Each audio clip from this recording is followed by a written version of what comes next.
The third day of the league finals in the PUBG Mobile World League Season 0 was a spectacular affair with brilliant performances from a lot of teams, some as expected and some came as quite a surprise, leaving us wondering why we hadn't seen this ferocity earlier on.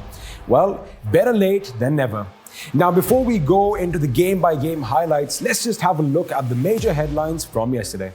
Indian teams from the South Asian region played exceptionally well today, outdoing their previous performances, as a result of which Orange Rocks sit at the 5th position on the leaderboard, just 1 point shy from 200, while Team IND and TSM Entity currently occupy the 6th and 7th position respectively. Box Gaming has been doing what they do best, putting out good, consistent performances, as a result of which they're in the 4th spot in the overall leaderboard, just 2 points shy of U Level Up, who are currently in 3rd. Talking of U Level Up, their 2 chicken dinners in the day helped them reach the podium and instill fear in the 2 teams above them, who are just 4 points away. We said the competition is going to be razor thin, and with 1 day remaining, only 2 points separate Bigatron Red Aliens and RRQ Athena, as Bigatron sit in the 2nd position with 217 points, while RRQ Athena firmly sit upon the throne with 219.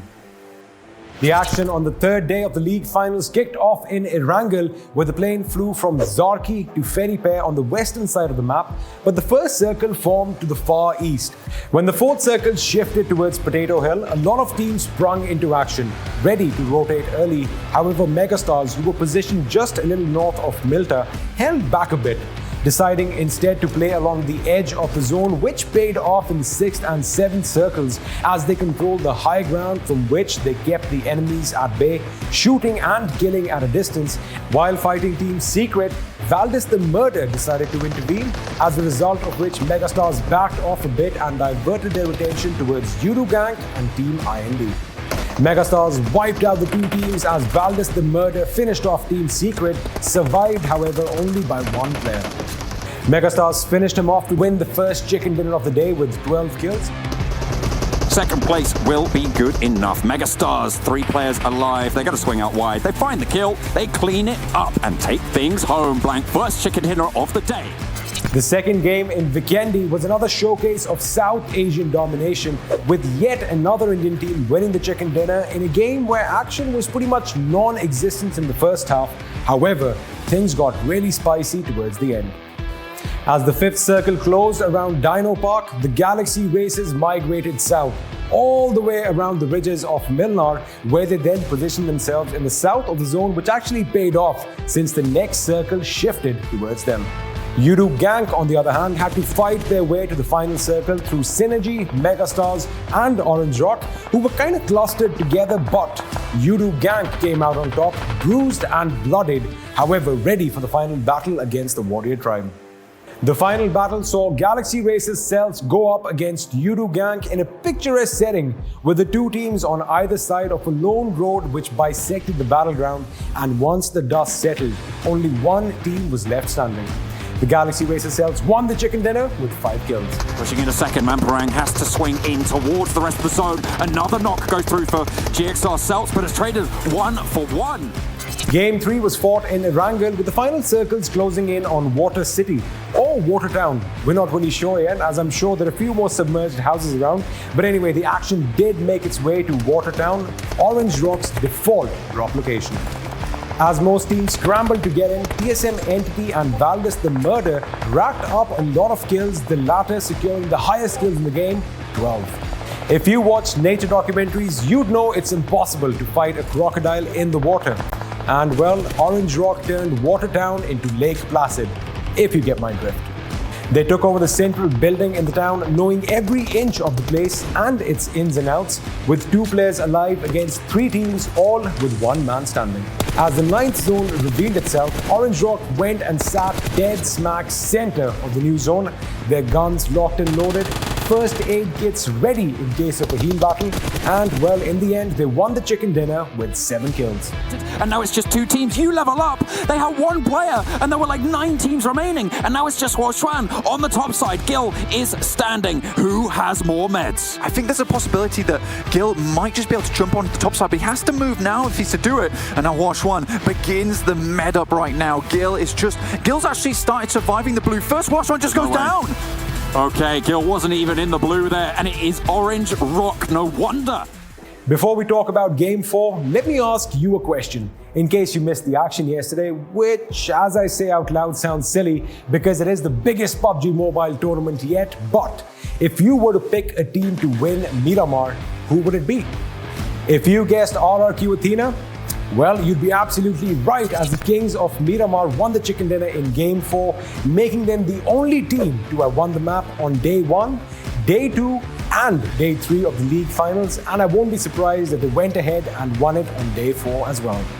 Coming back to the game, the final circles closed in on La Bendita, and up until the 4th circle, RRQ Athena avoided all fights, focusing more on safety and good positions, gathering as much intel as they could.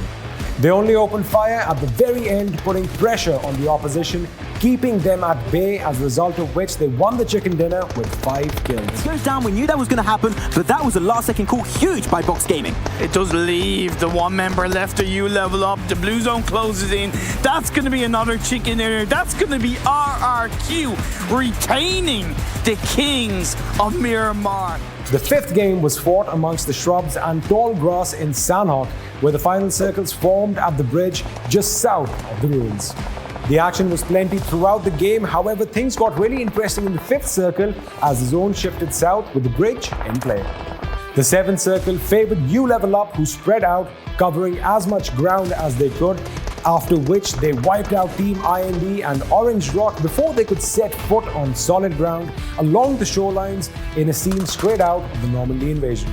The final battle saw U Level Up go up against TSM Entity with a man advantage, as a result of which they won the chicken dinner with 11 kills. You have been able to get those surprise push underneath the bridge, but Zgot is knocked down, leaving Neo on his own. Well, that was a close call, but Orange Rock will be going out in actually 4th, and Team ID will be taking 3rd position.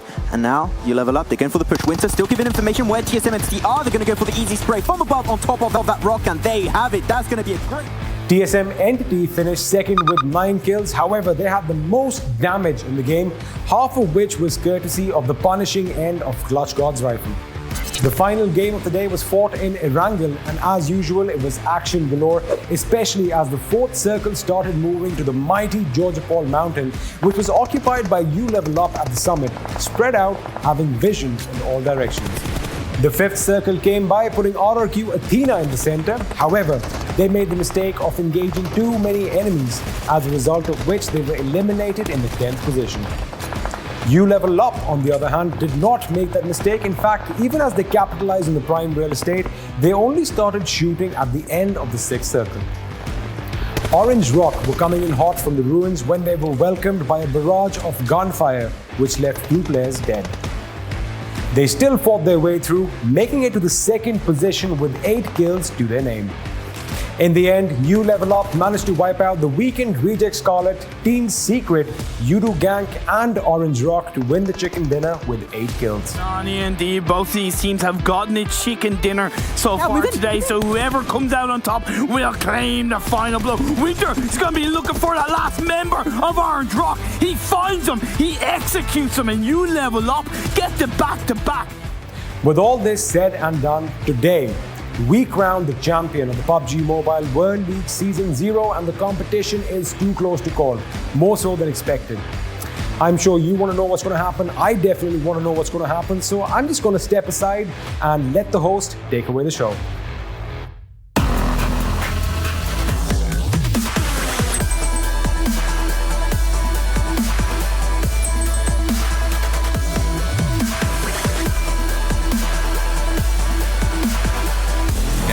Down goes George, that's a confirmation, instantly switches to the 16.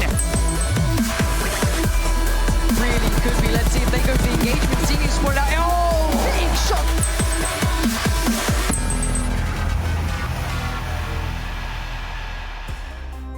The question is can you feel that in the air? It's a certain kind of electric because we have been playing for weeks and weeks, ladies and gentlemen, here for the PMWL East, and it has boiled down to our final day. The grand final here for the tournament in itself. We have many teams looking to claim themselves a championship today here and crown themselves the champion of East. Welcome, ladies and gentlemen. My name is Kylaris, and I'm going to join our commentators to start things off.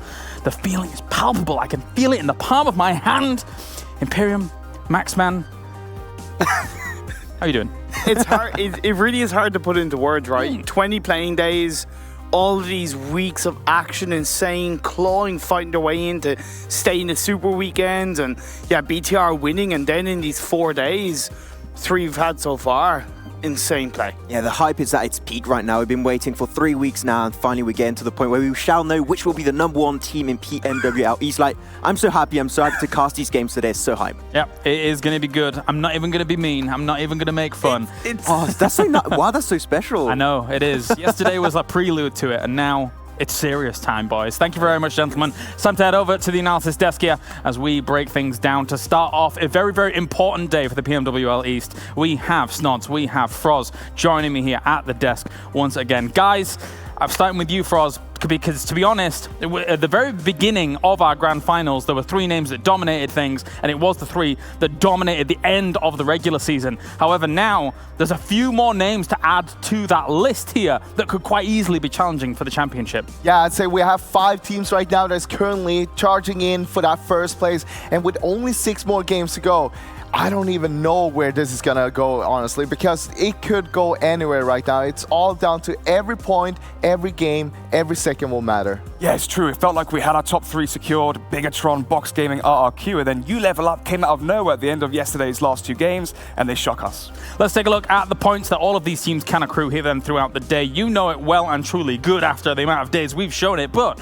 we're going to recap you once again because 20 points for that first place, and then all the way down to our 11th through 16th that only get themselves 1 point for the participation. However, we have still seen some teams, Froz, with that 1 point per kill, get themselves a decent average points earned, even after only getting that 1 point for the placement. We've seen some kills coming in for those teams. Yeah, it's all about making sure that your bad games, when you get a very bad placement, only getting a few placement points, but you can make it a good game with a lot of the kill points. And that's what matters in the long run.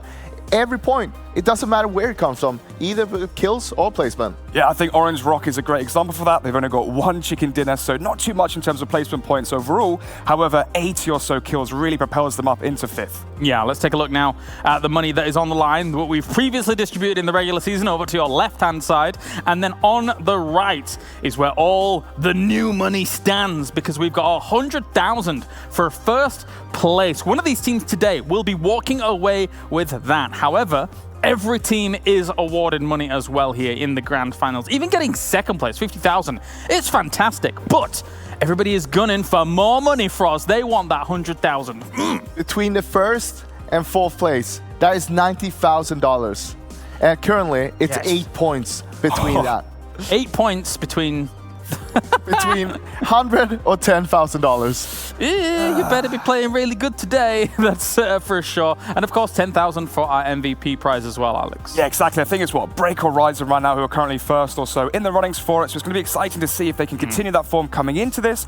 Although, are we going to be seeing some outliners there? 420p, for example, trying to steal that 10,000 away from some of these big hitters. Let's take a look then at our top 4 and as they sit right now, because of course, when you've got RRQ Athena, Bigatron Red Aliens, You Level Up Esports, and Box Gaming. 3 were in the top 3 in the regular season. You Level Up has shot up the rankings here, Froz, and is contending to try and take it away from all the big names here that we previously saw in the PMWL East. We thought You Level Up had a good first day here in the finals, but they showed us yesterday that that was not the case. Day 3 was their day, with 2 second places, one after another, and then getting a back-to-back chicken dinner right after that to end off the whole day. I mean, they were just rocking themselves up on the leaderboard, and currently sitting up there in the top on 3rd place. That is just amazing to see. Yeah, Horjan here looking to put on big numbers as well throughout the day. Yesterday, Alex, you were saying that Winter was one of the guys that stood out, but I feel like a lot of what happened for You Level Up came together from every single one of these guys. M249, yes, I like to see it. Yeah, that's actually one of the points that I made. We first saw it on Sanhok, actually, where they rotated up from Tampang. They had a 2-1-1 setup across the bridge, and they played the circles to perfection, showing us it's not just individual plays from Winter, Shajin, not just luck or anything like that. They played it very, very well, and it's something they can fall back on, which gives me confidence for today in them. What we've seen from You Level Up compared to how they played in season play itself is that now in the finals, they've been so more confident. They are taking so much more fights, and right now they are winning them as well. And yesterday, of course, we saw the total domination from them. I mean, maybe that the Super Weekend that they didn't qualify, maybe that was a kick for them in the right direction. Maybe that was a wake-up call, considering what we saw from them at the start of the PMWL East. And then to now, their revitalization, their reinvigoration has been amazing for us. Yeah, I mean, it just blows my mind that they actually didn't qualify for the last Super Weekend. Yeah. And they're coming back here, straight into the finals. This is what they're performing like. It's just out of my mind. Yeah, it was crazy. I think the highlight for me yesterday of You Level Up was just watching them go first to the top of Everest, and then just having a monstrous game in terms of kills and just shooting down and just destroying the field of competition. Yeah, coming in from the west on Everest was certainly very helpful for them. Everybody else was really not paying attention to exactly how things were going down over there. We can move on to the current lobby leaders, RRQ Athena, because they are, for all intents and purposes, #1 right now. They are the Terminators of the lobby, but they've been less Terminator-ish throughout the past couple of days. Different style. Yeah, it's a great point to mention. I mean, we have to bring up the salient point whenever we talk about RRQ Athena, though, James, the fact that they have got the hat trick of chicken dinners, all 3 so far on Miramar, and they've shown us 2 different playstyles as well. They had an aggressive game on the first day with 15 kills. The last day, 660 damage only to take the whole chicken dinner, showing us they can play aggressive, they can play it passive, and they can just play tactically when they need to, showing us really great play across the board. And that hat trick on Miramar, I want to focus on that a little bit here, Froz, because that's scary. When you go from a day-to-day situation in the grand finals, as we have this ridiculousness going on, if teams are concerned about them almost guaranteeing themselves a win if they play as well as they have on Miramar in the past 3 days, then you know they're going to be earning pretty decent points regardless of what comes in the next day, and that is scary for all the other teams at the top. Okay, I'll tell you this though. Yesterday, it was a really shaky performance from RQ. Sure, they won Miramar, but once again, they only got 5 kills on it. Yeah. And it's not going to be enough for today if they just win Miramar and nothing else. But that's also something that will put a lot of pressure on them. Winning all the Miramar games so far in the finals, that means that coming in today to Miramar, a lot of people are going to expect them to win or at least do very good on it. I think what RRQ really need to work on here is their Sanhok play overall. We mentioned 3 wins so far on Miramar. The problem is when you contrast that to their Sanhok performances, 16th, 15th, and then 13th as well. You can have the high highs, but the low lows as well really are bringing them down. I think that's going to be the gap that Bigatron could try and get back at. We'll see if they do so. And let's talk about as well the kings on the throne, the current world champions here, who are looking to take themselves yet another title. Bigatron Red Aliens, they are always contestants to be #1 in a tournament, and no difference here for us. No difference here. I mean, so far being towards the top there, and we saw them having 2 really good start on the finals here. But coming in yesterday, they were one of the bottom teams, and this is a little bit worrying, to be honest. We saw kind of the similar thing in week 3 play. During the first day, they had a really rough day. I think they were second to last on that day, but then they came back so strong the day after. They won that day.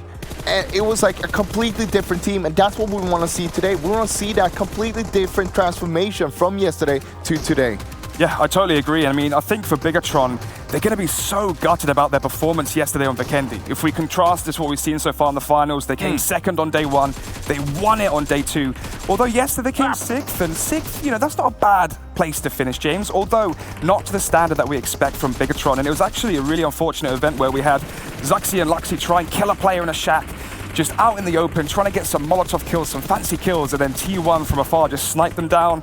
And then we saw Microboy try to revive them. He couldn't do it. It all just fell apart. And then they couldn't get the points they're expecting, and now they're 2 points behind the likes of RRQs, they might be quite frustrated at that. It felt like they were caught off guard a little bit by some of that aggression that came their way early on in that game. But anyway, let's move on here as we have another team to talk about. Box Gaming, who are currently in 4th place here after being taken over, leapfrogged by U Level Up. Froz, you've got a lot of stock in Box Gaming. I mean, let's be honest, they had a really good start to the finals here coming into the first day, but then after that, it's been dropping off a little bit, and they've been feeling a little bit shaky, I'd say, in the last 2 days here, and that is also something that is worrying, and that's why we see the other teams are catching up to them right now. Yeah, exactly. I mean, Box Gaming right now sitting at the top at 89 kills overall, but obviously on the aggregate, you need placement points as well. And as Froz mentioned, you know, the first 2 days they were fantastic, but something was wrong yesterday. We saw them making overzealous rotations.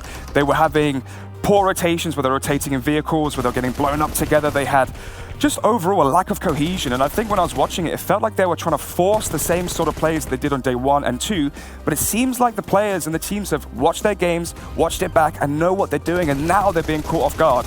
They need to find the momentum they had in day 1 where we saw them having that aggression, and it actually worked out. Yesterday, it was a little bit lackluster when it came to that.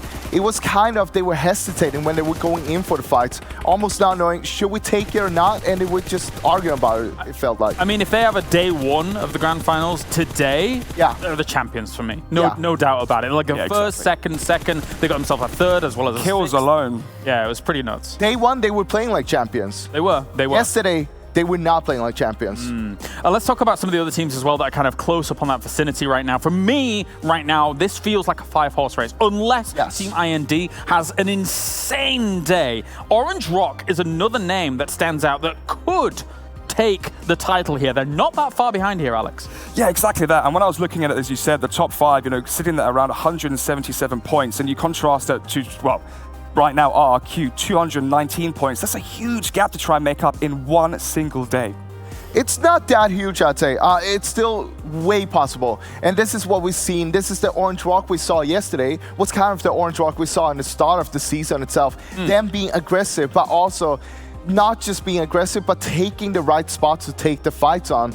We've seen them afterwards. They've been kind of aggressive, but in a way where they would just kind of just pick any fights, not just choose the right ones. Well, let's take a look at the overall ranking then, gentlemen, because that will give us the true lay of the land here for today.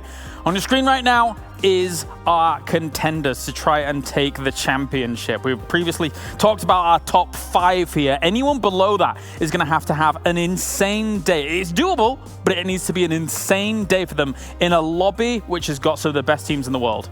I don't think it's a coincidence as well, James, the fact that we mentioned the top 5 in the running to try and take the whole championships, and it just so happens that as soon as you go to 6th at Team IND, they're the ones lacking in that chicken dinner. And before the game started yesterday, actually Team IND had a higher average points per game than Orange Rock, as they were just slightly above them. However, with the win from Orange Rock, getting that chicken dinner, it's really propelled them up. And I actually agree with Froz here. If Orange Rock can have one big game, they can try and close that gap of 40 points with maybe a 35-point stomper. It all comes down to the first game. We need to see them step it up in the first game. There's no time to wait here. We only got 6 games.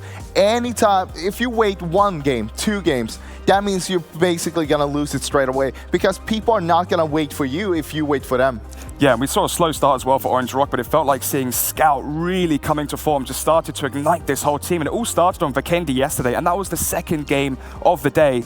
And well, they carried that momentum forward, and here they are now in 5th and in the runnings for the whole entire event. Let's take a look at our 11th through 16th as well to get you fully up to speed with what is happening. Even though some of these teams are down towards the bottom, and yes, they are completely out of reach for that championship, they are still gunning for more money. They're still trying to get themselves higher placement here. There is still a lot of money to be won by these teams for us. 9 to 16 will be on the same prize pool money. So you want to break that, become the top 9 at least. That is what you're aiming for. But on top of that, there's also this pride, of course, where you're going to end up. It doesn't matter if you end up on 10th maybe or 11th, but if you can make it to 7th place or 6th place, that's much more pride to you to end up that high up on the leaderboard against all of these great teams here. Yeah, for sure. Alex? Yeah, I think the big surprise for me was seeing Synergy down there in 11th. It feels like when I'm watching the games, I'm always like, oh, that was a really good rotation from Synergy. Oh yeah, wow. Nice 2 kills there from Servi. Let's see what they can do with this. And then in towards the end, it feels like they lack that confidence in the 4 versus 4. Maybe they're too scared to go for the breaches into the compounds in the centers of those last circles. But early rotations from Synergy are strong. We just need to see that carry forward into the later game. Let's take a look then at the schedule. We have 6 games today, which is the only 6 games remaining. Oof, we've been here so long, Froz. it's been a lot of games, but we now have 50% of Erangel, and then we're into slicing that with Vikendi, Miramar, and Sanhok as well. So plenty of variation. Erangel's going to be a huge deciding factor, though, here today. I mean, with only 6 games left and 50% of them being on Erangel, of course, you got to make sure that Erangel is your best games today. If you're RQ Athena, it doesn't matter what you're going to do on Miramar. It's all about the Erangel games. That's where you're going to need to grab all your points. Yeah, I might actually throw a curveball out to the desk here. I have a feeling that the event may actually be won on one of these more unfavored maps, potentially the Vikendi, potentially the Miramar as well, or maybe it could come down to a fantastic Sanhok, but we see Bigatron being the stars of Vikendi so far here in the finals, and then we have RRQ being the stars of Miramar as well. Who can get the most points when they need it before falling back on the most consistent map, that being Erangel? Well, we'll see, and of course at home, you not only can see the broadcast right now, but you should tell everybody else to come and see the broadcast right now, because if we hit that 1 million peak viewers milestone, then everybody who plays PUBG Mobile, not just the viewers, everybody who plays PUBG Mobile will get 6 free crates. So make sure to get everybody tuned in. We had Barky the dog, we had Meow the cat. My dad, 71. Does he make a noise? Not really. I was about to be like Squawky the parrot. What does your dad say? He's like, good one, son. I don't know, like. Oh, good night. That's about it, really. Yeah. Oh dear. Hey, if he can do it, you can too. No excuses. Yeah, I suppose so. Froz, I know that you channel your fox. What does the fox say? Your logo's a fox, right? Yeah. Yeah? I mean... You're not going to make it with that one. I'm going to make a fox. Let's be honest. All right. We're just moments out of actually getting into our first game here, gentlemen. I don't do this often because I'm not the biggest fan when it comes to huge, wild predictions for PUBG Mobile and things like that. But I do want to ask you guys, who wins it all? Who takes it all? Starting with yourself, Alex. I'm going with Bigatron. I mean, even back in December in Malaysia casting the last finals, I actually doubted Bigatron towards the end. I remember saying, you know, 2 16-year-old twins, they're going to crumble under the pressure, and they really, yeah, exactly. They really proved me wrong. So ever since then, I've decided, do you know what, Alex? Maybe I shouldn't bet versus the good old boys from Bigatron, so I'm going to be going with them. Okay. I'm going to throw you a little curveball again. Oh, no. Here we go. I feel like this is going to be you level up. Yeah? What? They have a recent very good performance. It's coming down to very few games. Them coming down from the momentum from yesterday, second, first. If they can keep this up, just for 1 or 2 games at least, that's what I want to see. They're going to grab a lot of points, and from there, they can make it happen. And I will stick with my season prediction of RRQ Athena. Oh, it's going to be good. It is going to be good. We've got 6 more games coming at you here for the grand final as we now head over to our commentators to bring us the first game of said grand finals, final day. It's Imperium. It's Maxman. Let's bring us Erangel. Ooh, thank you so much, Kilaris. Imperium is the finals right here, ready to go Naruto style and also summon some epic PUBG Mobile action coming straight up. It's going to be intense. The pressure, the hype, it's so dense. You could cut it down with a knife, Imperium, as you slowly get into our first game. So you heard what they were saying on desk as far as predictions, and you're with Froz, right? You're going for the you level up.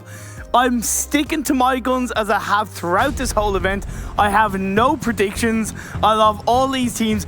I can't wait to see what is going to go down. What a normie kind of response is that, but that's okay. We respect the hassle, Imperium, as the playing path, the first playing path, the first map of the day for the finals is going to be coming up, Imperium, and it's going to be intense. Oh boy, from Primorsk all over to Solver. We'll be having all these teams getting their drop-in location under control. Maybe not the best playing path for example, T1, Galaxy Racers. Yeah, fair. A little bit far away out of their way, but otherwise, I can't wait, jeez. Will we see TSM go South George, or will we see them go Yasnai? Because it's within the range of both. I think they're going to go for South George, because I feel like they look a bit more comfortable rotating from that position. I was actually thinking they were going to go for Yasnaya because they're a team that currently, like they mentioned on the desk, right, the teams that are currently below 5th position, they need big kill point games and also really good positioning points. And I thought that maybe TSM would like to go in Yasnaya to potentially take Reject Scarlet out early and take the fight to them. But you know what? They're going to be taking the more safer approach into George Pole for the first game, which I'm completely okay with. 20 playing days we've had. 95 games within those 20 playing days. Can you believe it? These teams have played 95 games maximum. And then we're heading into the last 6 games of the PMWL East. I'm kind of with what Alex said. I think it could come down to one of the off maps. I think it could come down to either Vikendi, Sanhok or Miramar. Definitely, that could be the case because Sanhok is going to be one of our last games for today, so it could end up being on that third-party fight, could really decide the entire standings of this tournament. Imperium, so I'll have to wait and see. The playing path, you know, did work out kind of okay with this phase 1 circle. Going to be actually pretty good for you to gank in the northern side next to Severny and shooting range. But we'll have to see. They always struggled a little bit rotating over the bridge side. But now they don't have to respond. For now, at least. It is an oddly north phase 1. With the river in play, it honestly is not really the most pleasing phase 1s for a lot of these teams, especially, of course, the ones down south. I think it's going to be great for Orange Rock because you can see them, you know, straight away actually choosing to go for that split drop of having 2 players, actually 3. Yeah, 2 players from Orange Rock on the kind of north of the river with Scout into our compounds that's just by the bridge, and then of course Gil. So spreading that loot out I think is really valuable for them. Yeah, definitely. Like if the circle does end up shifting up north, they've already got some players up on the other side of the river. They could really facilitate their rotation into that position. So Orange Rock trying to really set himself up for success to any kind of circle. Talked about T1, the fact that this playing path wasn't really working out too good for them, but they are going to be driving their way over to Milton Power, their primary drop in location. That's completely A-okay. But really enjoying, but Galaxy Racer Celts, we did see them in the past few days, right, have a secondary drop location. Yeah. That's on the western side of the map, up north of Quarry, and they're going to have all of that loot for themselves. A little bit spread, but just like Team Secret, it's fine as long as you get back together when time is by. So one kind of thought process is the teams that are kind of in the lower half, right, or the bottom 6, yes, they're not really fighting for the championship. Yes, they're kind of fighting for a little bit more prize pool, but also they've kind of got nothing to lose.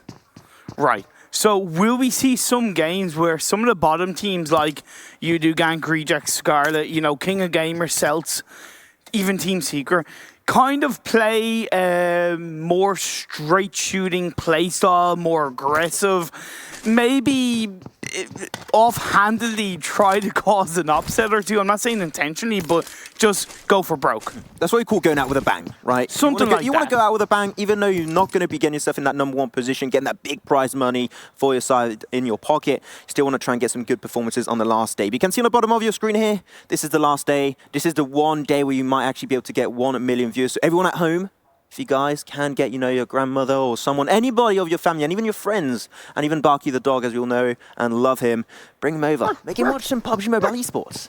Hey, Barky, how's it going? Hey, boy. Jesus Christ. Okay, Imperial. Okay, hey, man. Had to I was not expecting that. I know, right? I know. So Team I&D, look, you know, they've been ultra consistent. Day in, day out, they've gotten 50 plus points a day, an average of over 10 points per game. Really solid, but that crevet, right? That you know, elephant in the room, that lack of chicken dinner. I talked about King of Gamers in the Super Weekend stage, right? I wasn't going to consider them until they got chicken dinner. They got a chicken dinner, I consider them. I'm the exact same with I&D. I mean, Team I&D, literally, if they get 1 chicken dinner today, it's putting them back in, like, the top 5 position. I mean, top 6 because they'll add up to the other teams up there. I agree. Try and fight for that #1 spot. So, literally, they have all of the pressure on their shoulders for every single game today. If they get 1 chicken dinner, they're back in a race. But it's going to be extremely hard, a lot of pressure, and you know that pressure can make legends, or it can really destroy your mentality. It really can. And, you know, when you're talking about, as well, Erangel as a map, the fact that we have 12 in total over these 4 days, and in the first 3, the teams who have been able to extract the most points have been You Level Up, RRQ, and Orange Rock. 121, 120, and 115 points in 9 games for those 3 teams. Whereas BTR, they're lacking on 79 points in 9 games. So that's a much lower average coming in today's games, and of course the 3 Erangel that will be played. Checking out the rotations coming up from a few of these squads. TSM Entity, they're going to pull the trigger really early on their rotations. I like it. Panonova, Jonathan and they are going to be head of the pack there, trying to get a nice position up north. Down south of shooting range, there's a compound nearby, which is actually a pretty decent location to hold on to. That's pretty hard to get close to, and they could easily defend. Just beep beep, having a little bit of fun. It's final days. You can have some fun, Imperium. That's beep, fine. beep. I'm a sheep. I said beep beep, I'm a sheep. I really do an ASDF move. Yeah, I had to, man. Come on. It's 2020, Imperium. Oh, I'm old, man. Leave me alone. RQ putting themselves in ruins, I kind of worry about it.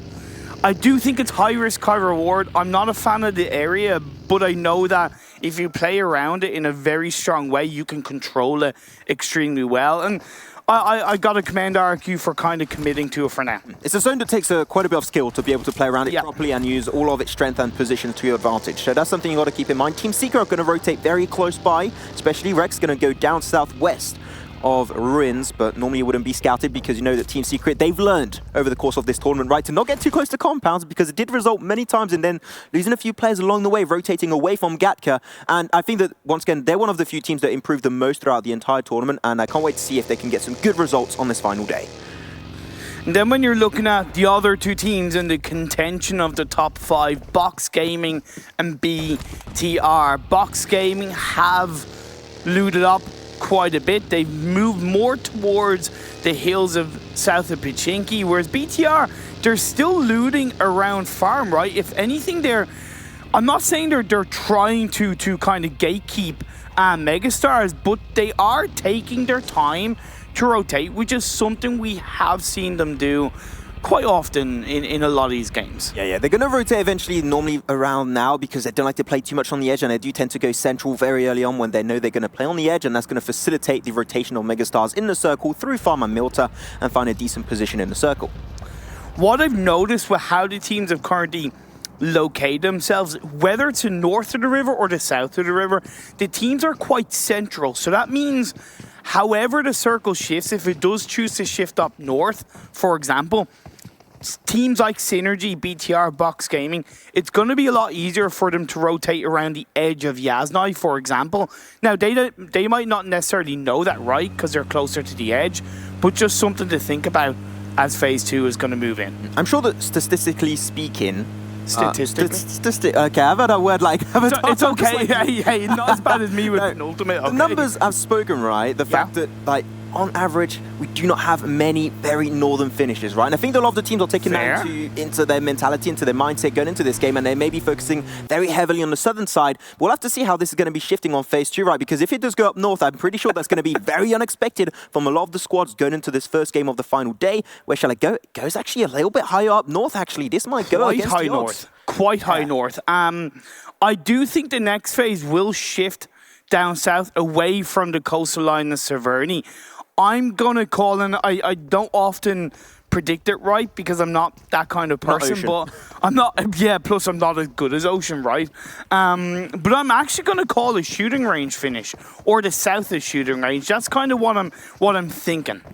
I think it could be interesting if it does end up over there. Yudu Gank, they responded really quickly to the circle, already shifted down south, took the control of the compound that's next to the roadside, like that little trifecta of roads up north, and they're going to be holding that section for now. It's one of the most central positions. Also, there's going to be Reject Scarlet and even TSM Entity holding decent positions, but a few teams going to try and now cross on over the roadside as you level up.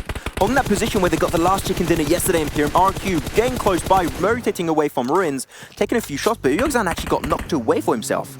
Yeah, Team Secret across the road are able to get kill onto a member you level up. So straight off the bat, you level up down to 3 players under a little bit of pressure. They're not inside the circle. They've RQ to the south of them, Team Secret to the north of them.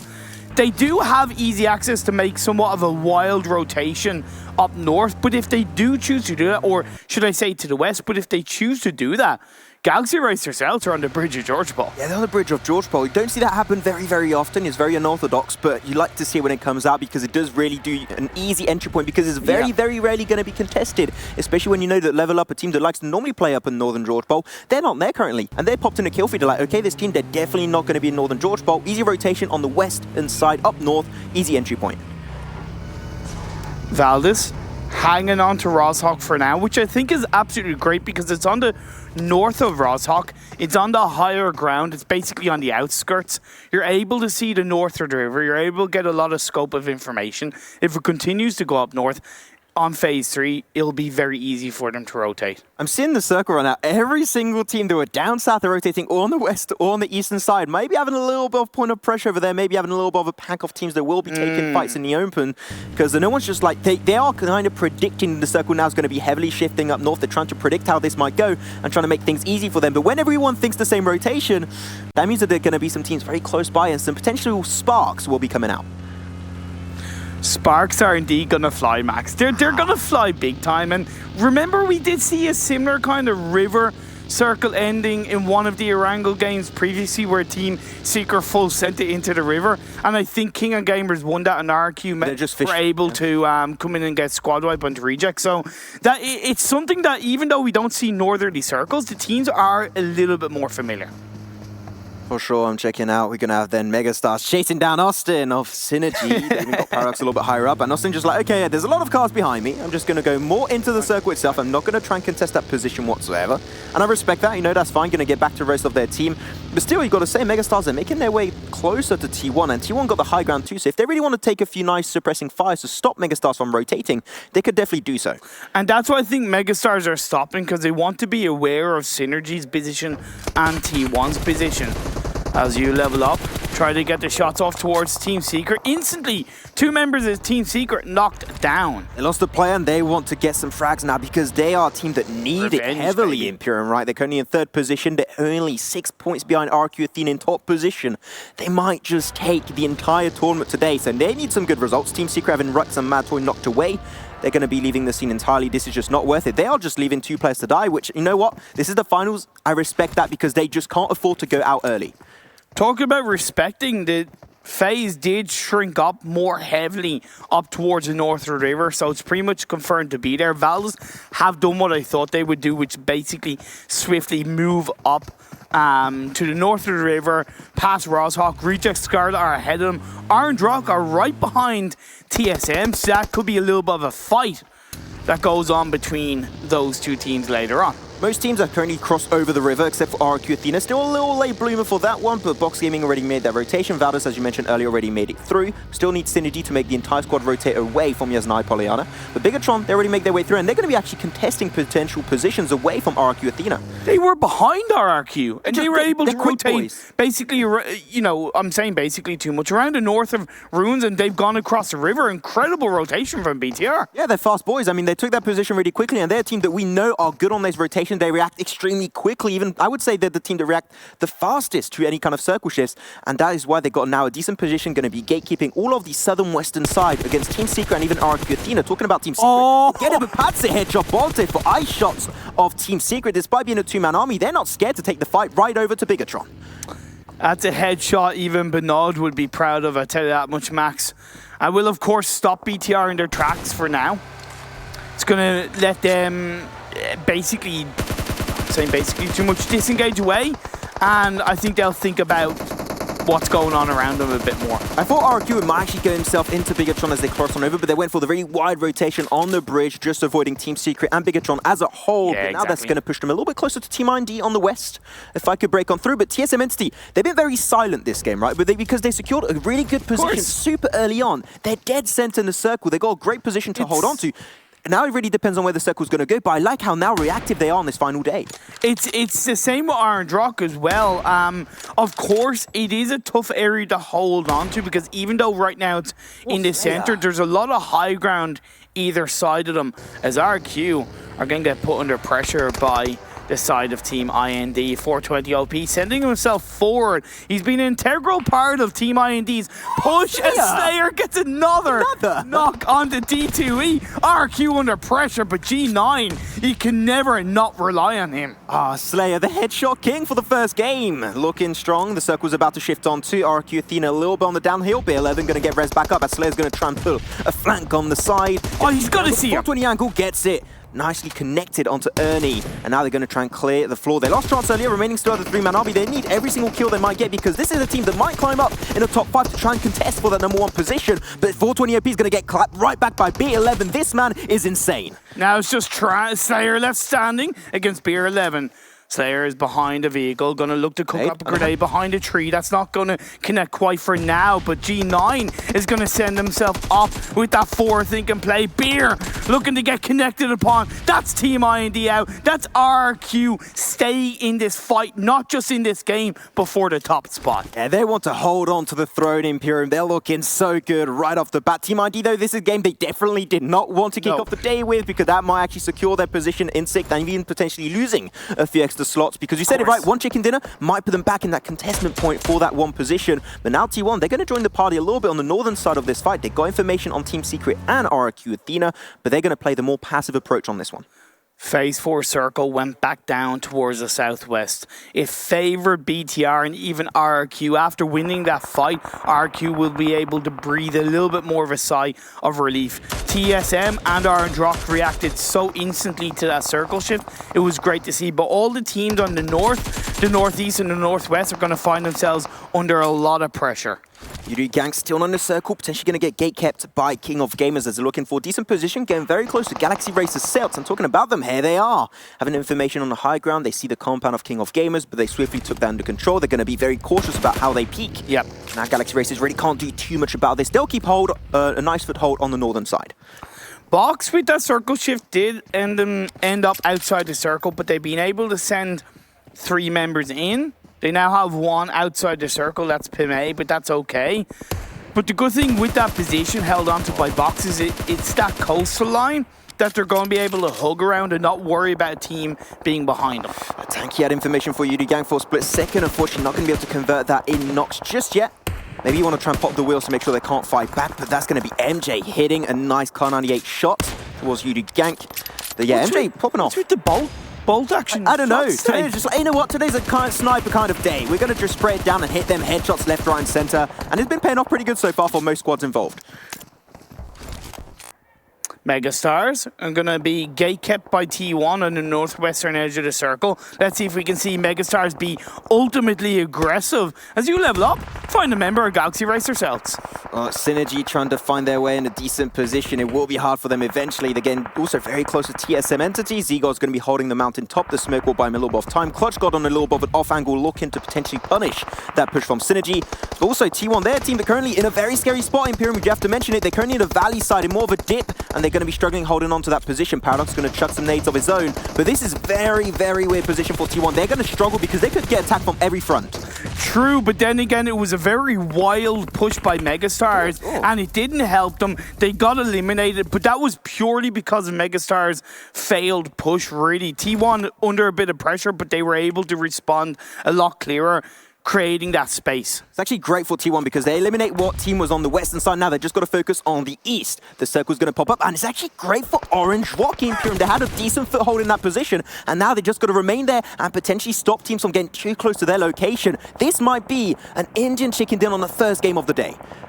What a way to kick off the final day of the PMWL East if they were to capture that chicken dinner. But BTR trying to fight up against Valdez the Murder. Microboy shooting through, but he's going to get knocked by Velmoth. Velmoth, this man has been improving and doing so much for the Valdez the Murder composition.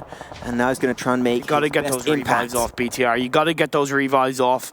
Microboy's going to go down. Zuxi is still knocked down. Ryzen is hugging the coastal line. And yeah, it's not looking good for BTR for now.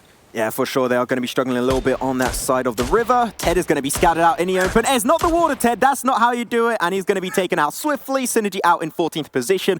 The attempt was respectable, but unfortunately, there's so many teams around and he's on a slope too. You're going to be eventually scouted from one decent position, and that was indeed the case. RQ are going to go out. they're eliminated in 13th place. They did get 4 kills, so that's 5 points in total, just to keep an eye on it for now. But as this game continues on, Box Gaming are still in there as a full squad on the south side of the map, yet to make their way inside the circle. Ryzen is able to get a kill confirmed onto Goddard, trying to create that space for BTRs. They need to push in with the blue zone closing in. You can see Orange Rock slowly popping into the feed. They're taking shots towards Reject Scarlet. King of Gamers Glove got really close to their northern side, but now Bigatron, they have to move on by the circle. It's right behind them, and they got to run on forward, but they're going to be taking pretty heavy damage, as I think they're going to have one knockdown from Zuxi by Armjane with a DB28. They're going to struggle finding a decent foothold in this circle Imperium, but now TSM Entity looking to push their way in the circle, but behind them, there's 2 teams, U-Level Up and T1. Yeah. Bigatron are out. No. Bigatron have been eliminated by Valdez the Murder. That vehicle blowing up, that's going to be the end of them. The 2 of the 5 teams who are fighting for the top spot have been eliminated early. That's got to be recognized by the rest of the teams in the lobby. Yeah, that is what happens when you fight on the slope. Imperium is so hard because so many teams could have an angle on Valdez. They had that perfect angle onto Bigatron, but now Box Gaming, they're going to try and debark down in the circle, but Orange Rock still with that compound is huge. But Break with a mini 14 going to clap straight back in the face of Marvi, hitting the headshot, and he's going to get knocked down, buying just a little bit more time. Precious time, I would even say, for Box Gaming to push himself in circle. Couldn't have said it better myself. Precious time indeed, as Box need to just find that golden spot on the edge of the circle, because it could shift in their direction on the next phase. U-Level Up have gone down in 10th place. This is incredible. TSM Entity, Orange Rock especially, they're going to benefit from this kind of game. Box Gaming, especially Imperium, they're currently fighting with top 5 teams, and now because all the other contenders are taken out, they might just be able to take in the Golden Throne away from RQ Athena on this first game of the day. But we've got to talk about this circle Imperium shifted up north on the western side. Great for TSM Entity, but I think they've got to try and take a little bit more central control, because otherwise King of Gamers just might snatch it away. You spoke too soon. King of Gamers trying to snatch it away. They're actually going quite northerly, in fairness, sending 2 members up, having 2 other members on the eastern side. Orange Rock won't have too far to move to make it into the southeastern edge of that circle across the small dirt road they'll have to go, as Valdez on the south side still have to find a way in.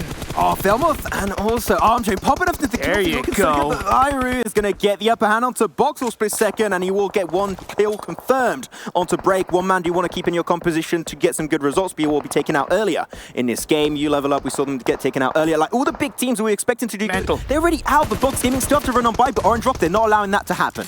T1 still taking a fight onto a couple of teams. We saw it onto TSM. TSM clapped back now. T1 Youngjun onto Valdez as well outside the circle. But Orange Rock, they're trying to gatekeep the members of Box Gaming. The blue zone's starting to move in. It's phase 6 as well. It does a hell of a lot of damage. That grenade, just an extra half second, and that could have been the end of Box Gaming, but Marvi gets it once again. There you go. That second nade, and now they're just going to move on by. They had a crate to buy some coverage, but now the circle is just pushing on forward in the open, loving arms of Orange Rock as they try and just potentially suffocate this team out in the blue. Scout jumps down. That grenade is huge.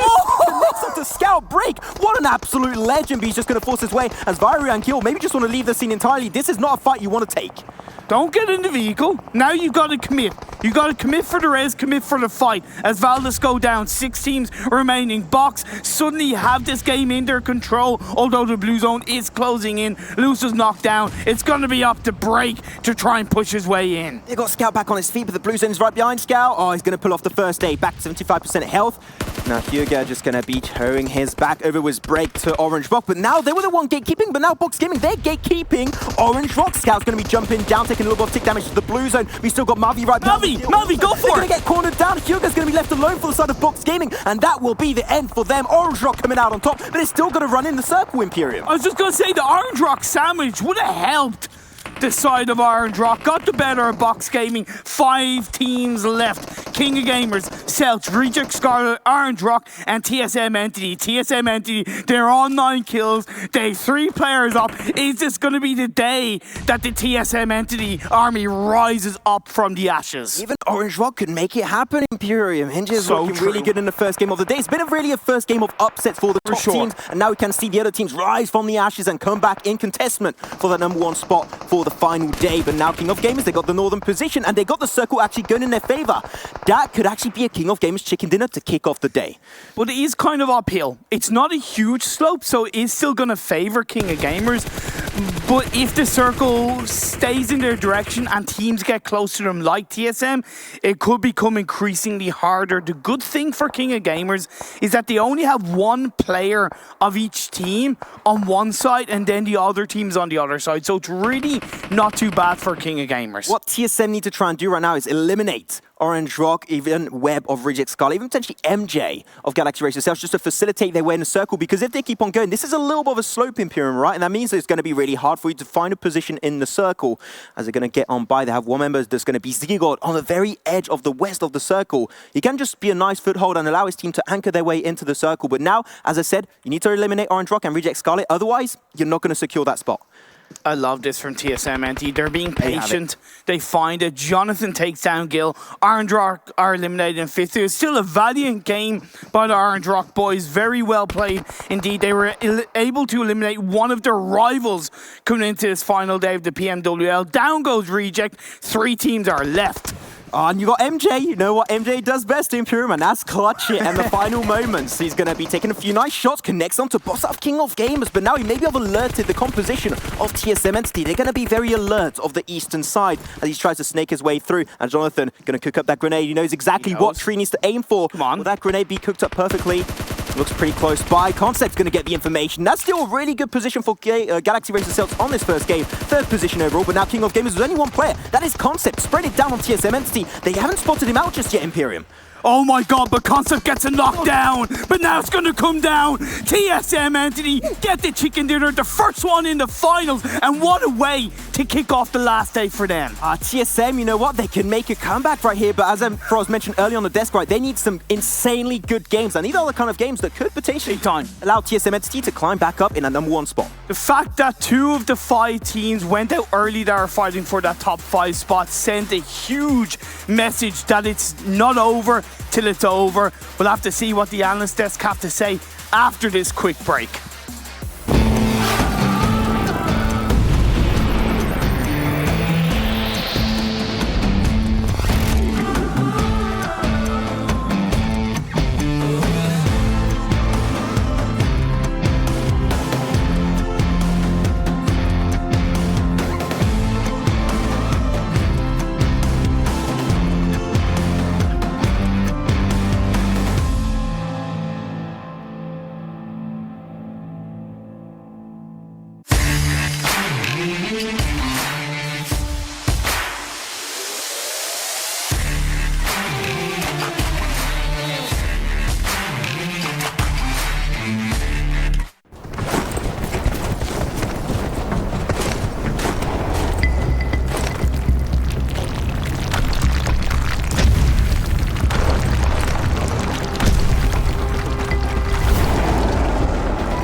The PUBG Mobile World League is brought to you by the title sponsor, Qualcomm Snapdragon Elite Gaming, and the official beverage sponsor, Mountain Dew. Here for the grand final day, does that open things up even that little bit extra? The answer is yes. We are back here at the desk and we have Orange Rock doing well, TSM getting a boatload of points, huge smackaroonies coming in for TSM Entity, Alex. This might put them in the running if they have another big game to become a champion. Yeah, exactly. I think it was 14 kills at the end, plus the chicken dinner as well. 34 points to try and propel them up the leaderboards. I think they were in 8th at the start of the day. Interesting to see where they are now. I mean, that is exactly what they needed to be able to contest for the first spot, yeah. but they need more. This is not going to be enough. They're not catching up just on this one, but it's looking good. I'll tell you that. Yeah, very, very nice. Let's take a look at those points coming on in for this game. We have it. I mentioned it before. 34 big smackaroonies here for TSM Entity. And we have Orange Rock, who were one of the names that we were talking about at the beginning, getting themselves 16 points under the belt. I mean, Orange Rock being able to rack up these kind of points when all the other teams in the top was not doing good. This is what we want, right? There is so many teams that is going to be so close on the top right now. I don't even know. I just want to see the overall ranking. Eventually we will get there. Box Gaming got 7, RRQ got 5, Biggitron got 3. We have U Level Up also getting 5. So It's not the points that they would want throughout all of this, as the extra contenders are joining the pack here, Alex. And especially as well, when you look at the middle of the pack at the overall leaderboards as well, Megastars, Team IND as well, going out so early. I mean, it was what, the first or second circle, as soon as it went towards the north side of Roshok, we had Bigatron, we had RRQ, we had U Level Up, Team IND, and T1, all coming from the same western side. That's when I knew we were in for a slobberknocker. Let's take a look at, I like that. Let's take a look at TSM Entity's numbers coming on in, and I feel like a little bit of this is Jonathan saying, look, I have 2 MVP awards. I'll let this one get away from me as well. Ooh, that would be awful. I mean, you can see the stats, of course. So you had, what, 1,600 damage and about 600 damage taken. I was expecting them to take more damage, considering they came in from the northwest side. Yeah. And it was super congested. There was so many teams up there because of how the circle and where the location was. They had to fight so many teams, but being able to still keep it up and get the win, that's phenomenal. I mean, speaking of location, right, I don't think it's any surprise that we're seeing Orange Rock and TSM both with the top points out of this game, considering that the circle went towards the northern side of Roshok, just above where we see Orange Rock drop, but also TSM are very used to that rotation, rotating from South Georgia Pool, coming up over Everest, then coming back down, and they were also the first ones to rotate into the circle, so they avoided all of those teams I mentioned moments ago. So yeah, it was, heavily stacked, but they were just so quick. I like that moment in the grand finals where like Frost is like, India's not got a win yet, and then they get themselves one win, and then now they're fighting back big. They're coming for it. Coming for the points, Let's deal the hand. Let's see which cards are being thrown on. Okay. I got my prediction on this one. Oh, gosh. Okay. I do too. I've got my prediction. I can see with Scout. Yeah, I'm going with Scout too. Yep. All right. He was at like 700 and some damage before we... Yeah, I actually recorded that, James. 750 damage about, 19 minutes into it? Incredible. Yeah, as likewise ZZP as well. Even after he just after he died or whatever, we had 700 coming in from him. So really big performances. I mean, ZZP, T1, they ended up on the 8th place, and still they only had 7 kills. ZZP getting 5 of those. But look at TSM Entity though. Yeah. Z-God and Jonathan right now putting up so many kills, but despite not having too much damage. That shows you they're killing, they're stealing a little bit, but they're also making sure that they're surviving, which is the most important part. What I like about this is the idea that Jonathan, again, our 2-week MVP in a row, is on here, and then he wasn't the MVP of this game. I know. Scout was. 2 of the biggest names in PUBG Mobile when it comes to India, and they're like, "Oh, get you." But yeah, that's going to be good. That is going to be good. I like it a lot. No, I felt bad for Jonathan as well yesterday. I think it was the last Erangel game we had where I was like, Jonathan, he had 10 kills, he had all the damage, he's going to be the MVP, and then it went to another player from, I believe it was Valor's the Murder. Mountain Dew, do the do moments as we take a look at the start of this game, but one thing that really did stand out, Froz, is that there was so much rotation around the west and east side. Nobody wanted to go in towards the south. People were scared. Yeah, people were scared, but one thing to take away from the start was that we had a plane going down from southwest to northeast. With this kind of plane going straight through Yasnaya, you would expect TSM Entity to actually drop in Yas, but they didn't go there this time because they know that Reject Scholar likes to go there as well. They don't want to take the other fights, and that was the right choice. Look what that got them. Yeah, I think as well, one of the reasons we saw the fear from many teams is typically we see Bigatron rotating northern from the farm position where they drop. We also have RRQ who like to take control of Potato Hill early on. Yeah. And typically when the circle went towards the north, you would be expecting those caliber teams to be rotating, directly northern. Instead, they all went towards the western side of the circle and they all met each other at that very crescendo moment. I mean, we saw teams like RQ and BTR, of course, it looked a little bit scared, like they were a little bit scared. They didn't want to make the rotations. They did want to wait it out a little bit, make sure that, okay, we don't want to make a bad move here. But because of that, because when you're not playing your own game, you get insecure. When you get insecure, that's when you're going to start missing shots. You're going to make bad decisions and you're going to lose. Yeah, I mean, you speak about the insecurities. I think one of the reasons they were quite scared going forward and had that paranoia was simply down to the fact that they were the guys that had the first team fight versus Team IND. And yes, they managed to take down IND. They took them out in 16th, but they did lose 2 players in the process, and they were left down to G9 and Beer. And going forward into the later stages, they didn't have the firepower to get into the circle. This is a big fight we saw here. Box Gaming trying to get into Orange Rock, and they did very well. Orange Rock should have been focused fully on that fight because they know Box Gaming is one of the teams above them that they need to be above them. Yeah. And in that fight like that, they should be focusing on them, take them out, and then focus on getting in. Instead, Box Gaming got inside. Sure, they wiped out Box Gaming, no problem afterwards, but it could have gone another way. It could have gone sour, definitely so. Let's take a look now at the total damage throughout this lobby, and then we have 2012 for Orange Rock coming on in. They had a great compound. They had a brilliant staging ground to make this campaign happen for this game. Yeah, exactly. You mentioned Box Gaming and Orange Rocks when they had their excursion as well. They were playing towards the southeastern side of that fourth circle, and we saw nearly 1,000 damage coming out from Scout alone. I mean, that's nearly half the overall damage of his total team. Yeah, looking at TSM Entity once again, though, with their numbers, it looked at, yeah, exactly, look at that wow, efficiency yeah, you're there. right. Woo. It's all about the efficiency, right? If you're taking fights where you're only winning straight away, that means that you're not going to lose, you're not going to take too much damage, you don't need to heal as much, you still have your utility for later on, you have all your helmets, your armors, and so on. And I was surprised, because when we saw the original stats for TSM Entity come up, as we take a look at our daily reports so far from our one game that we've had so far, when you see a TSM Entity getting 14 kills, you're like, wow, did they do 2,500 damage? Wow, did they do 2,700 damage? No, they didn't. They actually just very clinical, very surgical, pinpoint precision stuff. Nice indeed. Let's take a look at the overall rankings and see where TSM Entity has moved after that win. Wow. Because now they are not only about to join the 200-point club, but also if they emulate the last performance that we just had, they would be second, I believe. First place. Yeah. Okay, so currently, Orange Rock with that game, they pushed them up to the top pack, of course, but TSM Entity basically took over Orange Rock's previous position just before this game started. Kind of were similar in the points there.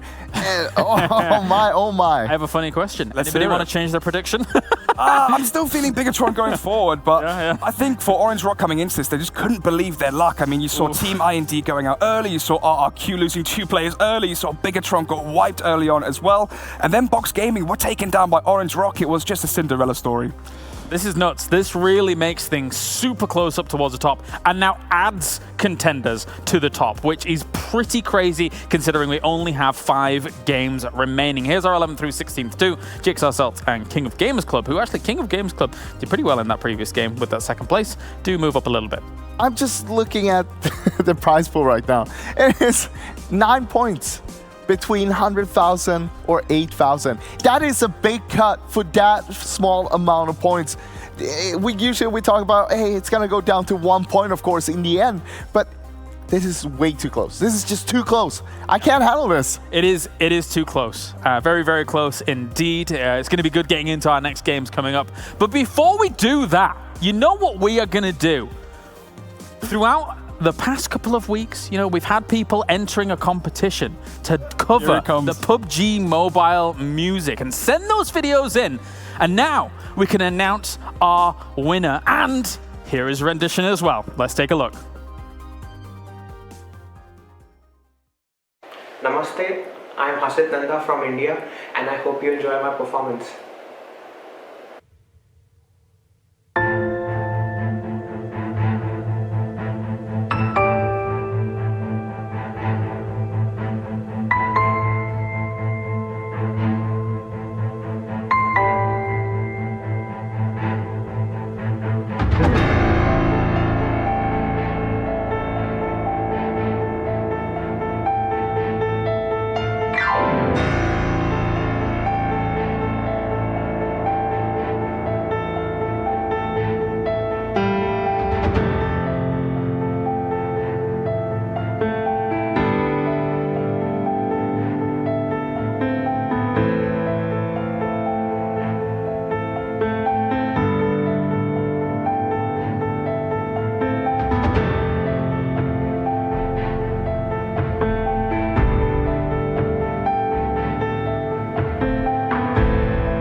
The man has more talent in his little finger, probably all of his fingers to be perfectly honest, than I have in my entire body. Well done, congratulations for winning, of course, here from all of us here at the PMWL East team. Now, moving on to the schedule.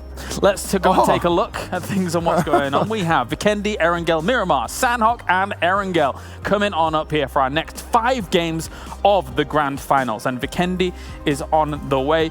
Vikendi, please, listen to me, Vikendi. Give us the silliest circle possible so that all the teams have to fight early. What do you think, Alex? Well, I agree with you. Obviously, we're hoping for the most exciting, the best possible for Vikendi, but I think the narrative that I'm going to be pushing into this game coming forward was the fact that I mentioned in the preface before we actually started, James, the fact that we have 2 Titans on Miramar and obviously Vikendi as well, with Vikendi being in favor of Bigatron, Miramar being in favor of RRQ, and I feel like it's going to come down to these lesser played maps that's going to be separated them, especially after the Erangel we just had. You're forgetting Box. Isn't Box gaming, of course. It just feels like things have gone south a bit too far for Box Gaming. I want to see them revitalize themselves here coming into Vikendi. Ross. Well, after the last game, they're getting a 6th place and 0 kills. This is their time. This is their time to get back here on track on Vikendi. We know that they can do it. Yeah. The question is, are they going to do it? That is the question. That's a very good question. Let's say... Don't know what I mean. That was good. Let's take a look as well. You can be lucky in the game because you can join themselves lucky draw with the points that you're earning watching the games in-game in PUBG Mobile for the PUBG Mobile World League. Press that button. See if you can get yourself some nice skins. See if you can get yourself a nice mask. That'll be cool. That'd be cool. We are almost ready to get into Vikendi. I want a castle ending. It's done. Let's see if it's not going to happen. All right, let's head over to the commentators for our second game of the day. Vikendi! Was that the sound of an owl, Kylaris? It sounded like the sound of an owl. Owl? Yeah, it sounded like an owl. You have weird owls in Ireland, Imperium, that's for sure. I don't think we even really We don't have the same owls in ecosystem, I don't think. It's a bit different. Anyway, you know, forgetting about owls, let's talk about Vikendi. Second game of the day. TSM, Orange Rock took advantage of poor performances from the likes of BTR and RRQ. Box Gaming had an okay. It just means the standings are so much closer. Now the okay. Well, like... But it's fair. They did have an Imperium. 7 points. It's close to the average. That's why I said it was It's Northern Flame Path Imperium coming straight up. It's going to be from Cosmodrone all down to Dobro Mestro. That's going to be great for TSM Entity, great for also Reject Scarlet, Box Gaming, and even Team Secret that like to drop in a more northern location of this map, Imperium. And really, this one, we are expecting some great games on Vikendi. It's going to be the last Vikendi game, Imperium, of the entire PMWL East.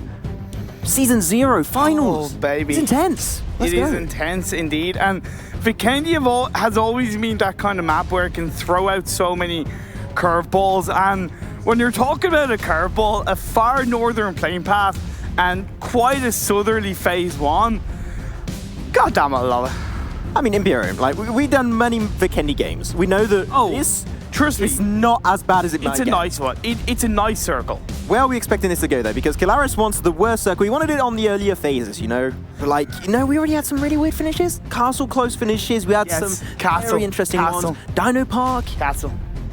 You want Castle? Come on, Castle for the last Vikendi game. Come on, please. PUBG Mobile. You know why? Castle, the team that maybe wins the King of the Castle battle, might become the king of PMWL East. What a beautiful story that will tell. But of course, even after this game, there's still another 4 games after. There's so many stories to be finished, so much more to be written in the chapters of this PMWL East book. Got to mention what Alex said earlier, right? One team we want to keep your eyes out open for, that's going to be Bigatron on Vikendi, right? Because their team has been extremely consistent and the circle will be somewhat good in their favor towards Abbey and Winery. That is where they get most of their chicken dinners on this map, Imperium. Yeah, and even over the 3 days, they've gotten the most points out of the Vikendi games. 43 in total over 3 games. That's an average of 14 points per game. But then again, on a caveat to that, Orange Rock, I do want to give them a lot of recognition off the back of what was a great game 1 today. They've been ramping up over the last 3 days, right? Day 1, they started with 54 points. Nice average. Day 2, they got 62 points. And then yesterday, they got 83 points, including that chicken dinner. So that ramp up has really shown through. And like I said, with a great result in the game 1, could we see them go into overdrive? It's like the ski slope, know when they're going to be ending up on the end of the slope, about to go. Now they're in the middle of the air. They just got to do a proper landing. And if they do that, they might just end up in a really good position. Or Sports Plus mode. Sports Plus mode. Yep. Esports Plus mode in PMWL. Exactly. Yeah. Sorry. Got to make sure I get it right. So, you know, and I also want to say that even though we can talk about the statistics, we can talk about the average points per game, we can bring that as an element. 2 teams that were looking very strongly coming into the last Erangel game on this specific map went out early. So nothing is set in stone. Anything can happen in these games. Well, Madsoy is going to be kicking this one off with a little bit of a fight to T1 Saden. Just been down to about mid-health. Saden's just going to have to run his way out of that one. Does have a few weapons on his back. But you can see a UMP. Say a UMP, not ump like Imperium. Just UMP, be like a normal human being. That's okay. Have you fixed it now, Imperium? Did you say UMP now? Yep. Make sure. You do? Yeah, there you go. He came to the right side. He came to the bright side. No, wait. He's not a Sith anymore, guys. It's fine. Ashos is going really wide, actually, to get an angle on T1. Yeah, because we've talked about the overview. We haven't really talked specifically about, you know, what this circle gives to these teams on where they've landed. It's not too bad for TSM. They're used to rotating a lot more heavily from their drop spot in Cosmodrome, so that's going to be pretty good for them. They can maybe rotate.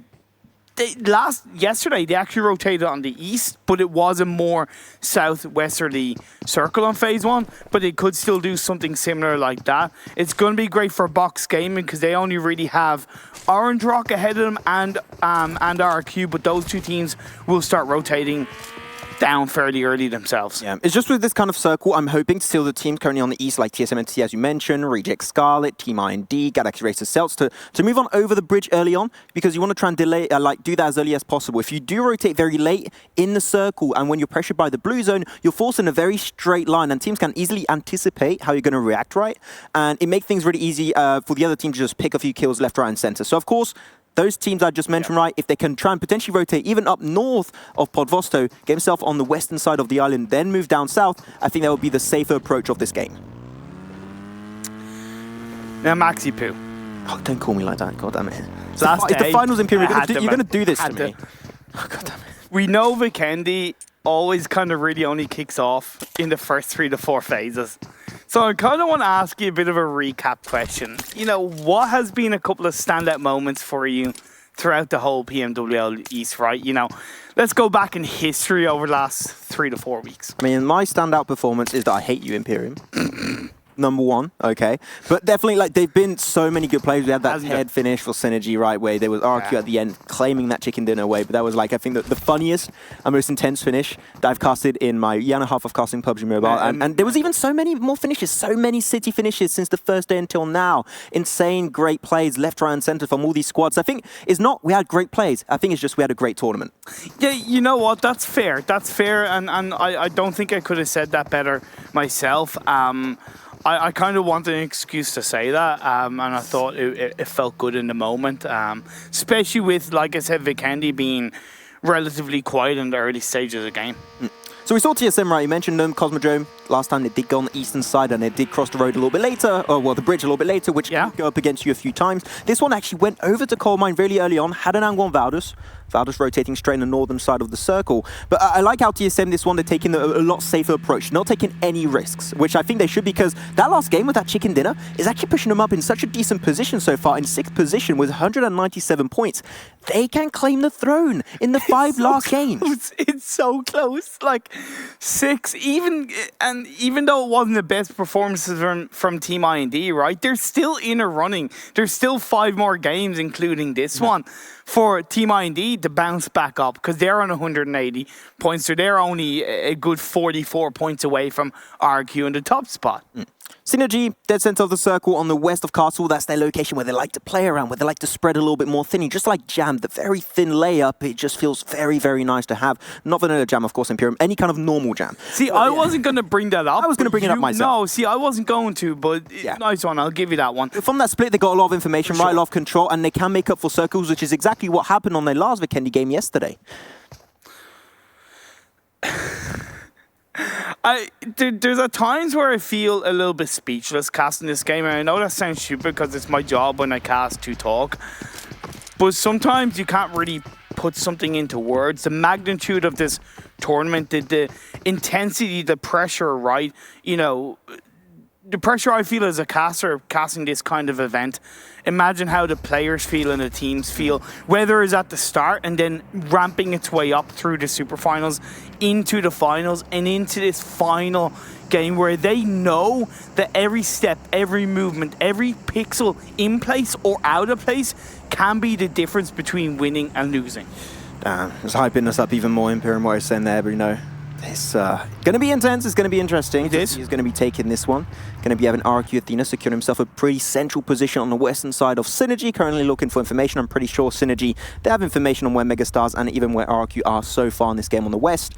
But so far, teams have yet to rotate in the circle. That's going to be Box Gaming. We know Box Gaming by now. They like to do those late game rotations on the first phase. But it's fine because the north is going to be completely unoccupied because Vikendi, the meta is, everyone goes dead center.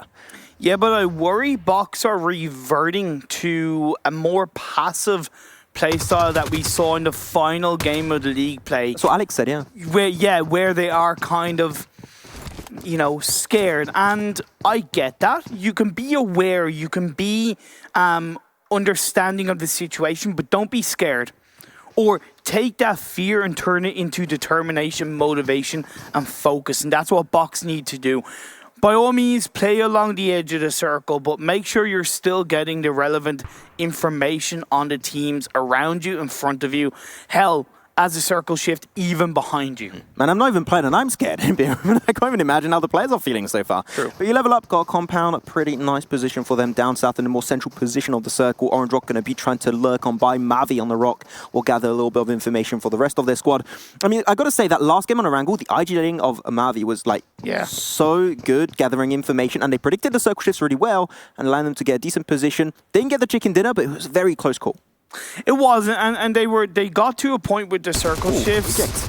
Okay, well, hello there. That's going to be Ice Shots, going to be kicking it off onto Urali. Interesting stuff, but they're going to be breaching this one really early on. And we talked about this earlier, right? Going out with a bang. Reject Scarlet, they want to go for every fight they might be able to take, as Luther's got a little bit of an off angle onto Team Secret, leaving Rex there alone, pulling off the res very slowly, and he should be able to get it normally. As Urali comes back, that's a great molly. He's going to be kicking up. It's barbecue time on top of Team Secret, but now they're going to go for the push on the backside. He's getting cornered up. He can't do anything to fight against that, and there you go. Team Secret going to be losing 2 players in this early stage to the hands of Reject Scarlet.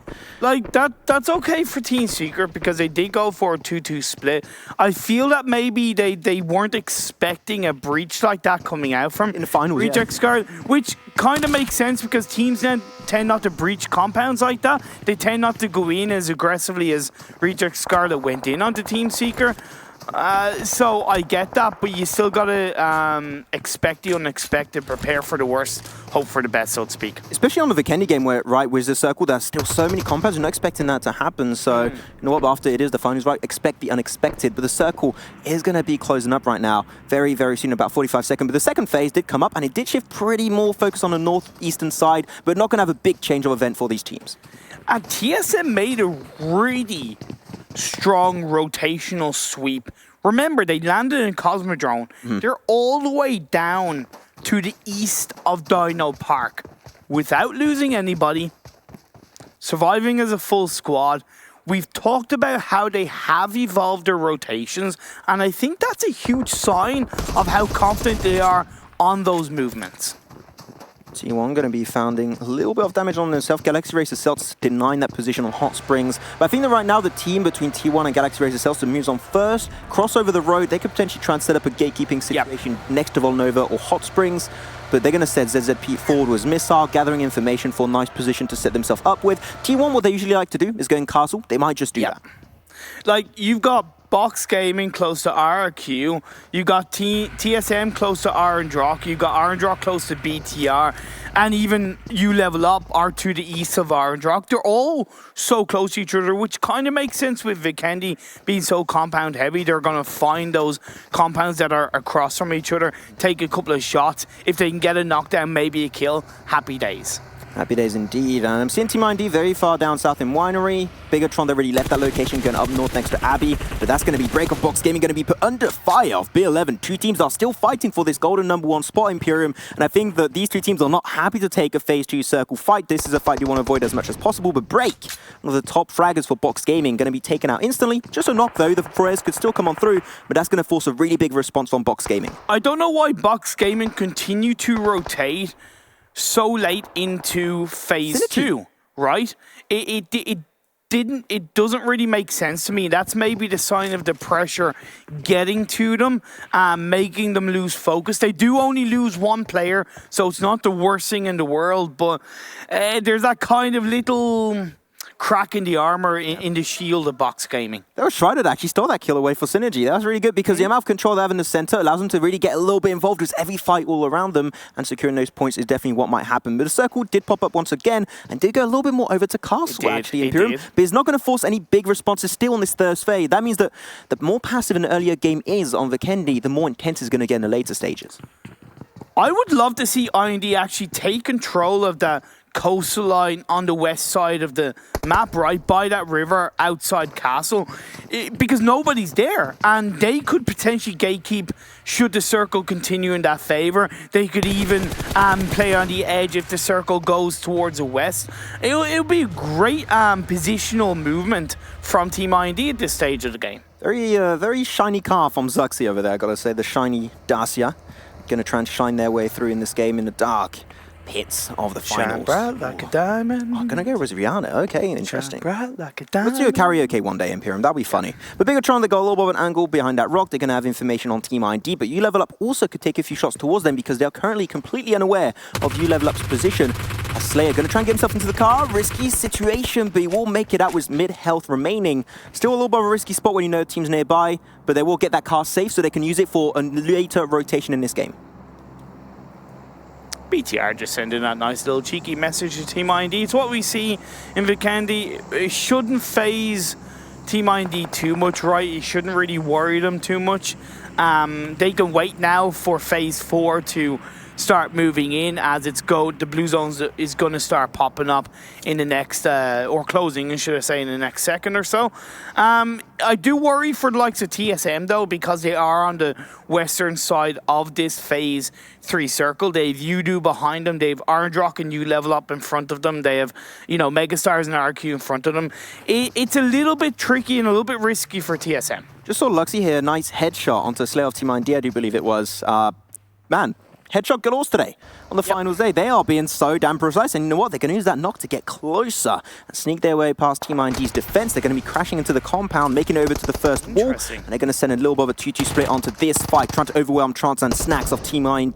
Zuxy's going to be the first line of offense onto this team, as Microboy and Ryzen going to be joining the party later on. 3v2 currently unfolding, and Snacks is going to be right there, trying to pull a little bit of a reverse engagement onto Ryzen, but he doesn't quite get it, and Trance is also going to get shut down, and that's 2 members of Team IND taken out early on. That's going to be another potentially bad performance going into Vikendi here. It's a definition of information equals power, right? Yeah. They knew Team IND were in a 2-2 split. They'd scouted enough. The second they got the knockdown, they didn't go for the 2 players that were in the compound they knocked down. They went for the 2 players as a full squad. In the other compound, it was perfect play by BTR. They gain more control, they gain 2 kills, they don't lose anybody. Well executed. They wanted to hurt Team IND as much as they possibly could. Yeah, of course. Imperium, and they're doing a stellar performance from them in this early stage. But now Team IND actually going to be crawling their way up north of Villanova into the back of Team IND. Might have a fight breaking out really, really soon as the sneaky replay comes on now aboard. And that is the headshot from Luxy. Hits it onto Slayer. Greatly done. Slayer, I mean, he was not moving. You're asking to get a headshot at that point. And there you go. That's how they got the knockdown to allow them to get that push onto Team IND. Yeah, but probably shouldn't have been there. It is what it is. We did see the next phase go up and it went a bit down south, centered up nicely. Castle is a tiny bit in play, but I doubt it's going to stay there. It's nice for all of these teams, and it's going to be one of those games, right, where we have the passiveness, 58 players still alive, all teams. Suddenly, in the next 5 to 6 minutes, the water's going to break. Players are going to go wild, bodies are going to hit the floor, teams are going to get wiped out left, right and centre, and then we'll come down to the final 5-6 teams. Basically, things are going to get intense. In a few words, things are going to get very, very intriguing as time goes by. T1 got very close to 420 OP, and even the other player, which is Slayer, right behind of Team IND, trying their best. They're going to slowly get the push, but 420 OP has a great angle to stop that push from happening as they're just going to crawl their way up the mountainside. But T1, this is their very first fight. They had one earlier, was Galaxy Racer Cells, but they use no utility. Grenade comes out onto 420 OP, not going to connect just yet. But Slayer going for the off angle. Oh, no way. Oh, Ultron was the M24 headshot. What? So many headshots, and a kill will be confirmed and stolen away by Erangel of T1. Man, what is this? Oh man, I don't think there could be a better time to say pat the headshot Bolte. Like, it's non-stop.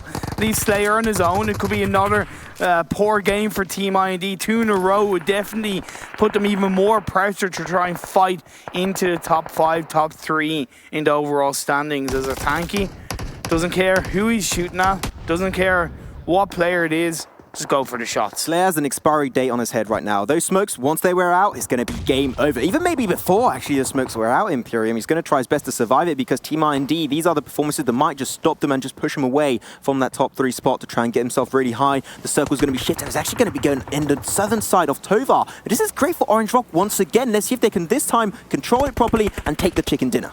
It's great high ground where Orange Rock are, but you level up are to the east of them.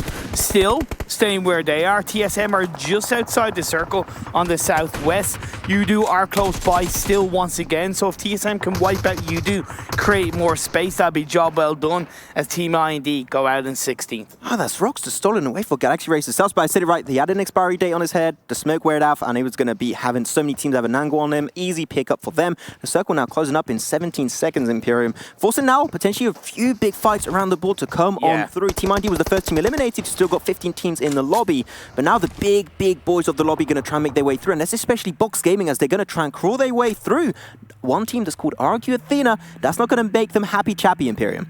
And also even Synergy to the left of RQ and Megastars to the... Sorry, Synergy to the right, Megastars to the left, and even Valdis joining in.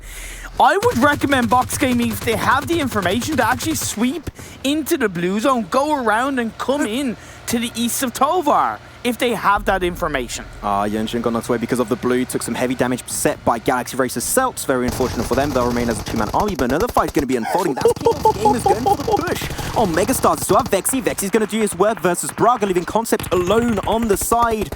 Taking a fight versus Swag and Vexy. Vexy going to try and pull his heel up. Concept with the Uzi going to make it work out versus Swag, and now going to 1v1, but Vexy is going to be there once again. But Box Gaming, they're going for the third party because they want all those kills for themselves, as Vexy doesn't have the time to kill, I do believe. He's going to confirm the kill all one by one, but Vexy back to 75% health. Can he make the clutch move happen? It's definitely going pretty good for them. Team Secret get eliminated in the lobby also. But UDO gang also going to get... No way! Party of a third party. What the hell is happening, Imperium? Going for the re-engage onto Box. Huga gonna be last man standing, but UDO closed out. So we saw Megastars take out King of Gamers, we saw Box take out Megastars, and now we see UDO gang take out Box Gaming. What a compound, what a couple of fights. It opens this lobby up, it opens the rest of the land up as the next circle shifts down south. RQ saw that from a distance like, well, I'm happy I wasn't over there. I'm happy I wasn't there, Imperium, for sure. We wanted to try and get kills, but that was a bit too much to deal with. But the circle did shift back, and it's still once again in the favor of Orange Rock. I mean, these guys, like, the IGLing is on point. They predict the circle so damn well, and now we're going to see if some teams can try and over and topple this team's position down. One team that could do that right now is Bigatron from the southern side. And the good thing is that as we get lower in the teams, we're down to 11 teams, right? You are getting into the point of the game and into the point where there's more placement points available, so it could help the teams fighting for that top spot. BTR as well is still up as a full squad out on the southern side, just outside the circle. TSM are making the way in. You level up, have to try and find a space in, as do RRQ, who are on the north side of this circle. The 11 of RRQ Athena already with 3 kills. Imperium. RRQ looking good still in top 1 position with 224. Right behind him is Bigatron with 224 points behind. Let's see if they can take a good performance. But now Reject Scarlet pushing their way through on the eastern side, involved with Galaxy Racer Celts, but they are struggling. Some pretty big casualties there. Rocks in a lot of trouble. If you can try and get a first aid off, that'd be good, as the other 2 members of Galaxy Racer Celts are behind the rock. Webb knows where he is. You're already covering from behind. Reject Scarlet, they still have to try and make their way into the circle, so if they can take out the side of Galaxy Racer Celts, then push in, it could be pretty good for them. I think they're going to leave the fight actually first. Imperium potentially. They seem like they're going to be sending a few players away first. They're doing a 2-2 split. 2 players going to try and secure their position in the circle. If they do that, they can decide, do we want to take the fight versus Celts, or do we want to try and get a decent position? But Ultron, he's not scared. He's fearless. Well, maybe he should have been actually. He's going to be going down. Followed up with a tanky right behind. Galaxy Racer Celts eliminated in 11th. 10 teams still in this lobby. Imperium. And now things are getting more and more intriguing as time comes by, because the big fight between Synergy and RRQ should be breaking out in the northern side. Plus Valdez and Murder, who've not been afraid to take a fight, but Ted is going to knock down Martin, leaving Goddard Velmuth trying to get that cover ground as RRQ taking and feeling the heat. Velmuth! This man is just so damn good at PUBG Mobile. Imperium, and now Synergy, they're like, okay, this team is pretty hurt. We're going to go and try and deal even more damage to this squad versus Valdez the Murder. But they're going to be right behind that rock. They can't fully send it and commit it. But Velmuth, on the upper hand, they're going to get the angle onto Servi, going to get the knockdown, and then also the flush. But another team's got an angle. There's going to be Reject Scarlet going for the backside. Ted knocked away. They want to deal that finishing blow onto Synergy right here, right now. And that's given actual time and space to RRQ. They're able to breathe a small sigh of relief as Austin Bodex is going to get pushed down. Velmuth and Valdez take down Synergy.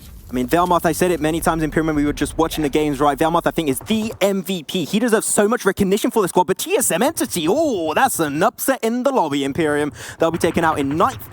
8 teams still in this one, and Orange Rock, you got to say, they're still playing this one with also Bigatron. This is potentially a big upset, but you level up also in the lobby, and that's the team that Froz has been mentioning. Hey, got to be careful. They're going to be lurking in the shadows, trying to secure these big games, and if they do so, they might just be the underdog team taking the golden trophy. 33 points in 3 games for you level up. So they've been pretty consistent in this map. They're now into the top 7. Of course, Orange Rock are to the south of them. You've BTR behind Orange Rock. BTR are going to try and find some kind of space in between the blue zone and you level up to inch their way in. But Veru ready to strike when the iron is hot. Trying to get some few nice angles, but Orange Rock, they're going to try and gatekeep the south away from Bigatron. They're going to use the cards, a little bit of a risky play, but seems like it does pay off a little bit. Get himself a little bit more pressure. Ryzen still got some utility for Bigatron. They're still remaining as a 4-man squad. They're going to need that manpower to push their way through, but Zux is already in the circle, Imperium. A nice foothold to allow his team to rotate on through next to the rock and take the fight to Orange. Because that big rock is in the way, you level up don't actually have to focus on Orange Rock or BTR. They can focus on Reject Scarlet. Yeah. RQB11 tried his best to push on through, but they got across the road, Imperium, and that is always a scary feat to do on Vikendi. And we might actually lose him because D2E is left alone for RQ Athena. Yudu Gank holding their position, going dead center, trying to deny teams away. But now the high gun is held by You Level Up onto Reject Scarlet. They're looking good. 6 kills ready for You Level Up. This might be this golden game to move even higher in the standings, Imperium. But now, as this game continues on, we do have 5 teams left standing. BTR have Luxie knocked down, Ryzen and Zuxi trying to hold on as a full squad of Orange Rock try to sprinkle that dust of citrus onto BTR. 2nd, 4th and 5th position Imperium of the standings are still in this game fighting for the extra points they might just secure on this team. And also you want to try and kill the other teams around you to try and just potentially make them get a slower performance. Grenade comes out from Ryzen, connects onto Scout. Knockdown will be ensuing. The circle is going to move away in 52nd. That's going to be very scary, but really Orange Rock, they're just forced in one direction, and that's straight in the open arms of Bigatron, and they're ready to take that fight for themselves. But BTR are walking into the open arms of You Level Up around the other side of the rock. You do have D2E taken out. RQ have been eliminated. BTR are pushing on in. We'll see. This might be Erangel coming back, and they do get the knockdown from Mavi with the Uzi. Greatly executed, and now going to try and get the extra engage on the side. Erangel struggling, losing Vari himself. Fury going to be able to potentially gather even information for his squad, but Zuxi will be a casualty. Luxy also potentially on the side, leaving now one player alone. That's going to be Ryzen. Can he topple down in a 1v2 versus Erangel? He's getting pushed by Gil on the side. He gets it. Ryzen is solo. He still have 2 first aids. You might want to use it before taking the fight. He takes it once again over Erangel. Bigatron, showing why they are the world champions. Oh my God, Ryzen, that jump shot to take down Orange Rocket comes down to these two teams. You do against BTR. Ryzen gets one. He's not going to get any more, but it's done enough. You do get the chicken dinner. I mean, Bigatron, they took fight after fight after fight. They eliminated you level up, and also Orange Rock. 2 teams are also fighting for the same position they're fighting for. I mean, if that's not a great game from Bigatron, it was called earlier by Alex also right. They need good games. Vikendi, that is the map that they know the most, and that's where they're going to get some really good games. I can't believe that beautiful jump shot from Ryzen. Get like 10 health. Such an integral play. Like, yeah, I have no words. Let's take it to the desk after this break. Yeah.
Oh, a good ending here to our Vikendi for our final day. And that was the final Vikendi, actually, now that I think about it. So great stuff from Udo Gank. I don't know whether or not that's really going to put themselves in contention for everything, but moving themselves up the rankings to try and get more money on the board, because everyone's gunning for more money. So nice stuff by them. But incredibly heated moments towards the end for us for a lot of these teams that are jostling for position up towards the top. I mean, we saw so many teams that is jostling for the top there, just be so close to each other. And I mean, everyone wants a piece of that cake, right? Yeah, I mean, the main fight of the whole entire game or battleground was essentially this Orange Rock versus Bigatron. And then as soon as it was down to just Ryzen, I mean, he's in a 1 versus 3 versus Udo Gank. Oh, right. But still, he made it close. He made us... Ryzen, jump out of our Ryzen. seats. Very impressive stuff by Ryzen, as always. Let's take a look at the points coming in from this game. It is 27 points for Bigatron Red Aliens, because they got 13 points from kills up towards the top. Udo Gank will get 25. Nice ones on the board too. But you level up in contention, Orange Rock in contention, RRQ in contention, Box Gaming, only got themselves the 5 points there. There's quite the divide between 7th and 8th. Yeah, quite a lot there. But it's good to see that all the teams that are fighting for first place is on this first page here, at least, because that's what we're looking for. We're looking for that great performance from all of them today. Yeah, and it's impressive as well from Udo Gank to get the win yesterday on Vikendi and to get a second one here, coming into our second game of the day, of the final day, and then towards the lower echelons of the table. Team IND, once again, the first team to go out. Actually, no, excuse me. King of Gamers went out first, but either way, Team IND, Team Secret, once again, James, with a similar situation as the last game, where these are the sorts of teams that can't be going out early if they want a chance of, well, at least maybe finishing top 5 at this point. Yeah, we had quite the northern plane here for our Vikendi. We'll take a look at Yudu Gank Hero. Did, you know, decent numbers, what it is what it is. We had a northern plane, and then we had that southern circle. And of course, for our first couple of circles, everyone's getting into the okay positions, and everyone's going to be playing from the center. But before we actually get to our Mountain Dew Do the Do moments, let's play our hand once again and see who is standing up. Wait. Did you hear that? Oh. Wait. I hear something. Don't you dare open that. Oh, here we go. This can tells me it's Ryzen that is the MVP. Oh, I think it's pretty obvious at this point. No magic needed this time, boys. Let's see if the can was right. Let's do. Flip it. Ryzen. Our producer Is it Ryzen? 3, 2, producer says no. Where is it? We're just going to have to pretend, boys. The can is ready. Oh, the can was right. Finally. Good job, Can. Good job. Wait, the can was more correct than our producer. That's weird. Yeah. The cat told me. I mean, to be fair, he's just trolling. Oh my goodness. Look at those 1,200 damage? That might be the most we've seen so far in the finals. Yeah, that is by far the best we've seen in the finals so far. And this is the time to step up if any time. But look at that pose though. Oh my God. I mean, he's gunning for more money. Quite literally. He's gunning for the MVP, I'll tell you that much. He was my pick for MVP. Okay. Calm down. Thank you, Ryzen. But of course, we see great performances from You Level Up once again. This team, as you said at the beginning, for us was one of the teams that you think is going to be able to rival for that top spot. Yeah. Just hurt them, of course. Biggitron just got themselves a nice 27, though. I mean, it's going to make everything a little bit harder, but hey, it's still so many more games to go. Mountain Dew Do the Do moments, Alex, as we again have that northern plane into that southern-ish circle. Yeah, this is the start that tilted me, I can't lie, James, when I was watching it. We saw at the start of Erangel, Team Secret lost 2 players immediately to RRQ. Here they come, dropping in just, 2 minutes into the game. And again, we saw them lose 2 players early, and Team Secret cannot get off to a good start. Yeah, I mean, it was rough for them. This was a nice shot. This actually forced IND to move out from there as well afterwards. So we saw the survivors of IND moving out, BTR taking over the compound. But it was a lot of power moves from the bigger teams, I feel like, from the top teams. You saw Orange Rock in the start, for example. They did a very bold rotation. Was he just close range spraying with a 6 times on a G36? Yes, he was. Yes, he was. It's good enough. Just BTR things. And this was probably... Oh no, after you, Frost. Oh, thank you very much, kind gentlemen. This is probably the most crazy fight we had so far in this matchup. We had, a third party followed by another third party. It was Megastars who went down. They took down King of Gamers, and then we saw Box Gaming chime in. They took down Megastars, and then Yudu Gank literally ganked them, took all the loot from 3 other teams, and then just said, see you later. For a second, I thought we were on Sanhok, but no, this is Vikendi actually. Still so many third parties, fourth parties, fifth parties coming in, but it was just amazing to see. But yeah, I was saying Orange Rock, they took that position in Circle 1 and basically held that down until the end. But oh my, Ryzen with the MP5 there. It's kind of impressive that they did hold this position, because when we were watching it, Froz, there's many situations where you take somewhere early center and then you get crushed in by all of the teams around you. However, it was not to be for the majority of Orange Rock's performance there. Well, one of the hardest things to hold that position is that it's not really a compound. It was a little dip next to a big like rock formation, this one.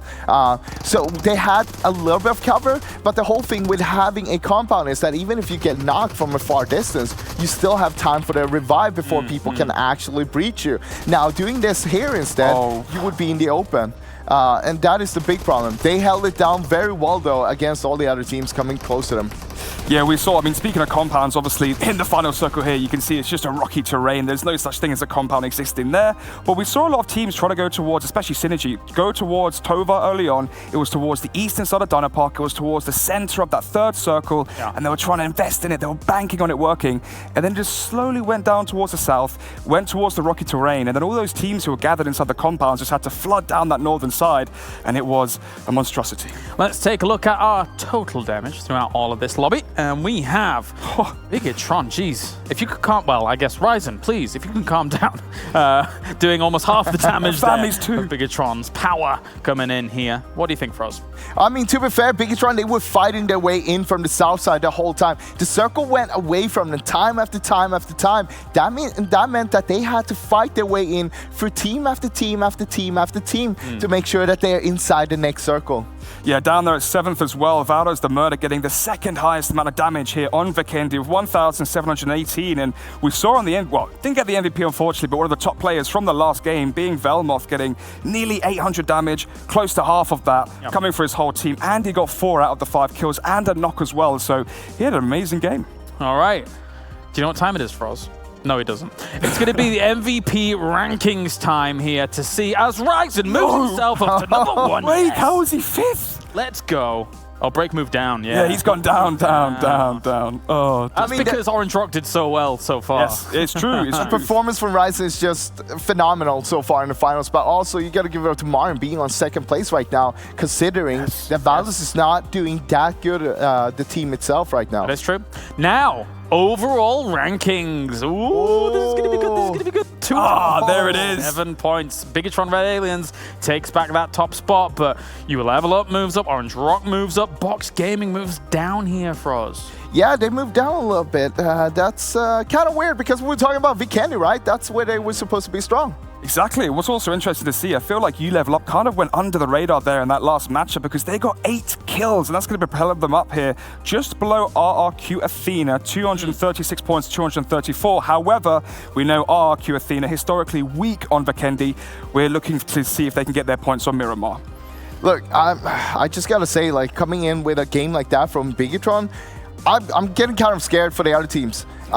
If this is the performance they're pulling up right now, it's going to be very hard. It's going to be very scary for the other teams to come back. We saw them, of course, in their first game only getting a 12th place. That one was kind of not too good for any team except for TSM Entity. And the problem as well for team, GXR Celts, King of Gamers Club as well, they have chicken dinners, they can get some strong finishes. We saw GXR actually go out 3rd in the last map as well. And the problem they're having is they're finishing games with 3 kills.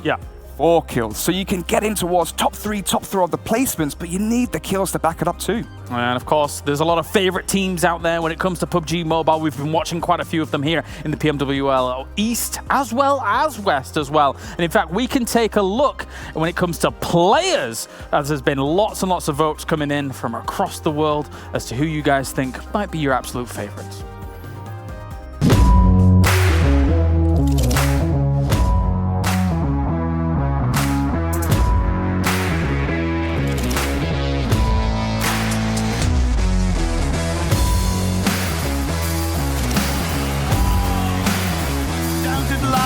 Teams.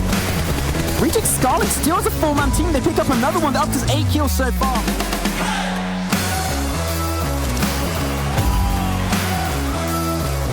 With the Scar, he's doing more than just scars to the players from INS. He single-handedly took out the team of INS. She takes some time, wait for Gil to get rest back up. But this is huge for Morph. They can just wait. Nice spray from Fredo. No way! Fredo!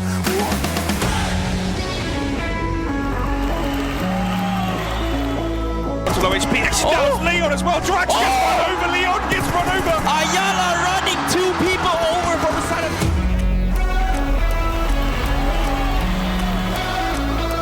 Kill squad player remain his Baby on the outside. I think Baby is going to want to push too aggressively.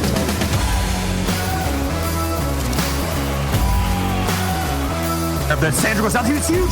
He was the linchpin for this push. He was going to hold the angle. But now Soulfade's going to be able to thirst this. He sees Ulysses up.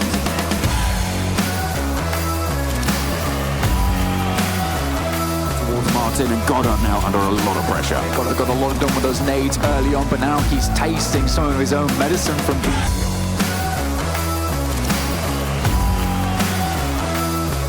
of placement points as we see Choco Nodex putting the pressure on.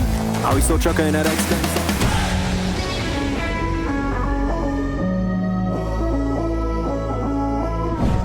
Hello guys, I'm Seiden from T1.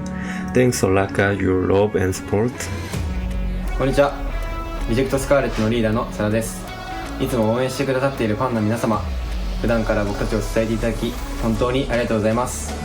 Hola, soy Ayala de Team Queso. Les agradezco mucho por el apoyo y cariño que me dieron. Les quiero mandar un saludo a todos los que me votaron y siempre nos hacen el aguante. Thank you a lot guys for your love and support. Her gün oyun oynayarak ve profesyonel maçları izleyerek çok daha iyi olabilirler. Hello guys, thank you for the love, thank you for the support, and thank you for voting for me. Thanks a lot for your love and support, guys.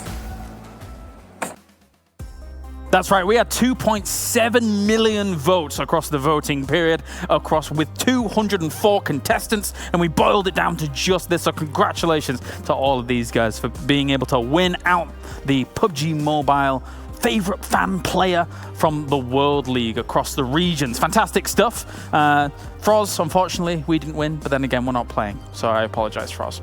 It's okay. It's fine. It's okay. Maybe next time. Maybe next time we'll do better. Maybe next time, yeah. Actually, that's a great idea. We should just enter the tournament. Of course. Let's take a look now at the games that are coming up soon. We have Erangel, Miramar, Sanhok, and Erangel to go. Still 50% of Erangel, and still very, very important, because whilst a TSM entity, for example, won our first game on Erangel, and we've seen them be very powerful before, they didn't have the best of performances on the previous map when it comes to Vikendi. Now, maybe they could make it up here and continue to join that big top pack. Yeah, what was really interesting is when in the last game with TSM versus Orange Rock, TSM rotated into the third circle in a really well-positioned place towards the southwestern side of the third circle, and then they had Orange Rock towards the eastern side of them. Yeah. And then suddenly the circle kept shifting towards those rocks, just towards the south side of Tovar, and then we saw TSM getting, I guess, positioned off by Orange Rock, and they tried to rotate away, and then they got ganked eventually. We need to stop seeing TSM being scared of Orange Rock.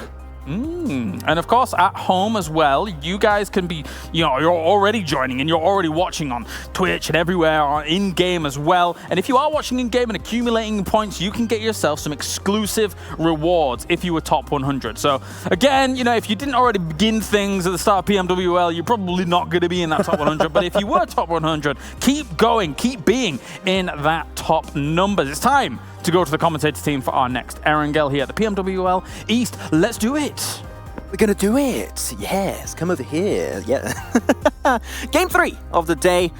Imperium, this is unfortunately our last game we're going to be covering. All the finals of PMWL Season 0. Feels sad, but you know what? Feels like yesterday we kicked off this tournament and we're going to be sprinkling some last little bit of action over here. We're going to go plus ultra into this final game. But it's not about us, it's about the players. It is. And it's getting more intense. And Bigatron with that last game, able to get a significant lead on second position.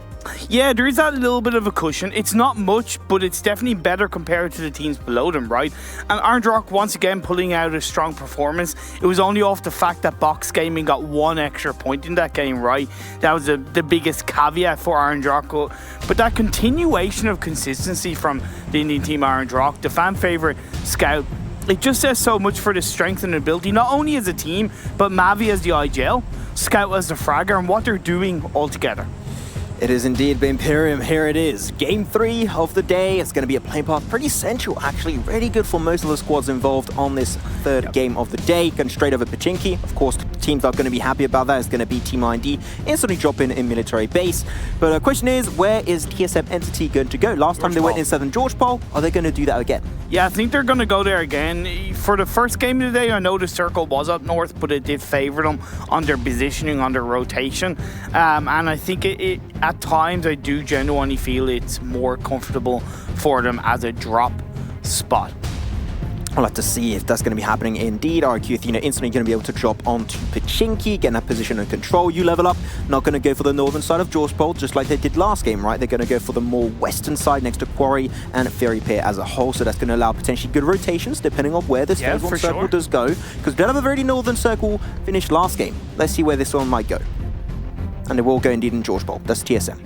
Yeah, that's what I was kind of looking at as well. Orange Rock are going to have a nice, easy movement towards Watertown, that spot to the north of Watertown. And Phase 1 Circle is really nice and normal. I absolutely love it as a Phase 1. I am looking for quite a normal circle game in this. I don't want any real hardships because I think all these teams kind of deserve to have a strong circle game in the palm of their hands. So it means that the destiny is fulfilled by their ability to get the job done. Yeah. You want to see them play at their prime, basically. Exactly, normal pretty circles much. allow these teams to play to their full capacity and go gear second, gear third, gear fourth, and even gear fifth if that one exists, but I'm pretty sure it doesn't yet.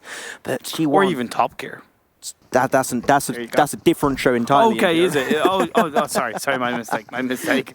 I got to watch some One Piece. Imperium is definitely really fun. About 1,000 episodes in, but you know what? A few teams going to get their locations under control. T1 going to go for the long drop over to Mill to Power, get that under control like they did on the first game. I just can't wait to see how this is going to be coming out. Yeah. But okay, shotgun from Satan on top of that car. You never know, could work out. Well, we saw the DBS be used yesterday. And it worked out pretty effectively. Yeah, Urli. I don't think this circle is really the nicest for TSM unless they rotate relatively early. The reason why is because as it's so central, where a lot of teams are, like RQ, even Team Seeker a little bit to the west, you have Erangel, King of Gamers, Valdis. You know, what I think they'll go for is they'll go for the compound just to the west of Headshot Valley. It's going to give them great scope for Phase 2. It's going to give them a lot of valuable information, and they'll be able to react a lot better to Phase 2 and onwards. Well, I want to see specifically from one team in particular, that would be actually Synergy. Synergy, I would like to see them move away from Mantron pretty early, and like they like to play around Potato Hill most of the time, right? If they do have to center themselves pretty central on this circle, I think they can try and do that very early on and get a lot of control, a lot of visibility and information on the squads around them, like King of Gamers or RQ Athena, Galaxy Racer Celts. So Synergy, I think that if they play to their strength like they did in the past on their angle, I think they can have a pretty decent performance in this one. While we have a little bit of downtime, I also want to throw a huge kind of thank you to everybody involved in the backline, right? I know it's a little bit maybe odd to say it on broadcast, but everybody involved in terms of directors, producers, all the camera people that put all the work in behind the scenes that don't really get a shout out. I want to say all the hard work that's gone into making this event possible is amazing, and they deserve a lot of love and support for that. The shadow crew in the background making everything work out as well as this tournament has been going so far. So definitely, thank you very much everyone that's been also tuning in, getting us closer to that 1 million viewer spike. And we're getting really close. I got to see, I've been seeing the viewership over there. It's getting pretty high. But we'll see if we can actually get that, because if you want 6 nice loot crates for yourself, of course, you might just get some permanent skins. Yes.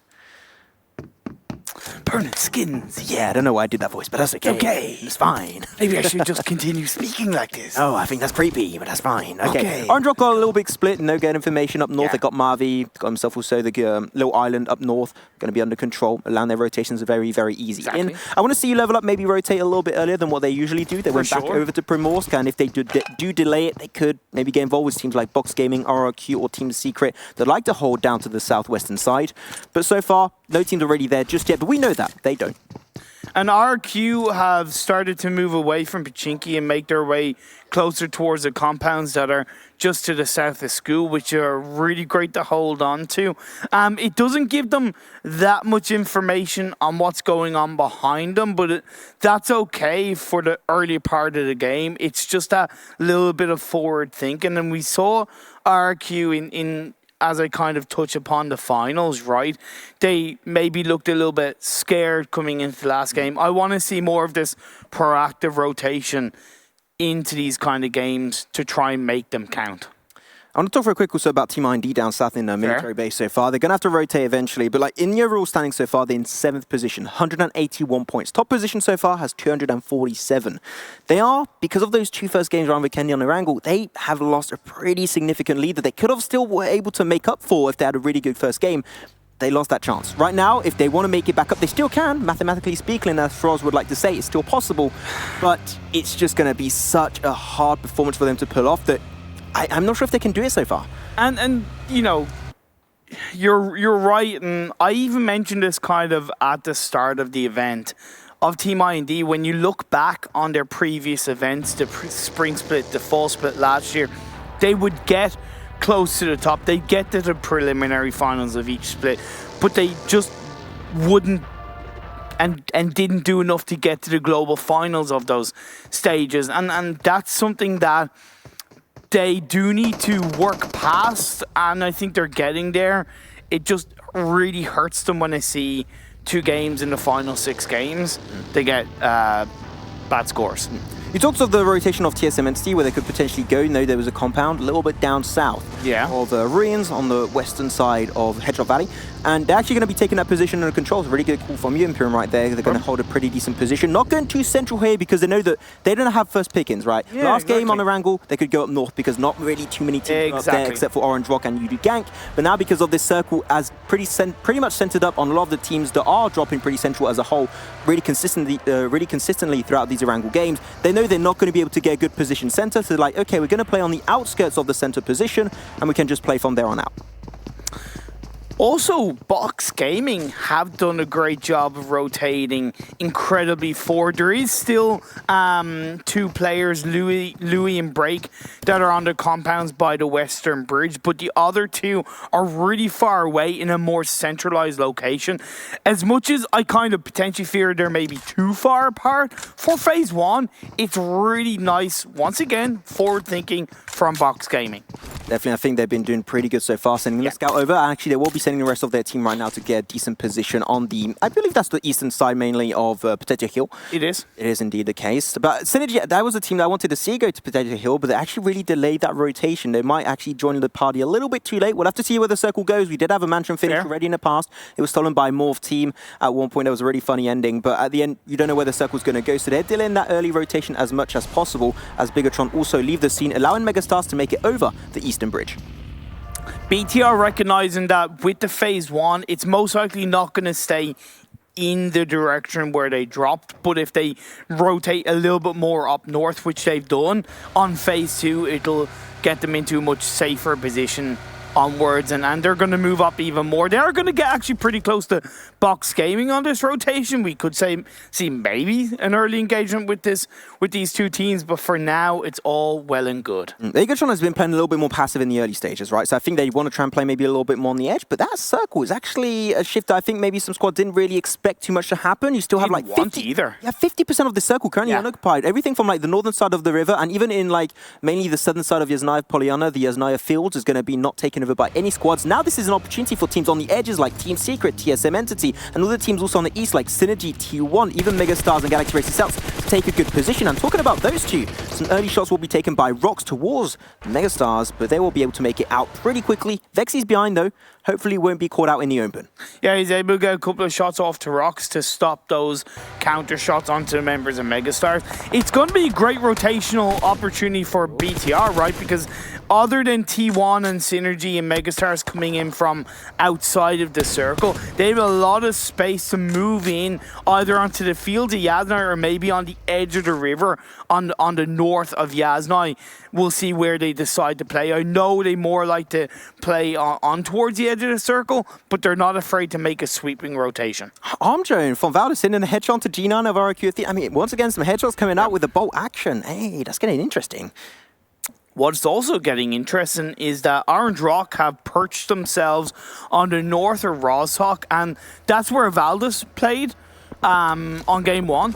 Valdez have gone a little bit more towards the east of Roshawk, but TSM have now put themselves down the south of Roshawk, just to the west of RQ. That could be a little bit spicy as Orange Rock are actually disengaging closer to Valdez. I'm pretty happy with Valdez actually taking that position. They're really consistent in that spot. They're especially very used to the compound where Velmoth are so far. But Nango's going to be held on Orange Rock as they try and get himself for that little building. Gil behind just going to be like, okay, I don't want to get too close to this one. Back to the building I go. Mavi, that nade was a little bit too close to him. But now they're going to have a lot of respect for Valdez the murder. They don't want to get too close on this one. That grenade. I'm hoping that Orange Rock did some form of scouting first. It doesn't look like they did, but you know, when you're rotating initially to the center part of the circle and you know you have that space around you, you don't rotate again without having that information. So I think that was a little bit messy from Orange Rock, but they will be able to at least back off away from the members of Valdez. Yeah, Martin has an off angle. The man that always loves to flank. Going to get himself a little bit of pressure. But RQ, you mentioned the fact that they were on the mountain down south of Rostock, but actually they got pushed away by TSM Entity. And you know that RQ, knowing that they got a lot of pressure on their shoulders for these games, and I'm like, okay, you know what? We just don't want to get too involved just yet. We're going to secure that spot in Rostock right now, potentially pressure the team that is pushing them away, which they have yet to know that is actually TSM Entity. But TSM now got a really good scope on teams down south from them. That's going to be Team IND and even you level up. It's interesting with this phase 2 because no team bar maybe Team Secret has committed themselves to the north of the river. You do, we're always there anyway. But Team Secret have now rotated. If the next phase goes up north, that's going to be a cluster of a mess for a lot of these teams rotating from the south. Like last Erangel game that we had, basically. Exactly same thing. And Very I think similar, and I mentioned even Team Secret should be the one actually trying to wrap around on the western side, trying to try and find a decent position. They're going to get really close to Yudu Gang. Matoy should be scouting that over. Oh, talking about Yudu Gang and Team Secret, the circle's going to be shifting over to them completely. They can try and use that. But you see that TSM, they see that circle. They're already in the car, ready to move out. But I don't think they're going to commit for the north of the river just yet. I think they're going to stick to either the north of Roshok or to that compound just outside Watertown. They could even go for a 2-2 split or send Clutch God, who normally scouts across that bridge. You do also see Megastars sweeping across behind Galaxy Racer South. So a lot of teams are outside the circle trying to rotate in. BTR are quite far away, but they've yet to really move quite heavily from their location. As they do start to move, they're choosing to go for the west side of the south rather than the east, where all those 4 teams are. Galaxy Racer Celts on T1 having a little bit of a race, seeing who can make it up to the high ground, the southern side of Stolber, up north of Yasnai Poliana, and they can maybe try and just deal the hurt over to the other squad. Synergy, they're just like, okay, we'll just let you guys pass by. We don't want to get too involved in this fight so far. We're chilling over here. But they actually do have a little bit of an angle onto Megastars Encore, making his way back to the rest of his team. But Synergy, they're going to be in the blue, so will the other squads, right? So they've got to make their move right now. But most of the center position of the circle has already been occupied, making things a little bit harder for them to find a decent spot. Up north is still available, though. Up north, and it's quite high ground. There's a couple of compounds. It could be good for Team IND, as TSM entity did locate themselves as I thought they would in that compound to the north of Watertown. They've allowed Box Gaming to get into Watertown, which I think is okay, but it's unorthodox of TSM. Normally they'll do everything they can to push a team back. RQ are still in Roshok. They're on the north side. Arndrock are just ahead of them, very close by. And Yudu, Reject Scarlet, and Team Secret are all close to each other on the north of the river. Yeah, I think Bigatron may be pulling the western rotation a little bit late because they're going to be right behind Team IND, and I think they're going to have to try and cross on over the bridge side. You Level Up is also going to be there and trying to find himself a decent spot up north. They made a wild sweeping rotation. Yeah, it was a into big the one. blue. I loved it. I think it's completely fine. They're going to be taking down a little bit of blue zone damage, but they can afford to do that. It's worth it if you can find a very good position. Yeah, so they're going to do their best. Yeah, it's fine. They can afford themselves to do that, but now my eyes are really peeled open for Bigatron because they're coming out on the side of Everest and they're going to have to cross on over the bridge side. But that compound up on the bridge side is held so far by Team ID, but I think they're actually maybe leaving the scene early on. I think they actually got some information as well while they were moving, because they've actually stopped before moving over the bridge where Team IND and New Level Up are, and they're opting to go on the other bridge outside George to try and sweep around You Level Up, or at least they're sending Rise in there. So nice decision making from BTR. Yeah, though Team ID got to be careful about not getting sandwiched up between Bigatron and also between You Level Up. They actually sent Ryzen out to scout on the west really heavily to gather information on these two squads, but that is a hard shift and a half Imperium. Back over to Roshok, here we go, I guess. Okay, that's fair. But now Synergy, actually a team that's going to be able to use this really well, gathering a lot of information, even potentially denying rotations, but expect the unexpected on the final day. Ladies and gentlemen, here's some esport action for you guys. Roshok finish?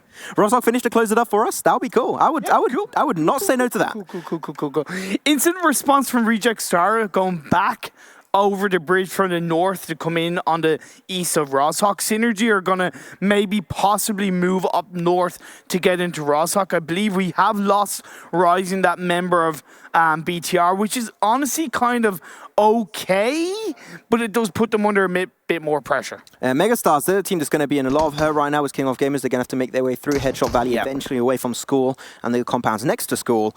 So things could be a little bit tricky as Team ID making their way through Ruins, the area that you're not too happy teams to fight in really most of the time, Imperium. But Bigatron, they got the high ground position, but they're actually allowing Team ID to rotate around them, and they could set up a little bit of a camp on the southern side, on the west of the circle, and really stop him. But Bigatron, I think they know that situation could be unfolding, so they're leaving Ruins really early on, but Box Gaming Gaming, they're there to put a little bit of a barricade to stop them from moving any forward. There's even encore of Megastars that could get a couple of shots onto BTR to drive them closer to Box Gaming, and that's where BTR have got to be swift on their response. There's a lot of little crevice that they can cover themselves behind, and that's what they're trying to do to avoid Box Gaming. But let's not forget, they're still not in the circle. Yeah, they kept Luis actually in the circle for Box Gaming, so just to make sure they can secure position, but they want to really put as many players down south as possible because they heard Team IND and Bigatron. As I see, actually, Megastar's actually going to even involved in the party. Encore. They want to try and give themselves a little bit of a knockdown because right now Bigatron, they're getting suffocated by a lot of squads around them, and Megastars, they're going to deal the hurt pretty heavily. They're also getting suffocated by the blue zone,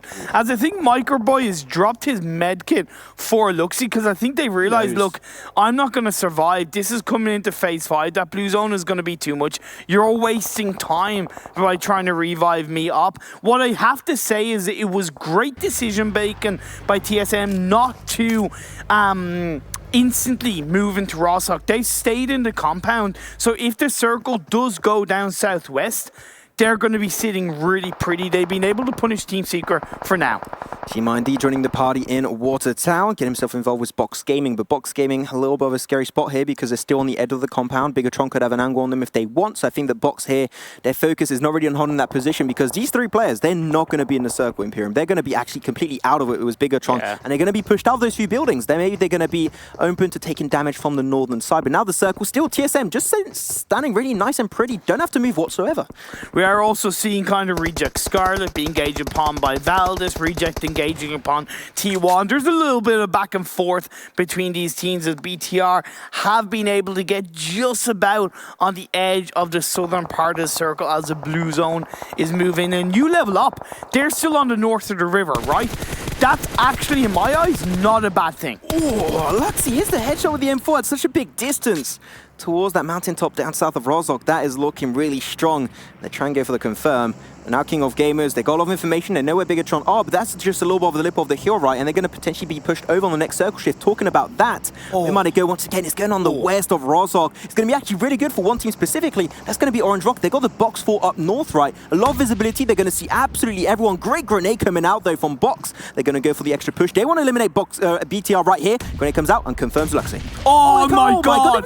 No way. Pimay with the final blow to eliminate the boys on top and create a bit more space and spiciness for teams below to get on top. There you have it, but that's going to create a lot of opportunities for Box Gaming. They just got to keep their focus on to snacks of Team IND before moving into the circle, but they've still got a long way to go. Team Secret trying their best to hold the northern side. They're going to be gathering information on You Level Up, and you talked about it right earlier. It's downhill. You Level Up, they're not going to be controlling this fight versus this team. Bolt action coming out on their side. Really, You Level Up trying to fight as much time as possible. Oh, Snacks just absolutely took down a member of Box Gaming from behind. Box are still surviving as a two-man team, but they're rotating right into the hands of King and Gamers over that hill. You can see it right in front of you. They're going to stop just before. Of course, they want to try and get a bit of information. They see Encore knocked down. Can they find Swag? They've got two fights to take. Currently, one versus Megastars and also one versus King of Gamers. King of Gamers, they don't want to have the low ground end of this fight. Both up extremely low, but able to get a knockdown. And Box Gaming down to now one that's going to be Hyuga. Trying his best. Concept is going to go for the engage. Nice headshot connects from Hyuga on the distance. Now Soup able to res back up, and he's going to re-engage on Hyuga again. Hyuga with the AKM doing some work, and he's going to try and potentially take the 1v3. This is King of Gamers. We want to confirm the kills. Up to 5 so far. Big game from Box Gaming. Definitely. You do still have Hugya left standing for Box Gaming. Smoke is going to be thrown out. He's biding his time, waiting for the final moments. You Level Up have been able to take down the members of Team Secret, but TSM trying to fight their way in on the northern side of the circle. Hugging the rock, trying to find the remaining members of You Level Up, but a shot comes out and Jonathan gets knocked. TSM took the position of Team Secret away after they died, and now they're dealing and trying to deny You Level Up away from this position in the Oh no, no. That looks good. Oh my God, such a good grenade coming out from the water of Winter. How did he even do that? In the vehicle, through the grenade, eliminates TSM, and You Level Up get 4 kills for their troubles. How did you do that? We've seen so many weird things. The punch of Ted in the water, the grenade from the water from Winter. I mean, some great stuff is happening over here in PMWL East Season 0 in the final stages, but now the fight is going to be shifting once again on the next circle shift. On phase 6, Unigang trying their best to make it uphill towards the compound, held so far by Orange Rock. I said that position was great, and they're making full usage of it. Orange Rock are on 4 kills so far. We're down to 9 teams. Team I&D are eliminated. No team is on the western side of the circle as the next phase is about to show up. It does go down southwest. RQ are on the east side, but Orange Rock do have a bit of a prime spot if they can instantly react.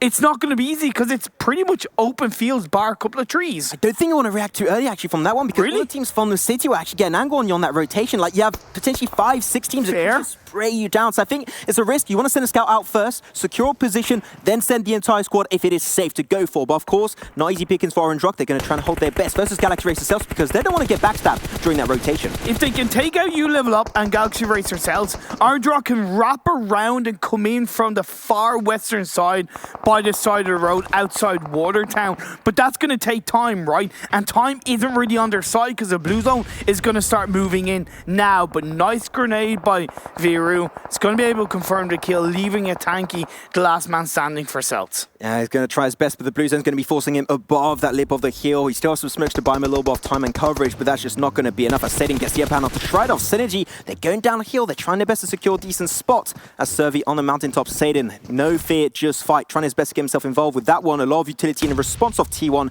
to make sure they don't get attacked from the backside as they make their way into the circle, because they'll know many buildings of Rozhok itself in the circle Imperium that are going to be available. Synergy has a decent position and is going to be denied by a lot of squads around them. Oh, Orange Rock.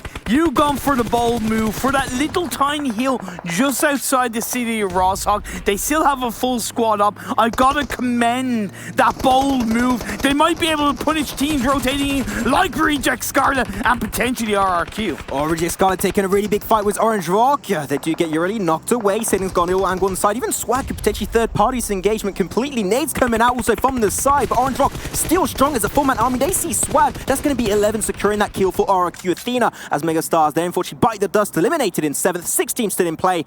And man, Orange Rock, that was a risky play, but now they got that position under control. They have the game to their advantage. I genuinely think they made the decision at that moment because of the lack of players in the lobby. If it had been 30 players up, for example, they wouldn't have done it. But knowing that it's 17 to 20, they have that extra space. Orange Rock, they eliminate one team that they desperately wanted to kill, and that's You Level Up out in 6. Now they even say ZZP of T1. They eliminate another squad. They just took down 2 kills. 2 teams in the lobby. They're looking so good in this game, Imperium. They're on 9 kills. They're trying to hit double digits, but can't G9 stop them in their tracks. Grenade, G9, the man that's got the most nade kills early in the tournament. Can he show it once again how good his nades are? Can he show himself superior to Mavi as a nade king? RRQ making their way down. D3 taking his time on the mountaintop to gather information, try and direct his team in a decent position. But the circle's going to shift once again on phase 7, but Webb gets taken out. Reject Scarlet out in 4th. Valdez, the murder, are still behind RQ. They could provide that stat back. We're down to the top 3 teams. It's 4v4v4. The circle did go back over to the western side, forcing all the teams in open arms of Orange Rock, and they're going to capitalize on this golden opportunity. D2E taking a little bit of tick damage from that grenade. I think they might have to actually send a few players, 1 or 2 forward in the circle to secure that spot and take the fight from a distance, as Viru going to go for the off angle. Valdez the murder does get armed Joan with a headshot on the M4. And now they're going to try their best, but really now Valdez, they're the team furthest away from the circle. They're going to have to run forward first. And I think RRQ now 100% know that Valdez are behind them. They definitely know because Martin knocks down D2E. Martin, be careful. Ernie might want to go for the jump shot above that, but Velmuth's going to be joining the party, but an off angle Viru will get the up hand on that engagement. He's going to get clapped straight back from the other side of that mountain. And now they're going to make their way through, but Ernie's still going to try and go for the engagement on Velmuth, but Velmuth making things happen once again for his squad of Valdez the Murder and potentially able to pull off a double rest, but the circle is running straight behind them. They may not be in the fight for first place, but they are certainly in the fight to get the best results that they can. Orange Rock, do not get involved unless you have to.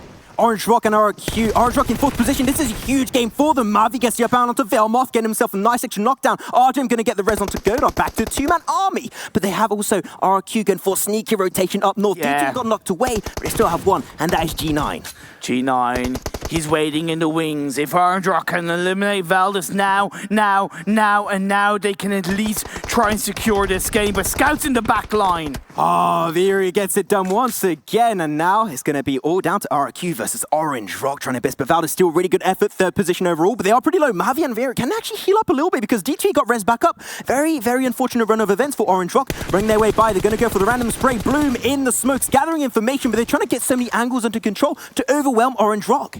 It's an Orange Rock sandwich right now. Scouts in the front line. Gil gets to knock down one player left standing. CG9 in the open, in trying to snake his way through, but it's going to be no for RRQ Athena. Orange Rock making India proud once again, securing the third chicken dinner of this final day. Big game, they took control. They are so proactive. It's awesome to see them play like this. The consistency just does not stop for Orange Rock. I told you they're ramping up right. I told you day one, they started off strong. Day two, they continued. Day three was strong, but day four is overdrive. There you have it, guys. That's the first 3 games. They're 50% done with the final day. With that said, myself and Imperium will see you out. We'll send it over to the desk. See you later.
The PUBG Mobile World League is brought to you by the title sponsor, Qualcomm Snapdragon Elite Gaming, and the official beverage sponsor, Mountain Dew.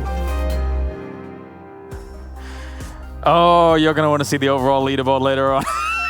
We are back, ladies and gentlemen. What a game of Erangel, and for me, one of the best plays of the entire tournament just came out from Orange Rock. What a move. We're going to talk about it later on here, but they got themselves huge points off this game. Alex, Froz joining me. Yeah, wow. Froz! Ah! Hey, Froz, you predicted it. You said Orange Rock, they need one big game to come back into this one to have a running for the whole entire event, and that was it.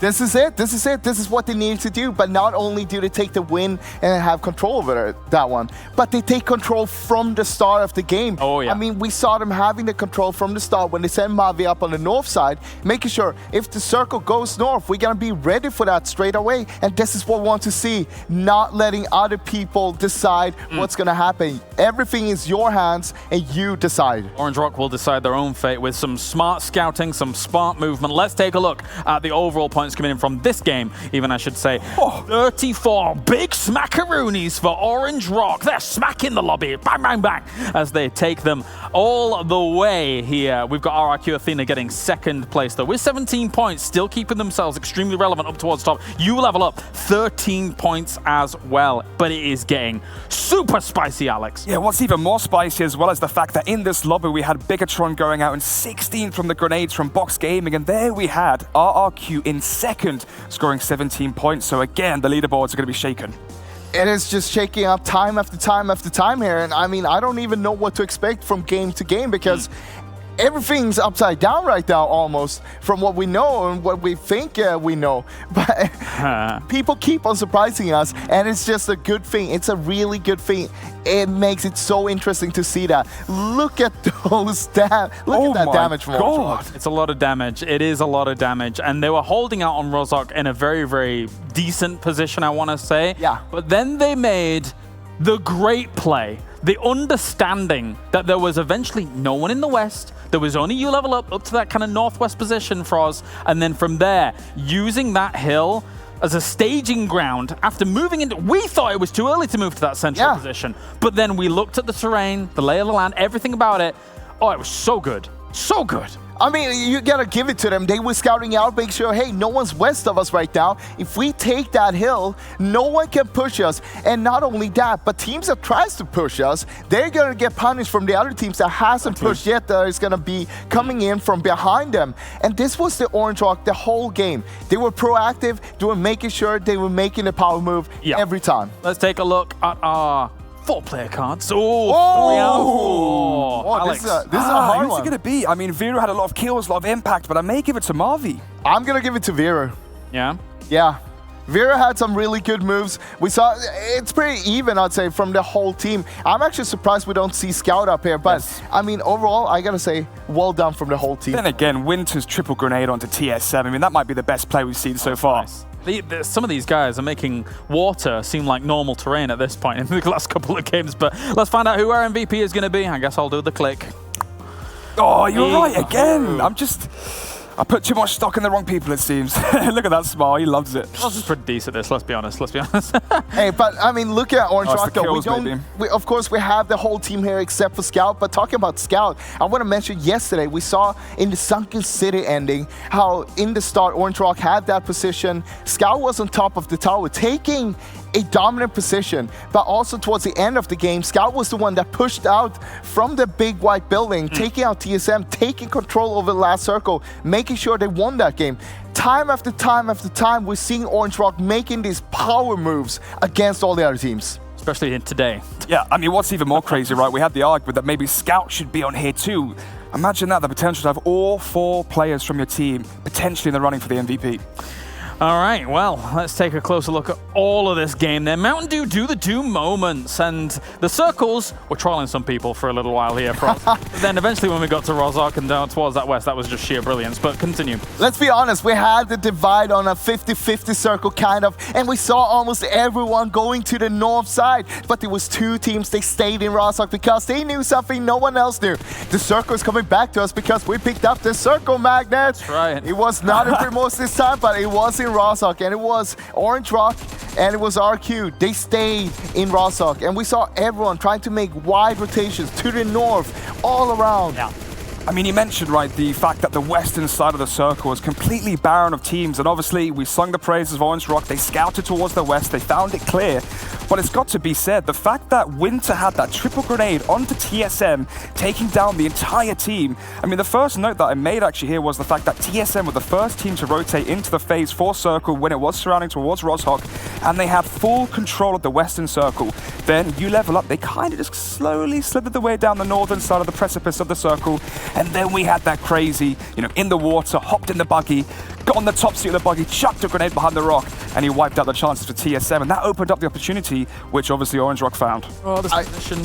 I can tell you, it's tense right now, and you can feel it. You can see it in the lobby. 17 minutes into the game here, we still had 61 people alive. This is some Vikendi numbers. Because no one wants to lose out early. You saw Gil just kill off Winter, and that was the one major threat, if any threats, that they would have on that side of the hill. So, wait, I'm the host. I don't want to be breaking this down. No, I was actually about to mention that point. Keep on going. It's good.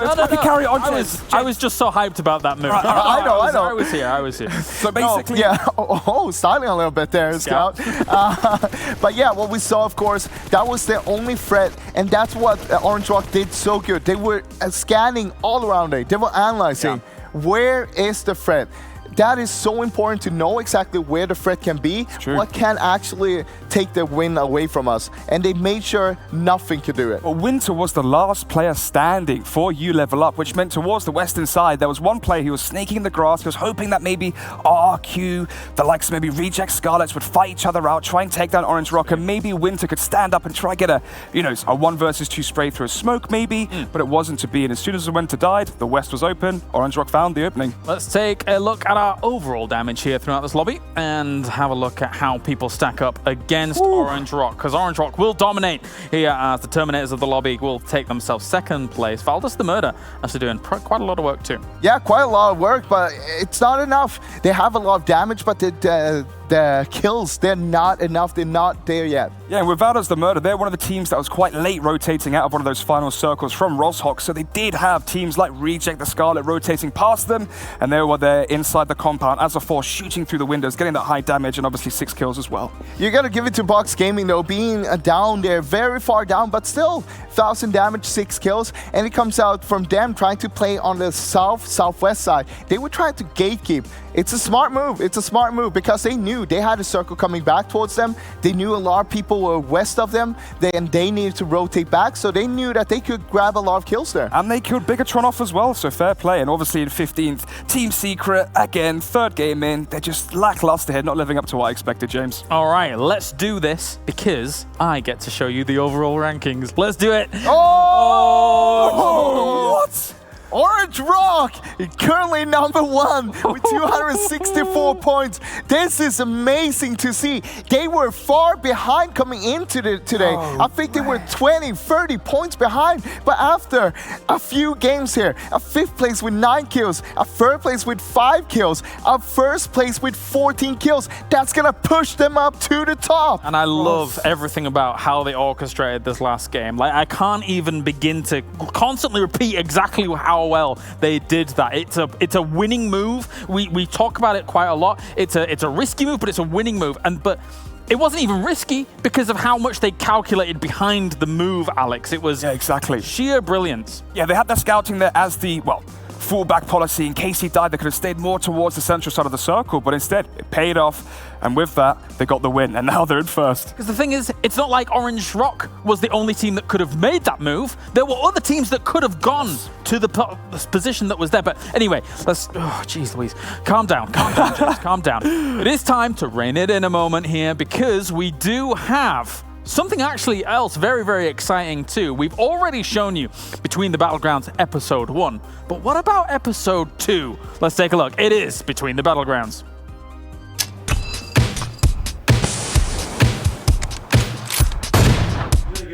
Kita kali ini pasti bakal lebih ramai lagi karena kemarin kita udah ngeliat pertandingan yang seru.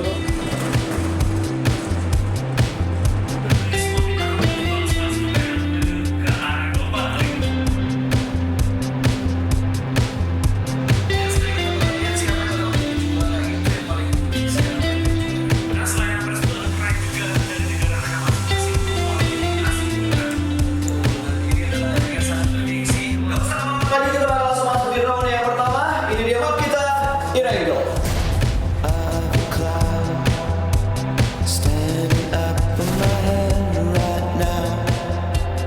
Tell me it's time to come down.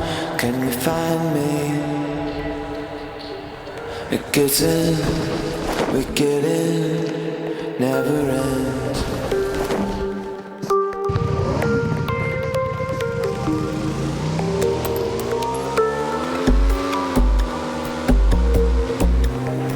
It's very difficult to say what a great team is made of.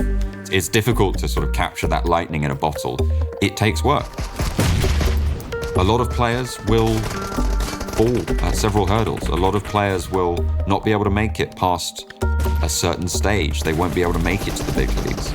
And that's just how it is, you know. It's not easy. Otherwise anyone would do it, and everyone would do it. I mean, you know, $5 million of prize money over the year. Why wouldn't you?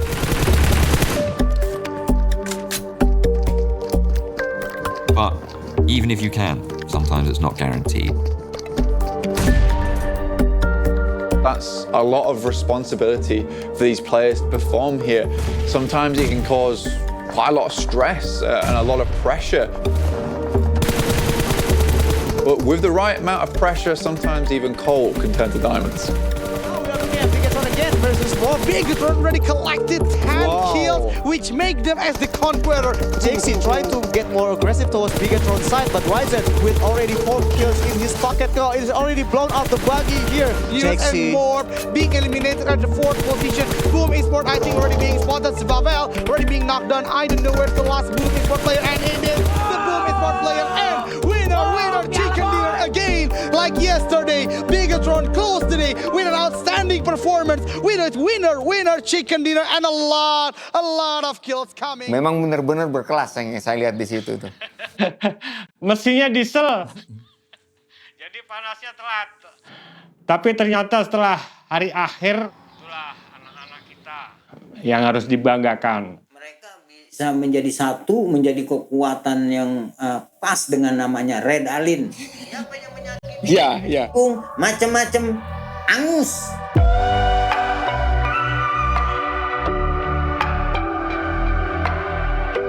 The World League for a lot of these players is that pedestal, right? It's that pedestal that everyone's looking to sit atop, and it's not easy to do. Any player, whilst they might aspire to be there, needs to be ready to be there as well. When they come up against other regions, when they come up against plays that they haven't seen before, will they be able to adapt and overcome? It's the ultimate expression of skill in PUBG Mobile. And your ability to get there really can prove to not only the people around you, but to yourself, that you deserve to be one of the best. And for a lot of players, that's exactly what they want, what they're pushing for, what they're driving at. Karena belum pernah ke global final, jadi aku ya belum tahu kayak gitu rasanya kayak gimana.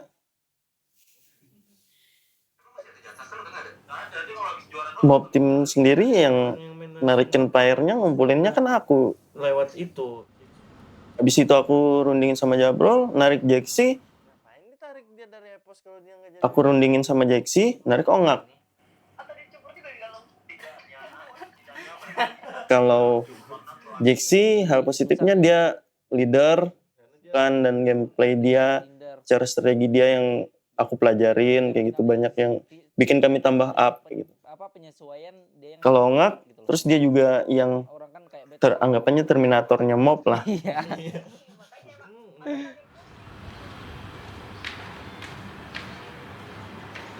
Tujuan kami juga, goal kami ya tentunya slot ke PMWL untuk nemenin Bigatron di sana. Kalau semua tim di Indonesia tuh ya memang mainnya tuh di bawah bayang-bayang better. Bigatron kan juara bukan nggak instan gitu. 1 tahun dia dibantai orang, dia level up, akhirnya dia bisa juara dunia di next seasonnya. Hai, Halo. Dan mereka bisa dibilang adalah duo terbaik sedunia juga. Mereka nggak bisa dipisahkan, dan menurut gue pribadi kemanapun mereka pergi, dimanapun mereka bermain, atau dengan roster manapun yang bermain dengan mereka. Nah, kalau dari tim sendiri, tim yang mungkin menyulitkan kalian untuk mendapatkan WWCD selama ini tuh siapa aja sih? Siapa? Nggak ada sih. Untuk Rensky dan juga Zabrol, mereka merupakan kakak adik juga. Mereka memiliki chemistry yang sangat baik. Niku Morp Jabrol, aku Rensky. Hai, kalian berdua, congratulations untuk winner chicken dinnernya ya pastinya. Habis itu kalau Jabrol tuh adikku sendiri. Jadi aku lebih kenal dia dari sebelumnya. Kayak gimana, ya mungkin dia lebih jago dari aku gitu. Terus kalau dia lebih bisa, gimana sih kalau masih muda gitu, masih bisa banyak yang diasah, masih bisa dibilangin. Jabrol tuh lagi balik ke Palangkaraya gitu, ke kota asal kami.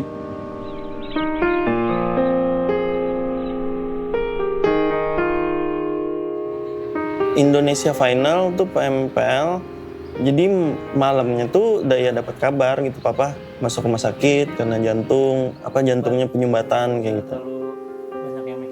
Kalau kemarin kan tahu kabarnya tuh pas Indonesia final hari pertama kan.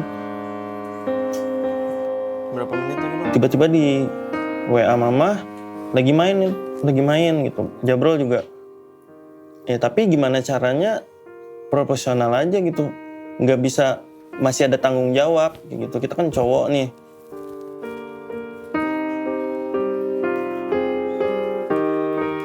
PUBG itu merupakan permainan game online ya. Itu bisa dimainkan oleh banyak orang, dan juga PUBG ini merupakan permainan dari bertahan hidup ya. Situ ada tim untuk bertahan hidup, saling menjatuhkan, tersisa yang paling tim atau yang paling bertahan hidup. Permainan bertahan hidup.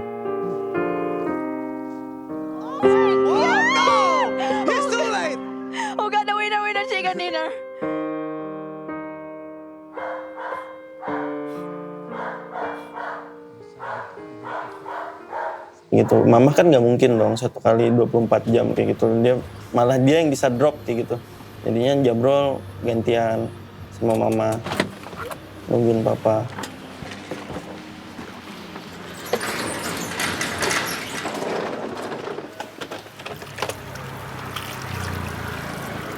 Dia harus jaga kesehatannya sampai dia bisa ke Jakarta buat operasi. Masa gini? Basah. Masuk.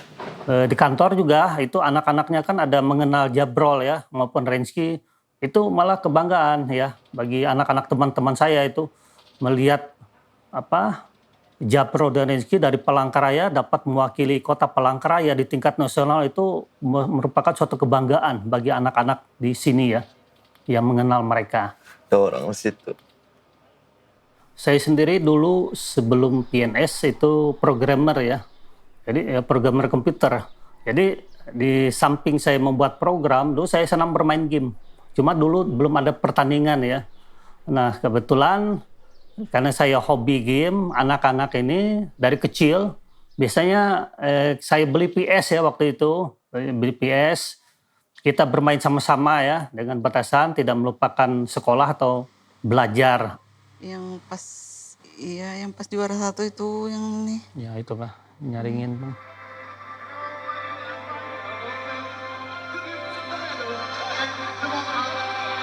Ini kan motor depan mereka itu. Ini yang berat kami pialanya. Oh iya, yang Helen. Ya. Kalau sebenarnya kalau waktu pertama kali ditelepon tahu kabar itu kan pasti kayak keganggu gitu pikirannya kesana kemari. Tapi waktu kemarin waktu di Indonesian Final tuh kan kita semua punya mimpi gitu. Satu tim ini punya mimpi selain itu rumah satu tuh enak juga ada highground low groundnya. Itu kan juga bikin bangga orang tua gitu. Bikin bangga papa juga misalnya. Jadi ya kita kan disebut pro player. Jadi harus seprofesional mungkin gitu dengan kewajiban kita, ini kan kerjaan kita gitu. Kita udah kewajiban. Nice. Setelah ini semua kelar gitu, saya final kami bisa kualifikasi ke PMWL ya, mungkin aku akan balik bentar gitu, ngecek jenguk papa juga. Jadi juara 6 lah. Jeksi pasti kangen orang tuanya, enggak. Kami pasti kangen sama orang tua kami, pengen ketemu gitu, bisa bikin mereka bangga juga, jadi enggak sia-sia lah. Sama keras semua rata. Halo. Gimana kabar mama papa tuh, bro? Itu kan papa kemarin sakit. Gimana kabarnya? Kan sakitnya? Beraktivitas di kantor walaupun tidak full ya. Dan nanti kalau nunggu kesiapan juga pada saatnya tetap akan memasang ring. Ya. Ya, papa mama sehat-sehat sana, jangan segala sakit. Aku kan jauh, kangen, nggak bisa jenguk, nggak bisa ngurusin. Semangat ya, kami terus memantau juga, selalu berdoa. Tentunya pasti kangen lah. Pasti kangen berat. Ya, situasi kayak gini. Semoga aman-aman aja. Ya. Kamu kada kangen aku kah, bro? Kada. Enak ketemu juga. Keseharian kita biasanya bisa sebagai kayak teman gitu kan. Apalagi mereka dengan ibunya biasanya curhat ke ibunya sering itu. Jabro maupun Rensky itu curhat. Biasanya kalau sudah hal yang agak berat, rumit baru ke saya gitu kan dalam penyelesaian masalah. Itu nggak bisa disangkut pautin sama pekerjaan kita, nggak boleh ganggu, walaupun namanya manusia pasti kepikiran. Itu kan kemarin salah satu jalan yang bisa dibilang untuk kami main di World League, tapi kami lepas itu, kami buang sia-sia. Karena ukuran pro player itu kan main di liga tertinggi, kasta tertingginya, di situ dia diukur. Ini kayak gitu sih menurutku. Dan untuk main di World League itu nggak setiap saat. Ya semoga Mob bisa wujudin mimpinya main di World League. Juaranya kan cuma satu tuh.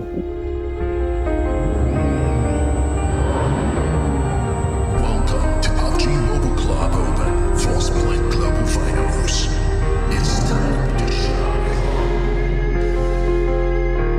Tapi kalau kita ingat di global final kemarin masih didominasi sama tim-tim dari Southeast Asia dan juga tim dari China.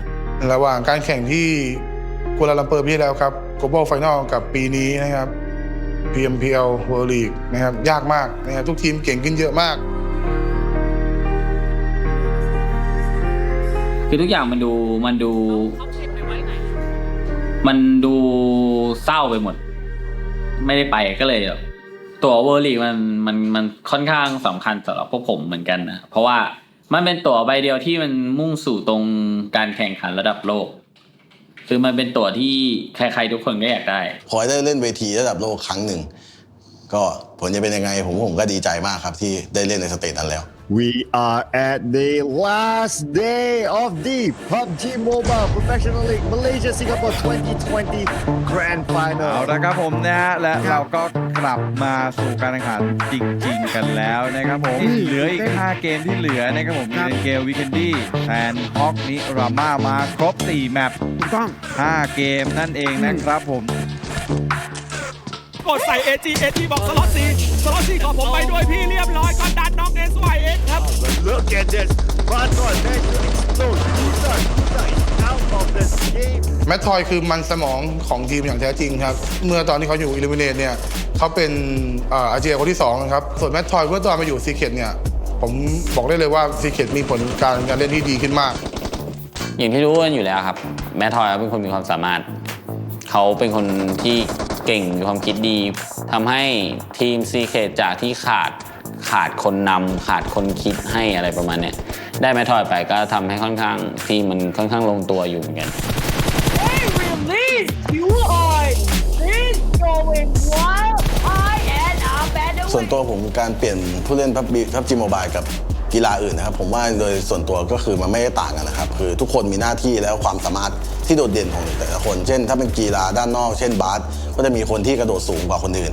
กีฬาสปอร์ตก็เช่นกันครับจะมีคนที่หัวไวกว่าคนอื่นหรือในการที่จะใช้สไนเปอร์ที่ดีกว่าคนอื่นดานครับจังหวะนี้เป็นน้องไอซ์โลมาแล้วสู้ไปช็อตไอซ์โลแม่ผมเป็นผู้เล่นที่อยู่นอกสังกัดเปลี่ยนเข้ามาเป็นในสังกัดและเป็นอินเกมลีดเดอร์ครับการที่เข้ามาใหม่ผมรู้สึกว่าเป็นการที่ต้อนรับที่ดีมากๆครับคือผมไม่รู้สึกตัวว่าเป็นเหมือนน้องใหม่หรือแบบเป็นคนที่ไม่ได้อยู่ในสังกัดมาก่อนหรือไม่มีความสัมพันธ์ในสังกัดคือผมรู้สึกว่าดีใจที่ได้เข้ามา And it's official ladies and gentlemen Team Secret is your PMWL MYSG champions with 209 If you're dropping out of the plane, you need to know that the 3 guys next to you have your back and they are willing to go with you in any situation. มาติดกระโดดมายิงตรงนี้แล้วปิดด้วยอินเกมลีดเดอร์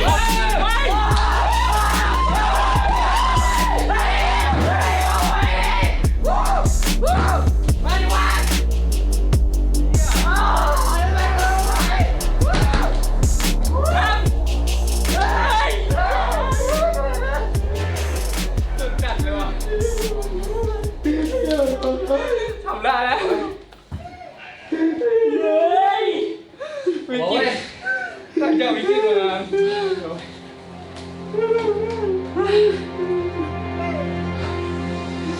ได้แล้วเว้ยได้แล้วอิลิมิเนตครับไม่ใช่ทีมที่มีใหญ่โตมากไม่ใช่ทีมที่ใหญ่โตมากมายหรือมีแบรนดิ้งอะไรขนาดนั้นนะครับเขาใช้เวลานานมากครับการรอคอยถ้วยใบนี้นะครับตั้งแต่แข่งมาเนี่ยเขารับบทพระรองมาตลอดนะครับทุกทัวร์นาเมนต์เลยครับบางถ้วยก็พลาดด้วยนะตรงนี้ผมคิดว่าแฟนๆน่าดีใจว่าทีมเล็กๆทีมหนึ่งเนี่ยเริ่มที่จะมีถ้วยไว้ประดับบ้านบ้างก็ทีนะฮะโอ้ได้ไปแล้วบ้านใน500,000ที่1 500,000 Jadi ada saatnya bisa juara, ada saatnya bisa juga kalah ya. Kalah dan menang itu namanya kompetisi. Jadi yang penting bermainlah sebaik-baiknya dan semampu kalian.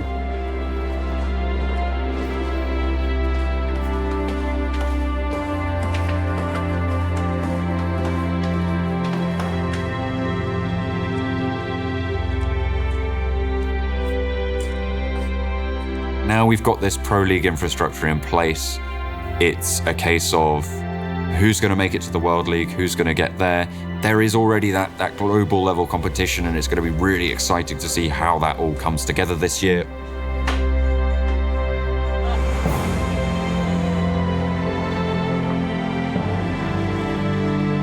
พวกเรายังมีทางอีกไกลที่ต้องเดินไปยังมีอนาคตอีกไกล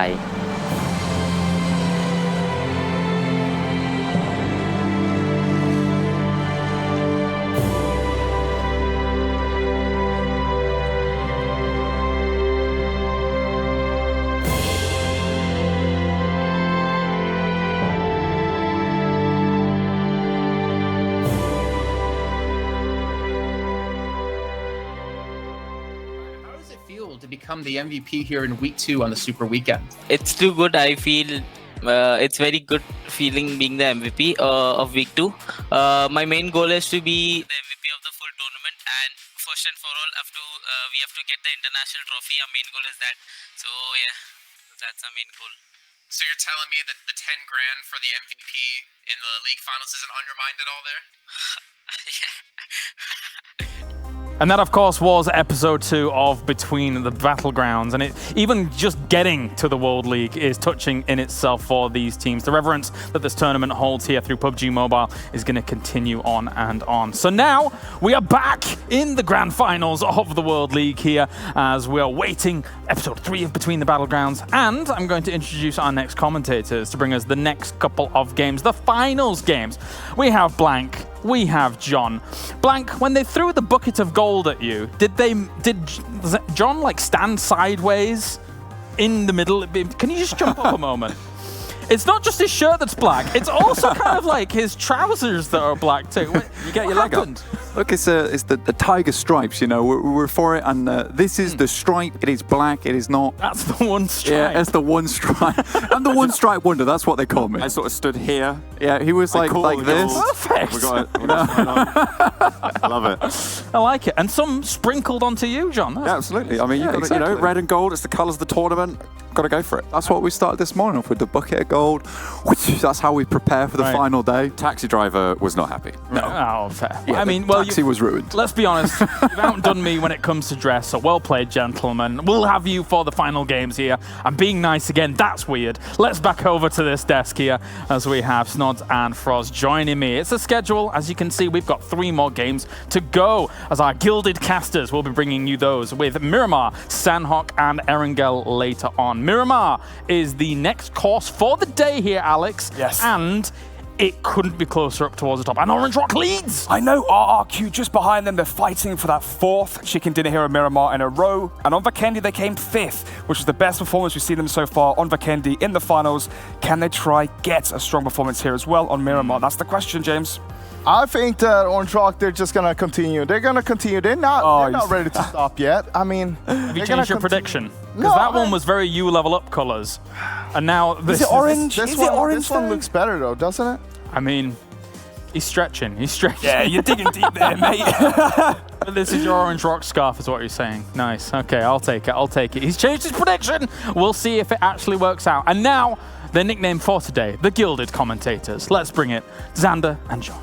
Oh, thank you very much. We will do our best to lace the games with gold as they are sure to deliver blankets right down to the end. Orange Rock sat atop after a stonker of a start to the day. Is it going to get any more exciting? I'm not sure, but we'll find out. I mean, 100% the games today have been absolutely golden. It's been crazy, and it's lovely to see Orange Rock start to step it up. And I think the main thing for me is that there is this sense of cohesion, just an absolute unit of a group in Orange Rock we've not seen before. Sure, they've been getting some of the circles so far coming towards them, but really they're working as a team. Everything has been thrown aside in these final moments of the tournament to make it work, to lift that golden trophy. That's what it's all about, Blank, getting that top spot and inside that golden trophy. There's 100,000 smackaroos, of course, that grand prize. And a little bit of the leftover glitter too. Oh yeah, absolutely. But we have a plane path now coming down from El Azahar to La Driera, and this is going to be a pretty decent one to start the day off with. Most teams fairly happy with this. We've not really had anything too much off to the north side, but Erangel games all today, all throughout the finals, in fact, have been pretty northwards. So that's how I'm going to call it. I'm going to call it now. We're going to get a north circle. Let's make it happen. Let's put these teams under pressure. Let's make them sweat a bit here on Hot Miramar. Absolutely. I mean, to be fair, we'd probably be dropping on Hacienda del Patron, get that golden Morado, you know. Oh yeah. That in the mix. I mean, it's a beautiful car, but, you know, will the play be beautiful too? Look, will the car's beautiful? Will the play be beautiful too? That's a throwback and a half all the way to last year. But Hacienda del Patron, we wouldn't even get halfway down the drop, I'm telling you that now, because look, we'd hit the floor, TSM would absolutely wipe us out in a moment. They had the first chicken dinner at the start of the day, but like we said, it's other SA teams that are starting to step up. Orange Rock, from underneath, are just starting to plummet towards that top spot. It's kind of crazy.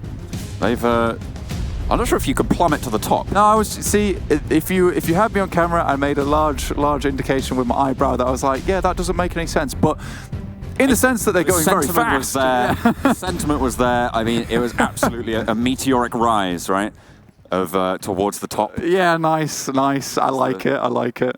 But we are going to get a Western circle instead. So El Pozo is in here. Los Leones is out. We've had a lot of finishes over there, so we're going to get something a little bit different this time around. Udugang usually start up towards the northwest. This time they've actually dropped closer towards TSM Entity, so they're not going to be too happy with that. But a team who is gunning for it all, gunning for that top spot, RRQ. They have typically dropped on the western side of the map, just underneath El Pozo, and they have had to make some pretty treacherous crawls across from Miramar to get into it. Despite that, they are what we call the Kings of Miramar during this finals. They have won so much here so far, and if there's a moment to get another chicken dinner on board, it's now, in the finals, in that last day. We've given you an extra one, considering the open weekend was cut short, but now we have an extra day in the finals to make this happen. And you're right, it is now the time. Doth the hour come? It does. It does. It does indeed. It does indeed come. And on the hour cometh the man. That's the phrase I think that is well known across the world. RRQ Athena certainly need to try and step up now. 11 points behind Orange Rock at the moment. It's not far. It's not far at all. And you said the time does come, and it comes at a very surprisingly quick pace. The fact that we're here in the finals already, the start felt almost like it was yesterday. Yet here we are, watching all these teams vie for the top performance. You mentioned it yesterday, John. There is so much fluidity in these top spots at the moment in terms of the ability for teams to come out from nowhere and hit the top. So there are some players towards the bottom. We're talking about Reject Scarlet, a Team Secret, who are going to be finding it difficult. But towards the top, from first to around about 6th place, there's still a lot of movement available here for all these teams. It's so difficult to call who will raise that trophy at the end of it all. But there are only 3 more maps on the card. We're going to hit Miramar, the largest, Sanhok, the smallest, and then the middle ground and Erangel to finish it off on that fair battleground. Where everybody knows their place, where everybody knows their rotation routes. It's the only place really we can finish things out blank. It is tradition at this point. There are some teams, though, that we could probably discount from being able to get to the top, and we're really looking at these top, in my mind, top 4 squads being able to challenge for it. So I'm looking at Orange Rock, RRQ Athena, Bigatron Red Aliens, and You Level Up Esports. Those are my 4 teams that I'm going to be looking out for. Certainly in this game, we know things can change. We know things can be turned on their head, topsy-turvy, if you will. But those are my 4 I'm going to be expecting to be in those top spots. There is also a lot of money on the line. We mentioned it earlier. From 8th place and upwards, you will start to gain more money than the customary $2,000. From 8th, you will hit $3,000. Then we hit slightly upwards towards 5th place and $8,000. And then first, we'll take down the all-important $100,000 US. A huge amount of money to be putting forward, and a massive change that could be made in these players' lives going forward. It is so important for all of these teams, and it would, like I said, it would just be ridiculous for them, and then it would make so many changes within their own infrastructure and give them that confidence and that support to move forward in the PUBG Mobile scene. And not only that, it's the experience, right, of coming first. You know you can do it, and it's such a huge confidence boost moving into the future of PUBG Mobile Esports. I mean, this is only Season 0, Blank. I know. We've got plenty more to come. Even in between the battlegrounds there, you saw the players saying, and the coaches saying, it's so fantastic to finally have a trophy just on the wall. And yes, there's also that sense of pride. It's not all just about the money. And we joked earlier in the finals about looking back on times gone and saying, I was that world champion in World League Season 0. But it really does mean so much. But let's take a quick look at the map here, because this is where all the action goes down as Kumai decides to quickly flip the bike, and then nobody saw anything as he gets straight back on again. Yeah, Yeah, he's going to be fine. Orange Rock rotating near to TSM Entity, and the fight continues. Blank. These two teams have been at loggerheads, dropping close, rotating on the same sort of paths, and more often than not, bumping into one another where sparks can fly. TSM Entity, they've taken a knock. It is Jonathan, who is on bended knee, and Orange Rock have the overwatch from the hillside. Orange Rock, TSM Entity just have such close drop spots throughout all these maps, and it's just almost inevitable that they're going to meet. But the huge difference maker here is that Orange Rock is taking these fights much more aggressively, and the main point, much more confidently. We've seen them, as the boys on the desk were saying, that they took that instantaneous rotation behind the hillside in that game on Erangel, and it was a fantastic decision from them, but a very fast decision that they had to make. So it just feels like, you even mentioned that the sparks are there, and the flame is on board, and that bonfire is starting to roar within the hearts of this team. It's lovely to see. And you know, it would be a massive, massive turn up to see one of these Indian teams lift that trophy. There has been so much pride on the line for them. Certainly is, Blank. GXR Celts, Ultron has been knocked in the fight with Bigatron. This is a nice layup for holding Bigatron into this compound, Blank, right in the center, well, near the center of the circle, just a little bit southeast off. But Bigatron, if they don't want to stay there, they can just sort of move away across behind that warehouse. Dear me, so much action towards the beginning of Miramar, one of our largest maps. You do not expect all these teams to be clashing so early on. Imperium mentioned it towards the beginning of the day that all these teams are going to be going all out. Some teams, they have nothing left to lose. Reject Scarlet, it's very doubtful that they're going to get their way towards any more of that cash prize. But I just love to see Reject Scarlet still fighting. But it's a Tanky who lays off the bullets onto Bigatron, take a quick knock onto Microboy, which will give GXR Celts a little bit of time potentially to get their member up, but BTR, we know that they do not spare a single moment. A player might go down, but that does not mean the fight goes on pause. Ryzen dropping the nades over the other side. He did get some damage onto a Tanky with the first one, which means that they have some info in terms of where that player is, where he's playing from. Thinks that he's near the vehicle, but is not quite holding on to it just yet. Now, after healing up, will just jump in, move it so he has a better spot as Luxy takes the challenge with MJ. Nade being thrown on in, but not quite getting any damage. The ridgeline being controlled now. Luxy falling back, going for the reload. Damage being sent towards Ultron, who, remember, was knocked before already. Spray down towards the legs for Rox, but no damage found. Just dipping behind this ridge side for the time being. Nades come through. We know how fantastically brilliant BTR are with these nades. It's terrifying to go up against them, and even if you are in a shack, it does not mean you are safe. We've seen Luxy thread the needle so many times. Nexo gone through, hard shift down to the southwest. Synergy will be happy about this one coming up from Los Higos, but Megastars, they are in the middle.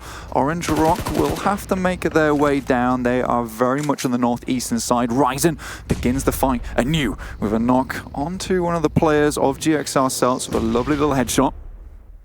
Finding the first. So that's two knocks that have been found. Obviously, one was rezzed earlier. Rox has been spotted and taken very, very low, but will stay up for now, live and kicking in the smoke. Nades still being peppered towards Bigatron, but they are not letting this fight go. GXR Celts, it felt like they had an advantage earlier on, but that's being turned around. Blank. Luxy moving out with the party buses. Suppressing shots come through. The off angle is spotted. Rox goes down to Zuxi, who aids his twin brother in that crossing. Gets the flush as well, so that's the first kill going through in this fight. Bigatron are fighting, and we know when it comes down to that final hour, it's where they really start to step it up. We saw Ryzen with an insane 1v4 onto Orange Rock earlier today. They have suffered a knock of their own, and GXR Celts might want to start considering leaving this fight. Box Gaming, they're on their way down to this fight too. They've heard a little bit of action. A Tanky is in grave danger, been picked up by them, and that's Ryzen popping over the top side, finds one. Getting a lot of damage as well, but has to reload. Luckily, he has a teammate at his back. It's Microboy to shut down MJ on the push, and that's GXR Celts eliminated. Blank. Box Gaming here, the final cry of GXR Celts, and decide to leave that one alone for the time being, because Bigatron, they are a terrifying team to come up against, and Ryzen continues to prove that here today. Like I said, that final hour for Bigatron is so important. It's when they start to put in most of their work. You level up, just rotating down past you do gank. Neither of this team taking shots off at one another as of yet. They drop out. Oshran, he's been spotted. Jumper sprays him down. One knock found. They are going to run it down, it seems, with the buggy. Want to pick up the point, and fair play. You do gank after their chicken dinner earlier today. They're going to be looking to start off strong on Miramar as well. Winter out in the distance. Well, this guy with the most crazy buggy nade earlier on.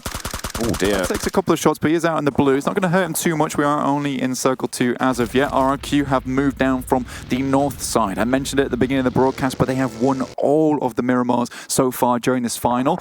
And currently they have a really good position on top of the hillside. So if there's any time to start bringing back those points, it is now on probably their, I would say, their most favored map. But this is their favored map. This is their almost lucky charm in this final.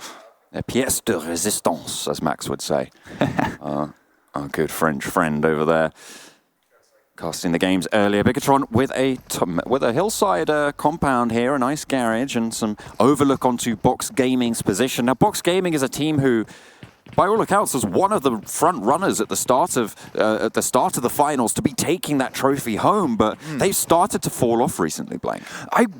I wouldn't even start to say it was they're falling off from them. I would just say that the rest of these teams in the lobbies have upped their own gameplay so much that they're starting to level out with Bigatron. I think Bigatron are still one of those beastly teams within this lobby, but more and more of these teams are starting to get and come online. But Nexo comes through down to the south again, favors RRQ, holding that high ground. They are right on the precipice of the circle itself, so they potentially might have to move. And what they'll also have to deal with is these three teams rotating down from the north, from El Pozzo. Well, that's not good for the health. Bigatron lose a player. Luxy gets spotted, sprayed down, and flushed.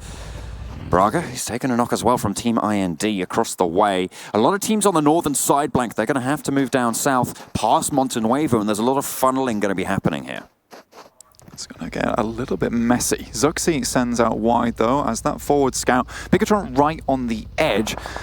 We'll cast our minds back to PMPL South Asia. This is a compound that TSM Entity tended to favour. They're a little bit out of the way. They're more towards the north side. Bigatron deciding to give this one a break, just not hitting those shots as BTR just stumble away in their vehicles. Ryzen gets out the right time as the vehicle explodes behind him. Beautiful nade from Matoi across the road. Will hit on the scout in his watchtower. Another one being sent in as well to the top floor. Smoke's being pushed through. Scout trying to flee out towards the back of the building, and the bombardment continues. The send is coming in, Blank. 3 players from Team Secret will be moving on in. Nade up to the top floor. Marvi's in there. They need to get out, otherwise they're going down. There's no way that they're going to be able to get away from that. As it's yet to go up. There it goes. Marvi will get knocked. Scout will get confirmed, and iShots is there. There's no way that Marvi makes this cross, and they might be preoccupied, however. Viru drops the nade out the window, but Marvi goes down to another nade from Team Secret. That's 2 kills found without a single bullet landing, but the vehicle goes up in flames, and it's Madtoy who feels the brunt of it. It's a 2v3 now between Viru and Gil. Viru getting that MVP earlier on Erangel. This is a good start for Orange Rock in this fight. They potentially start to bring it back, but what a disastrous start for them here on Miramar, and could potentially give RRQ that little bit of room that they need to reclaim that top spot. Viru doesn't want to peek out too early. Team Secret, they've been beautiful so far with the nades. Gil holding down in the building, looking to try and get the cook off. That's the smokes to try and cover a retreat, potentially. Oh, hang on a minute, Box Gaming. They're coming in as a third party to this fight, Blank. Yuhai has been knocked from an off angle, and they haven't managed to push this building just yet. Orange Rock still with those 2 players alive. And the stress begins to press down upon Orange Rock because they're losing vehicles as the moment goes on, and they know they need to finish this fight and get away from the third party who are Box. In fact, Box are starting to make their way down towards the ridge side. You can see them off in the distance. They're ready to pick up these kills as they come through. As both teams are engulfed by the blue. Team Secret know they want to do something quickly, but they are giving all Orange Rock the respect they deserve. Well, they certainly have earned it today, Blank. In they go, though. Gil, first to face, finds one. Will get traded through the window. It's iShots to shut it down, but now it's Viru in the building. Goes low, goes out wide towards the window. Not quite wanting to push out just yet. The blue zone taking them down. Into the door they go, and it's Orange Rock eliminated 15th place. It was only so long that miracle run could last. This is a horrific beginning for them, and we just hope that it does not prey down on their confidence going forwards into the next couple of games. Going out in 15th on Miramar just feels real bad. RRQ though, they have found their way onto the high ground once again. We know they love to hold on to it, always on top of Mount Everest during those Erangel games, and here they are doing something similar on Miramar. But TSM, they're also still in this room. 4 players made their way to the northern side. They're still on the edge.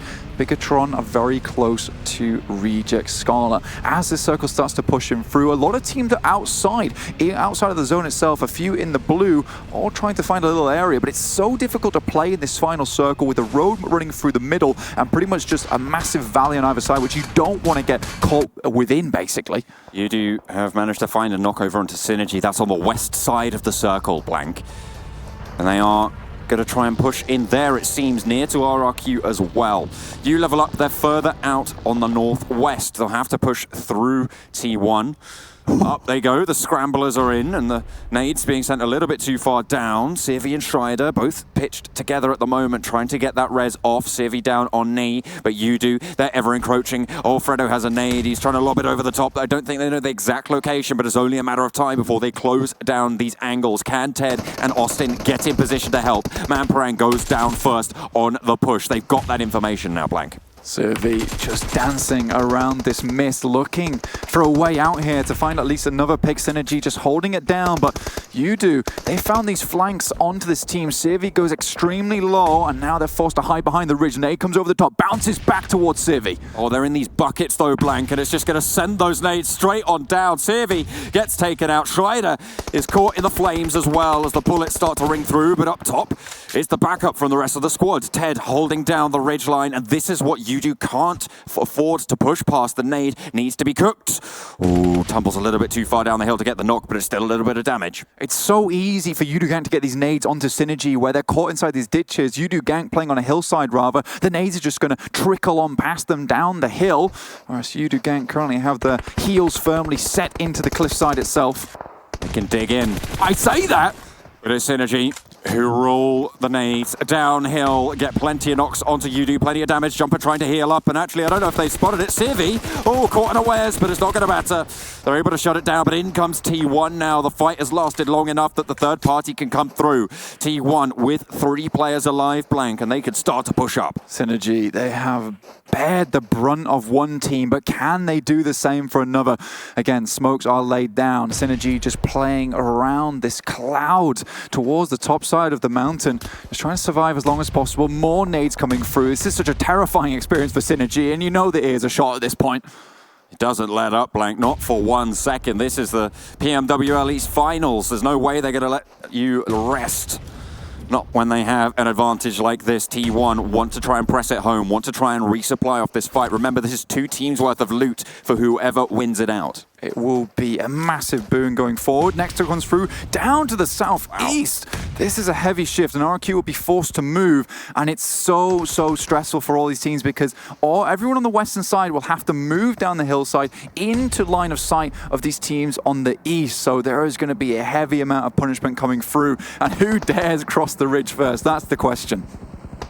Making that first run can bear a lot of fruit, Blank, but it could also bear a burden in itself. It's such a difficult move to make, and it requires the keenest of minds to be able to decide when to go for it, when to make it work. And if you go first and find yourself a way in, you become part of the eastern side guarding the western teams. And the more longer you leave that, the worse it becomes almost. As teams immensely get taken down in the Golden Marauder itself. Ice shots making a perfect little spray onto both of them. Last player alive for Team Secret as well. Very low. Needs to get this first aid off. TSM Entity, 1 player up and standing. It's Clutch God out in the wings. Needs to try and get that res. Needs to try and get something. They'll have to try and figure it out, but you level up want to push up the hill towards RRQ and through. TSM Entity, they get eliminated in the midst of the fray. T1, I believe, going down as well in the midst of all of that chaos, and now Box Gaming losing plenty of players. This is a chance for Bigatron to actually come and claim that top spot back, but RRQ going to be holding off you level up. 2 of the teams that are in contention for that top spot, and it's at the moment RRQ holding off you level up. Qmao goes in, gets the shot, needs to try and get some healing done, but instead goes for the flush before he He goes down. RRQ G9 just provides a little bit more time for his teammates to get out of the way. A perfect pre-nade there to actually stop the push coming through. And as I say, the RRQ's members just barely get behind a hay bale, but they're going to start healing up quickly. This circle begins to hurt. 2 players standing, Ernie and Beer. Winter with a high nade, looking to land on, well, something. It's really more of a Hail Mary there. I don't know how aimed that was, but sends in another a little bit deeper. We'll see if he's able to get anything done. But it's Synergy clashing with Megastars across the valley right now, Blank. This is the roadside in the center of the circle that is such an important feature, and the Megastars are getting pushed. And that's what I was talking about. That hillside run is so awful. You can see how barren it is. You're basically painting a massive target on your back as soon as you start to run down here, but it's up to these teams to hold off. But look at this. Synergy's actually made their way down from the south, and they're on the eastern side, and now they're holding off these teams who are trying to make their way down from the hill. Bigatron, though, still in a fantastic position with 3 players alive. The majority of the top of the tables, Blank, has been eliminated. It's really Bigatron as RRQ have fallen as well. It's only Bigatron left, and Microboy's been knocked. Zuxi was only just revived. They're right on the edge of the circle. It's the battle of the lower end of the table here. Bigatron, although I said they're in a fairly okay position, they have been pushed by a few teams, and it's Martin, this ridiculous player from Valdus the Murder, who may as well be the one to rename them to Valdus the Massacre with the amount of damage that he's putting out. Certainly has been a force to be reckoned with. You can see on the leaderboard on the right-hand side, currently Bigatron sat on 255. That's 12 points behind of Orange Rock's position at the moment as it stands. So, laddering up, getting those placements. They haven't been counted yet, remember. So if they can get that many placement points, if they can get to second place, they can guarantee themselves to be able to leapfrog. It's a super important game for them. And like you say, the other top members of the game are already out, so they can only watch on in horror as Bigatron start to climb their way up, and it makes their lives so much more difficult in the remaining 2 maps after this one. Synergy, though, what a bold attempt from them, and what a bold play moving forward. They've actually been able to survive from the other cliffside on top of the valley. 8 kills so far for Synergy, and they've got 3 players standing. King of Gamers as well, having a decent shout. 6 kills on 4 still alive. It's a nice turn up indeed, but nade sent in by Martin yet again, holding out Bigatron. They're still trapped behind their rock. They need to try and spread out along this ridgeline. Ted moves out long to try and provide a little bit of information to the 2 remaining players in his team of Austin and Schreider. Bigatron caught in this, is kind of like a traffic jam between them and Valdus the Murder. They've put down the signs, they've put down the red cones, and BTR is struggling to move past. It's been a lot of poking back and forth, Blank. We haven't seen a full send in quite a while. Bigatron managed to move around here, and they're closer to the remaining players from Reject, Scarlet Web, and Urali. The 2 players on the northwestern side as they're taking shots over towards King of Gamers, who have all of a sudden dropped to just a single member remaining. Soup. We have to give credit to Reject Scarlet, though. They've kind of got that passive online where it's like the more damage they take, the less points they have. They seem to do more and more work. It's kind of crazy, but this is the kind of Reject Scarlet I want to see in future, one that just doesn't take those passive fights, that is aggressive, because we see they do have these fantastic players on board. And I think that Japan really does have a good run into the PUBG Mobile team if they continue to produce players like this. Bigatron, though, they are still on the side, and they'll provide a threat to Reject Scarlet very shortly. The amount of damage Synergy's just taken is absolutely nutty there. Schreider going all the way down. Austin was on but a sliver of HP. Hunkering down behind the hay bales, trying to get some healing done. Bigatron, they're even closer now to Reject Scarlet, but Urali has the bead. The nade sent on in, not quite able to take down Zuxi, but it does a little tickle of damage, and the information all too crucial. Bigatron would love to have this compound off of Reject Scarlet. I say that, but we do see the Soga head off to the east side, favoring Valdus the Murder, who have a decent little outcrop of rocks here to play around. Austin Bot is pretty much all but dead here. He's got to make the dead. It's an awful run for him. He's going to have to go across no man's land to get to at least a single position he can play from. He has to hope that, Bigatron, maybe they can eliminate Reject Scarlet, or maybe he could spot out Soup from King of Gamers and ladder up for those placement points, because after 5th, that's where it starts to jump really quite significantly. Urali, though, I think he spotted Austin. Yeah, there's the reload animation scene, and the head ducking back behind. It's not going to go well, but Reject Scarlet, they're losing players at the meantime, and Microboy is going to be able to find Webb. Yurley now last standing for the squad. Considered going out to help his teammate and then saw the thud of bullets as they hit the floor and thought better of it. You see Martin there trying to take some shots with the sniper rifle. So much utility used on Reject Scarlet, who just gave up the compound knowing that had no more worth to them now that the circle moves away. Microboy just looking around the side of the shack, but Valdos the Murder, again, they hold a really strong position. They've not had to use too many meds, too much utility to remain here, so pushing against them is going to be very hard. Austin goes down to the blue. Soup gets spotted as well. Zuxi sprays a range, flat down from the rooftop and sends on over to the other side. The rest of his team holding down the ridgeline. Yurley is going to have to leave this compound sooner or later. Maybe he's just hoping against hope that he can out-heal one of these squads. We'll see what he has left to give. I don't know how much more it'll be. 3 versus 3 though on the hillside as Yurley enters the fray, gets a knock, but it's traded off. Microboy lands the nade. Valdos the Murder know that this is an excellent time to start pushing Bigatron as they have received a knock on board. Ryzen though, he's trying to play solo versus squads here. Velmont moving around the side, a very difficult player to go up against. Oh, one more now to dismount. It is Zuxi to try and fend off against 3 from Valdos the Murder, but he gets spotted, and he is going to go down there. It is Valdos the Murder to claim the chicken dinner on Miramar, but it's Bigatron who get enough point blank to leapfrog their way into first place on the board. Starting to ladder up now at least a little bit. This is really, really strong for Bigatron. They head into first place now after that game. Really, really well played. Fantastic.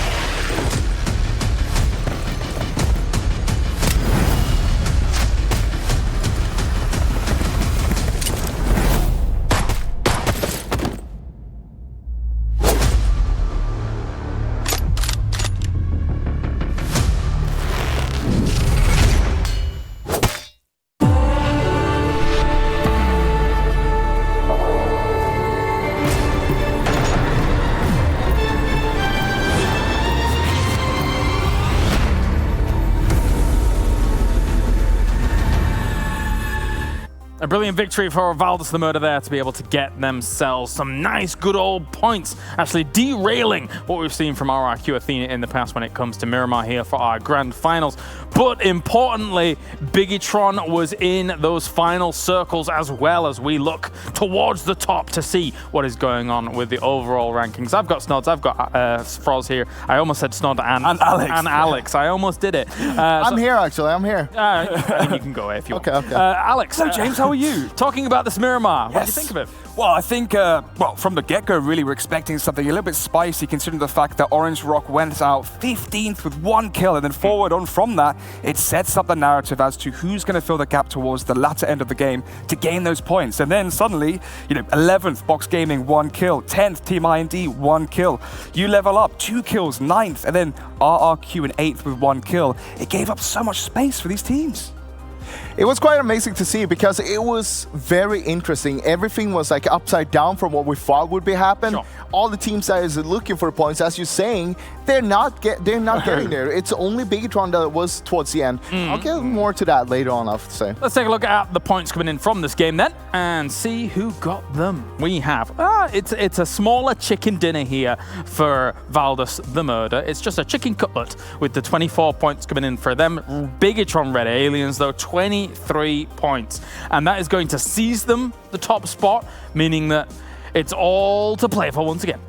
Once again, I mean, it is just going back and forth.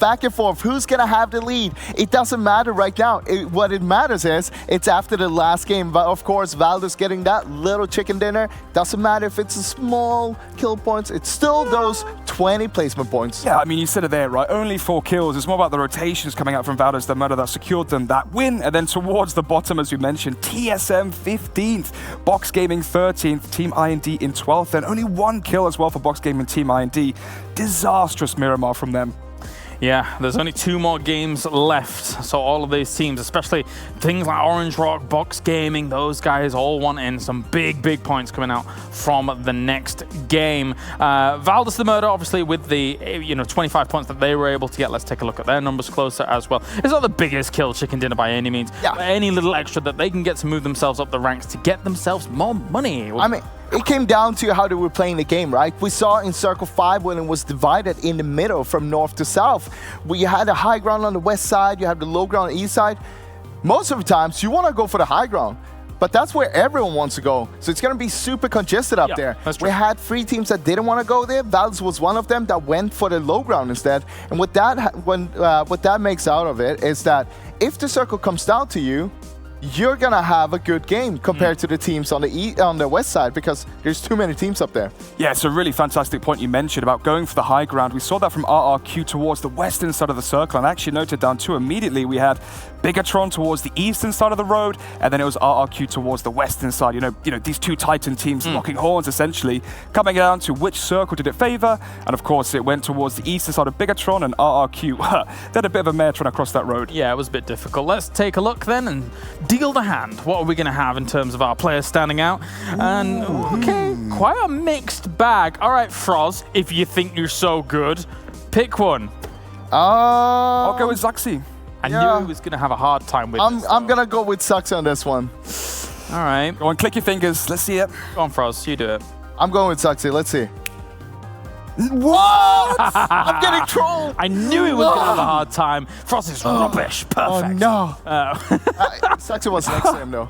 Yuli, though, getting that MVP, of course, coming in here from Reject Scarlet. We know Reject Scarlet was also one of the teams that opted to go for that low ground instead. So they had a good game for playing down there.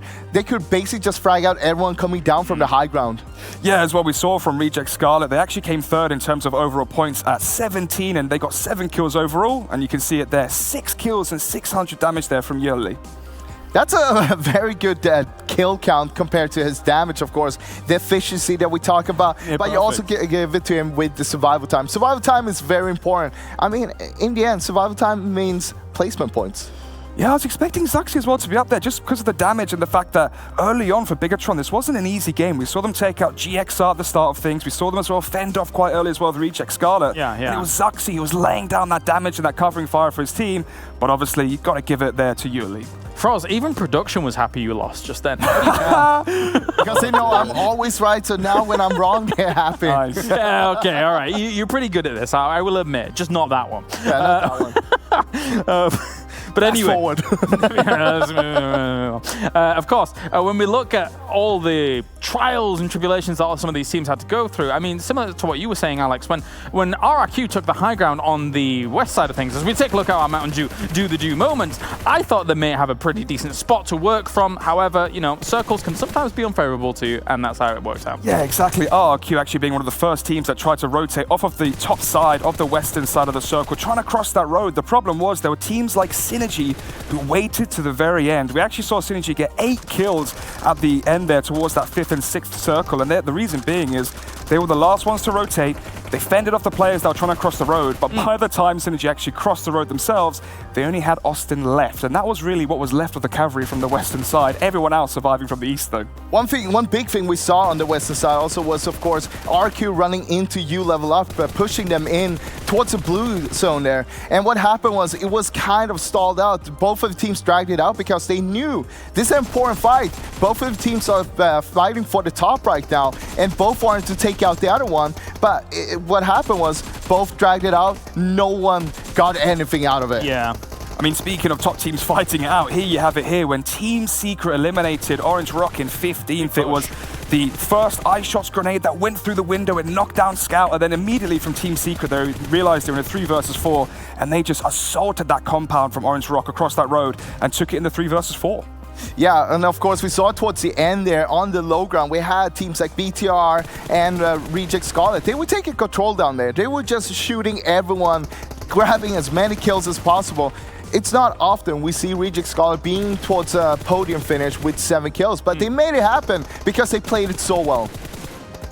Yeah, it's true. I mean, speaking of kills, Bigatron still coming in second and getting 9 kills for them going forward, which is going to be monumental in the overall leaderboard as well. And of course, we'll see it very shortly as well. Valor's the murder. When they got the chicken dinner, it was Martin who was the first one to press up inside the center of the circle. He actually was fighting off versus 3 of the players from Bigatron, but he landed a good grenade. We saw Bigatron lay down smokes, and that's when Martin called for the rest of his teammates to rotate in with him. And actually, here it is now. You can see he sends over the grenade behind the rock. Martin lands, it gets the knock, and when he gets the knock, he says, "All right, boys, come and join me here." Yeah, basically putting the pressure on Bigatron. They know they have their upper hand there, and they played it well. They had the cards dealt into their hands, and they played it for the win. Oh dear, this is Synergy trying to cross the road, and you can see actually Austin dying to the blue zone. Maybe actually none of the players from Synergy actually managing to cross that road finally. Ouch. Overall, I gotta say, it's kind of a surprising Miramar game, because, or kind of, the whole day today has been a little bit surprising. That was an uncommon circle, though, towards the end at least. Yeah, but from every game, it's almost like one team is sticking up from the top. All the others are not getting anything done. It's almost like everyone's a little bit scared, everyone's playing a little bit passive, but then you have that one team that is showing up a little bit bigger than all the others. Feels a bit tense. Yeah. Feels a bit tense here in the final moments. Yeah. And you know, when you're, maybe a deer caught in the headlights, you do tense up a little bit about all of this stuff. But let's take a look at the total damage here throughout this lobby. And Sanhok numbers for half of the lobby here, Alex. Yeah, and I think that's because of the circle that we had in Phase 5. Just that road through the middle meant that we were going to have a bloodbath on each side of it. And obviously, Bigatron there at 1,678 points, 9 kills. Valor's the murder, though, 1,400 points of damage, but only 4 kills. Basically, all the teams we see on the left side with a lot of damage done, a lot of the kills comes from that they were playing on the east side on the low ground, while all the other teams, they were basically just trying to fight their way in, but they got stopped by these giant teams there. Yeah, definitely. And that is our total damage here so far. Now, I really want to look at the overall. Oh, here we go. Overall, because, of course, Bigatron Red Alien is going to be that top. I want to see how close it is. We only have those 2 more games remaining here between all of our teams. So, let's take a look in a moment. What? Oh, debated. There we go. There we go. You guys thought I was going to delay it for a little bit longer. We have 272 damage. Bigatron Red Aliens in first place, but by only 5 pointer-roonies. Yeah, that's what I like to see. Bigatron back at the top. Orange Rock, I mean, it's quite obvious why they're down here with the 15th finish. And for Bigatron Aliens as well, now at 111 kills, just similar to Orange Rock below them, but it all comes down to placement points. You gotta look at the consistency from Bigatron and Orange Rock, of course. Only get himself 2 chicken dinners, but still being on the top. Just below them, you have RQ Fina, and you level up with 5 and 4 chicken dinners each. That shows how much worse games they have when they have the bad games, but also how much better games they have when they get that chicken dinner. I do love this. Let's just stay here for a moment, because Bigatron Red Aliens and Orange Rock Esports, at the beginning of this tournament, PMWL East, these 2 teams were both gunning for one another. And then we had 2 weeks of lull. Orange Rock fell off, didn't have the easiest of times. Now we are in the final games of the final day here for our league finals, and we're back to square one. Bigatron Red Aliens, SEA, Orange Rock, SA going up against one another to try and claim a title with the contenders that have been hit and miss. RQ Athena, you level up Esports, trying to chase it down. It has been what a day so far. Yeah, what a day. I mean, if we go back to week 1, Orange Rock was the team who actually took the first place, while Bigatron actually ended up on that second place. Yeah. And remember, Bigatron, they've always been first or second, but again, they are on the first right now. Where are they going to end up by the end of the day? Speaking of ending up, I didn't expect to see Team Secret down in 10th, and that was after a good game. We saw them rise up 2 ranks. They got 10 kills in the last game. Even so, coming into the finals, I expected so much more from Team Secret. And, well, when we contrast that to today, I'm looking to see, where has Team IND gone? They went out 16th in the last game. They went out 10th here with 1 kill on Miramar. Coming into Sanhok, where's 420 OP? I don't know, but all eyes are going to be fixated on the top here for the last 2 games remaining. But of course, before we get into our Sanhok, actually, our commentators have already figured out the secret, and you can see it in their attire, their dress. They know the ancient secret. Do you know the ancient secret at home? Let's take a look.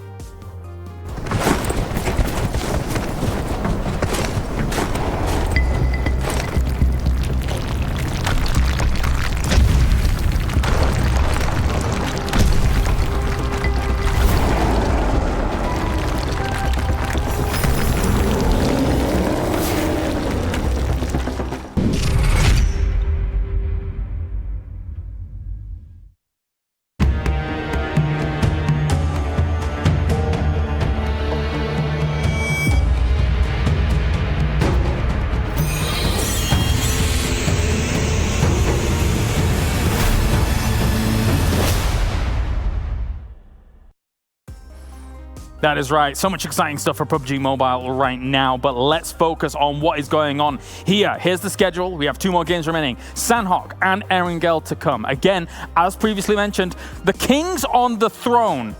Bigatron Red Aliens are sat on that throne right now. They're current world champions, and they're looking to take PMWL East. However, the usurpers, Orange Rock, in week 1, did amazingly. You can even see them here in the daily report as well. They fell off a little bit, but they are back, baby, with a vengeance. They are wanting to topple the throne of Bigatron Red Aliens in that 2nd place. It's getting so down to the wire, Froz. It's so good. It's so good. This is so good, but it's not only those 2 teams, of course. We have so many teams towards the top right now, and that's what makes it so spicy, because you can't make a power move against another team right now. If you do that, we're talking about you might lose 2, maybe 3 positions on the overall leaderboard. If you do that, that's a lot of money we're talking about. Let's not forget about the Reject Scarlets. Let's not forget about the GXR cells that we saw trying to tackle Bigatron in the last game. These guys have nothing to lose now. They're going to try and fight, get those early exchanges, try and take down the big titans, and try and cause an upset. All right, and of course at home as well, if you're watching in-game, you get rewards too, and you might even get lucky. If you're actually spending some of those points, you can get yourself some nice old goodies, but that is that, because we are more bothered about what is going on in our 2 last games. Let's head over to the Gilded Commentators for our grand final. Xander and John, take it away. Thank you very much. We're going to get into Sanhok and James's favorite location, displayed gloriously behind us on the LED screens, of course. We're going to be heading over to the jungle for one last time. It's time for Sanhok. It is time for Sanhok, and I mean, this is an interesting one between Bigatron, RRQ, and Orange Rock in particular. Orange Rock, they don't do too badly on this map. They've had 4th places, 3rd places, but RRQ, they're the ones I'm most worried about here. They've had a 16th place, a 15th place, a 13th place. Miramar was that back pick for them, and it's not worked out for them today on the last day. And Bigatron, they're up there in the 1st places and the 2nd places on Sanhok, so this could all go down here. Bigatron could extend their lead massively on Sanhok if they play their card right. But RRQ, they've got to pull something miraculous out of the bag. Certainly do. Certainly a tricky task ahead. Blank, I'm going to ask you a question here. Go for it, man. How much would you pay me to get a kill in PUBG Mobile? Sorry? How much would you pay me if I got a kill in PUBG Mobile? I'd pay you absolutely nothing.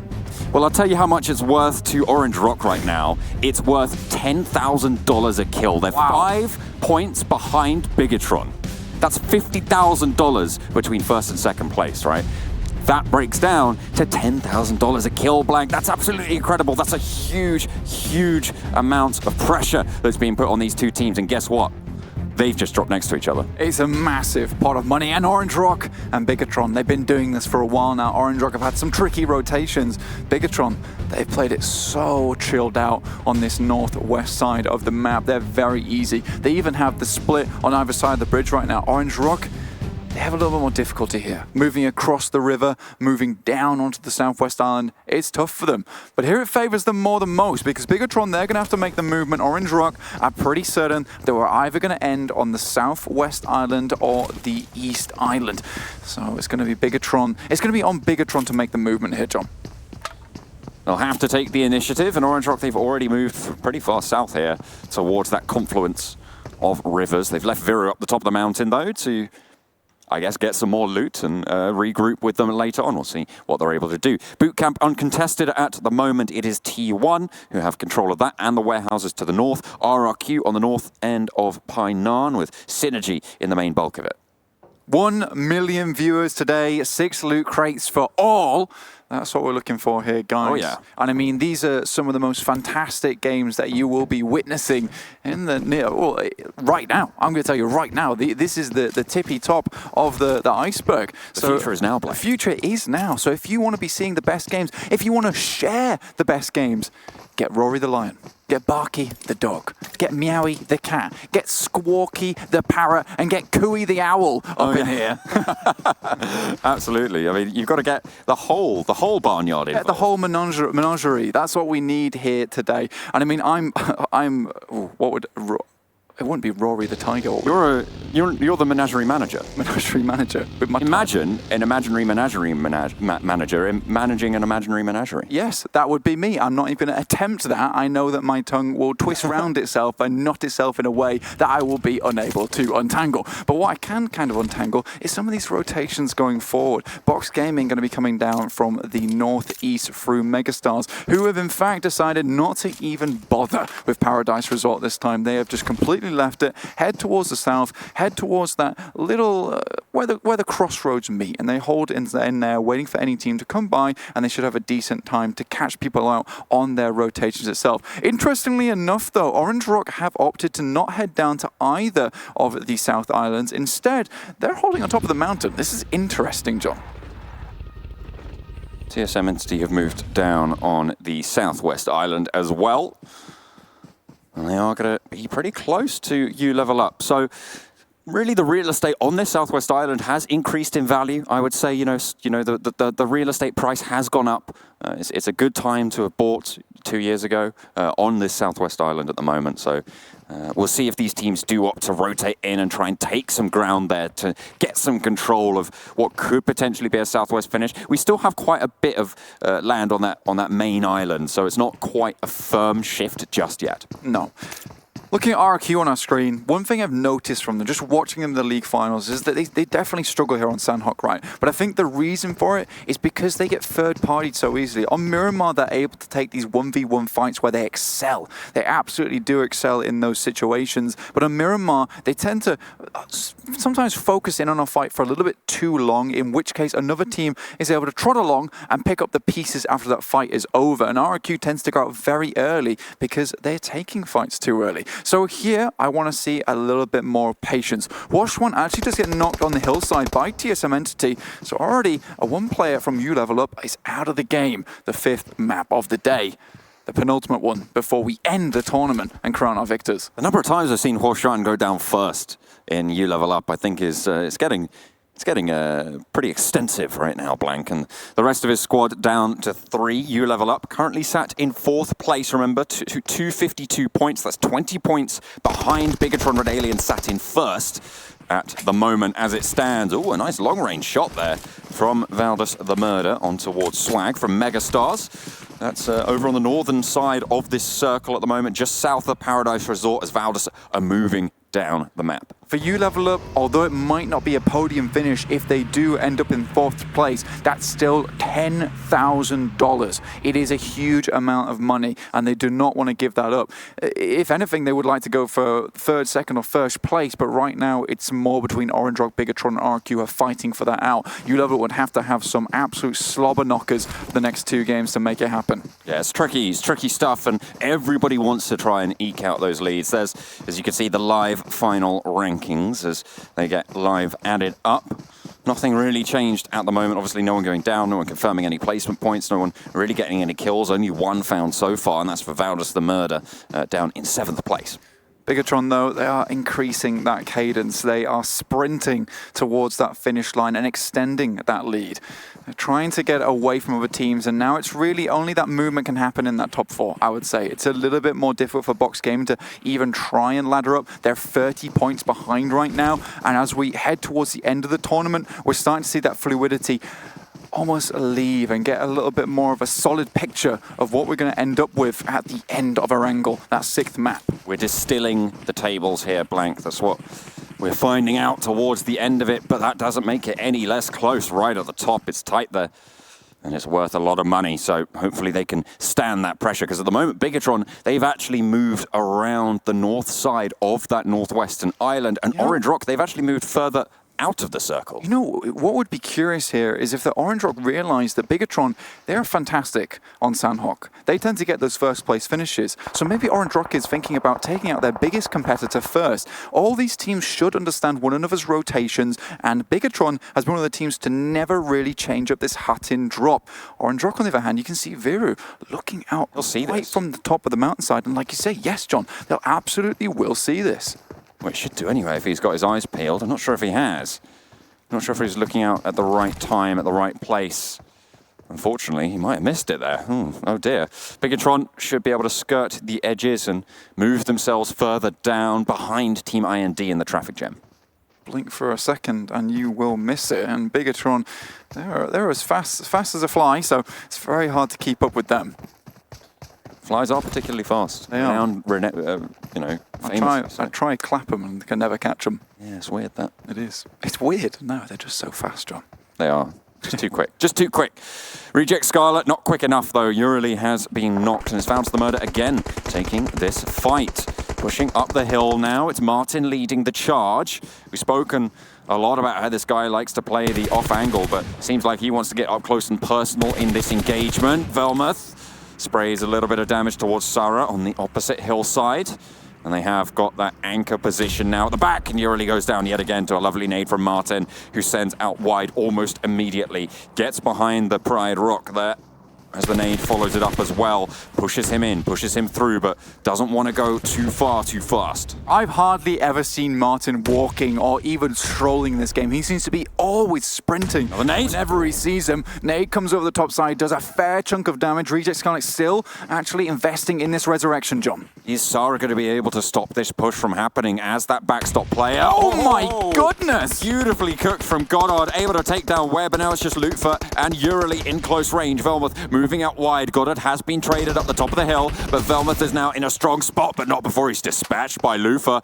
It's turning around here a little bit. Blankers, Valdus the murder, are feeling the pain. Reject Scarlet starting to come alive. I mean, it is the final day. They have that lower end of the table buff, and they are starting to move through. Lutfer and Urali, the duo atop the mound, looking to try and push towards Arm Jones' location behind the rock, but he has that barrel in close range. It's going to be so difficult. Up on top the rock he goes, but I don't think Arm Jones was ready for it. Lutfer gets away with it. Absolute murder. Goddard looking for more, but he can't quite land the shots there. Low HP found, and Urali wants to chase it down. Velmuth getting rezzed there, but the other two, they're just going down back and forth, and it's Reject Scarlet doing work. This is so spicy. And it just felt like in those moments, Valdus the murder couldn't quite fathom the fact that the player had vaulted upwards, but it's coming back their way. Finally, they're turning those tides back in their favor, but it's just Martin now versus two from Urali and Webb on different angles, and a nice nade sent in. Oh, Martin has his wits about him.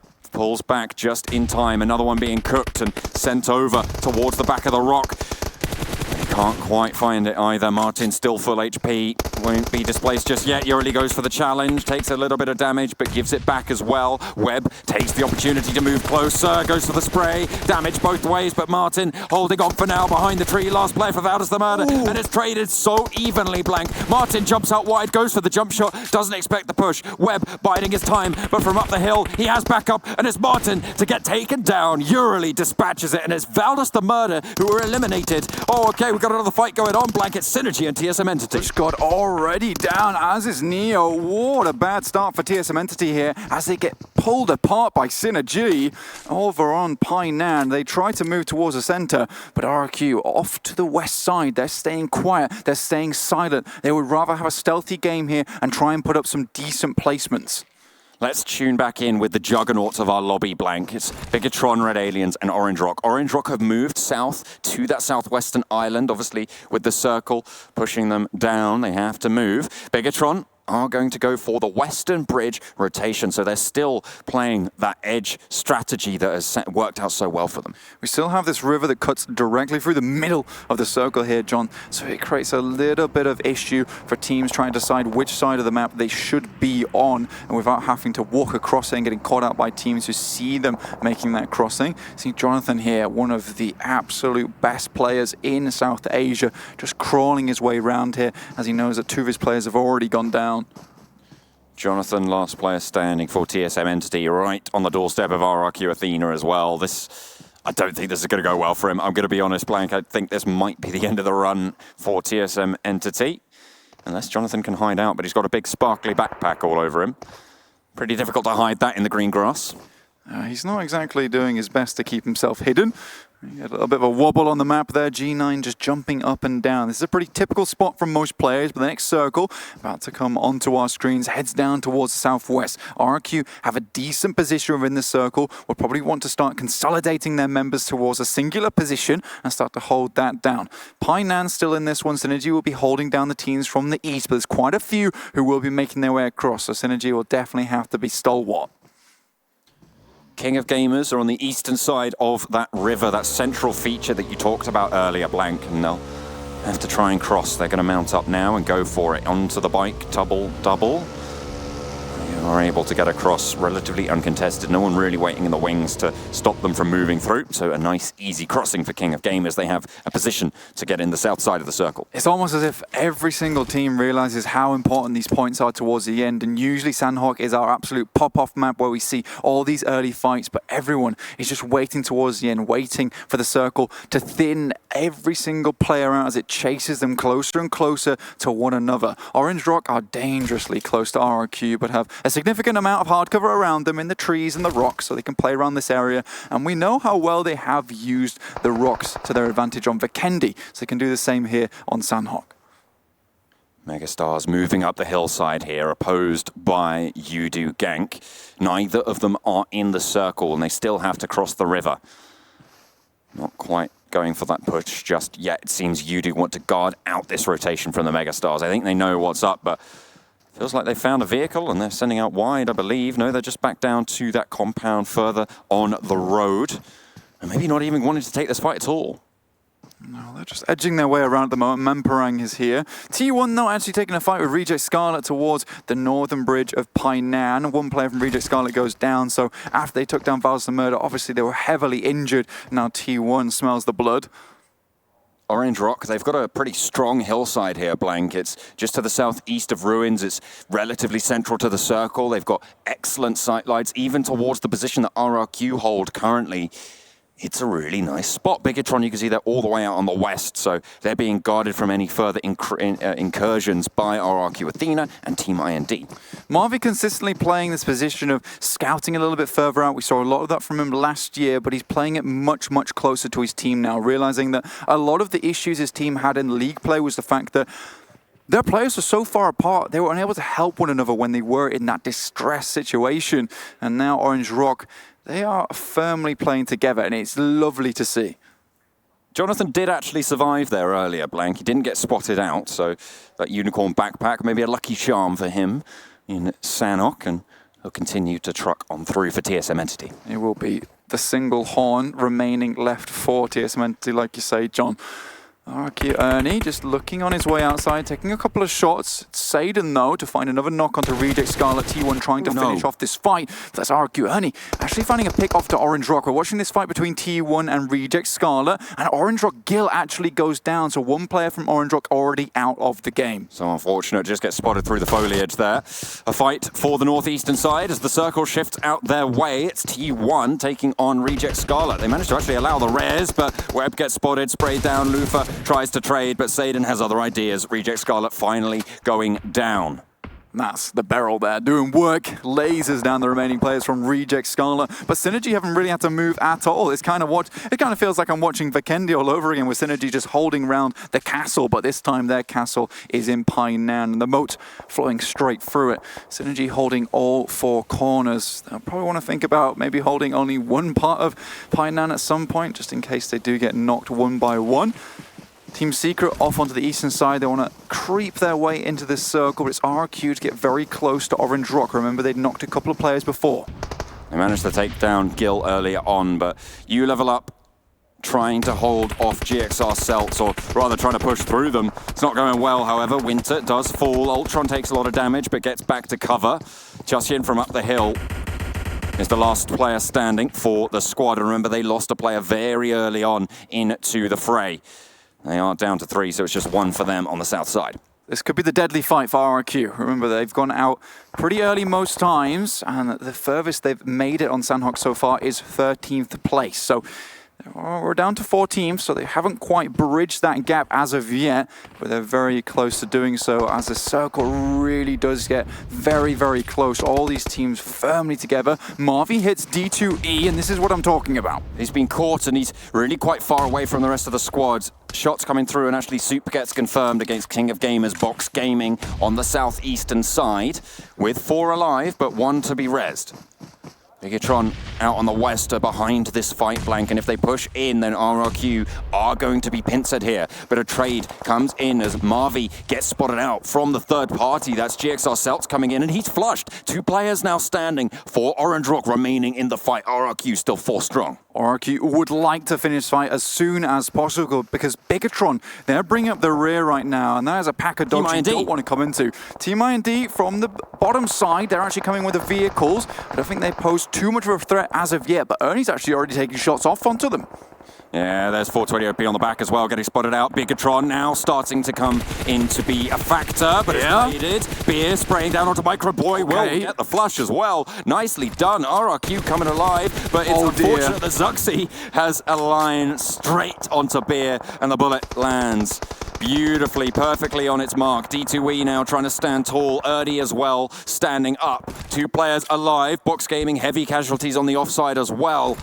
But it's starting to become dire straits right now for these teams on the west. It's a Painan finish, and the Synergy players acting as pillars on either quarter of this map on Painan. RRQ saving grace here is that Orange Rock aren't going to jump into this fight. They would much rather just survive here, but the longer they stay out, the faster this blue is moving up towards them. They get 1 player back up again, the other is close to get pulled back up. Orange Rock, they've made their way to the top left side of Painan towards where Synergy Strider is, but is the big 3 moving in from the west. Nicely done. You see, Strider just immediately gave ground. They're getting that information. They're not playing that stronghold. They're just getting that info, falling back. But it's Sevi who gets spotted out by T1. And the push from the northeast just going so well right now. T1 are bulldozing their way through anyone who stands up to them. And Painan has been breached. The Western rush coming through. It is Bigatron to control RRQ. 1 player getting knocked. 3 players have managed to make it through. D2E very, very low on the crash, but again, they're into the settlement. G9 gives his life to ensure his teammates can move forward unharried. Ernie goes down, though, outside of the zone, so only 2 players have made it from RRQ, and they're dangerously close to Orange Rock. Bigatron out in the blue at the moment, taking significant damage from Team I&D beneath them. Very, very difficult run to make, and it's going to prove all too difficult for plenty of these teams. G9 finally goes down to the zone. Jonathan continues to snake his way forwards. That's on the southwestern side. The next shift comes down. It's on south end as well. GXR Celts with 1 player left. 6 kills so far. A decent game, but they've been through the wars. King of Gamers trying to push on through. Braga falls. Concept now last standing for King of Gamers, but he's been seen from across the way, and it's Synergy to close it down. On this south edge, there is just nothing there. There's nothing there at all, John, for any players to play around, so everyone's just going down to the blue damage. RRQ, though, they have made it further than they ever had before in this finals on Sanhok, currently down to the top 8. This is really good for them, but Orange Rock, they're still in the game, and they're capitalizing on this, as did an Erangel, taking a quick and early spot towards the north side of the circle. Synergy, though, they've moved down from the top east side.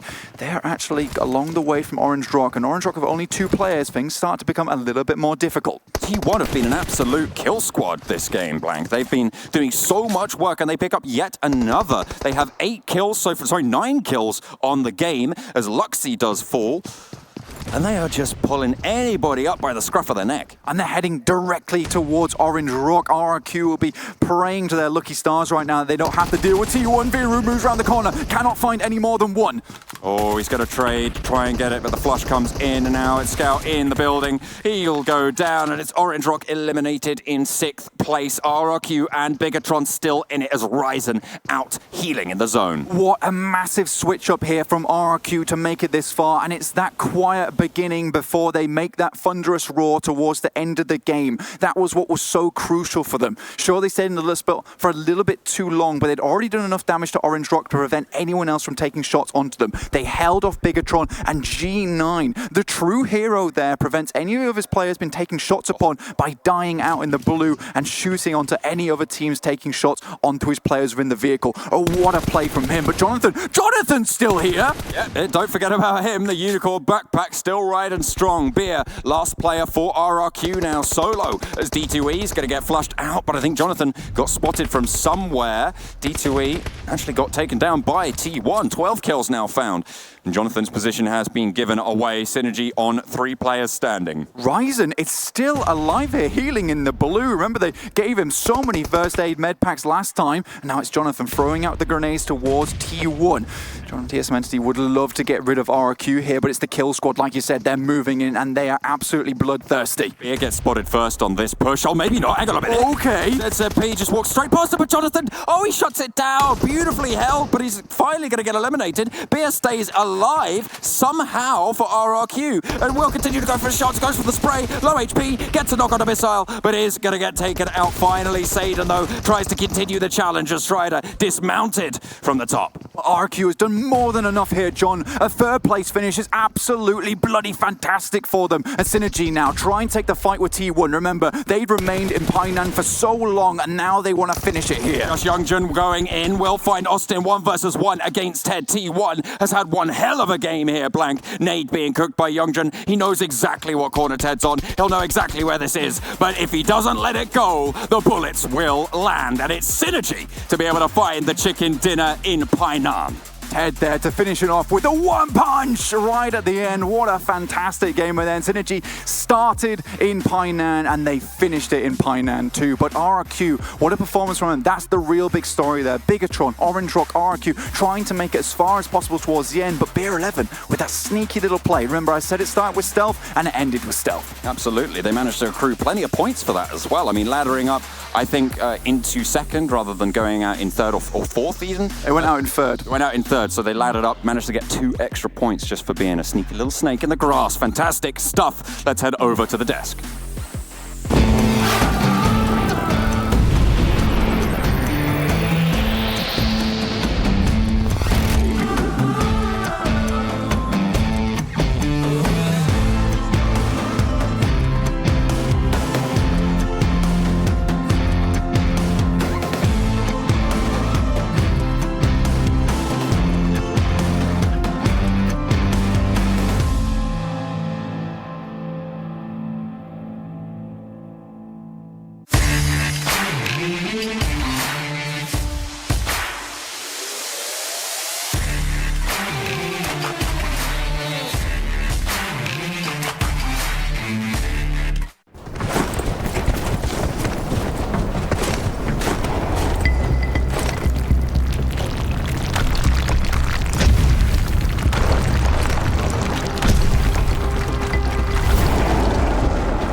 The PUBG Mobile World League is brought to you by the title sponsor, Qualcomm Snapdragon Elite Gaming, and the official beverage sponsor, Mountain Dew. We have a brilliant victory coming out from Synergy there as they hold down Painan. It was looking a little bit sketchy as they were having a 1-1-1-1 split for a long time in some of those final circles. However, they round things out with a great kill on towards T1 towards the very end. Joining me, I have Alex as well as Patrick here for this game breakdown. And obviously, Synergy, Alex getting themselves the win. It's good. It is good. Yeah, I mean, I'm actually quite surprised at how well they did with the situation at hand, right? We saw they went for the 1-1-1 split. I mean, Black mentioned on the cast as well, they were holding off all 4 corners there towards Painan. And actually, we saw Servi get knocked at the start of it around phase 5 or so by T1 in the top, well, towards the northeastern side. Serby dies, and I think, that's it. The fortifications have been breached. T1 are going to just swamp in towards Painan now. But actually, they managed to get inside the center of the circle. The last two remaining players, they fended it off. And as you said, that final kill was perfect. Yeah. They challenged in a box formation, and it worked out. I didn't think it would work out, honestly, because it was so split for such a long time. Yeah, and eventually they came together, kind of, and that was kind of really the key to being able to hold that down. Let's take a look at the points coming in from this game, but also the points that are very important, aside from Synergy and T1 getting a boatload of points, are RRQ Athena, Bigatron Red Aliens, Orange Rock Esports. With the points that they have accrued, eventually we will take a look at that overall ranking, but it is very, very close for us here in the final game. It is getting too close, I'd say. This is getting uncomfortable. I don't even know what to make out of it. Because like we talked about, there's always one team sticking out. We had Orange Rock in the start, right? Yeah. Then you have Bigatron, and now it's RQ Athena. Yeah, and also RQ Athena, right? 16 total points, doubling what Bigatron put up, and also 10 extra points versus Orange Rock. Interesting to see as well, TSM Entity there at 5th with 11 points scored, all down to Jonathan. The scary thing is for a lot of the teams, whilst they're watching the kill feed, whilst they're watching the teams being eliminated, Ryzen just doesn't die in the blue. He keeps going and everyone's like, no, we need you to go away. We need to try and catch up in terms of these points, but it doesn't happen. Here's our 9th through 16th as well. For you level up, it's a bit of a disaster with only 1 point. They were challenging for that top spot for us. However, now it's going to have to be an insane game and almost a little bit of luck with the other teams not doing well in the last game. I mean, if they're going to have anything happening, they need to do something they probably very uncomfortable doing. Yeah. And that would be hot dropping one of the top teams and keep on going from there. And here is Synergy and the numbers they were able to put up. You can see that holding down in Painan, Alex, very, very simply, didn't really need to take many battles where they were incurring that much damage. That's a really good point to mention. The first battle they actually had was versus TSM at the start of the game. TSM know that Synergy are dropping towards Painan. I think the reason we saw TSM take such a big risk was because when you're falling behind, you have to try and take risks to try and get ahead. Obviously, Painan, the center of one of the first circles. TSM, they dropped close to it, just south as well. They tried to breach it, but Synergy were just on form. And with that, Jonathan, left alone to his own devices, still gets 11 points though, so fair play. Yeah, definitely. For us. Yeah, we can see a lot of teams trying to take control over Painan and just south and north of it because it was central of Circle 1 and 2, meaning that you want to have that control over the river, making sure you can cross to the east side or back to the southwest side if you need to. But that also causes a lot of teams grouping up there. It's going to be super congested, and we saw some of the teams trying to avoid that. Bigatron and Orange Rock, for example, they were staying a long time up on northwest side, trying to make sure we don't want to get into anything that is congested. We just want to play our game, and we'll do it later on. I've got to say, as much as Orange Rock didn't get themselves many kills on the board, I'm kind of impressed that they were able to get into Painan and then survive in Painan for a little while. Yeah, they came 6th. They got 0 kills. They got a few points to their name. I think it was, 6 points. But the problem for them, obviously, is the salient factor that RQ Athena 10 points ahead. Yep, let's take a look at the cards. Let's deal them out here for our second to last game. ZZP and Satan, whilst Jonathan and Ultron will be showing up in the middle. T1 has been very good here in the finals, to be honest with you. Yeah, I mean, they're showing up big time right now, but even though it's a little bit late, it also shows what kind of caliber of players and team they are. Potential as well. Yeah, the potential for maybe not this final, but coming up later on. But with this one, I'm gonna go say Satan. Really? I'm going Jonathan. Okay. Should I click the fingers? Yeah, go on. I'll do it. No, how do you get this right every time? I even went and looked at the stats as well, and I tried to help myself here on my opinion. Damn. Oh, dear, you can tell you've been here for a few more years than me, huh? Satan doing well, doing work. And when T1, we see the damage coming in from, actually it was ultra close between, Ultron close, between Satan as well as ZZP, but 8 kills coming in. That's big. That's insane, actually. But it also comes down, of course, taking a few steals when you see those knocks, but you always gotta take your time and think about it. Is it worth the risk taking the steal? Because you might not have exposed yourself yet. Yeah. And once you start shooting, stealing those kills, people are gonna get mad at you and they're gonna start targeting you. It was super close as well for them even getting the full win there off the back of it. Just a great peak and a great shot coming out towards the end here by Synergy on towards them. Yeah, I think for me, the reason I was going for Jonathan, you can see it there, he had the highest damage in the lobby, he had 3 kills, but those 3 kills were when he was by his lonesome. The rest of his team all died to Synergy at the start of the map, but he managed to survive. He was snaking around the southern side of Painan, came in, brought home 11 points for his team, and for my money, that was an MVP performance. And I now have an announcement to make. Ooh. We hit 1 million peak concurrent viewers here for PMWL East. Congratulations to everybody out there joining us on this journey. Congratulations to everybody here as well. PUBG Mobile Esports, banging it out. Brilliant stuff. 1 million viewers. That's right. And we all get crates now, so Froz is clearly very happy. 6 crates, let's go. He's a very happy boy. Everybody gets the crates. We have Mountain Dew do the do moments. Let's do it. Look, I'm going to tell you one key thing that I saw from RQ that I think is very important to talk about. And it was when they were coming in from the west side. We saw them getting crashed by IND while they were fighting Orange Rock. But also you had BTR coming in from behind as well. And what happened was that they sent Ernie on a mission, hold out BTR for us. And then they sent G9 on another mission, hold out IND for us. Meanwhile, D2E and Bear, they made their run into Painan while this was happening. And without those two holding that out, it wouldn't have been possible. Here's obviously Synergy when they just annihilated the first 3 players there from TSM. And here's T1. This is where it really all started to begin. They came towards the northeastern side of Painan, and they got the knock onto Servi. That got them their first kill in towards Painan, and the rest of it was just a bloodbath, ending on 14 kills. And currently, of course, we're talking about Bigatron, RQ, and Orange Rock. They're playing for the win here. That's the big focus. For the win. Yeah. But the whole thing is that Bigatron and Orange Rock, they're looking a little bit shaky in the start of this game. They were taking very passively on the Northwest Island.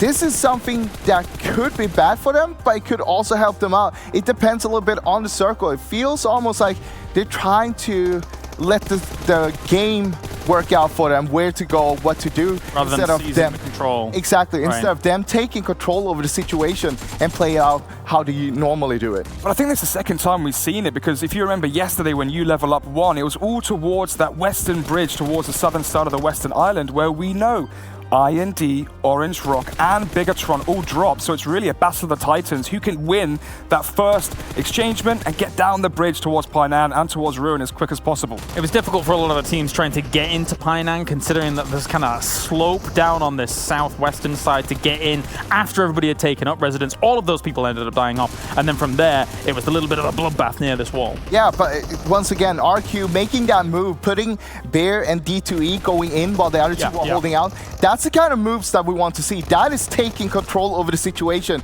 That is analyzing and making sure where the threat is and what we need to do to survive, to get as many points as possible, and that's how you're going to win. Little clutch shots coming in there towards the very end as that nade was being cooked. Let's take a look at the total damage here throughout this lobby as well. We have T1 putting up some numbers. It's a little bit more than Sanhok numbers with the 1,800 here, Alex. But as Froz would say, it's very efficient numbers. 1,886 points of damage and 14 kills as well to show for it. And all the way towards the bottom there, we saw Valdez the Murder. I actually get to mention on the preface before the game started, but I was actually going to be picking Valdez the Murder coming into Sanhok based off their recent form, also their killing potential and their raw skill as well. But 800 points of damage and no kills, and it was that early fight versus Reject Scarlets that just, well, ended it all for them, really. Of course, yeah. Overall ranking time, sorry, Froz, as we are getting down to the wire here. There is only one Erangel remaining.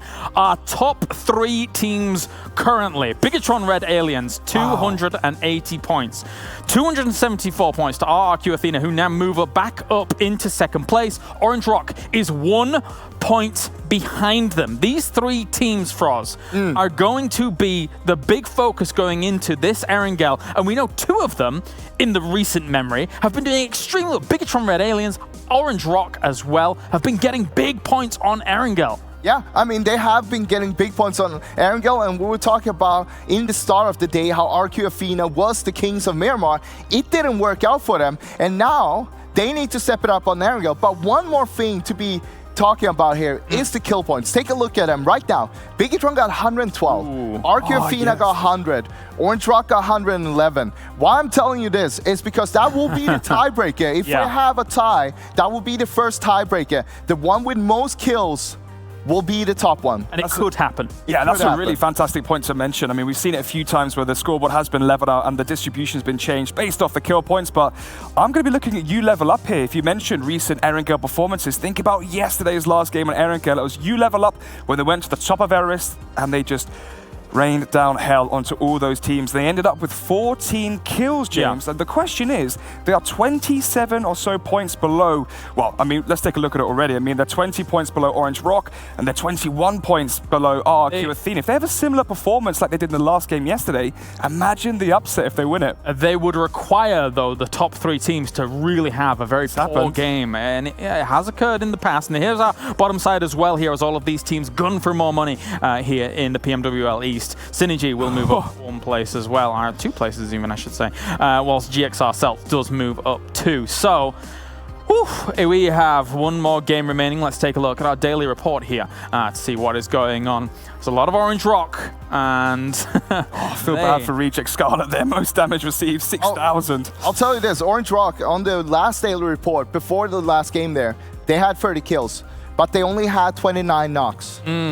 So that means they had 7 knocks here in the last Sanhok, but they couldn't convert any of those into a kill, which is an important thing. That could have been a factor in the end. Remember, that could be the decider. Exactly. That is the tiebreaker, the kills. Yeah, that's crazy. I mean, just going to have to echo that sentiment. Kills seem to be the salient point coming up constantly on the desk. All right, gentlemen, before we do get into the grand final game of Erangel, we actually need to take a step back here a second and talk to you about what is the exciting future coming up in PUBG Mobile. And I have been charged with the task of delivering you said information here at the PMWL East.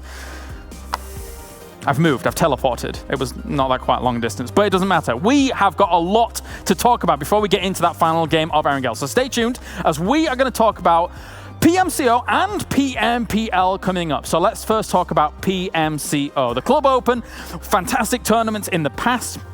And in this one, we have set a new registration record of 80,000 teams registering across the board. That is unbelievable.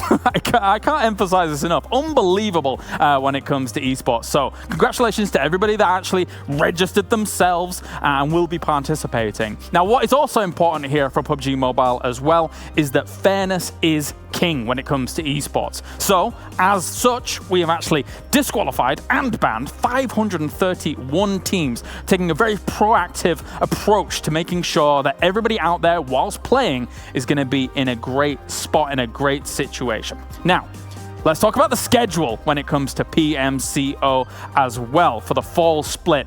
As you can see, there is going to be a lot of tournaments already starting very, very soon. So get ready, get your drops ready, get your drop spots ready, get it all ready. And then, of course, later on down the line, we've got a few of those tournaments starting in September as well. So if you're a part of these regions now, you have a good opportunity to be able to, get everything good to go when coming up. All right, next thing. Because we've got lots to talk about when it comes to PMPL Season 2 as well. Here are the schedules. Now, we've got, again, a few of them actually starting very, very soon as well. But for South Asia as well as Americas, they're not going to be starting just yet.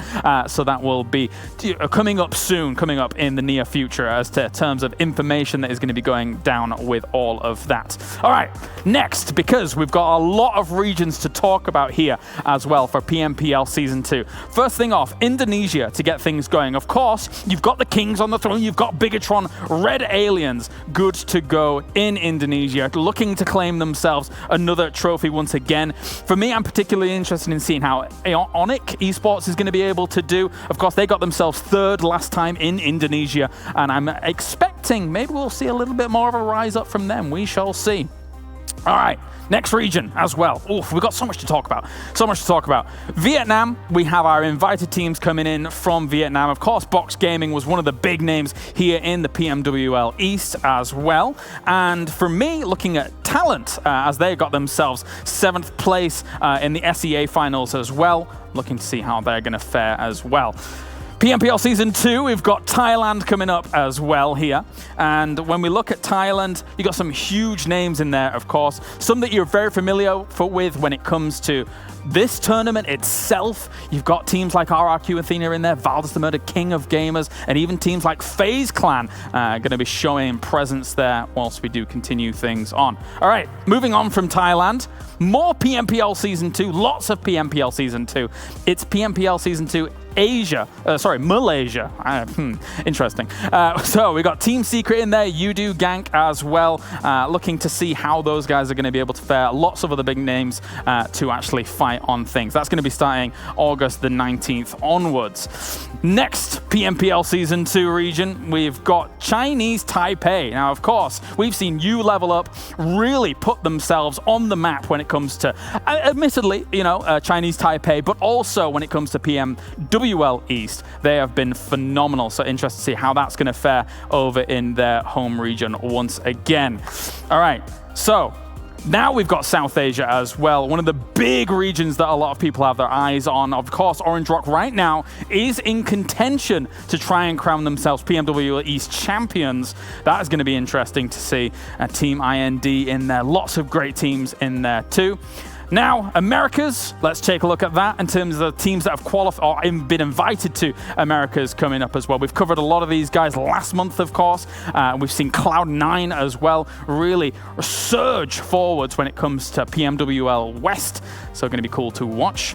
And now this one's very important because once all of this is done and dusted, we are going to have ourselves a new point system, which we'll be moving into preparation, as you can see here. It will be applicable to the PMPL 2, Season 2. So, first place will be 15 points. However, we go all the way down currently where we have our 11th through 16, we'll always get 1 point. That is going to be changed. So 13th through 16th, we'll be getting 0 points, which means now with the normal 1 kill per point or 1 point per kill, that is going to mean that kills are going to mean that much more. Very, very important for everybody to get those kills off the back of placements. And finally, as we do take a quick look at what is to come, the biggest event of 2020 is still yet to come. So keep your eyes peeled. That is going to be announced on August the 24th here for PUBG Mobile Esports. That is a lot of information to take in here, but of course we've got so many great teams around the entire world of PUBG Mobile Esports that there is so many leagues going on at any given time for us. I'm excited about the points change. I'm excited for kills to be hugely impactful in the overall standings. I mean, it's going to be amazing to see what kind of impact the new point system has. That is the one I'm most interested about. But also, of course, the biggest event still not announced. Fantastic. I don't even know. I was told to do this and I don't even know. I think the biggest surprise for me, just I'm for excited. Context alone, 80,000 teams, that's 320,000 players. Think about the depth of talent you're going to be, trying to find out of that number of players. Who's going to be the next Zaxi Luxi? Who's going to be the next star of mobile esports in PUBG? The PMCO has produced some fantastic talent. 100%. So it's definitely very good as well. And at home as well, you talented individuals, you can be tuning in and maybe getting yourself top 100. If you're accumulating points, you can get yourself some exclusive rewards in game 2. Guys, it is the final game coming up. It is Erangel. We have got arguably the top 3 teams are the real contenders here right now. Bigatron Red Aliens, Orange Rock, RRQ Athena. Who are we going with to claim the championship? Ooh, gosh, I'm going to go Bigatron. Obviously, in terms of average points, they're winning. In terms of Erangel, they've been doing the best so far.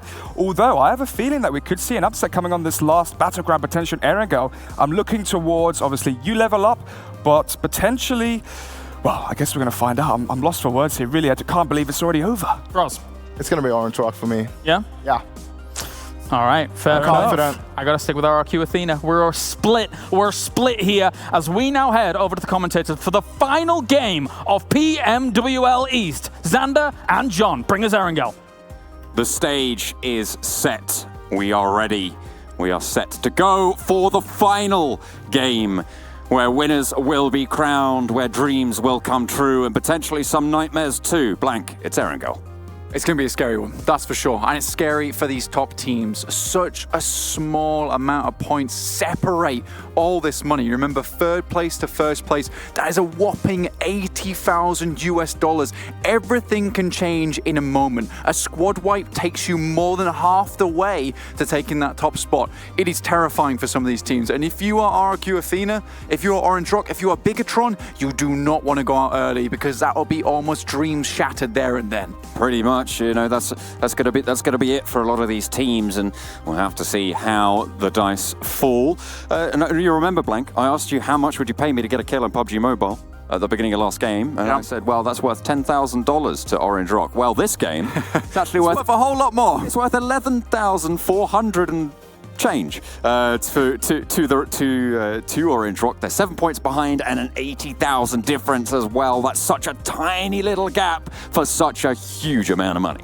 It's ridiculous. And you know what? We've just got to give props to all these players. They've come so far, John, since that very first day. And to be still putting up these huge performances now in those final moments where you think you might be done, you might be burned out, but you find that inner flame to continue going onwards.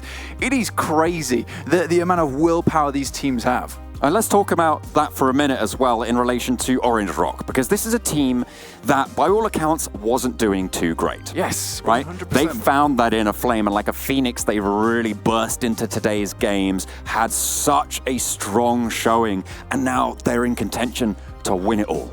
It is incredible, and I think Kalaris definitely mentioned it. He said towards week one, it was that. Kalaris, hello. Yeah. You were talking about how it was that week one. We had Orange Rock versus Bigatron, and now we're back to that again, and it's kind of crazy to see Orange Rock really putting up those numbers versus Bigatron. They've just found something. I mean, it's almost perfect, right? It is. Cast your mind back to week one, right? When we talked to Bigatron here at the desk, and they were saying the Orange Rock is one of the teams that is going to be rivaling us throughout this position. And then RRQ, the Terminators, come in and decide to kind of put a stumble block in front of everybody whilst that was going on. So these three teams, John, do feel like it's very apt that we've got it down to these three teams for the final game, I feel. It was almost written in the stars, Kalaris. I think it was destined to be almost. Almost, I would say so. And I think it's a great point to make that Bigatron were almost looking forward into the future. They were like, Orange Rock, they're going to bring it back. They're a team that do not give up. Again, I mentioned it in the cast beforehand, that SA pride is there, and that's what's going to keep them going in those last moments. So I have a question for you gentlemen then before we actually continue things on, because of course Orange Rock had a great week one, and now they're having a great grand final. The middle bit where they kind of had a little bit of a slump relative to those moments. I guess it kind of makes sense for a team like this to a certain degree, because they're a fiery team, they're a team that is willing to take risks, they're a team that, when sometimes those risks happen, sometimes it doesn't pay off, and maybe you get caught in that little area. But now, those risks are even more and more calculated, and now they're paying off. Well, it's a great point to make, because they are a relatively new team. We saw Gil getting picked up by another team, Scout being brought into the roster as well, and they're finding that synergy as they've gone through this tournament. And you all, like, even though they've had that singular drop slot on Erangel, they've tried so many different strategies, and it feels like now they're finding that winning formula towards the end of the tournament, which is really, really cool to see that they're still trying things, still trying to make it happen, and it's worked. But what I'm worried about is actually from that last game, you know, will that hit that confidence? Because you spoke about how they are a fiery team, right? Going into that first place, like, fantastic, we've got a lead, amazing. Oh, we're in second again. Oh, we're in third. Oh, that's not great. Is that going to hit them? Are they going to be able to have that fortitude to stay together when it counts? But guys, there is no team as proven, as tried, as tested as Bigatron Red Aliens, right? You guys know this. We know almost this. better than anybody when it comes to the big moments. And we saw them in a situation where they got themselves first place after that Erangel match, where they managed to get themselves the last win before that grand finals, John. They're a team that thrives in this kind of chaos, in this kind of pressure. they can put up the numbers. You know, they absolutely know how to deal with it. They've been on that world stage so many times. Yeah. They've been to this point more than any other, and they know how to make it happen. All right, thank you very much, gentlemen. Enjoy once again. I'm glad I could have this chat with you. It's the final game. Let's go. It was very nice. Of course, we just had to get all of our coconuts in line, make sure that everything was ready to go. All is set and ready for the final game. We are going to be going into Erangel now. That we are. And I mean, James was talking about it. He was saying that under that final pressure, and I think for Bigatron, I don't think they mind going out with the frying pan into the fire. It's almost like it's a boon for them. We talked about the lower end of the leaderboard buff for Reject Scarlet. Well, in these final moments where Bigatron have to make that huge push, that's when they perform the best, which is why it gets so scary, so terrifying for Orange Rock and RRQ Athena, because they know the beast, whilst quiet now, can bite at any moment. Absolutely. It's you know, and they're not going to let you get away with anything at this stage. They sink the teeth in. Everything is so crucial. We've talked about how close it is at the top. The fact that any one of 3 teams with the click of a finger can take down someone else and usurp them at that top level is absolutely incredible. I am so excited. The final plane has been set. We'll be going from military base all the way up to Severny. And this will be the final time we hear this music, the suspenseful beginning to the game, and it's so apt here, John, where it's all on the line. And speaking of lines, it's all down to the wire too. It is so close. And what a better playing path to start out with. Straight from Sosnovka up to Severny in shooting range. Team I&D, Megastars, mega happy about this beginning in Novo, as well as the west side of Sosnovka. RRQ will be dropping into Pachinki. TSM Entity off to Yasnaya. Orange Rock trying to take control of that riverside, and Bigatron just on the outskirts of farm, trying to harvest something out of this game and get that first place.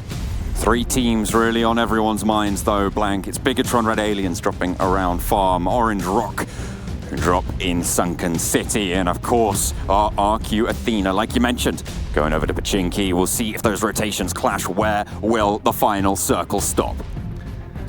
It is a tense moment. It's a tense moment they're waiting for. Orange Rock have been fairly favoured in their circles so far, so they will be absolutely wanting to see another circle up towards Sunken City, but it's something slightly fairer to everyone. We head towards the centre. Team Secret, they're in this circle towards Gatka. Obviously, it doesn't matter too much to them now. They'll be just trying to gun for a little bit more money this game, but it's that little clump of teams that I'm always talking about, that bar brawl towards Rozhok.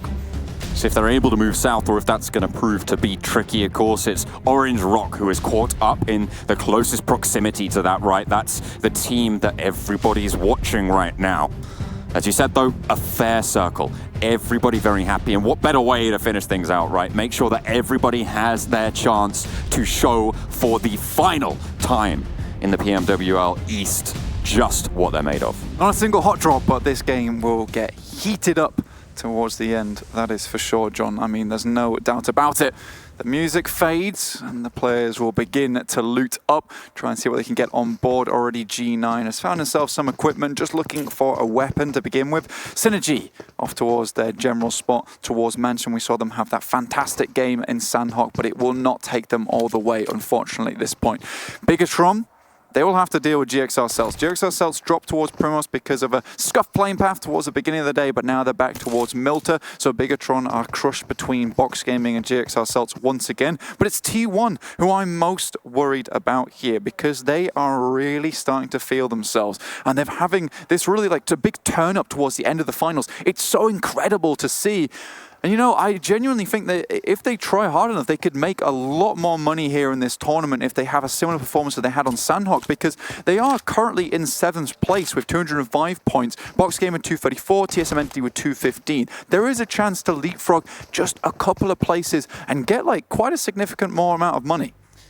It's possible that they can leapfrog TSM Entity just on the back of their own performance, but I don't think, unless Box Gaming go down early, I don't think it's possible that they're going to be able to push all the way up to 5th place. We'll have to see what they're able to get done. And if TSM Entity survive and have a good game themselves, it's pretty tricky to make that push. But they still have to be worried about Valdas the Murder beneath them, only 2 points behind, trying to take that 7th place from them. Marvi probes up towards Severny, making sure Yudu Gang isn't making an instantaneous push too early on. and the rest of the team will group up towards Watertown. Valus the Murder, they're in Rozhok just chilling out, and Rejay Scarlet, we know they're just chilling as Naya, but they have that X factor from today where they start to do a little bit of things that are somewhat unseen to us. So I'll be interested to check back in with them later on, see if they move from Yasnaya early or just do what they typically do, which is just hang around there, kick the feet up, watch some TV, relax on their final game of the tournament. Try and get some relaxation in. Probably not the best place to do so in the grand finals of the biggest tournament of PUBG Mobile in the world, but there you go. We'll have to give them credit where it's due. You know, they've been shelling out.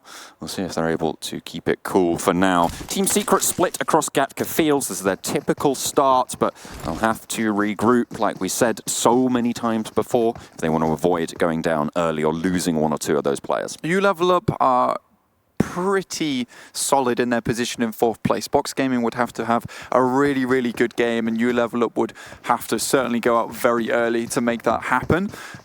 But they almost have secured the 4th place, and the movement, like we keep mentioning, is in that podium finish. You couldn't have asked for a better way to finish a grand final in this tournament of the World League Season 0.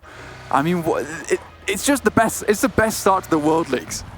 You're chuffed to bits, aren't you? I'm chuffed to bits, mate. I'm so happy. Makes me excited for the future as well, Blank. I mean, what a time to be part of PUBG Mobile Esports, you know? What a time to be alive, I mean, you know, we just hit 1 million concurrent viewers, as James said over on the desk. Fantastic. And you're going to get those 6 crates. I'm going to get those 6 crates. I'm going to get those 6 You're crates. Going to get those 6 crates. James is going to get those 6 crates. Froz is going to get like We're going to take 18. Froz's phone away from him so he can't open those 6 crates. and then, you know, everyone else is going to get those 6 crates too. And it's going to be absolutely fantastic. A celebration of this phenomenal end to proceedings.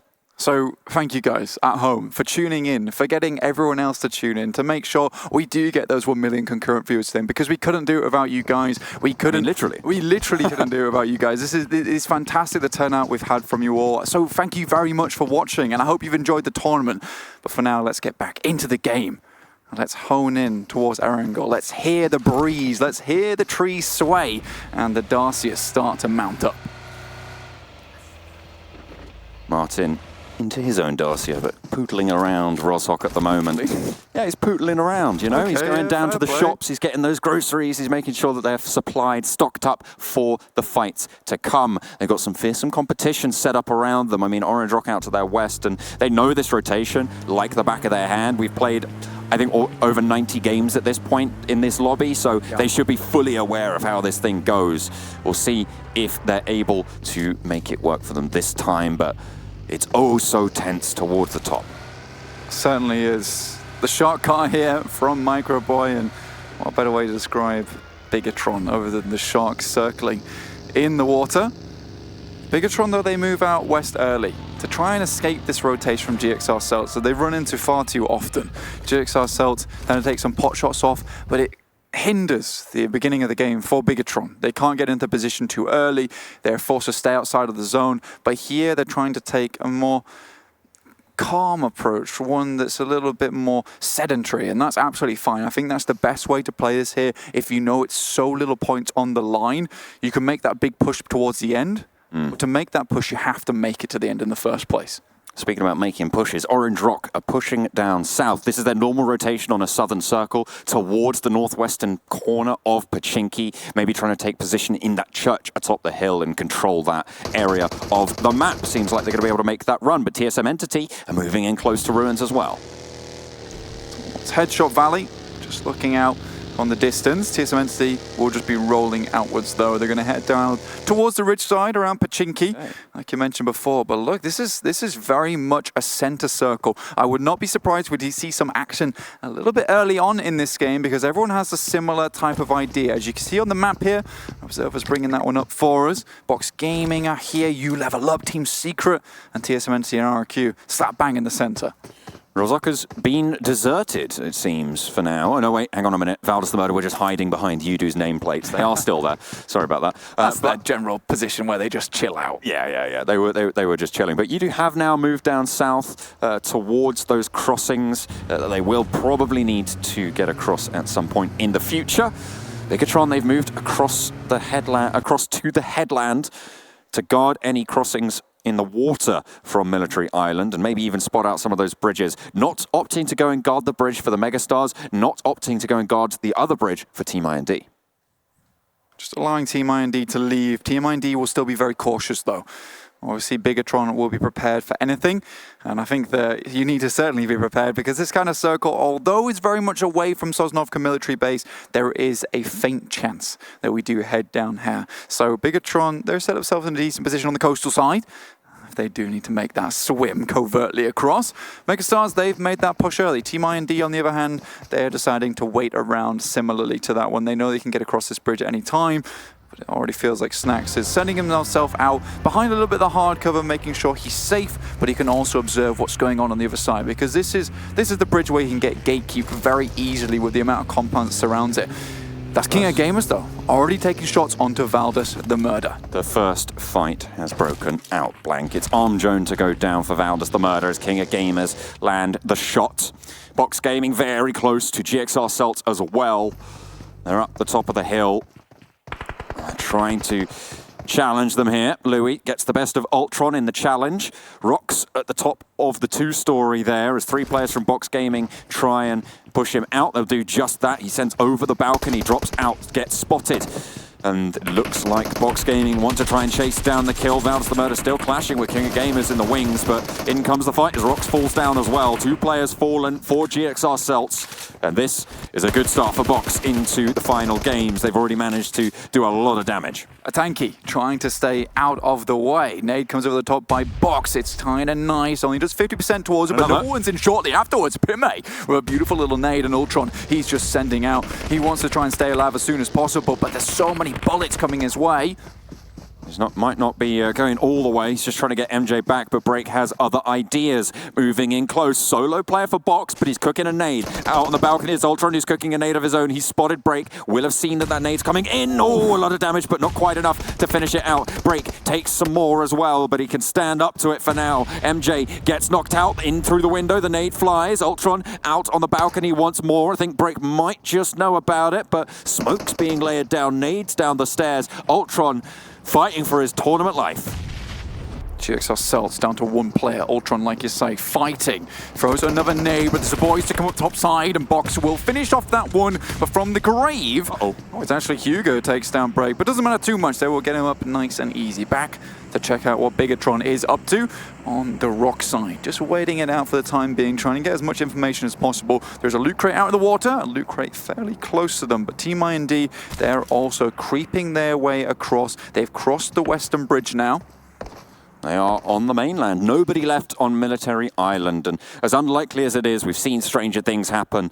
And if that crossing comes through, well, that would be one hell of a bloodbath to finish things out. Orange Rock have control of a very central compound after moving down south. They left the position to the north of Pachinki, and they have changed that compound. There was a bit of a traffic jam around Pachinki, but everybody seems to have filtered through, to have surrounded those areas and come out relatively safe, obviously, except for GXR Celts. Orange Rock's rotations have becoming smooth like marble at the moment. They're just heading down, finding their arena and their compound of choice, and then beginning to work from there. It's really, really working well for them. They've got Marvi as that off angle, and it seems to be that they have those significant roles in the team set up now. Circle heads up hard to the northwest here. Will actually favor TSM Entity, but we're here in Pachinki. Potato Hill, a key feature in this area for the rotations moving forwards. No one currently fully occupying it. It's up to teams like Reject Scarlet and T1 who are right next to it to try and go forwards. Hang on a minute, that was a knock onto RRQ. So that close. Could be cheeky. That could be crucial as well, Blank, as Team Secret have moved them all the way to the peak of Pachinki.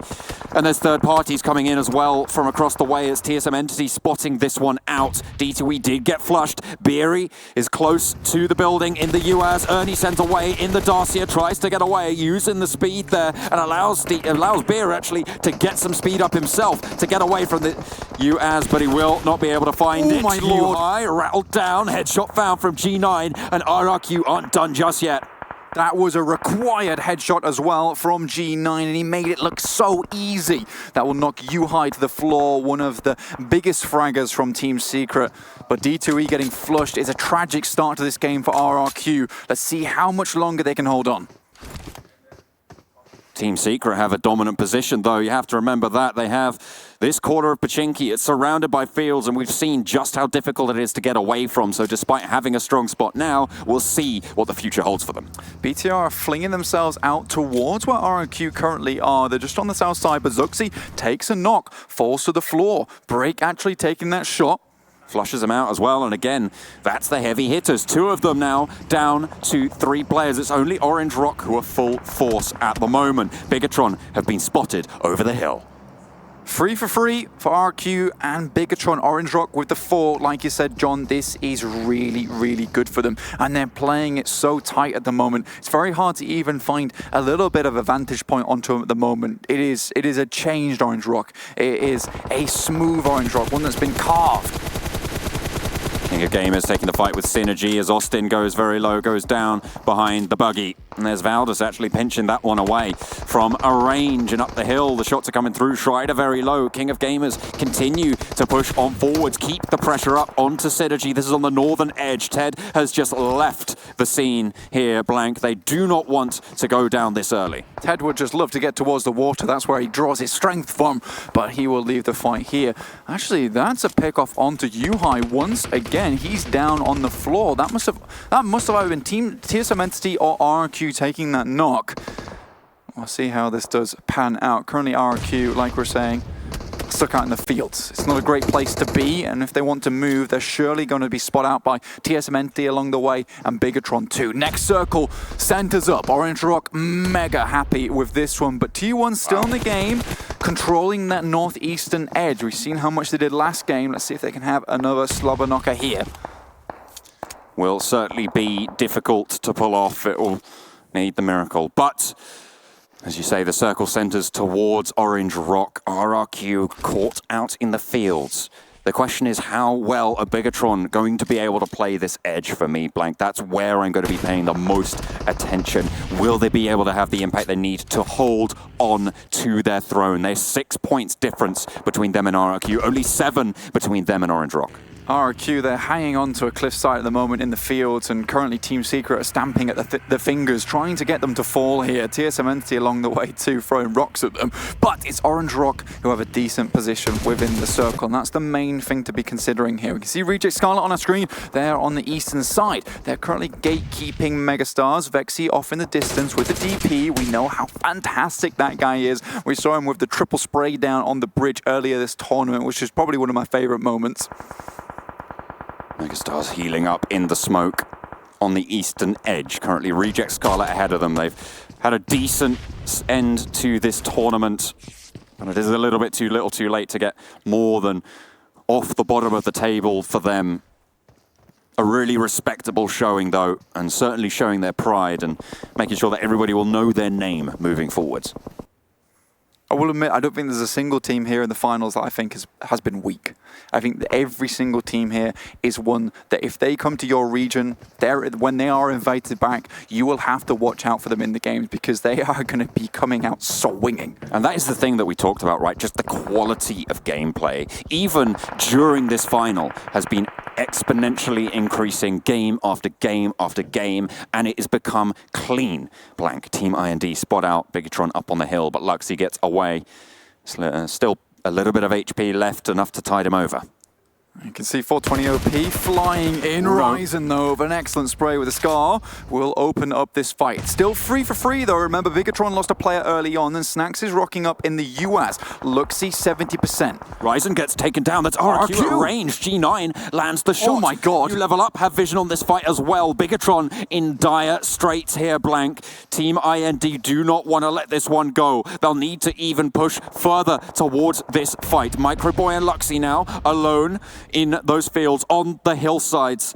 It's going to be so tricky to regroup to find anything they need to get the frags. They need to get them now. Simon Cowell is in because right now Bigatron, they need that X factor, because if they're going to get out of it, that clutch ability that we've seen before needs to come through. But Trans is moving in. Luxy moves around the side, but there's a beautiful nade, comes onto Microboy, and it's Trans to finish him off with the barrel. One player alive for Bigatron to keep them alive in the tournament, in that first place spot, Blank. Luxy will stand tall. He's sent away. They're giving it up. They just want those placements. They know all they need to do is outlast.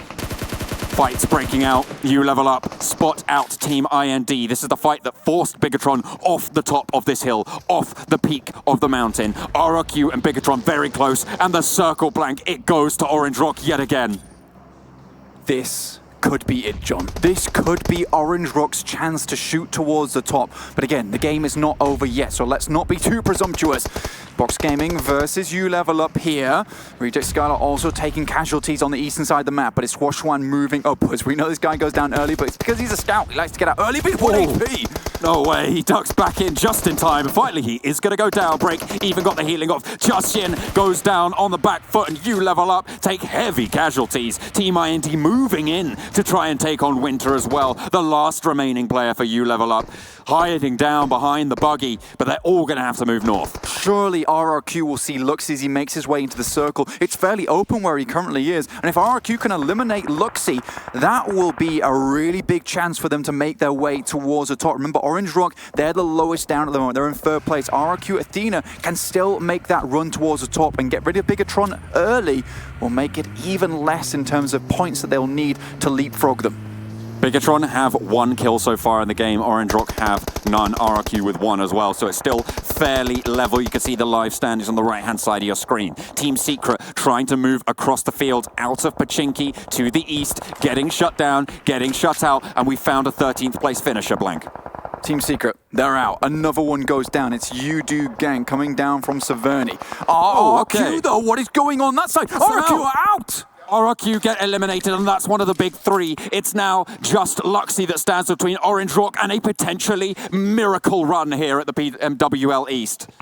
We've seen Luxy before. Miramar yesterday taking out 3 players from Orange Rock. Can he play spoiler once again as the solo? You Level Up completely ruin the chances of RRQ. Orange Rock Scout is currently down. Gil is cooking the grenade. It's T1 on the top side. And remember, these guys were so strong in the last game. Another nade on the back. Oh, doesn't quite take down CCP. So close, you're right. Another comes over the top. Being sent through, and it's found ZZP the knock, but the echoing nade is going to do so much damage. 2 players remain now for Orange Rock. Viru and Gil in the ditch, down in the dumps. They need to stand tall. They need to be there to represent South Asia towards the top of the tables. Gil throws out another nade. We don't know if it's good yet. Missile walks away from this one. Viru is kind of off guard. This small ditch, the smoke, all that it is, providing the cover. And T1, the young lad in Young Jun, will be able to get these players back up again. And there will be a 4-man unit versus the 2 who are currently crunched into the worst spot ever for South Asia. And Luxy spotted this kill feed. Look at that. He's out in the blue, not moving. I think he might just be trying to snake it in. He might be looking for the zone. Oh, the nade comes in. Viru gets knocked by the team up the hill. Oh, no. Oh, dear. Orange Rock. Cataclysmic now, and it's Bigatron. They're going to be at the top. There's no one who can challenge them. We found our winners. They get eliminated, but it's not going to matter, Blank. They have won this tournament. Luxy, the solo player, once again notices everything, sees everything. He's the eagle in the lobby and just decides to heal it out and try and go for that placement point upwards. RRQ Athena dropped to 3rd. A perfect finish for Bigatron. They managed to hold on to that throne. They are going to be our champions, but now the rest of the table needs to solidify. You're right, Blank. That jump there for Orange Rock to move up the tables towards the end is going to be so crucial as well. That's a $30,000 jump. 50,000 US dollars go to Orange Rock, and we can say that they can be proud of themselves. Coming from week 1, having a stellar performance, and then dropping off, trying everything in their power and not giving up once along the way, secures them a 2nd place spot in this tournament. What a fantastic run from them. What an incredible representation coming in from the South Asian regions. Everybody should be proud of them. Everybody from every single team has put in such work, but they end up in 2nd. Right, let's tune back in with the game to finish things out, as we seem to have once more the old, tried, true, and tested box-to-box fort. Box fort down to the southeast side, holding on for as long as possible. Even without Loki in the game, they've still done fairly decently with Hugo, who drops in, but it's T1 still alive. They had a knockout performance last game. When they knock out Orange Rock 2, what an awful, awful end for them. But Youngjun is just going off. 3 teams remain, Blank and Box Gaming have had a hell of a game so far. 13 players have met their demise at the hands of this squad in this game. A nice hold now at the top of the hill. T1, absolute bulldozers, absolute units looking to climb and maybe challenge TSM Entity here. I mean, they're both going to finish with decent amounts of points. So if T1 can eliminate them now and win this one out, it's potential there. You know, Box Gaming, they have 12 kills already. If they can continue with this performance going forward, they might just be able to leapfrog you level up. It is possible. He spoke and it was so Blank. TSM Entity lose a player, 2 left standing for the squad. 9 players are left in the final game here, Blank. T1 atop the hill, Box Gaming with their fort. A TSM Entity with Jonathan and Clutch God down the hill. Who's going to be able to reign supreme? A nade found by Jonathan on towards Saden. The MVP from last, another nade in as well as Box Gaming start to chime in. T1 go down, 2 teams remain. 1 knock over towards break, and it's TSM Entity trying to move up. No one really holding the majority of the zone, but it's Box Gaming with their outpost there. Rez is coming through, but Louis catches another nade, and you don't want to be doing that. That's going to cook too long. Hugo at the back, able to bloom that smoke, and they can regroup now. Clutch God gets a resupply on the loot crate. Can the Box Fort cardboard become steel in these final moments to hold off against the last 2 remaining players for TSM Entity? Or can TSM Entity pull out the South Asian sledgehammer and slam through this one and get the chicken dinner, the second one of the day? Snaking through the grass.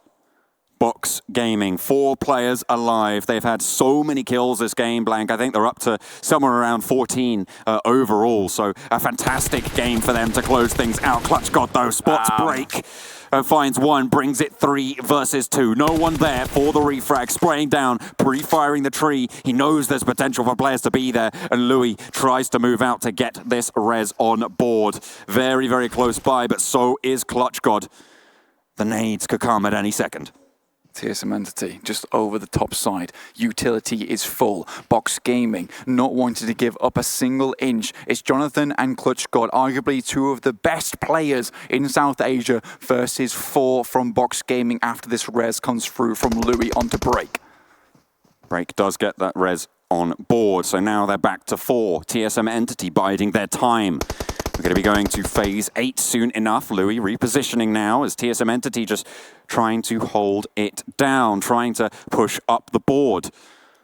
Not really too likely that they're going to be able to leapfrog, but they want to hold on to it against T1. Remember, they're holding on to that spot. We'll see what they're able to do. Nade over the top from Box Gaming towards Clutch God, but he shimmies out the way. It's just the smoke as Louis on the off. Louis is on the off. That could prove absolutely instrumental for Box Gaming. They've got the lineup here, and Clutch God has to take down a couple of players if they are to make this work. Smokes are coming through, denying sight lines from TSM Entity. Clutch God drops up, tries to explode the vehicle. Bike goes down. Jonathan finds the cross angle. Nice crossfire for TSM Entity, but Clutch God gets spotted, and Box Gaming find the final chicken dinner. But Blank, there is only one winner overall on the tournament, of course, the Season 0 champions for the PMWL East, Bigatron Red Aliens. We've called it before, and we'll call it again here. Bigatron Red Aliens take the victory in Season 0, and they hold onto the throne. They will not be moved, but on other news, Box Gaming make 4th. Fantastic stuff, a nice little leap up, but that's going to close out the games. It's been fantastic to have you. We're going to send it for the final time over to the desk.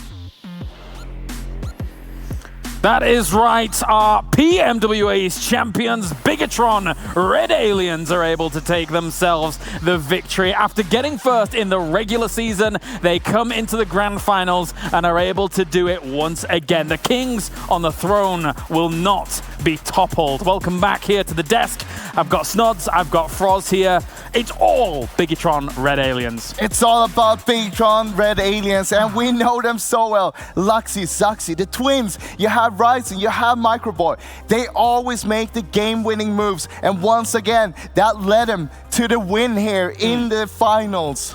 I'm just so proud of this team overall. I mean, I casted the finals back in Malaysia in December when they won it, and they came in and surprised all of us. They showed it wasn't just a fluke though, Frost, because they won the regular league here during World League here towards the Eastern region. Following this as well, the champions of the finals towards the Eastern side. And what's crazy, as you mentioned, Luxy, Zaxi, but it was Ryzen who really did come on form when they needed him. Yeah, definitely so.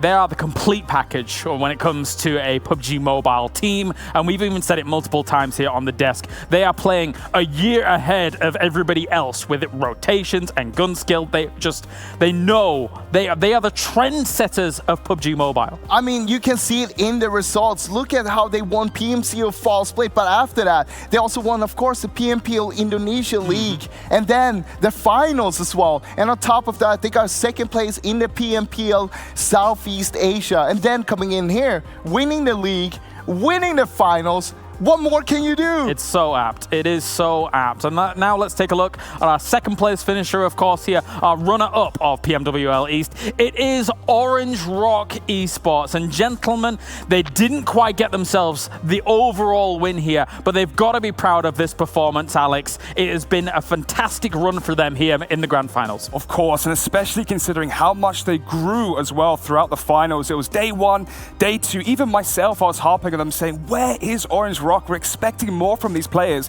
And then suddenly, on day 3 in Vikendi, they got 12 kills. Scout just popped off with the AK, and it felt like that lit the fire underneath them, and they carried it forward and kept that momentum going forward. This is some amazing gameplay we've seen from Orange Rock, being able to take that second place, having 2 new members on the team. Jill just joined the team, Scout on loan to the team, and being able to put up this kind of numbers against the best teams in the world, it is just amazing to see. The Usurpers weren't quite able to dethrone Bigatron Red Aliens here at the very end, but that is by the by. We now have our third place finisher as well. It is RRQ Athena, the Terminators of the lobby here. They will take home third place, Alex. Yeah, essentially the kings of Miramar. They won 3 out of the 4 Miramar games that we saw, and we saw them as well evolve throughout the competition. Before, we kept saying this is an aggressive team, they love to team fight, but actually towards the finals, we saw a new lease of life in terms of their strategy, playing more passive. They won a game, for example, at Miramar with 600 damage done. That wouldn't have happened before. This is the team that has stuck together for so long. I don't even know how long, because we're always seeing the same team, and they're always so good. They got themselves a third place in the league itself, but here in the finals, they end up on a third place as well. But I mean, they got to be happy with their results. They put up some enormously good games for us. All right, and let's take a look now at the overall rankings as well. To confirm the points allocated here to our top 3, as Orange Rock in that final game was able to take that second place spot. Importantly though, as previously mentioned, for Box Gaming, that win was very important as well. They took over U Level Up, and U Level Up will now find themselves in 5th place. Yeah, I mean, they can't be too happy about Box Gaming taking over, but Box Gaming with that phenomenal game, it is just amazing to see. Even without the box formation, they managed to take it. Yeah, they started off the competition so strong, being the top of the leaderboards after the first 2 days. They had their big lull yesterday with 13th, 15th, and 16th finishes. However, today, when it all mattered in the final game, they stepped up. And beyond that, I've got to say, kudos to a lot of these teams for playing an absolute spectacular tournament. We have seen 16 of the very best teams from the world. Never mind just the East, because the East, of course, is an extremely powerful entity in itself here. Teams like TSM Entity, teams like T1, Valdus the Murder, all really showing that they are extreme contenders here for us. Yeah, coming into this, I didn't know what to expect, to be honest, because there's so many good teams. Any one of these teams could have been on the top. Yeah, let's go towards the bottom there. You can see Team Secret in 15th. I think that's the name that really jumps out of the page for my money, because on the first day of the finals, I said Team Secret, Valdez the Murder were my dark horses. Yeah, for this, I'm not sure if it was the pressure. I'm not sure if the fact that it was a 4-day back-to-back affair here for the finals, but Team Secret, we knew they were a team that liked to strategize, go back over their VODs, go back to the drawing board and improve. We just never saw those improvements, and now they're here at 15th. They're going to be quite happy with that. Seeing the results here, I gotta say, it's been amazing, and I can't wait for the next World League and see what's going to happen there. If we're going to have all of these teams, are they going to do better? Are they going to do worse? What's going to happen? Have they stepped it up? That's right. This is just season 0 of everything that is going down here. So it's great to see how all of these teams have adapted throughout the time here for the World League as well. And quite honestly, to topple a Bigetron is difficult, but we've seen teams rise to the occasion and try and do it. It's just not there just yet. What's more scary as well, James, is we're going to be having a changing to the point system as well. It's going to be more kill heavy, and look at who topped the kill charts at 112. It was Bigetron, and they won the entire event for us with 2 chicken dinners. This just means the next season of World League, they might even be even scarier. Yeah, I mean, it's true. There's so much that we can talk about. I don't actually know what's going to happen with the new point system. Yeah. We might see some strategy changes from the teams because I want to go more aggressive. Who knows? Yeah, definitely so. And actually, I am getting word that we have our interview ready with Bigetron Red Alien. So let's get them on in here as we head on over to Bigetron. Can you hear me? Hello? We'll find out in a second. Let's try that again. Bigetron, can you hear me? I can't hear them, so maybe they can hear me, but unfortunately I cannot hear for this moment. I'll wait for until we've got update from production, and then we will see if we can actually get this fixed and good to go.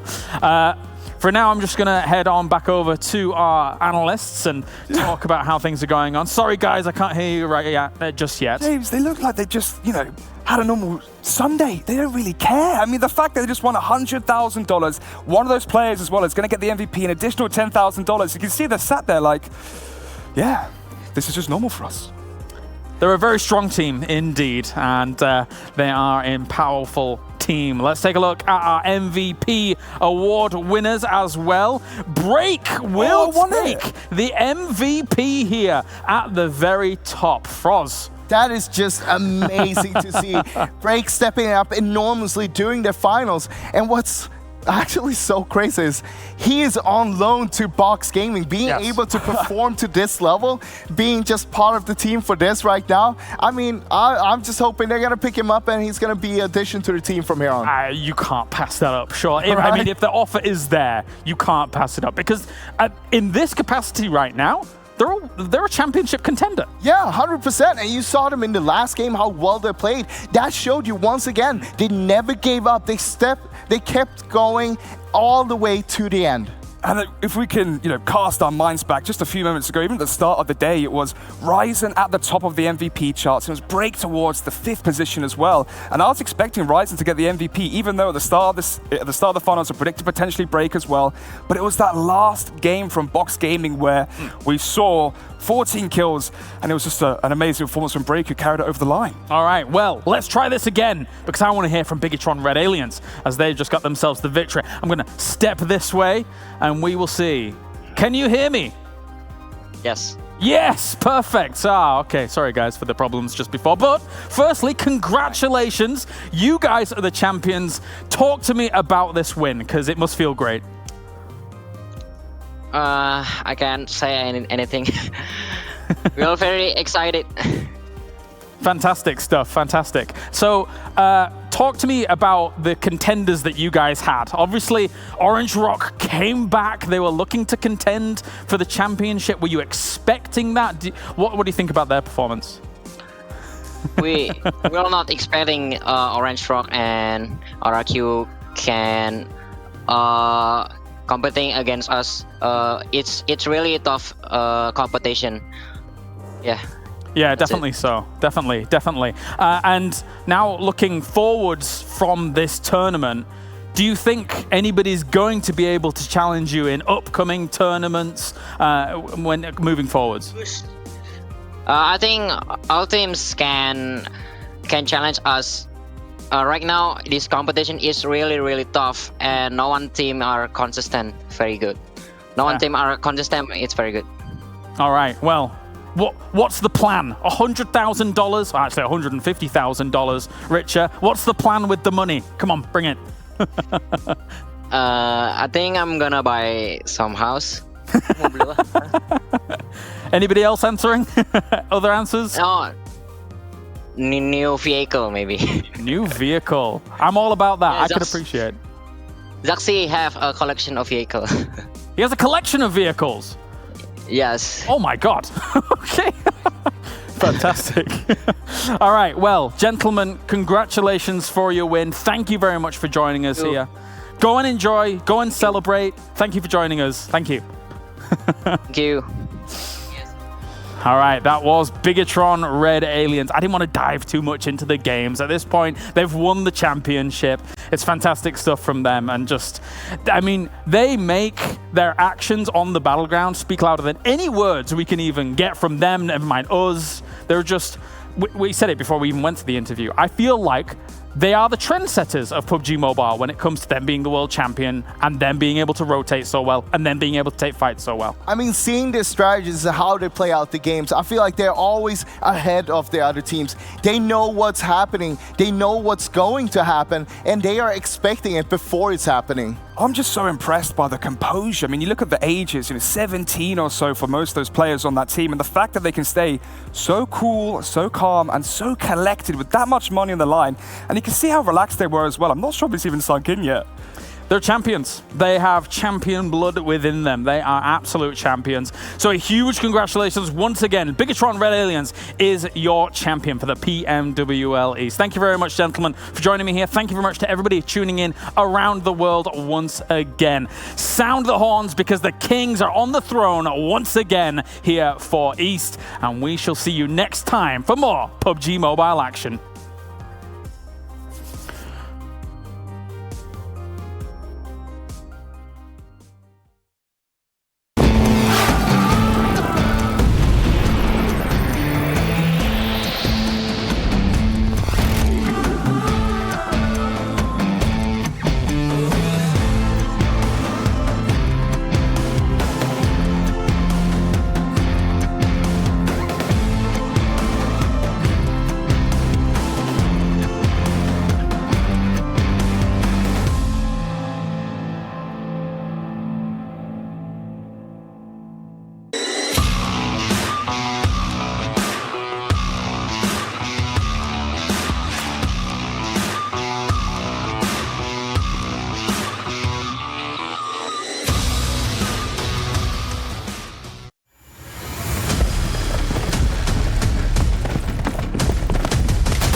Are you ready?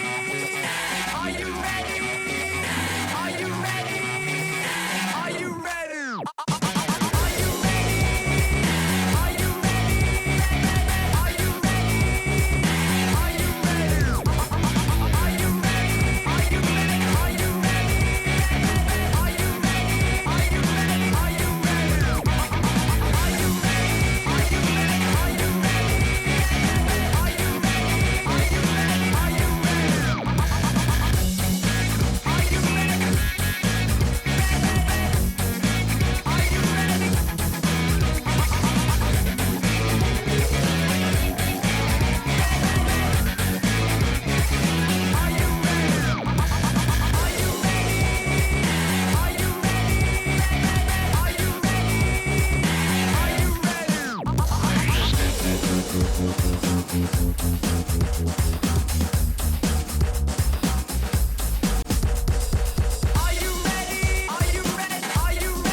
It's do or die time today. We're in Championship Sunday in the PUBG Mobile World League West Season 0 League Finals. We're going to be finding out who's taking home the lion's share, taking home that $100,000 in their pockets, and obviously all the goodies and fame that comes along with the title of being the best in the West. I'm Jason Cabot. I'm your host here today. And of course, like always, I cannot do this show alone. I have two fantastic people who are going to be looking just as good as they do in breaking down the games. We got Seven Worlds Game. We got Glitter Explosion. Seven and Glitter, you both are looking great today. Seven, I'm digging the hoodie. You're looking spicy. Thanks, bro. I got my in-game skin on. You know, I got my PUBG Mobile skin, and then I got my school shoes too. It's gonna be a great day. It reminds me of what you wore in the finals in Malaysia, actually. But I think that was a little bit warmer for you. Glitter, you excited? It's Championship Sunday. Oh, I'm ready. We're going to have a fight on our hands today, so I am incredibly excited to get into these games because I don't even know how it's going to turn out after what we saw over the past few days. I don't think anyone knows how it's going to turn out. If you guys missed out on East, that was a crazy finish as well. I'm not going to spoil who won that one. I want you guys to go back and watch it yourselves, or maybe just go look at Twitter, Instagram. You probably know from there as well. But we got to focus on our show today, right? We need to focus on how teams even take home that first place, and it's all about the points, right? It's all about the 1 point per kill that you get. And of course, more importantly, as we've seen here now coming into the final 7, it's mostly also on the placements.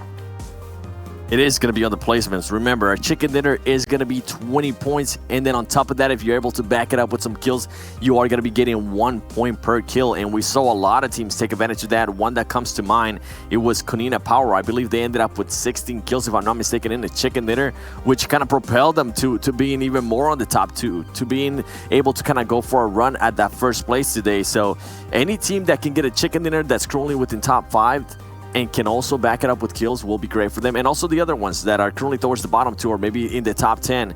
Every leaderboard placement there is going to go ahead and put you up on the prize pool money. Oh yeah, and it gets crazy high as well, especially if you get into the top 4. And we're talking about prize money. Let's take a look at what it's going to be, what the breakdown is for everyone who is participating. $100,000 for first place, $50K for second. Glitter, we can see it drops off by about half every single time down to 4th place. But the thing is, if you're playing for only 20K, you're not playing right. Every team should be playing for that 100 grand. Oh, absolutely. And this is what we're probably going to be paying the closest attention to all day, is to see who can pull down that $100,000 prize, because as you move down the list, you see how much money you're losing with each place that these teams drop. So that's the last thing that they want to do. And then taking, you know, the MVP prize into consideration as well. That's another $10,000 to whichever player can come out on top of that. We've been tracking that these past few days. And we've seen some shifts in that overall leaderboard. Some of these players are starting to step up to the plate at the right time, while others are starting to fall off. Yeah, and the thing is, as we've seen, it really depends on your teammates as well, right? We didn't have Korea on the MVP leaderboard until yesterday, where he snuck into 10th and then 5th place. You need the backings of your team. And there are a couple teams we want to talk about here to start off the day. And I think, if I'm not mistaken, it's the teams currently in the top 3 positions. We got Footballists, we got Kunina Power, and of course, we got Cloud9. Seven, which team do you want to talk about first? It's going to be Kunina Power. Why not? Let's go ahead and start with them. The improvement that we have seen from this team. If you're, for some reason, this is your first time ever watching one of our show days in regards to the PUBG Mobile World League Season 0 West, Kunina Power did really well in the first week, seeding weekend, and then they kind of dropped off and they started switching their whole mindset. They went from being aggressive to becoming more of a placement team. And then towards the end, towards the last Super Weekend, we kind of saw the aggressiveness. I remember I even mentioned, I was like, yo, if this team can go ahead and continue to be consistent, they can also back it up with some kills like we know they can, they're going to be scary. But it's not only Kunina Power. One other team that has been consistent throughout the whole tournament and has also been able to get some fragging power behind them has been Footballists. And Footballists is that team that we know they can go ahead and put up the numbers. Remember, Glitter, at one time they had a day where they put up 2 wins with 19 kills apiece. Oh yeah, and Footballists has just done such a good job of, even in the game. So if we look through all their finals numbers, there haven't been too many overly massive games, but the thing that they've been so strong with is their kills. We've seen them have Fifth place finishes with 6 kills. Fifth place finishes with 8 kills. A fourth place finish with 11 kills. Whereas these are the types of numbers that some of the teams that we're looking at in the World League have struggled to get even with a win. So Futbolis is one of those teams that we're looking at when it comes to the aggression side of things and really utilizing those kill points to their advantage. And then the final team that we do need to touch on is, of course, Cloud9. We saw them at the very, very top of the leaderboard after day one. They came out of the gate so strong with a first place finish, a second place finish, a second place finish, all back to back to back after we saw them have such a huge fall off in week 3 of league play and missing out on that final super weekend. So we were looking at Cloud9 to potentially kind of maybe bring back that super strong performance we had seen in the rest of the PMWL West. And then we got into days 2 and 3 of the finals and it just fell off for them, Seven. And I don't know what happened, but these are the 3 top teams that we're definitely going to be paying attention to the most. Yeah, and I think we will be seeing the numbers there from Cloud9 in a little bit, but let's go ahead and focus on just Futbolis there for a second. As you're able to see throughout the whole league finals, day by day, they have been consistent in regards to damage. Even yesterday, they went and improved in their healing. I think they were just willing to take fights that they didn't really require to take that much damage themselves, and they didn't really have to heal as much. And then the kills, you can see they popped off in day number 2. They ended up with 8 kills per game. Yesterday, they did slow down a little bit, but it's okay because they're still within that average of what they usually get. Remember, 1 kill equals 1 point added to that leaderboard. One thing I do want to go ahead and see out of Futbolis coming out today is I do want to go ahead and see them out strong, as we are going to be comparing some of the other stats. I think Futbolis, honestly, for me, is if they're able to maintain the kills, if they're able to get that higher placing as well, they're gonna be a team that could maybe maintain that first place. Well, one team that's been getting the higher placings and that's been getting the kills, as we mentioned before, is Konina Power. And this team, again, I can't understate or overstate how amazing they've been able to play here in the finals, considering when we saw them only have something even close, even relatively close to the power they've had in these 3 days, was in the second day of the opening weekend, and that was only 1 day. This team has come out of the gate so fast, so hard, and they've let everyone know in the lobbies here, Glitter, that they're here to play. Yeah, the improvement that we've seen for Konina Power has been massive, and you can see it here on the stats that are up on your screen. The damage difference in day 3 alone compared to day 1 and day 2, they've literally almost doubled on day 3, you know, what they had did on either respective day. As we move down the list, you can also see the massive jump in their overall kills and in their knockouts. And this is partially because we saw Konina Power coming in and playing a little bit safer, more conservative, and focusing on those placement points like we talked about at the top of the show. But then yesterday, I don't know what happened to Konina Power, but we played 6 matches and they had a first, a fourth, a second, a fourth, and a third place. And if you're keeping track, that's 5 out of those 6 matches where they were above a top 5 finish and had very strong kills to back it. So talk about peaking at the right time. We've brought that up a couple times throughout the show as well. They have catapulted themselves from where they were on the leaderboard at the start of this thing into today.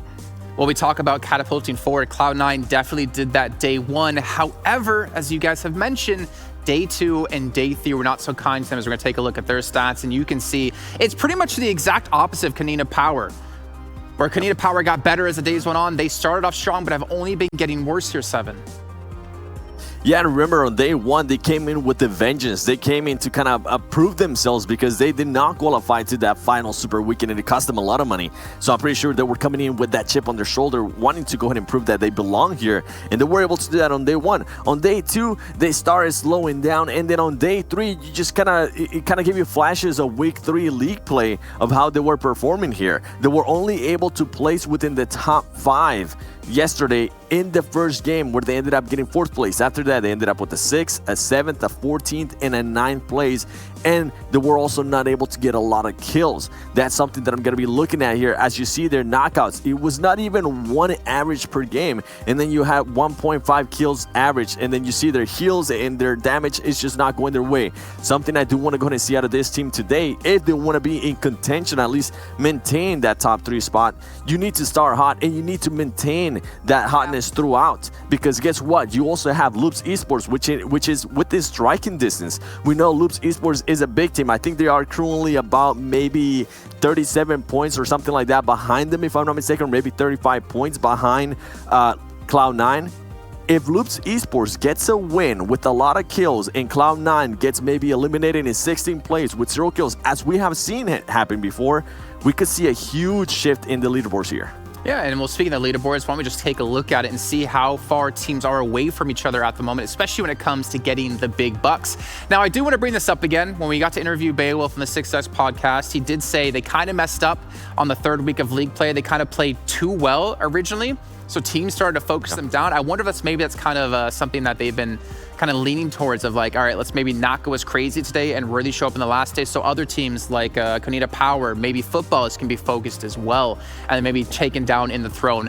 But we'll see. Konita Power, they should be in second place. Football should be in first. We'll get the overalls on the screen just for you in a second. But we've had some other teams in there. Loops really kind of, it's weird. I say they've been struggling, but they're still in fourth place, which feels so weird to me, Glitter. Like they really haven't done the Loops name justice like they did in the league play. Yeah, they haven't, and I'm excited to see if they can fix that for today or if they just continue to struggle, which will be surprising, but they have had a harder time here. I mean, as we're focusing on the top three, I believe, we're only max 14 points separating first and third. So there isn't a whole, like Cloud9 could easily bounce back, right? They've been struggling these past few days, but they are well within striking distance of that first place position. And if they have a few strong games, then Konita Power or Footballers do not. Cloud9 does have the opportunity to jump themselves back up. But then as we move down the list, we see Loops Esports at 192 points, actually tied with Nova Esports, who is another team that we've really started to see step it up here towards the end of these finals, and something that we will be watching for to see how that the competition there between Loops and Nova kind of continues to unfold. As we continue to move down the list, we're seeing Wildcard Gaming was able to jump themselves up a few spots. Queso, Tempo, Dream Eaters, and UDR Killers rounding out that top 10. And if you look at the points, they fall off pretty significantly, as 10th place is 158 compared to the first place 241. Yeah, just a huge difference there. As now we go towards the second page, 11 through 16. You see Pittsburgh Knights, Team Unique, Team Umbra, B4 Esports, Yala Esports, and Alpha Legends. And with this team, something we've been talking about for a very long time now is, are they gonna go ahead and do anything crazy here? Are they gonna go ahead and do anything to surprise maybe those top three teams? Remember when Cloud9 wasn't playing well, we saw some of the teams that were kind of towards the bottom of the leaderboard. They were gunning for them. They wanted to go ahead and eliminate them. They even said, oh, it's Cloud9, let's go for it, So anything like this could happen, and it could, in a way, if for some reason the top three team actually wins that engagement, it could go ahead and help them out. But also the other way around, if for some reason that one of those 16 teams or 14 teams end up winning an engagement with the top three team, it's going to be massive. It's going to impact that leaderboard in a huge way. And that's what I'm going to be looking out here today, to see if those teams towards the bottom actually want to go ahead and play, want to go ahead and showcase themselves, want to go ahead and showcase them skills, because at this point, I mean, there's really nothing to lose. Yeah, exactly. I mean, you hit the nail on the head, especially when it comes to Alpha Legends. Why not? Be crazy. Let's take a look, though, at the schedule again. This is the last time we're going to be doing this at the start of the day. I can't believe this is the last day after a month of play, but we can see here 6 matches in total will decide who's going to be taking home the trophy and who's taking home the 100 grand. We're starting things off on Erangel, going to Vikendi, back to Erangel, over to Miramar, Sanhok, and Erangel once again to finish off the entirety of the league finals. Honestly, I can't wait till we get through all of these matches, because everyone who's playing, everyone in like the top 8 position, maybe top 9, are really hard focusing on every single match, and something that we talked about here. If you're Footballs, if you're Konita Power, I'd say if you're Konita Power more so, do you continue to play like you've been able to play yesterday, or now that you're in one of these positions where you're into top 2, do you start to play a little bit more reserved? And I wonder if teams will start to get inside their own heads with the strategies and kind of second guessing themselves, or if teams can manage to kind of keep composed, right, and still play that same style they've done the last 3 days, 7. Well, the good thing about Konita Power is if they decide to play passive, guess what they have been doing for the past 2 weeks? They've been playing passive. They've been getting those points by positioning. They've been not been fragging out. It looked like a completely different team. And then I started to realize what they were doing. They're like, oh, they're trying to make sure they get the rotations towards the end of the game. Trust me, there's a lot of RNG in the game. You kind of have to expect the unexpected with everything going on in PUBG Mobile, especially once that circle might shift. So for that team to be able to focus so much, especially 2 weeks here on the league finals, with some of the teams that they're going to be playing against anyways on the league finals, for them to focus towards the end game, for them to focus just on positioning, right now they're sitting in a pretty good position. If for some reason they end up losing a player early, guess what? They can always fall back to what they were practicing, which was the placement points. If they do see an opportunity, though, if they do see an opportunity for be aggressive, they currently have the #1 MVP ranking guy in Tixi. They also have Axer. They also have Robdini, and they have just the whole team is strong. So anything could happen here, and I wouldn't be surprised if maybe they end up getting some kills in this first game. Well, and funny enough, they sometimes seem to get better when Gonzo dies too. Don't forget about him. But you guys at home who are watching, remember we still have the milestone event going on at the moment. 300,000 concurrent viewers will unlock 6 crates for everyone out there who plays PUBG Mobile. And within those crates, there's even a chance to get a permanent set. So again, tell your friends, tell your family members. If you're 7, tell your exes, and get them all in here watching some PUBG Mobile action. Pretty much the peak here of the West League as well. But I think it's time to start to get into this first game, guys. I think it's time to start talking about predictions, and I'm going to start things off. And I've been asked, because obviously the East show is done here, right? And they asked me, like, so Jason, who do you think is going to win today? And I said to them, honestly, I can't tell you. However, after the first match, I think I could give a solid prediction of who's going to perform well. In my eyes, I'm looking towards Cloud9. Will they bounce back today? Was those last 2 days some flukes? Are they going to be able to show up when it comes down to it? And can they maintain the points throughout the entirety of the day? That's why I'm putting Cloud9 first as my prediction.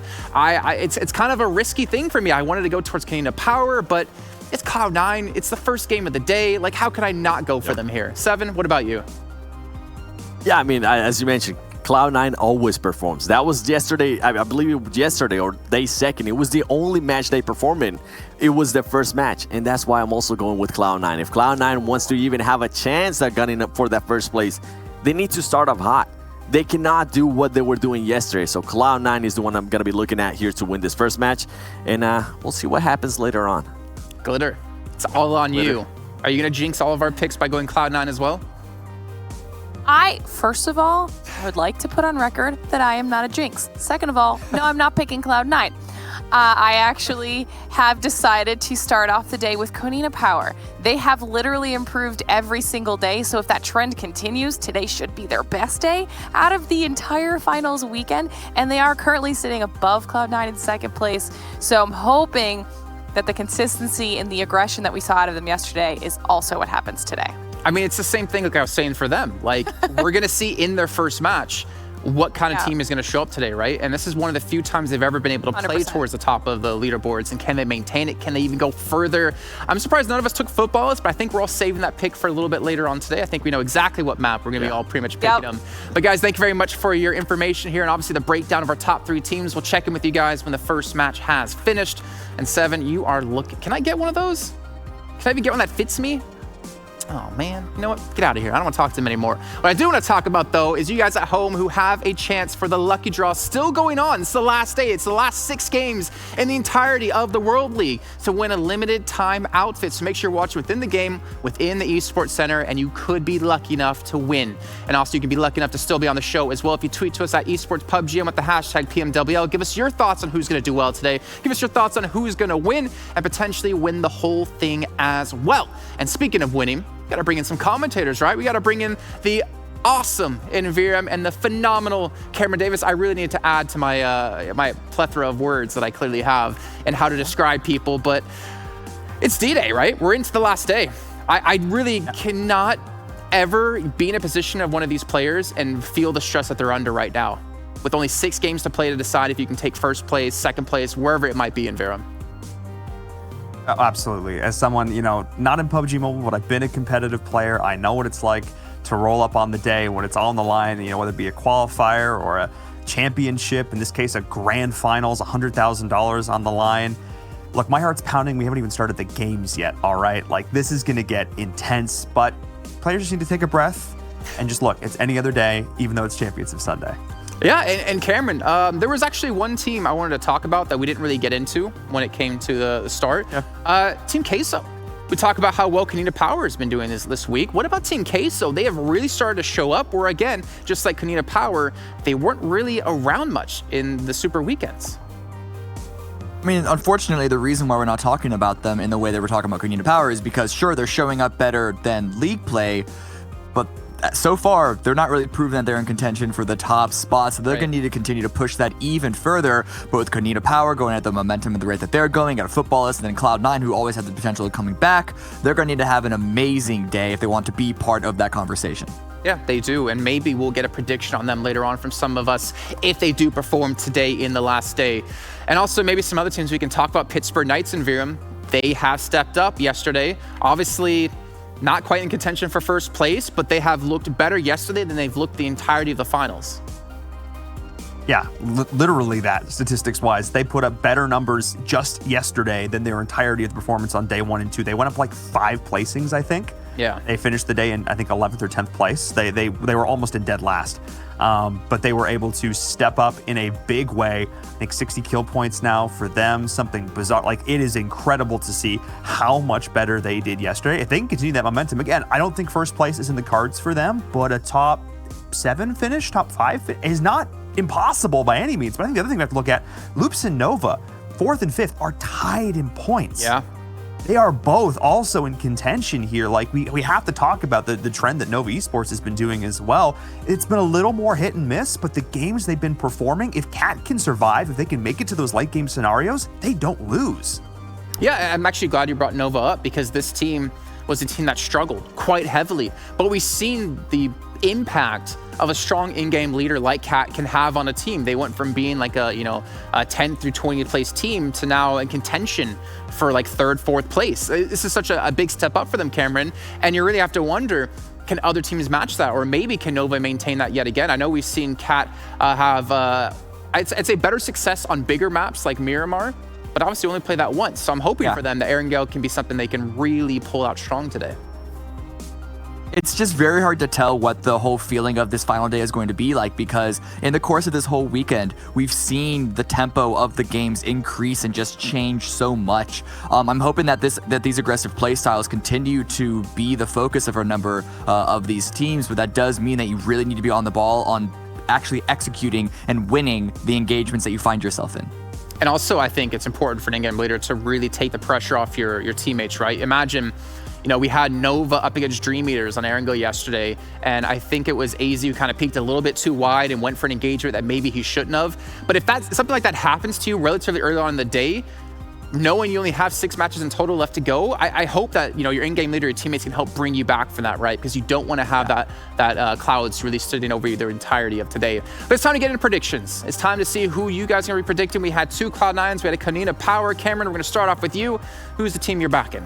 Who's the horse you're backing, maybe? I'm going to ride this horse to the very end. And, well, I say the very end. I can only pick them for one game, but Konina Power are looking very, very strong. We have multiple Erangels today, and so for a lot of the Erangel-focused teams like Cloud9 and even Nova and Wildcard, we'll have opportunities to pick them later depending on their form. But right now, Konina Power, I'm really feeling the energy coming from them. Okay, and Viram, speaking of energy, you got a ton of it today. Oh, man, we have to bring the energy today. It's Championship Sunday. No, I'm gonna go with Konina Power as well. You basically summed up everything that I was thinking about with Cloud9 earlier, Jason. They are really a coin flip. They're either gonna come into today, they're gonna crush this first game, they're gonna go on to do super well, or it's gonna be a splash in the pan and we're gonna see their trend continuing. So I'm not gonna go with Cloud9. I am gonna go with Konina Power. That is going to be my pick. They are just on such a colossal streak. Just a great run for them. So I'm going to back the horse as well. We'll see if it can come out of the gate strong. Yeah, and speaking of those gates, they're opening here in just a few seconds as the first match of the day is about to kick off. And Viram and Cameron Davis take us straight into it. Thank you so much, Jason. Oh my goodness. Here we are. Championship Sunday, the PUBG Mobile World League West Season 0. All these months of competition, whether it be open qualifiers, into a PMCO, into a PMPL, now here for the PMWL, the hundreds of games, the thousands of hours, all the practice these teams have put in over the last few months, it all culminates right here, right now, with 6 final games. Cameron, let's get into it. Let's do this. Good playing path to start the day off as well. It's not going to be too unfair for a number of teams unless you're going towards the east, like the Povka and Melta Power, Unique. Probably the biggest trouble there, but we already see them jumping out of the plane. This isn't the first time we've seen them go into a plan B on the northwest side. But they might have to tighten up those rotations because we've seen a number of teams loot up Georgia Pole. This early game, this I don't know what to expect, if we're going to expect to see any sort of really big energy engagements at the beginning. Of course, it's all going to depend on where the first phase is. Are we going towards military base? Or are we going to be a little more standard, more of a central beginning? I'm sensing for some reason something like northeast-ish. I don't know. That's like my soft prediction here. Maybe something around Yaz, that kind of area. We'll see. We'll see if my gut instinct for this, we'll see how it starts off. But no, I think a lot of these fights early on are going to be determined. No, northeast. Okay, sorry, northwest, I should say. This is a great circle. This is a great circle. And this is going to back up the point that I was about to make. The idea that if there are going to be aggressive fights early, it's not going to be because of this circle per se. It's going to be because teams are looking for points. They're looking for kills. You talked about tempo, Cameron. You talked about how it's been increasing. We are at 0 tempo right now. We are at like the absolute baseline. Where can we go from here? That's the question. So I'm excited to see what these teams can do. I'm looking for the ones up towards the top. I'm looking at Footballists. I'm looking at Cloud9. Cloud9 plays traditionally a little more passive, but let's see if that changes today. I mean, Cloud9 are in a good position to gain an early strong position in the first phase. They can go on top of Georgia Ball Mountain or even take a couple of compounds surrounding it. And then you're right, this circle isn't going to demand a number, that many teams, if any at all, forced into a fight just to get inside. But rather, there's a good opportunity for them to clear the space around them. And if you're of an option like Loops, like Unique, like Cloud9, or even like the Knights, where you're already center, you can just try and deal so much damage to the teams around you, force anyone, keep anyone from getting comfortable at all, and already put yourself and your team in a good position to win the game in phase 1. Yeah, and we're really, really going to be keeping an eye on those teams. And of course, on the teams that are up towards the top, we have to keep an eye on them. That's why you're seeing Cloud9 starting things off on the day. So, I don't know. This is going to be a whole lot of fun here, but I think how these first few rotations come through, how these first few circles come through is going to be very indicative of how the rest of this day is going to play out. If C9 shows up, it's going to be a very different lobby, but also if someone like Loops decides it's time to go, they could, in theory, make a miracle run. It would be a very uphill battle, and some of these other teams near the top would have to struggle, but it's not impossible. These top 5 teams could legitimately take a stab at this #1 spot. We'll be keeping an eye on it. I mean, you say uphill battle. I don't think it would be that difficult to do, because we know how strong Loops can be, and also with Footballists and Konita Power, we've seen them struggle before. So if everyone is on their A game, then yes, obviously Footballists and Konita Power have an advantage of already being up there in the leaderboard, but it's not like these are teams that haven't like failed before or maybe even tripped and stumbled before. Absolutely. And before we get too far into the action, of course, it's popping up on your screen. You heard Jason talk about it before. The milestone we're trying to hit, 300,000 concurrent viewers here for the PUBG Mobile World League West, and you can win 6 free crates in-game, which is fantastic if we hit that benchmark, hit that milestone. So definitely, now's the time. If you've got friends who are like maybe kind of involved in the world of esports, this is the kind of action they want to be seeing right now, as we're already seeing first blood struck here for Yala Esports up against UDR Killers. These teams often scrap a little bit around Razak, but that was just a send. That was just Yala going in. Yeah, I blinked. Yala were at school, Yala were at apartments, and now suddenly they're trying to take over Razak, and they take out UDR Killers, who you can't be sleeping like that. At this point in the game, it's almost 5 minutes in, and it's not even like Razak was that far from the plane, that late into the plane path. And so I do think that UDR Killers, this is only the first game, but it can't be only the first game. That's not an excuse anymore. This is the grand finals and every single game matters. You need to be on your A game every single time and expect everything to happen. And yes, when you get charged in like that by 4 players, it's a very hard task. But what are UDR Killers' plan in Razak? Are they trying to stay there or are they trying to leave? It seems like they were just caught off in the middle of their decision-making process. Yeah, and now Yala Esports have a decision of their own to make. Are they going to continue to try and take over Razak, or are they going to rotate into the circle further like we're seeing a lot of these other teams doing? I wouldn't be surprised if that's the play. I don't think there's really a reason to sit here. Razak is very unlikely going to continue to be in these circles moving forward, judging by its location currently. So I would like to see a bit of an early rotation from Zana and crew. Though Lord is sitting back, so we'll see if maybe they want to continue to chase down these kills. I don't think this is a rotation, Cameron. I think you said it. I think this is a flank. Yeah, they want to go aggressive on UDR.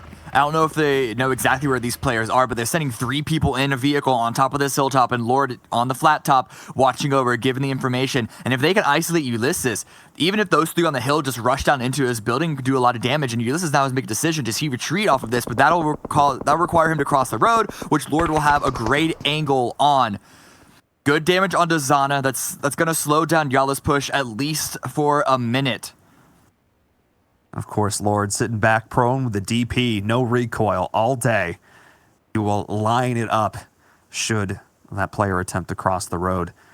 We are getting a bit more of an overview, seeing what's happening here. PK is taking over Everest. They are going to have that early on, going to be able to try and take pot shots. We saw some missed shots out towards Dream Eaters earlier, but we'll see if any other team tries to take this from them. PK, of course, like I mentioned before in the opening, they had a fantastic day yesterday. They absolutely stepped up. They started things off strong on Erangel. They were taking fights left and right. They were able to continue that performance throughout the day.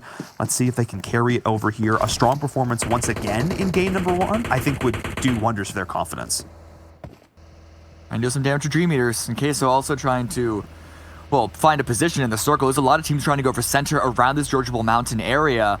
And Queso, for trying to go so center, they might be a little late, but they do find an open compound. God compound, some teams call this, because if this is in the late game, it is such a dominant position. It's only phase 1, so there's no guarantee that this is going to continue to be in the circle, but nonetheless, it's a good pickup for Queso. And considering how many teams were in the center already, I'm actually shocked that it was free like it is. But the Dean, you see that he has an angle onto it, Loops holding down Cube like they usually do during this time, during a similar circle like this. They might be looking to punish this, but I don't think they're going to be able to get a lot of damage output. No, I don't think so either. But I am also incredibly surprised that this compound is open, given this circle. It is smack dab in the middle. It's right near a central crossroad area. You can hear shots going back and forth. Already teams are around and aware, but this was open. That's a huge deal here for them. And now you can see a team like Team Unique, who they were here earlier, but didn't rotate in. They're in a much less optimal position. They are spread out, and these are not the best buildings to hold on to say the least. I think PK has been probably taking some pop shots at them. Don't discount those buildings. They're not what I call ice cream shack. They're not as dynamic and binary as this one is, but there's still a lot of flat ground around it. We did see footballers struggle a little bit when they held it at the late game yesterday, but it is sort of a, not a full commitment, but at least a little bit of a investment in this area if the circle does continue to stay around Georgiable Mountain, particularly the north side. I do worry about their rotations. If the circle shifts away on phase 2, they should be fine. But if it shifts away on 4 or 5, that's where the concern maybe should come in. But, you know, we have yet to see what their reaction is going to be in phase 2 and 3. Oh, for sure. No, we're still very much early days. Only one single kill to start this game. Everybody testing the water because, like we mentioned before, there's certainly going to be that additional pressure because it is Championship Sunday. That was a very gentle phase 2 circle. Nobody's really going to have to move. It's centering up where everybody is already in, which just means that we're going to have very likely more passive play until any of these teams are sort of forced to shift. But we'll see if Yala and UDR Killers might continue to go at it a bit here, or if Konina Power might come in and potentially find a bit of third-party action as everybody is just jostling, trying to find a home for the next circle. I do wonder for some of the teams on the southwest side, looking at Dream Eaters and Cloud9, trying to get closer towards center. And just, I'm worried about the oppression of Georgiable Mountain, what Knights are going to have. But over here, Yala, they want to go continuing aggression onto UDR Killers. A little bit of damage, but there's some damage being traded back. Zero almost gets dropped, almost gets knocked. And I wonder if that's coming out from Alpha Legends, who are north of this river. I don't know exactly what the angle that they might have on this, but Anas, that looks like a good grenade. Ulysses gets knocked, can't vault over in time. Oh, but he is actually kind of able to get down and around, but that's still a rough position for him. Nano and crew are going to have to offer some stellar cover fires here to take a lot of damage. His level 1 helmet, not a lot left to it, but Ulysses is in a terrible spot. Lord, though, who was holding that off ankle, like we mentioned before, is still there. Let's see if he's able to confirm the kill. Anas will just be able to clean that up. He's popping in and out, wants to make sure that Nano can't get him down, but hang on a second. It's Pocus who finds the shot. He's trying to create a little bit of time for his teammate to get back into cover. Smokes are going down. They are not leaving him out of this camera. They're actually going to try and go for the revive. And given the work that was done, they might actually be able to do it. I was wondering when Zero would peek up. Zero, I think, might have had an opportunity to take out Ulysses, but he gets behind the broken wall. The smokes come in as well to defend him, but no, it's going to be a final grenade. That's That's not a good play. Wait. That was a misclick. That was a He naded his own teammate. Yeah. Not a great look, and here comes Lord on the wide wrapping flank. His position on the west side wasn't as valuable, and so he's going to push forward, especially in a 4 versus 2. It's a full collapse onto UDR. And I know this is something that we've touched on before. I talked about the pressure. We talked about the nerves. You know, knees weak, palms are sweaty. Yeah, that's what we're seeing right now. That was a smoke, or that was supposed to be a smoke, and it wasn't. And now UDR Killers have gone from bad to worse in this situation, with Lord going with a full wrap. And if there's any player on Yala Esports that I'm going to feel comfortable sending out on their own, it is going to be Lord. We have seen him in clutch situations time and again. I'm not saying we've seen him solo loops, but I'm not saying we've seen that. I'm not saying. It's something may have happened similar to that experience. He's out in the open right now, though. Very, very brazen movement by him. And yeah, that's got to get punished. You can't be out in the open like that. He was expecting, I think, a lot more from the rest of his teammates, and they were able to provide at that particular moment. They're here for the potential trade, but the fact that Lord gets immediately flushed is just a little bit sloppy, if I'm being honest. Yeah, of course, the second I go and hype him up is the second he just walks out in the open and Pocus just absolutely mulches him. But in any case, that is not a great look for Yala Esports, one of these teams down towards the bottom. We're just trying to claw their way back up into the money as much as they can find it. But we'll see how the grenades come through. Nano's here on the fight. That's a risky position. You just saw Lord get caught out for a similar situation, but we're jumping on board with a fight with two teams who are up at the top of the leaderboards. You know, Mustache James was calling for it. He was calling for Soul K Sunday. Let's see if Footballists can step up and deliver, as the team at number 1 and the team at number 2 are fighting early, Cameron. Knocking out one of the others here in 16th place, potentially, could be massive, huge repercussions for the rest of the day. I wonder if this is a trap by Footballists. We know every single circle, no matter what, Cornita Power come in from the southeast late. And this might have been a trap set by them to try and remove the competition very, very early, but unfortunately, they lose LeVays and they lose 1. They're down to 3, and they're on the low ground. Cornita Power have a great position over this. The circle is going to sort of incentivize both the retreat away from this fight. And in the bottom right, the picture-in-picture. Of course, you can see the Rozhok fight continue on. Yeah, both of these teams just trying to stand their ground, and I can't believe it. UDR Killers actually wins that. A critical misstep from Lord cost that team so much, but more missteps coming in. We can see another member of Footballists going down. It's Soul K. Can't have a Soul K Sunday if you're dead. Hashtag Soul K Sunday on Twitter, just saying. Put that out there. If a friend for Dave will make it very happy. But in any case, I think they are going to be able to likely get the revive there. But that's massive. And you're right, Cameron. There is no good reason for Footballists to be where they are. They know if there's any team that's going to rotate in late, it is going to be Cornita Power. They like to edge creep. Soul K does get confirmed. So whatever trap may have been laid, it has been sprung, but they have been sprung right out of the server. 2 players down? That is not ideal for Footballists at all. Now they just need to survive. It is a totally different game plan. Listen, if you are a team like Cornita and you come in late every single time, you know there's a huge possibility to have to fight. The lack of scouting, you're aware of it. It's not on purpose, but you're not coming in expecting it to be free.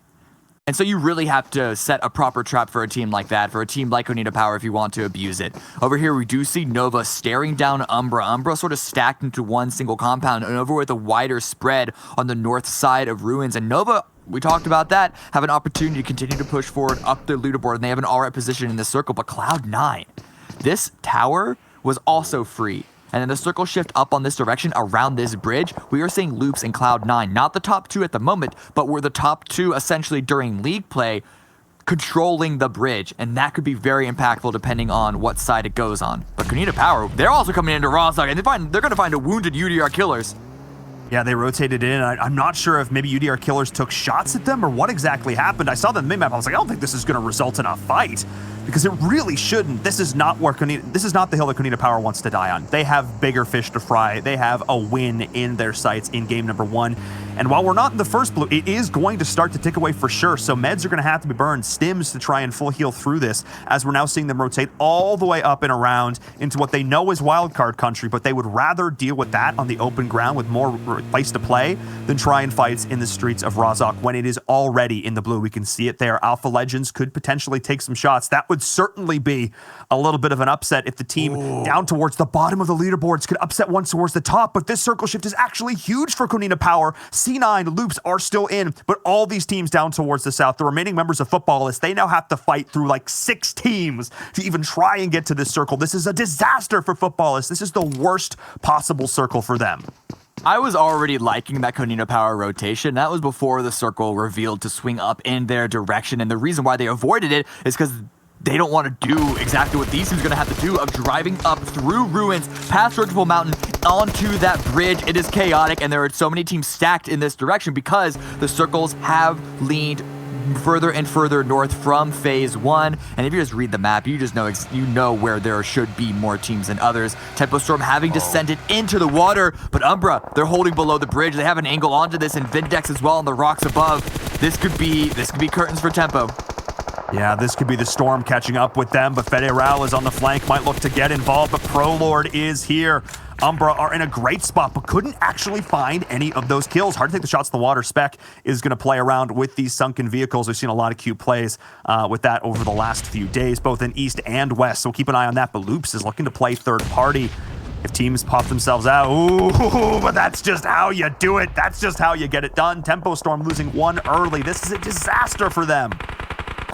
I don't think it's as bad as you're making it seem, because look at where they are in this circle. They're at least able to make their way inside. They're stuck between Loop. They're under a bridge next to Loops. Yes, but would you rather be Tempo Storm or Queso or Dream Eaters? Or even B4 in this position. It's something, and when space is at a premium, and when you don't have the time for a wrapping rotation the way that we saw Konina Power, you kind of got to take what you can get. Queso just trying to send it immediately into Cloud9. 1 knock against them, or at least that's not even a knock, it's just a lot of damage. No full knock just yet, and Pyra in the Destructible has a good flank angle to keep Axel from really getting a lot, but... Hang on a second, Cameron.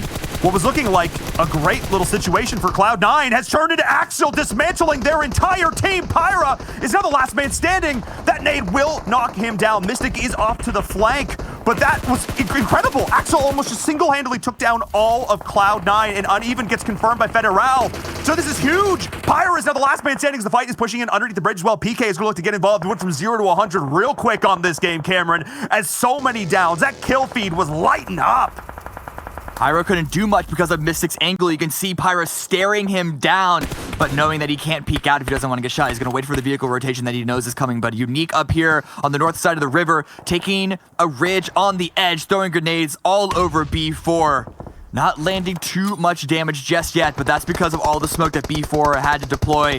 And I wonder how many smokes they have left in their inventory. Maxon running out in the open, but Nempus, he's the one that gets dropped.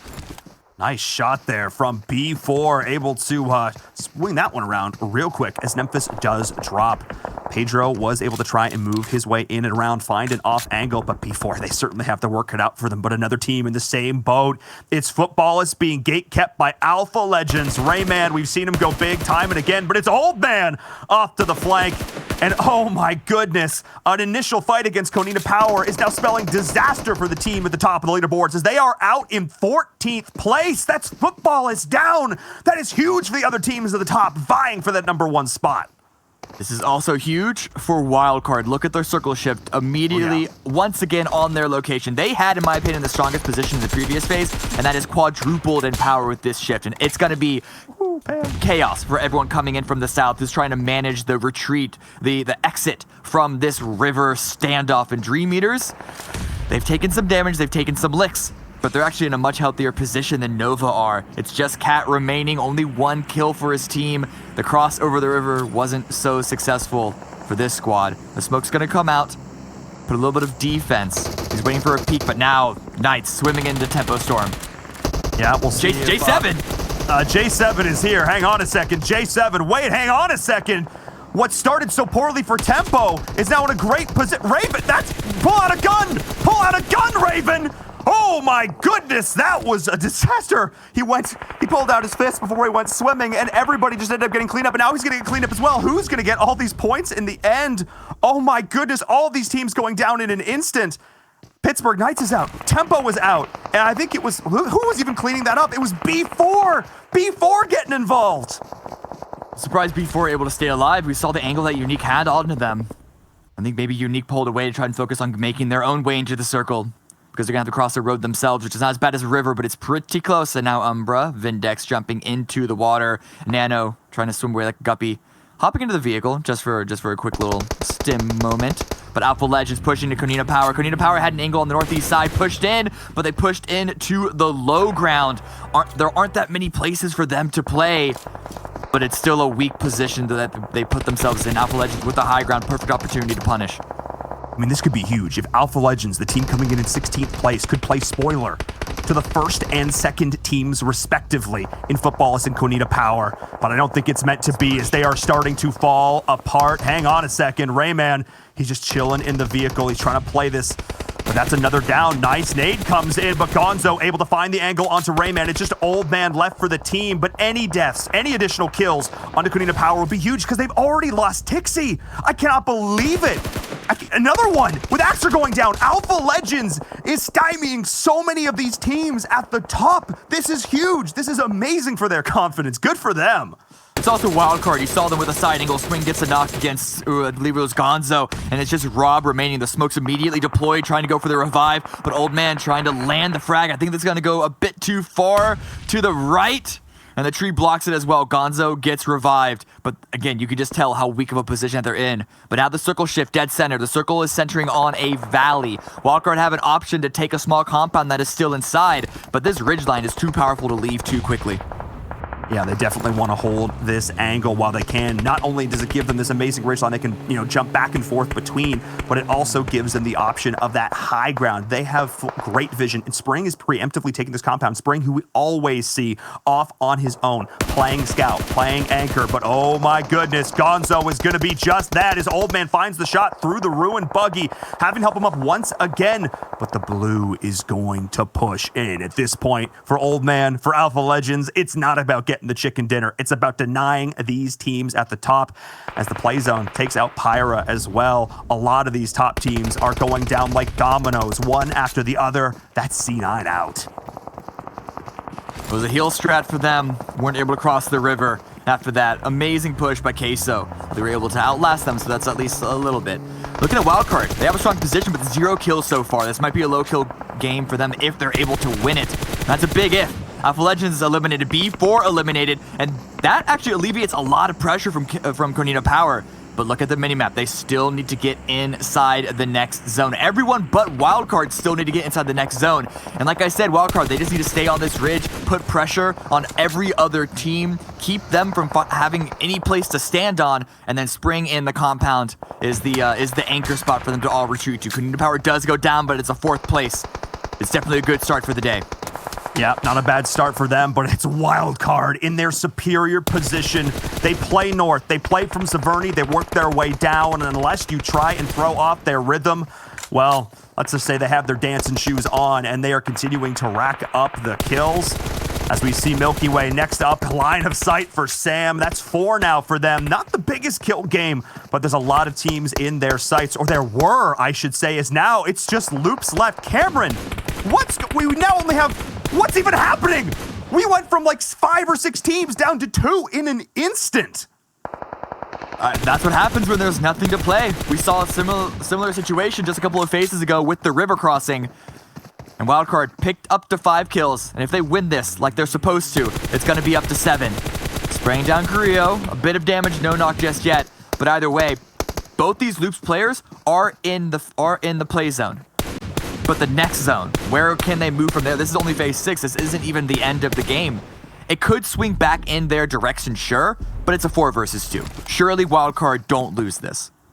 No, I think not. I mean, Carrillo just barely in. Careful leaning back, taking those painkillers, buddy. You'll lean right out of the circle. But in any case, we almost were looking at a second. I thought we were going to see a sub 25-minute Erangel. I mean, that's just like, that's almost unheard of, especially at this level of play. But in any case, like you mentioned before, it's a 4v2. Wildcard just played this so well. I've got to give them a lot of props. Coming to the day in 6th place with 176 points to the 241 of the first place of Footballists. Not an insurmountable lead. Yeah. Definitely, I talked about, a bit of an upward climb. But if they start the day off right, if they keep this momentum rolling, top 3 could very well be in their future. have to wonder, at some point, if Loops don't get the knocks that they need to start this out, and especially when Griot gets knocked, does Federal deny himself to the blue? Because they know that the chase is on from Wildcard. Loops are trying to climb up the leaderboard themselves, and every single point could matter, even if it's not for first, even if it's just for securing a fourth compared to a third. He is going to wait for the rush. He's going to see if he can't get a couple of members sprayed down and finish it themselves, because if he can pick up a kill onto Slicky, can't quite get the knock. And now Spring on the side, there's zeroing in on his position. And you can just hear the shots raining on in. The slow collapse. Spring is going to play it from the blue. The distraction, every single player is going in, and that is going to be Spring, confirming it, getting it done, and getting that chicken dinner for Wildcard in game number 1. Saying, look, guys, I know we've been a little bit quiet these last few days, but don't count us out. We are not done yet. And that is the win for them in game number 1 on Erangel. Played that just slow and smooth and clean. That was one of the cleanest games we've seen. They got the circles, they played it smart, they held on to their piece of ground. They made it look easy. Yeah, they didn't have to do a lot, and that's an objective fact. And they do get punished a little bit by having a low kill victory, but you're supposed to win the games that you're supposed to win. And 20 points for the victory, no matter how many kills come with it, is still a good bonus to it. But you saw how aggressive they were on those kills at the very end. Spring stepping out into the blue on phase 7 is not something that you usually see, but they know how important a kill here or there could stack up at the very end. But such a good start for Wildcard. Yeah, really just solid play from them. And a lot of those other teams up towards the top we were looking for struggling a little bit, which means that first place spot is still very much up for grabs. Let's send it back over to our analyst, though, to break down game number 1.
The PUBG Mobile World League is brought to you by the title sponsor, Qualcomm Snapdragon Elite Gaming, and the official beverage sponsor, Mountain Dew.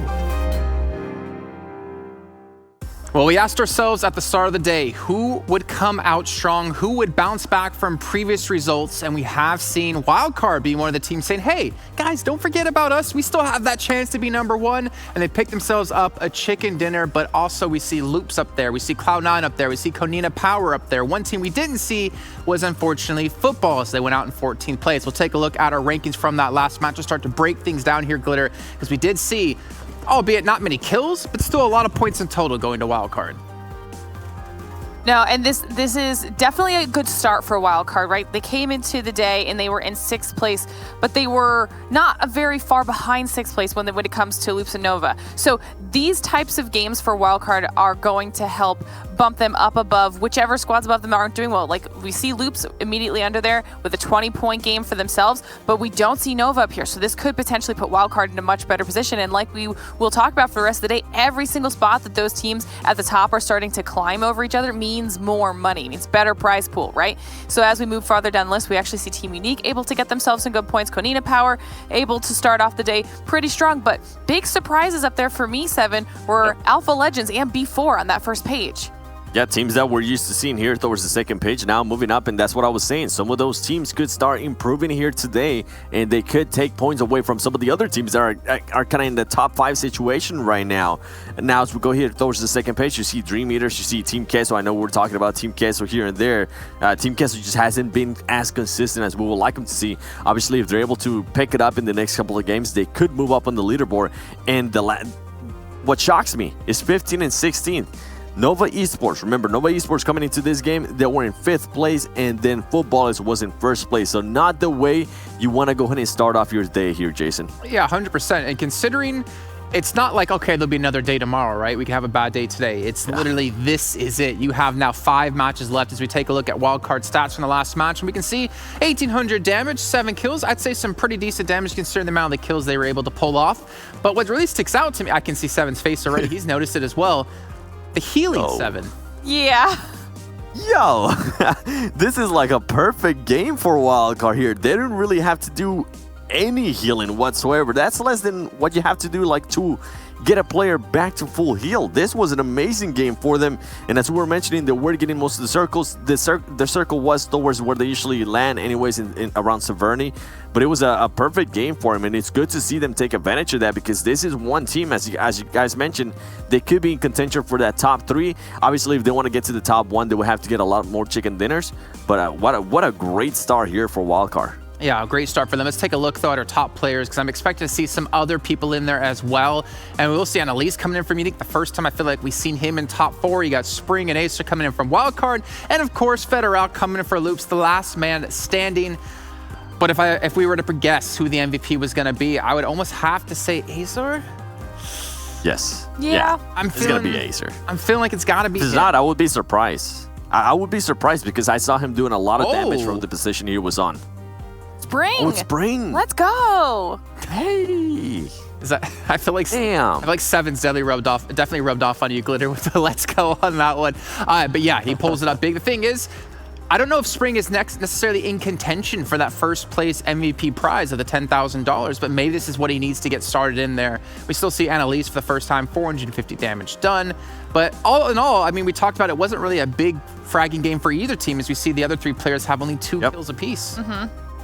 Yeah, and I think what kind of helped them out there was just being on that hive of the height advantage, and on top of that, Spring has the long neck. Nah, I'm just kidding here, but it's a good performance for him. Remember, he is the IGL for Wildcard Gaming, and for him to kind of put up this performance, this is the start that they want to see. We usually used to seeing Ace, or we used to seeing some of the other players from Wildcard Gaming.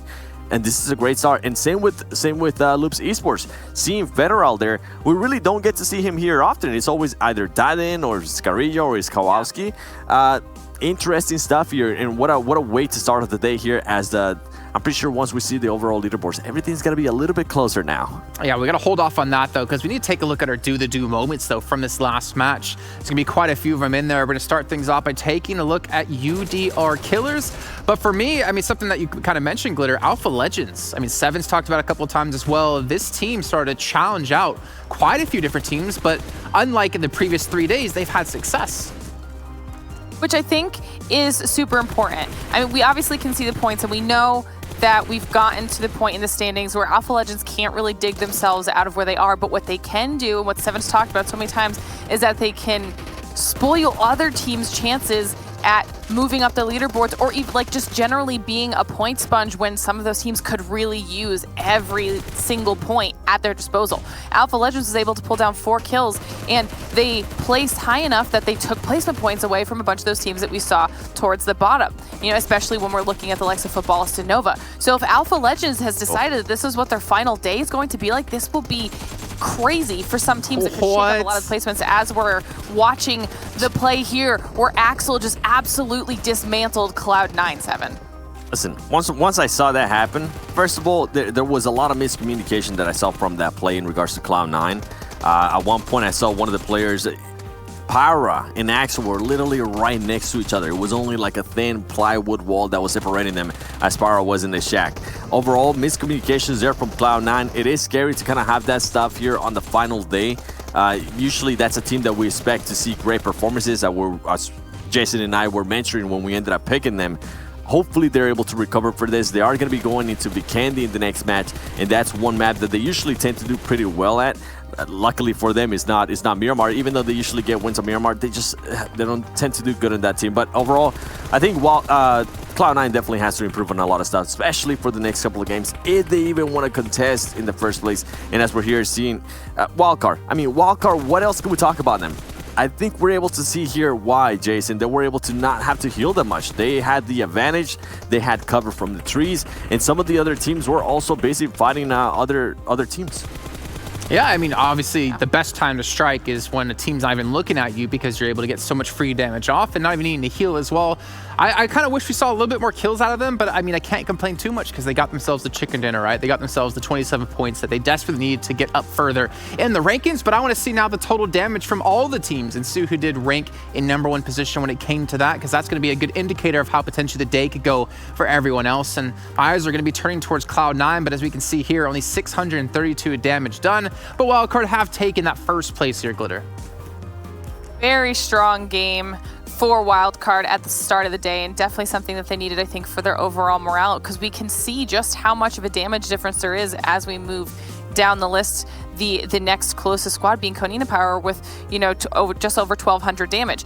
The fact that Loops didn't even break the 1K damage mark, maybe they've decided to play a little bit safer today. You had talked about it a little bit at the top of the show, Jason. You know, are some of the teams that are in a little bit better position kind of going to play a little bit more conservatively, feel out some of these teams and see what their strategies are and then go from there? Or are they going to really go for it?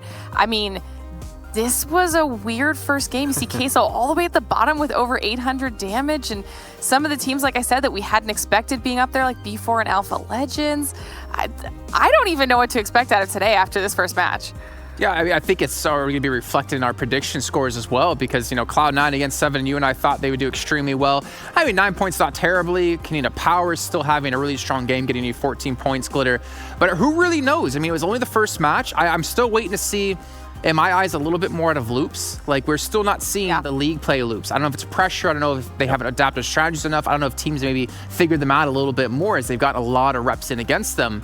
But we haven't seen that Loops just yet. But we will see if they have moved up in the rankings. We take a look at the overalls and see who currently will be sitting in first place. Obviously, with Footballists not doing so in the last game, only getting, I believe, 2 points. I would imagine they've been passed. And there we go. We're going to see at 7. Konina Power taking that first place back.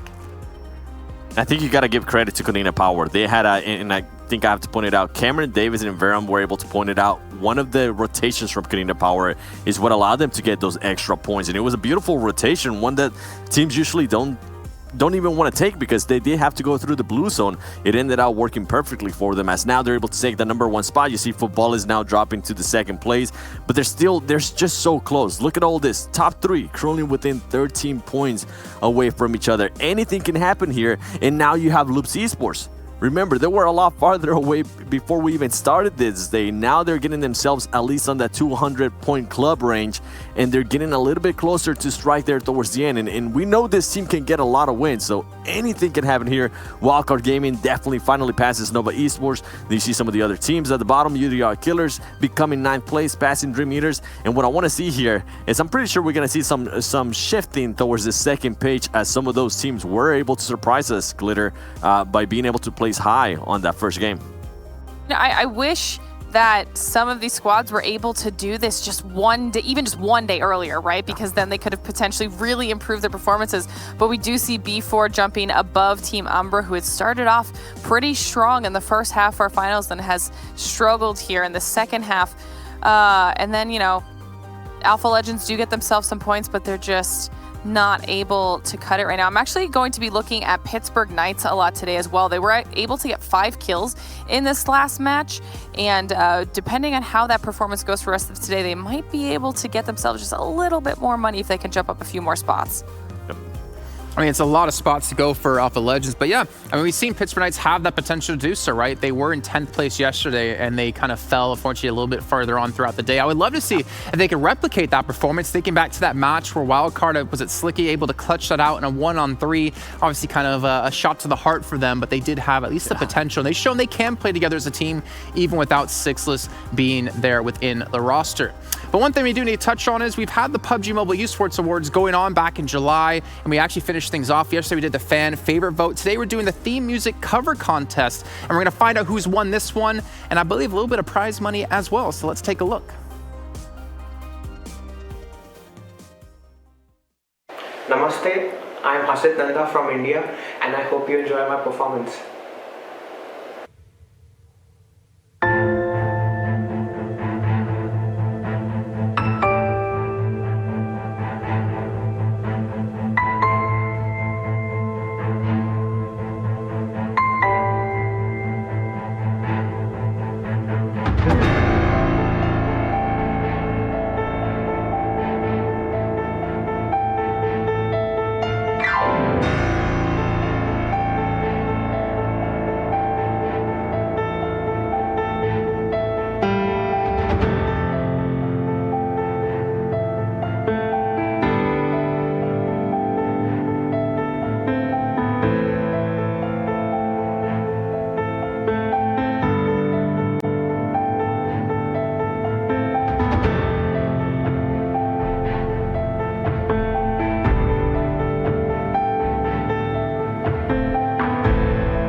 Honestly, what a great performance by Hasit there. Congratulations on taking the prize.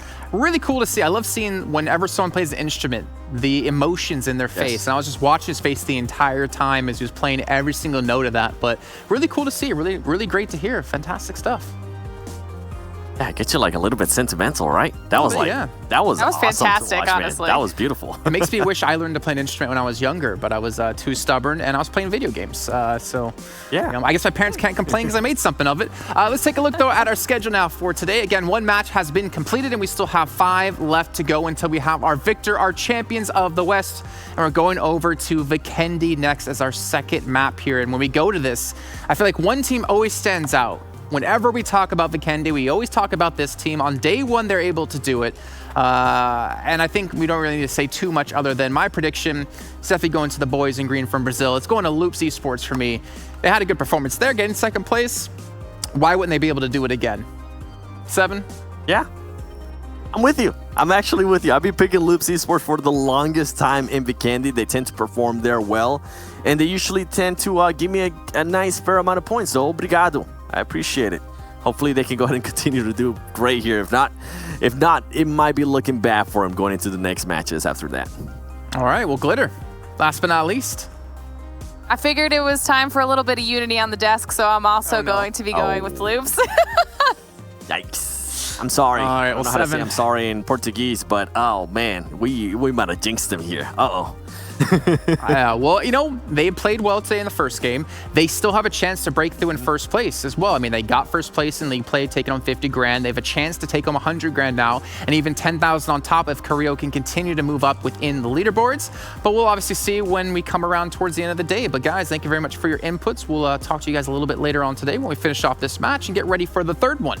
Hearts all around from 7. Make sure you guys also are posting in Twitch, in YouTube, on Twitter, wherever it may be, of who you think is going to win so he can give you a shout out here on the show if you are right. And also, if you are watching at home, you can still be earning points. I know it's the last day. I know you only have 5 matches left to do it, but if you're watching within the game, within the Esports Center, the top 100 viewers be getting themselves exclusive rewards. You still have some time left. Make sure you finish strong, just like all the teams are trying to finish strong here in all of our matches. And at the same time, why not tweet to us at Esports PUBGM with the hashtag PMWL. Maybe you want to talk about how great I look today. Maybe you want to talk about how great 7 looks. Maybe you want to talk about how Glitter is one of the best analysts of all time. It's up to you to decide on what you want to say. But what I can tell you now, and what you have to hear, is that we have to bring our commentators back once again because we have our second match just a few moments away. And Viram Cameron Davis, can I summon you? Like you get rid of me. I guess that's, I don't know which power is better. I think getting rid of me is probably the best power, which I can think of a lot of people would be happy to have that. But yeah, Loops, Wildcard, Kanina Power, all having strong games. Football is having a rough one. Cloud9 kind of mediocre. Cameron, as we move into the second match on Vikendi, I think it's starting to see a lot of pressure be shown, the amount of weight on these players' shoulders as they get closer and closer to that finish line.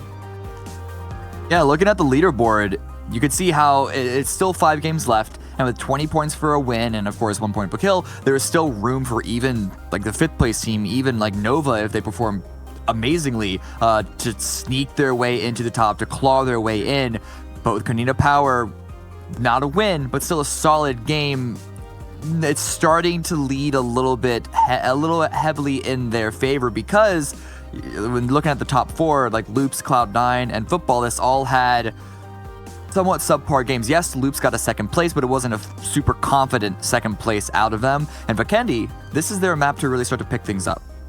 And the question, I guess, goes to you and Viram of, do you think they're going to be able to step it up here and maintain some sort of pace?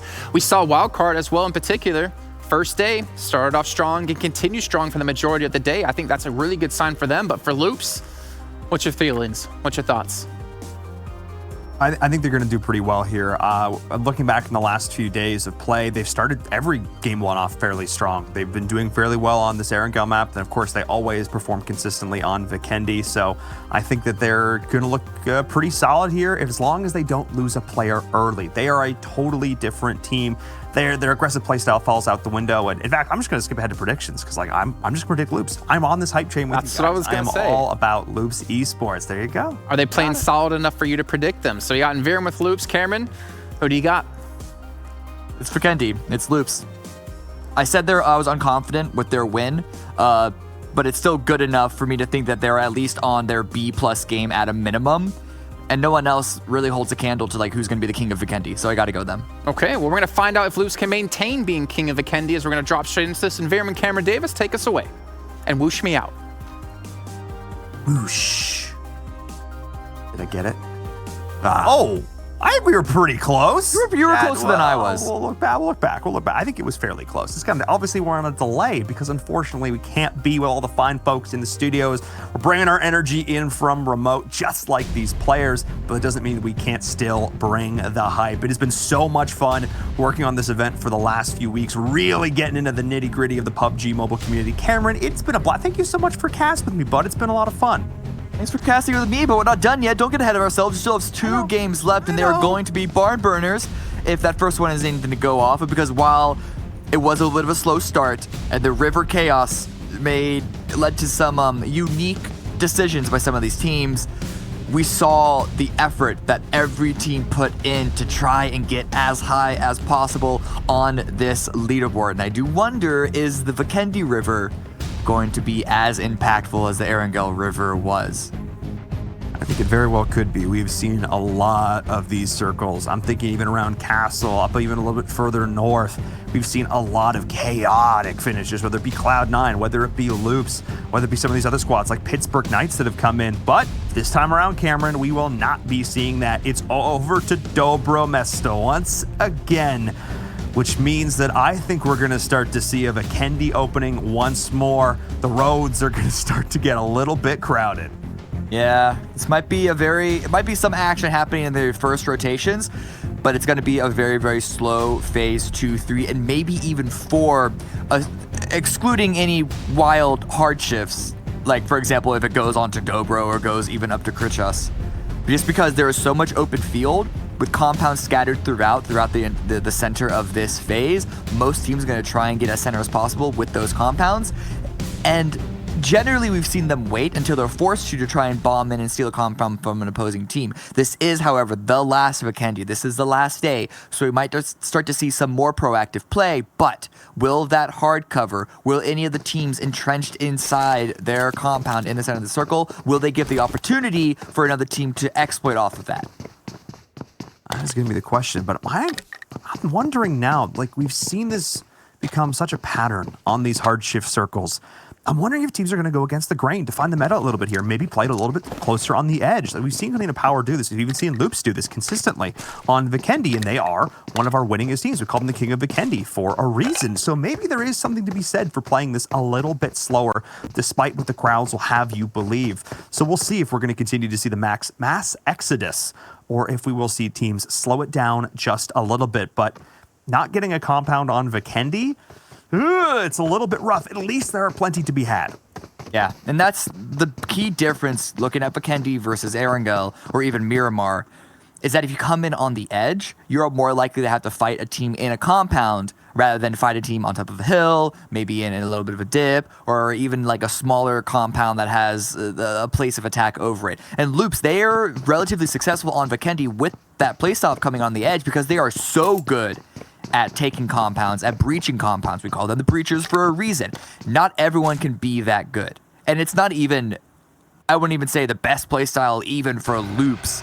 It just catches a lot of teams off guard more often than not. So I don't know if we're going to see more teams start to flex into that playstyle because it's incredibly hard to do and it's incredibly risky on this map in particular. Oh, and we'll see if Loops is even going to be able to make it in. They did lose one player yesterday on the rotation. I believe it was to Pittsburgh Knights. It was Dead Dean, their IGL, who went down early in that last game. They were still able to, go all the way through that game with only 3 players. But of course, you don't want to have to do that. So we'll see if their split drop is going to get punished here once again. As PK is continuing or looking to start their rotation as well. Keeping an eye on that on the mini-map as we jump back aboard now with UDR Killers, who, had some time, had a bit of a time in that last game. Yeah. Gonna be honest, it was. They surely were there. They beat Yala. Yeah, they did. They did a huge misplay from Lord, totally punished, and then grenades were also they were there. Yeah, you could argue that Yala kind of beat themselves with the end of that engagement, but it was a good start by them. You got to hand them that. Mm-hmm. They definitely were there. Take Razok. Yeah. They were. Unfortunately, we can't speak too much about how the fight actually ended because we were watching the Footballers Canadian Power fight at the same time, and I know my attention was particularly drawn towards the teams that are fighting at the top of Yala. They got the fight again. Zana sending it in, but finding an enemy opposing wild card, and they make their way inside the building. There's a Yala member on top of the hill, but Lord can't do much, and now he's in a load of trouble. That's a very, very thin tree. Suck in that gut. Sam is looking for it.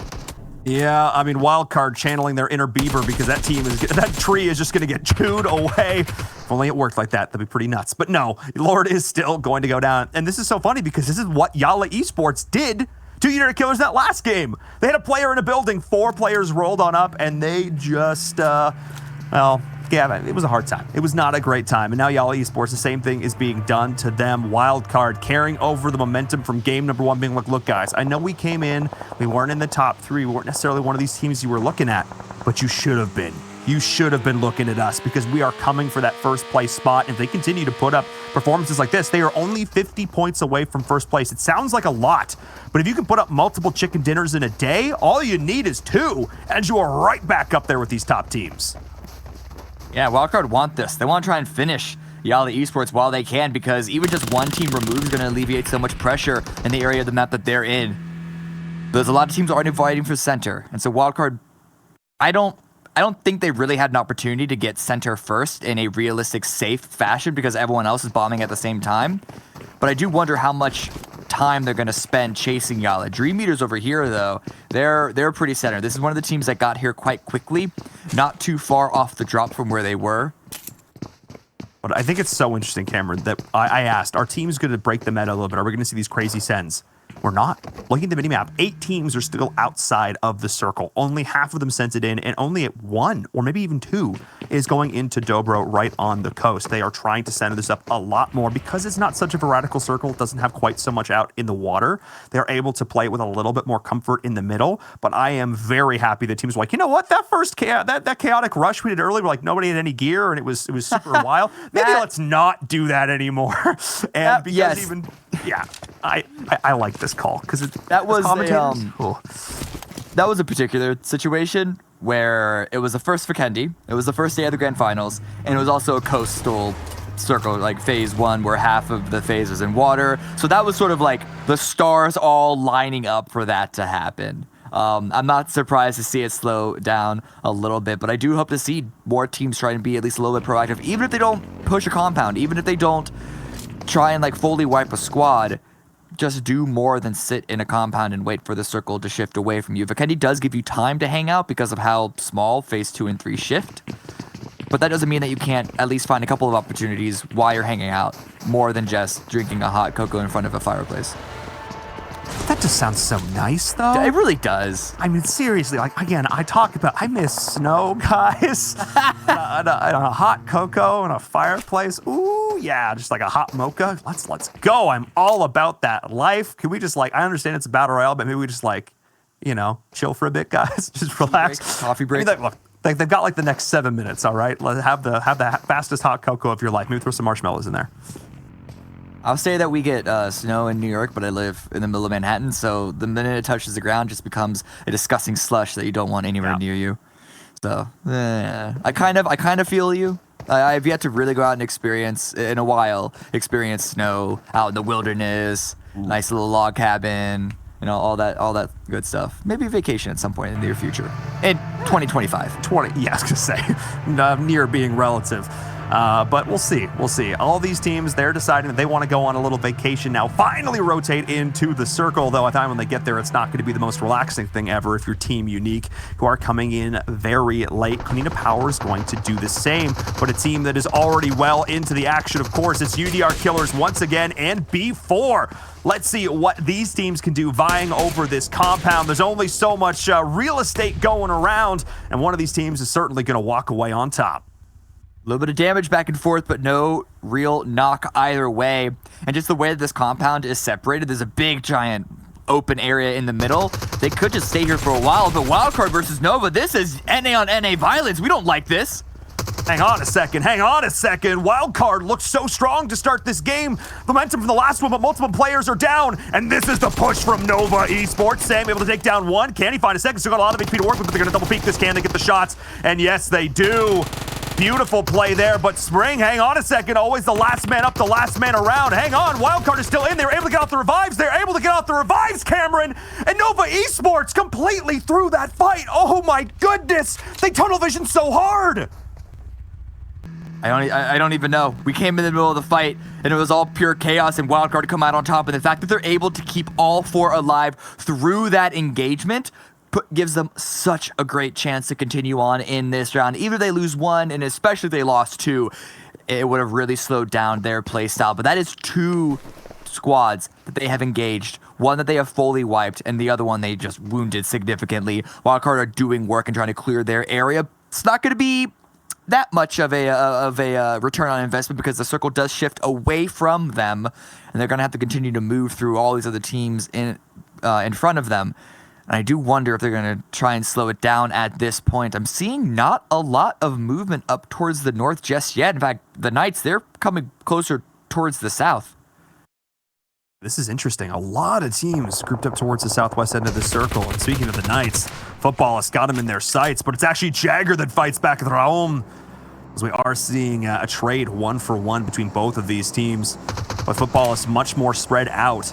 Going to take some time to get that team made up. But at this distance, nobody can confirm. You're really working away at meds, working away at equipment. If you can dink down a helmet, if you can dink down a vest, you are setting yourself up. You talk about return on investment. That's exactly the kind of ROI you are looking for if you're a team taking these long-range poke battles. no one's moving on the map. I'm looking at the map right now, and all those teams, like, no one's really moving in, which means that the north part of the map is going to be wide open, and you know who's going to abuse that? Whether it's on purpose or just accidental and coincidentally, it's going to be Kunina Power. But oof, okay, a little bit of an overextension by Football is trying to take fights with too many squads, and that's the risk of being on the roof. It gives you a lot of sight lines, gives you good ground to shoot at squads, but they can always shoot back. So Footballers might want to slow this down, especially because their position in the circle, there's a real chance that they're going to have to defend this from multiple invading teams later on in this game. And speaking of circle, Cameron, obviously, you know, as casters, we have access to the glory that is the map. So I'm able to comment on this. Kunina Power is going for another blue rotation all the way out, all the way around, all the way up to the north. Remember how we talked about earlier how the north was empty and wide open? That is exactly where they are going. They are not wanting to compete with these other teams. They are not wanting to engage in these early fights. They are going to take it when it counts. And we're already seeing a lot of these top teams like Nova Esports start to go down. And this is one of Wildcard's top contenders. Wildcard passed them the last game, and now they're going to continue to extend that lead. This is two very different approaches. We'll see which one gets better results. We're just panning around and seeing how entrenched all of these squads that are already in center-ish of the circle are staying. Because it's so risky to move, but Loose, another knock against Footballists. They really need to tighten up their play at this point. And it's not even have to do with the fact that there are teams around them, because they knew that for a fact. But when you get knocked that many times, you're losing armor durability, you're losing helmet durability, and every single time you're knocked, your bleed out time speeds up. And if they want to be able to properly defend their compound in the late game, they need to become turtles at this point. Full turtle action, ninjas in a half shell. They just need to, they need to go back down into the sewers at this point. They need to chill, because they were knocked by 3 different teams. They were knocked by PK, Tempo, and TQ, respectively. At that point, you're like, maybe we should not. Maybe we just shouldn't poke our heads out on top of this roof one more time. Speaking of one more time, the circle is going to shift again, continuing on in. Nothing too surprising here. But in towards the coast, Dobro is still in play. We could see a potential bit of a city finish, but there are those areas just east of Dobro, all those hills, those open fields. That could be a very spicy final circle finish right dead center in the middle of this. Dobro might be the last plan B, the sort of full send it by a number of these teams on the southeast side that aren't in the circle anymore. I'm looking at Wildcard, looking at Yalin, looking at Unique. But the fact that no other team has really moved so far, there's almost a whole American football linesman lined there that's going to punish them of trying to rush in. Sports. We know sports, yeah. It's sports ball. They throw the pigskin and they kick the ball, the hand egg. Yep. That one. Blue 42, all that nonsense. It totally cut you off, but just we really know our sports, guys. Yeah. No, I mean, it's fine. I need to get cut off because I was totally dragging. Point is, Unique, Yala, Wildcard. If they don't want to stay on the edge, they're going to have to drive through a number of teams. I'm not seeing anyone bomb towards Dobro, but I am seeing Versit. Well, his vehicle's turned into a bomb. It's working on fire, and he's stuck out in the open like that. I was going to say, certainly a drag if you were planning on driving away in that. Not anymore. Having to completely rethink some life choices there as we are jumping back on board with Team Queso and Kunina Power. Team Queso, who've been doing generally better, consistently, a little bit better. Still looking for some of these all-star plays from these teams. Like we know, like Ayala, again, winning one of these fan favorite votes. I mean, this is a team that has so many fans behind them. I think I've casted Team Queso, the organization, in like 3 different games or 4 different games at this point. I mean, they are so entrenched in the mobile esports scene. It's awesome to see them here represented in the PMWL West, but they need to continue to step up. They need to go off like we know they can. They can't just be that splash in the pan. So we'll see up against a team like Kunina Power. Take them down, that's definitely a confidence boost. Look at Kunina push forward. They came in late, they had that wide wrapping rotation that we talked about, and because they're lacking that information of coming in as late as they are still making sure to check every single compound, every single angle as they push in inch by inch, clearing their space so they can move in with confidence. And Queso is taking a little bit of advantage of this. They're getting in front of Kunina Power. They're not taking an engagement, but they are making Kunina's next rotation a little bit more difficult. But Unique, their rotation's also getting cut off. They're trying to get in front of Wildcard, but now they're just sending it through multiple squads, multiple crossfire angles. That was, I don't know if you caught that as it flashed on the screen, Cameron. That was 7 kills already for Wildcard. They have, of the 10 kills, 11 kills in this server, they have 7 of them They are more than half of the deaths in this lobby. They're responsible for them, I should say, which is a crazy way to start this game off. Constantly looking for fights, but Unique, I don't think, was looking for this one. Now caught out in the open between Dream Eaters and Umbra. That is a less than ideal situation, especially with one player down. This is not a great spot for them, but so much of the circle is still wide open. Well, that's because it's wide open field east of Dobro, but that's where we're going to send it. It's another hardship towards the northwest. And here we might actually finally see multiple teams try and send it into the city of Dobro Mesto. But then Footballists, B4, the Knights, and Cloud9 all have positions to punish those rotations. I'm looking towards UDR Killers and Umbra as well, right on the edge of this next circle. Dream Eaters will have to rotate in, Tempo will have to rotate in. But we'll see how that goes if they're able to find an opening right on through. Well, Team Queso able to find themselves a little bit of something here, but it's not in the next circle. They're still going to have to rotate in, and they're playing a game of footsies with Konina Power. Both of these teams talked about it inch by inch. They are moving up. Nobody wants to be the one to make the first mistake. Power, they're just scanning the area in front of them, and they're slowly making their way inside the zone. They're figuring out, they're realizing that it's as open as you and I both know it to be. And even though it's a wide open field, if they can get here first and they can take a couple of rock formations that are one of the few strong positions to hold, they can have a real shot at winning this game, even if it does end in the field. But Wildcard still going big. That might be their 8th kill. They get a knock against Versit. Dream Eater is able to make his way away from that terrible situation we saw previously, but it might be another bad one because they are sending it in. Oh my goodness, Wildcard want the points, but this time it might have caught up with them, Cameron, because 2 members of Dream Eaters are there. And we are going to see the flank coming in from the 2 remaining members, but this time they made a bit off more than they could chew. The hubris, it may have caught up with them here. Spring trying to reposition. Slicky very likely to go down. The nades are coming on through. That is Slicky going to drop. As we're seeing Sam out on the flank, but look at the positions from Matic and Toffees. They are trying to find off angles here. Spring is trying to get additional information, but that was it, Cameron. That was the mistake, and this is the opportunity for Dream Eaters to punish. I only have to assume that Wildcard thought that it was only 2 players, 1 or 2 players from Dream Eaters, and when they sent it in, it was with such disorganization that they came in as a duo to get sprayed down before the other pair of Wildcard could even join into the fight, and they're getting punished for it. It was such a good start for them, but one misplay on the timing of the vehicle pushes leaves Acer out by himself, out in the blue to try and squeeze as many points out. They still have those 7 to lean back on, and so it's still not the worst game for them, even if we were to go out now, but it could have been so much more. Yeah, it could have been so much worse. I mean, we see Versit does end up actually going down to the blue once again. I don't think his team was able to stabilize it properly. Sam's going to drop, so it's all down to Acer, but he doesn't have a whole lot of HP to work with, and so far still to go. I even think the way they could have played that differently was they sent it past that initial building, past it to the right. They could have just gone a little bit further back. But again, we can talk about this all day, but we have to talk about more action, more fights breaking out. This time, it is Tempo Storm pushing into Team Umbra, and they are not hesitating for 1 second. Pro Lord is here trying to hold on for his squad. 2 other members are down, and Vindex is off on another angle, but Rain trying to play around this third-person mode, doing so much work. The nade is going to be thrown in. Pro Lord has to rethink his positioning, trying to use the first aid, but he cannot help up his teammates. Finally, one was able to get in range, but Vindex has joined them. What can Vindex do?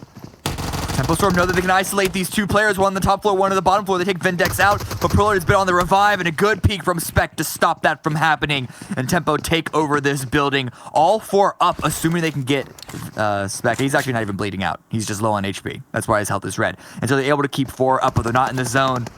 And they have to push through multiple of the squads in order to get there, and the blue is closing in. They're not going to have much time to try and reset. You can already see them trying to send it, but also sending it through. It's finally Konina Power. Finally, they're coming toe-to-toe with one of these other teams, but this time it was not Team Queso. It is Pittsburgh Knights here on the outside. The lob from Raven. Is it going to be good? Not quite able to get it over the wall, but Tixie is still going to drop Carnage on the off angle, playing what he does best, trying to find an additional way to leverage that pressure, and he's going to be able to get the best of Rob Deeney. That is 1 down, 2 down here for the side of Konina Power. They are in a world of hurt. Axer is now the last man standing. They have a couple of knocks against the Knights, but the blue forces him to push in, and that's going to be spotted, but he gets a knock. He's able to make his way inside the zone, and he's going, well, he's actually not. The blue is still way ahead of him. Forced to use a first aid kit, but he has a potential bite. He's spinning around. He's hearing shots. And it's actually going to be from Lutz way away in the distance. Konina Power are taken out in 12 plates, and Footballers, they are loving that when they see that in the kill feed. Oh my goodness, these are two of the teams right up at the top. To be able to get that additional point as well has to feel so good, but we're seeing more fights breaking out. It does not stop here on Vikendi. That's why we love this map so much. This time it's Team Case are going toe-to-toe with B4 Esports. And let's see who's going to come out on top. Marco is still here, but Pedro is pushing in and is able to get it done. As Marco drops B4, the boys from Brazil get it done, saying, get out of here. And that is Team Queso down and out. And speaking of down and out, Tempo Storm is out as well. They wiped 2 squads to get here. They had 8 kills, but it is UDR Killers who puts them in the grave. One after another, like dominoes, these teams are going down. And that's the problem with the field ending. The reason why Tempo Storm got taken out is because there wasn't a lot for them to play with. Even going through all of those squads, all of that opposition, they were still forced to run out in the open. And when you're not in that zone first, well, then you have a lot of trouble. B4 able to take that position, keep it away from Queso. And now they have such a strong spot. They're only looking at 3-4 teams in the zone, and the 4th is Cloud9, and that might not even be that strong of a position. And I do want to make a note and a correction. Tempo Storm wiped 3 teams. They had 12 points going out in 10th place.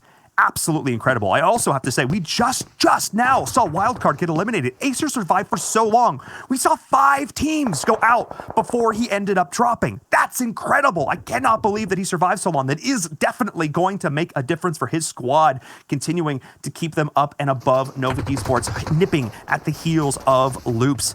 But another team that is doing just that, in this case, actually keeping just ahead of them, of course, is Cloud9, who are still in this with all 4 players remaining. PK goes down as well. We went from 12 teams to 6 in 2 minutes flat. My goodness. Looking at Cloud9, how they maneuvered themselves into the circle, a really good play, sending 2 to get position on this rock and keeping 2 on the high ground to defend if they need to. Wow! They send all 4 in. That's when Loop's trying to get all the damage that they can. They're also playing on the edge because there's nothing in the center. And UDR, they're pushing into B4. And I cannot, okay, we're going to talk about that play in just a second because the fight is continuing here. This time it's UDR Killers and B4. Maxon trying to find the flank, but Pocus is able to hear it out. Both players trading back and forth. Pocus is still able to stay alive, but this is not a great position for UDR Killers. They're very spread out and they have to push in the hard cover. Levi is going to have the high ground. Nano off to the side as well. You can see pushing onto the nades. Vixera's going to be the target. They're trying to find the high ground as best they can, but now B4 is also just as split. As Sandro is pushing it in. This is what I wanted. The comps coming in now from UDR Killers, but Maxon is holding his ground. Ulysses is going to drop as well. And this is B4 holding this compound against all covers, trying to play on the angle. Max it down behind the vehicle, but Sandro gets it done. But the shots from the off angle in through the doorway. And now this is UDR Killers holding on, trying to hold steady, but Pedro is here. Nano pushing it into Mixera. Pocus, can he find the shots? Cameron, this fight does not stop. Sandro should not have stayed alive as long as he did, and this is going to give UDR an opportunity, especially with Nano's peak taking out another member of B4. There is just 1 member remaining in Pedro, and he's forced to heal. This gives the standing members of UDR Killers an opportunity to just flood over, take over the rest of this compound, but he's pushing back out. I don't know if he hears all that, hears the looting, but it's not going to go in his favor. Pokus with the final shot. B4 taken out. Compound stolen by UDR Killers. And only losing 1. But Cameron, they just fought for it, and now they're gonna have to defend it as Footballers is pushing on in. This compound is a battleground. This is the one we talk about. This is the war zone that they are fighting over. As Nano is taking shots, pressure from elsewhere as well. We can continue to see this. C9 off in the distance, all the other teams. This circle is continuing to push in. Nowhere is safe, nowhere is secure. And now you just gotta share because Footballers is gonna play this a little bit slower, giving them an opportunity to get their player up. It is Levazen, but can UDR Killers put the pressure back on? You see the nades and the mollies come in. It's very uncomfortable here for UDR Killers, especially with Pokus there off the side, but I don't know if Footballers know that he's there. Surely if they knew that they would isolate him, they'd be able to take him out and keep this a 4 versus 2, but rather he could be a backstabbing position. Sandro going down. This isn't good though. Pokus needs to go. Pokus needs to go active because now both his teammates are dead. Oh no, that was the opportunity. That was the opening they needed. Footballers, they can now continue to push in. He didn't respect the player, peeking into the doorway, trying to run up the stairs, get the high ground advantage. Pocus is down. But wait a second, Footballers, they need to continue to move because the circle's pushing in, Cameron. Super uncomfortable for both of these teams. Football is able to stabilize, and then you know that the last member of UDR Killers is stuck in the corner. And so they have to run away from him. They have to reveal their back so they can get inside the zone, but it's necessary for them. And look at the circle shift all the way on the opposite side of the field, all the way onto Loops. Loops, who have not really had to move very much at all this game. They have had prime positioning time and again. I also want to comment on the shot that Kayovsky did earlier. He actually ended up downing the player from C9 and then exploiting the vehicle in the same instance, so he insta-confirmed the kill. Little things like that just show that Loops is on another level. And it was Adder that he took out, the player who is on his teammates' heels for that MVP spot. As C9 is now getting punished from an additional angle. They are back up against a wall. They have to rotate, but this is Loops in a prime spot. Every other team has to rotate. Who can make it in? Who can find the send? Very, very difficult for Cloud9 to get out of this position. Loops have shots on almost everyone in football as they recognize that. They recognize that Cloud9 is the easier target here instead of Loops, and so they want to take them out to at least secure a third and maybe second, depending on how long Hokus can last for UDR Killers. And the shots coming in from football is they don't want to give Cloud9 any opportunity to move. The question is, when will Loops have an angle on this engagement? The smokes everywhere keep the vision shrouded. And that's just now Pyra back out in the blue, heel stratting on through. Going to secure themselves that third place finish. Solid job for Cloud9, who needed to wake up a little bit on this fourth, I should say, and final day. Has 7 more medkits to heal on through. So, I mean, if Footballist goes down here, if they just charge on in and Loops can take them out, this might actually be a second place finish for Cloud9, but they have been able to find a rock that I believe is in the zone. Yes, barely. All 3 members alive for so long. I cannot believe it. Those back-to-back fights that Footballist took, and they still have those 3 players still up in it. Look at the nades coming in from Loops and the knock as well. Loops is trying to fight back, but they're all stuck in one location, and that molly, if it lands right, might just do the trick, and this might give C9 the second, but I don't think it's burning them enough. I don't think it's really burning them at all. Loops are unable to land the grenades where they need to. Last first aid kit for Pyra. And if he could find an angle to spray behind this rock, maybe he could ruin it, but I don't know what information he knows. Yeah, he is still looking, and Lutz is going to make sure that he doesn't have an opportunity. So it's secure second place for Footballist, but the knock. Loops, they're rushing forward. Huge. This is absolutely huge, Cameron. This is the beginning of the end. And we know when Loops gets that initial knock, they do not hesitate to push on in, but they're going to have multiple members up. Carrillo's on one angle, Federal is on the other. This is the pinch. This is the slow collapse. And this is going to be the chicken dinner for Loops Esports here on Vikendi. We are not even surprised. The Kings of Vikendi are back. Hand me that crown, they say. And that is another win here for them. And that is exactly the performance they needed to continue to push their way up the leaderboard. But I have to say, a lot of those other top teams did make it into that final circle there at the end. So they're still going to be pretty happy with that performance. Yeah, definitely a good win for them. It's another low kill win in terms of 7 kills. Because there was so much fighting that they couldn't necessarily get involved with. And I really, really like the play that Footballist had there. Focus on Cloud9. They knew that the fight against Loops was almost unwinnable. They wanted to focus on Cloud9, secure at least second place, and a good number of kills for them, and that's exactly what they did. And yes, Loops won the game, but Cloud9 third, Footballists second. These are all teams that they're actually having to chase, and they're behind, and so they might have just jumped a little bit in front of Cloud9, but it is not in their hands just yet. No, it is not. We are seeing only a handful, 6 points between each of those teams, respectively, between Cloud9, Loops, and Loops and Footballists. So, oh my goodness, sir. This is getting close. This is getting close. I should say Loops is still a little bit further behind, but they are definitely in striking distance. But let's send it back over to our analysts. They're going to break that down in great detail, give us all the insights. Let's send it over to them.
Well, I mean, it's Vikendi.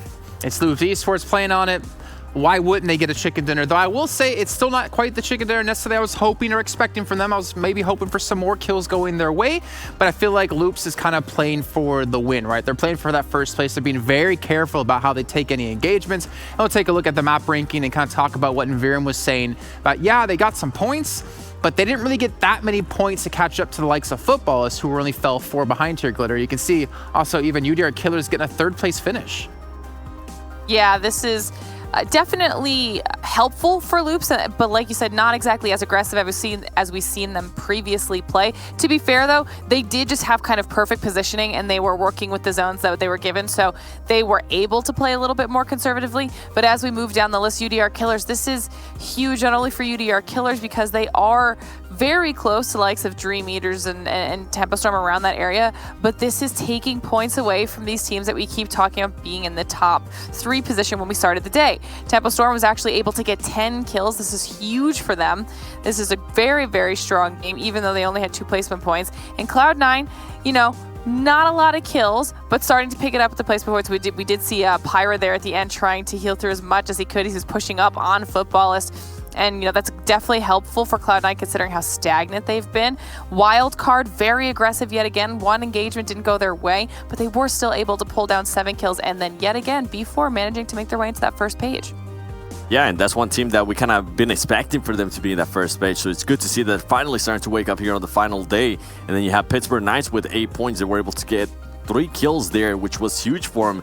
And then the first place, before we started this game, first place, Karina Power, only able to get 4 points there. So I'm pretty sure we're going to be seeing a lot of movement there towards the leaderboard, especially towards the top and then also towards the middle of the pack as well. As we keep going down, we see Team Ketso only 1 point, Nova Esports 1 point. Now, the thing with that is that Tempo Storm was behind these 2 teams, and they just had an amazing play here. So I wonder if that's going to get them a little bit closer to passing them, or if they're actually going to go ahead and pass them here as we go into the next matches.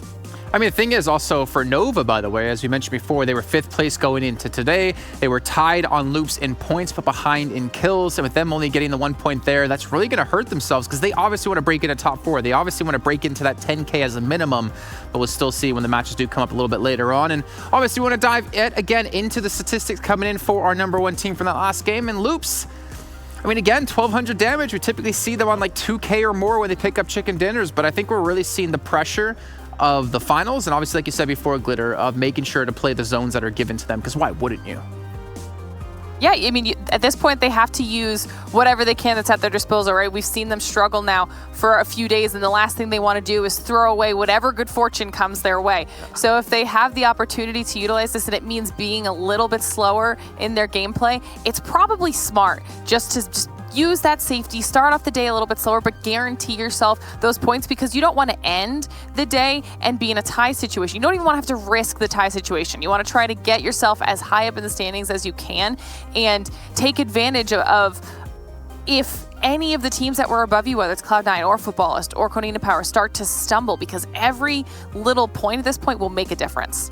And that's kind of what I'm looking out on, is that, for instance, if Loops keeps playing like this, they keep doing well, but so does Footballist. You know, if Cloud9 can continue to do well, if Canadian Power can bounce back and do well, winning games isn't really going to catch up that distance. So eventually, Loops will have to take the fight into their own hands and challenge out against the likes of these top teams if they want to break through into higher placings, right? Let's take a look, though, at our top 4 players from that last match. I'm expecting to see a couple players from Footballist, of course, and we're going to see Lovazin, Raum going to be there, HH24. It's been a while since we've been able to say his name, as he was in the top 10 on MVPs coming into day 1.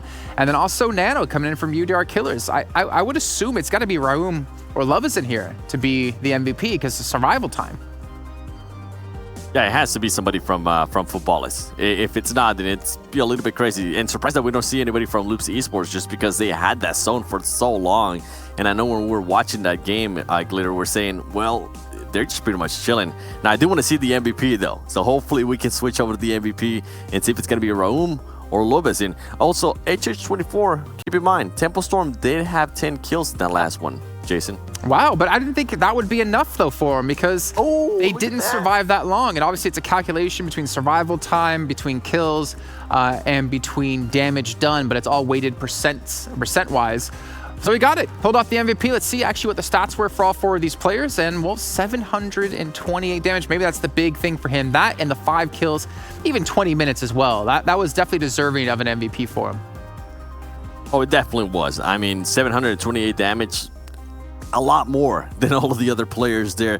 As you do see Nano there. Once again, I'm glad that we're starting to see Nano more and more here. I believe this might be the 2nd or 3rd time that we have him, as he was able to get 505 damage with 2 kills. Then you got Raon, 413. And this is good to see more Futbolist players as well, Glitter, because remember, they didn't have a great performance there in that previous game, in the first game of today. And for them to be able to wake up is huge, because they got Erangel coming next. We've seen them perform well in Erangel, so hopefully they can go ahead and continue this trend going into the next couple of games. Yeah, a lot of those squads that we're looking at the top of the leaderboard really need to have the ability to bounce back, and bounce back very, very strongly if it's, you know, if they want to hold on to their top 3 position. And like you said, super excited to see Nano from UDR Killers up there in our top 4 players as well. They were so aggressive this time around. I'm sure we'll start to see it as we, you know, move towards the highlight package, but some of their pushes were just insane. Yeah, I think it's football's kind of showing what they do best, right? Is getting those kills. They were a little bit behind loops when we saw in league play, but obviously have been able to rise up and be one of the few teams to break through 100 kills within our first 3 days. We're going to take a look at our do-the-do moments now of this last match, and obviously I'm expecting to see quite a few Tempo Storm kills coming through, as well as Wildcard, because they got 7 kills in this as well. Yeah, and Wildcard, once again, being aggressive. That's one team that, I mean, they ended up getting 7 kills in the previous match, and on top of that, the win. They did end up getting unlucky by getting third party at the end, but overall, for them being able to win engagements and for them to be able to keep on adding kills to their leaderboard, they're trying to go ahead and catch up Loops. They're trying to catch up C9, and if C9 maybe has a slump again on one of the next couple of matches, they could try to get a little bit closer and closer to that more prize pool money. So great performances that we have seen so far out of Wildcard Gaming. And something that I did want to notate as we kind of see the highlights here from Vikendi is that with Loops Esports, I think it's going to be a huge tell on how they do the next match. Just to give you a bit more of an insight, in day number 2 of League Finals, they got 2nd place, I believe it was, with 8 kills in Vikendi, and then we went into the next Erangel and they got 15th place with 3 kills. Yesterday, they ended up in 2nd place with 2 kills, and then they went into Erangel with 11th place and 1 kill. So you're starting to see a trend here. The next match, they usually don't tend to perform well. So that's why I'm going to be looking out at Loops here. If Loops even wants a chance at getting into that first, maybe into that top 2, the next game, they're definitely going to have to perform, Glitter. Yeah, and that's something we definitely want to be paying attention to, considering that they are in contention for one of those top 3 positions. But as we see here, this is some of those very aggressive fights that I was talking about when it came to UDR Killers right before we saw them have that push onto B4, and then we saw them taking engagements with Futbolist, and they end up with 7 kills at the end of the day. I mean, this is huge for UDR Killers. Where was this team over the past couple days? I mean, I don't even know what to say to some of this. I mean, I guess it's going to be entertaining for the rest of today if a lot of these teams are ready and willing to step up and take those very aggressive fights just to see what happens, what they can shake up. But I mean, man, I feel like it came out of nowhere. Well, let's see if their damage as well can kind of rise up to the amount of damage they're able to do, or at least the impact they made within that game, and compare them, obviously, to the other teams out there in the last match alone. But yeah, we did get to see UDR Killers play something similar to this when we saw them in the 3rd week of league play, when they're trying to qualify into the 3rd Super Weekend, and they came out the gate swinging. This time, they're actually going to be almost top fragging right behind Tempo. Or top damage, yeah, I should say. It's all right.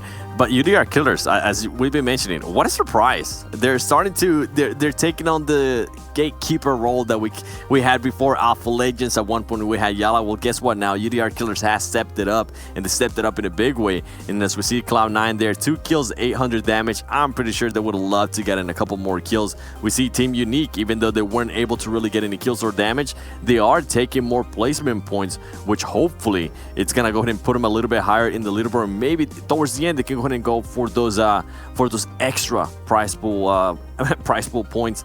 And then something alarming for me is going to be Nova Esports. Nova Esports there with 469 points, 0 kills. Not what you want to see from a team that's currently fighting to be in the top 5. Even Konina, about 500 damage done there. I was expecting to see maybe a little bit more after the last match, and obviously to see how the horses can stretch their stride, but they still have an Erangel to come up next, so it's really not that big of a deal in the end, I guess, for them. If they can still go back to their earlier form, and we can see them look to chase down that first place position, where football is, I don't know, I almost want to see which team at the top is really going to try to come out really strong, like look for those aggressive plays. But I feel like if you do that, you fail, you're just going to see 50 grand, 20 grand or 30 grand, 10 grand taken out of your pockets. Let's take a look now at our predictions. Let's see how well we did here. And well, we all picked loops and we all got a chicken dinner. So at least we can all feast together on this one. I think Hot Jukes and Mustache Dave went for some different picks, but I didn't think even Hot Jukes said to me, I got to pick teams you guys aren't picking if I want to catch up. Yep. So I respect that, Hot Jukes. Pretty proud. Pretty proud. We're all feasting. We know what we're doing here. It's like Thanksgiving all over again. We all pick loops. Yeah, it feels nice. It does feel nice. Let's take a look at our overall standings now and see how things might have changed up. And we're going to see, of course, Footballs take the lead back from Konina Power by 13 points. Cloud9 still looking to chase into second yet again. But beyond that, Tempo Glitter have moved up the rankings. Yeah, and they're well within striking distance now of both Nova Esports and Wildcard, depending on how those two teams do for the rest of today. So every single placement that teams like Tempo are able to move up, same with UDR Killers moving up into 8th place, they are securing themselves some extra cash as long as they can maintain that position from here on out. Like you said, Football's jumping back into that first position. But Loop's not that far behind Cloud9 now. If Loops continues to have strong performances like they have the first two matches, Cloud9 better watch out for Loops coming for him. And then same thing with Wildcard. Wildcard has just decided that today is the day that they're going to be aggressive. And so, I mean, a few more good games and they could easily close the gap between themselves and Loops as well, as we see Team Queso dropping down just a little bit and Dream Eaters holding strong in 10th place, 7.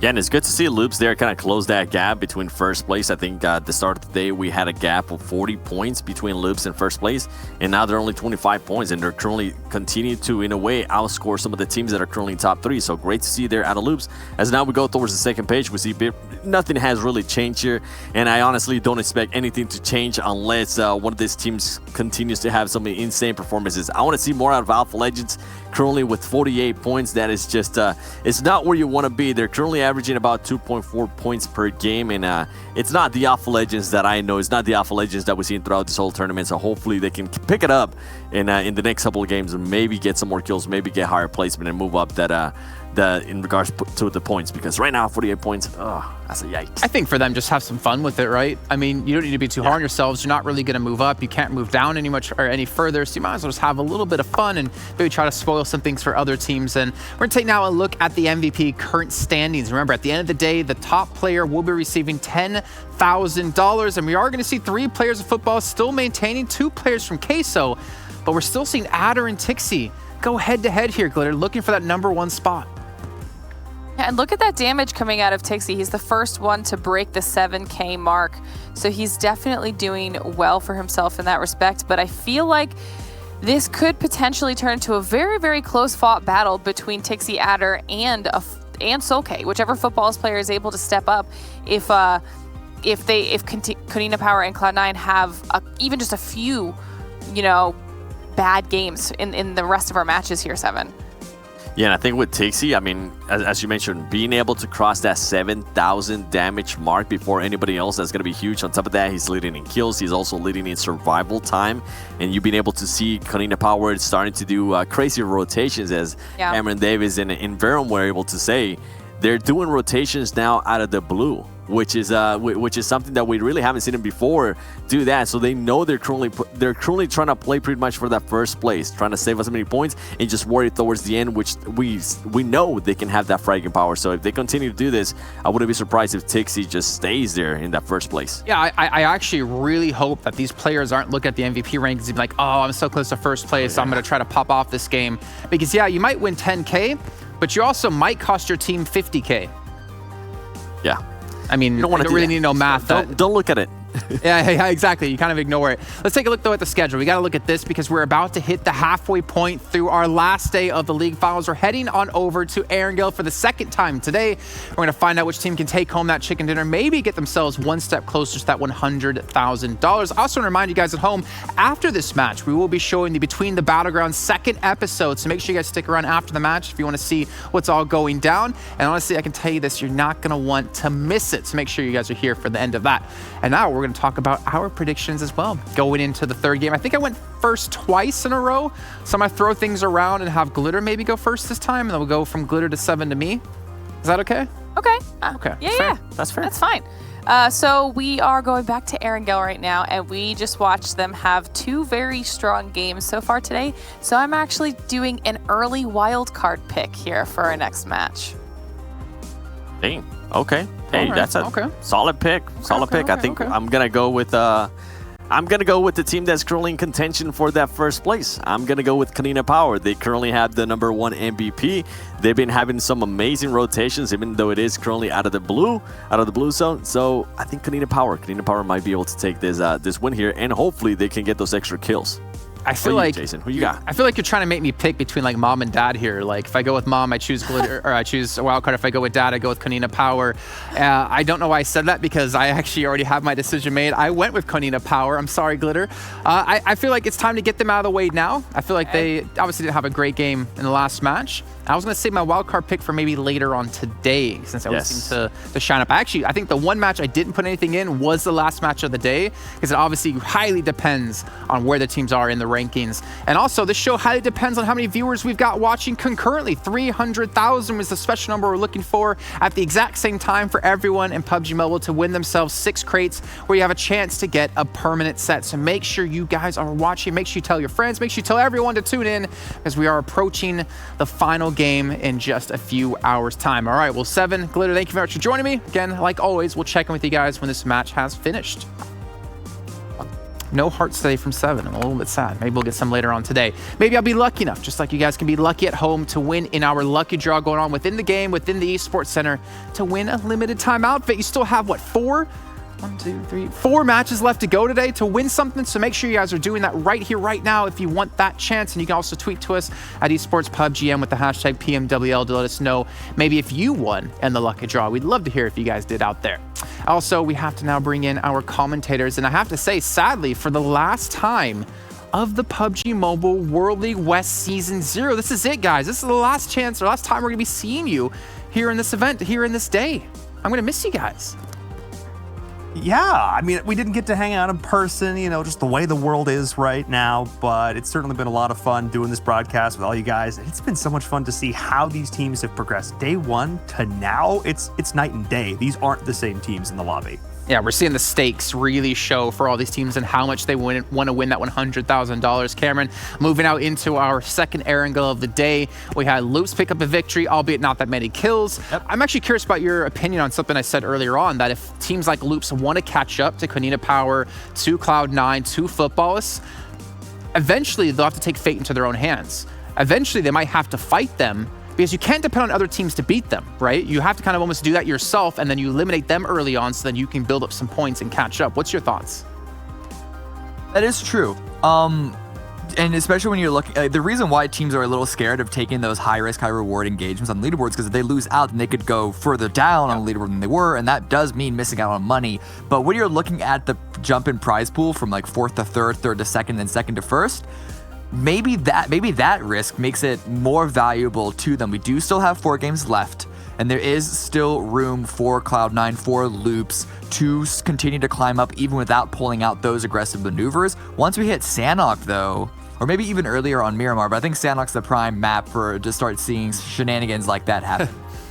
Yeah, and honestly, I would kind of really love to see something like that happen, but it's obviously going to be time to tell us the answer to that question. Hopefully, you two can answer this question for me of who you're predicting to win this match. We'll start off with you and Viram as we head into our third and final game for you.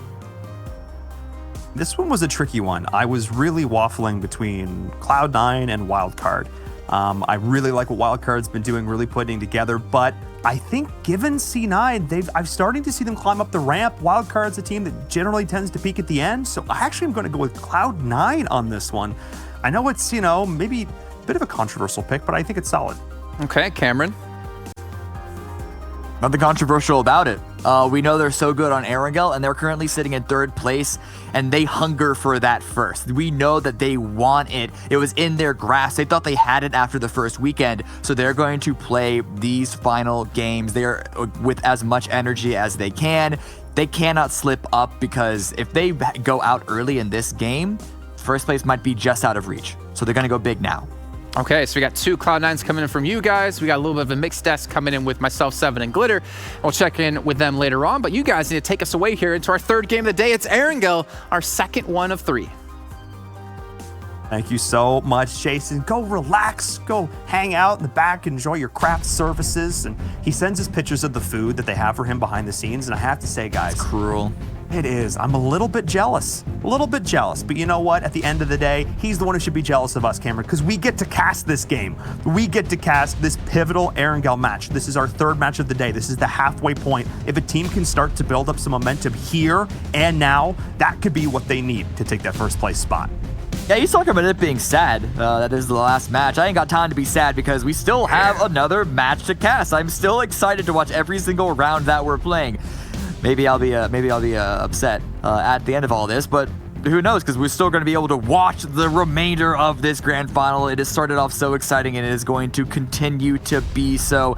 And this playing path, this is going to be an exciting start for Cloud9. They get to drop out of onto their loot spot immediately. However, Loops, do they try and block Cloud9? Because when answering Jason's question, I didn't really take that into consideration on Erangel, how they loot like right next to each other. This actually gives Loops a really big opportunity, even if to not wipe Cloud9, because that would be a little bit aggressive, but to at least try and damage them, at least, like shoot a leg out and make them limp. I mean, we have 3 of our top 4 teams within like a stone's throw of each other to start this game. Like, I really want to make that clear to everybody. Loops, C9, and Footballists are all right next to each other. If one of these teams decides they want to get a little bit aggressive early, that could totally change up the course of this game. But given what this circle is, we're not going to see any really major rotations. This is a fairly friendly playing path. This is a fairly friendly circle. I think we're going to see a relatively quiet start to this 3rd game. Yeah, it's definitely friendlier for the Western teams, because with the playing path started and where the circle is, Queso, Unique, and Community Power are going to have to work just a little bit more in order to loot as quickly as they can, but ooh, not a good start for Dream Eaters once again. This whole 2-2 split is getting punished again another time, and I'm honestly surprised that it's not getting punished as much as it is. Matic, though, he's not knocked. He's just really damaged and no real way to get out. He is at least pulling attention from Shasser, forcing him to watch over him before he can get to his vehicle, and that might slow down his loot timing. And he has no meds, so he knows that he wants to clean this up quickly. At the same time, as much as he is, distracting everybody else, his time is getting wasted.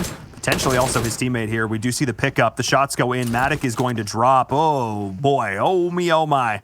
Not an ideal situation there. Versid, I appreciate the thought process of that play. Didn't quite work. A little failure in execution. Just leave. Oh, yeah. Versid shouldn't have stopped. The minute his teammate got taken out of the back of that buggy. And look at the flank. Look at the flank.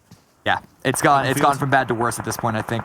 At least Dream Eaters should have. Oh, okay. So Toffees is actually looping around as well. I was thinking that their player that is past Jasnaya Fields could sort of counter out the flank that we see coming up from Rayman, but instead they're committing onto this retrieval.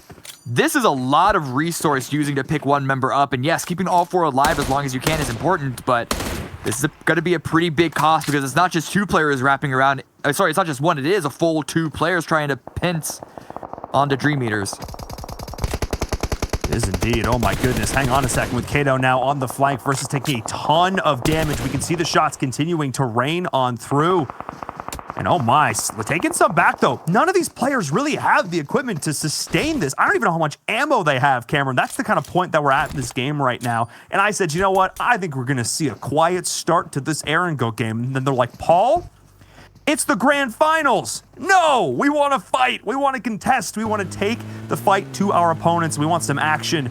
And Matic is going to be our first blood here on the server. Alpha Legends closing the vice onto Dream Eaters. They know where Toffees is, and they're going to take him down. Smoke's blooming to give Toffees at least a little bit of a chance. Good job on Rayman to not push too far forward, but Toffees, that does give him the opportunity to get one knock.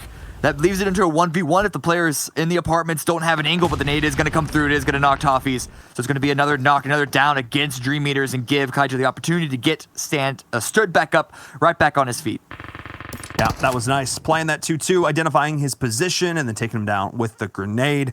Alpha Legends, this is so interesting to me.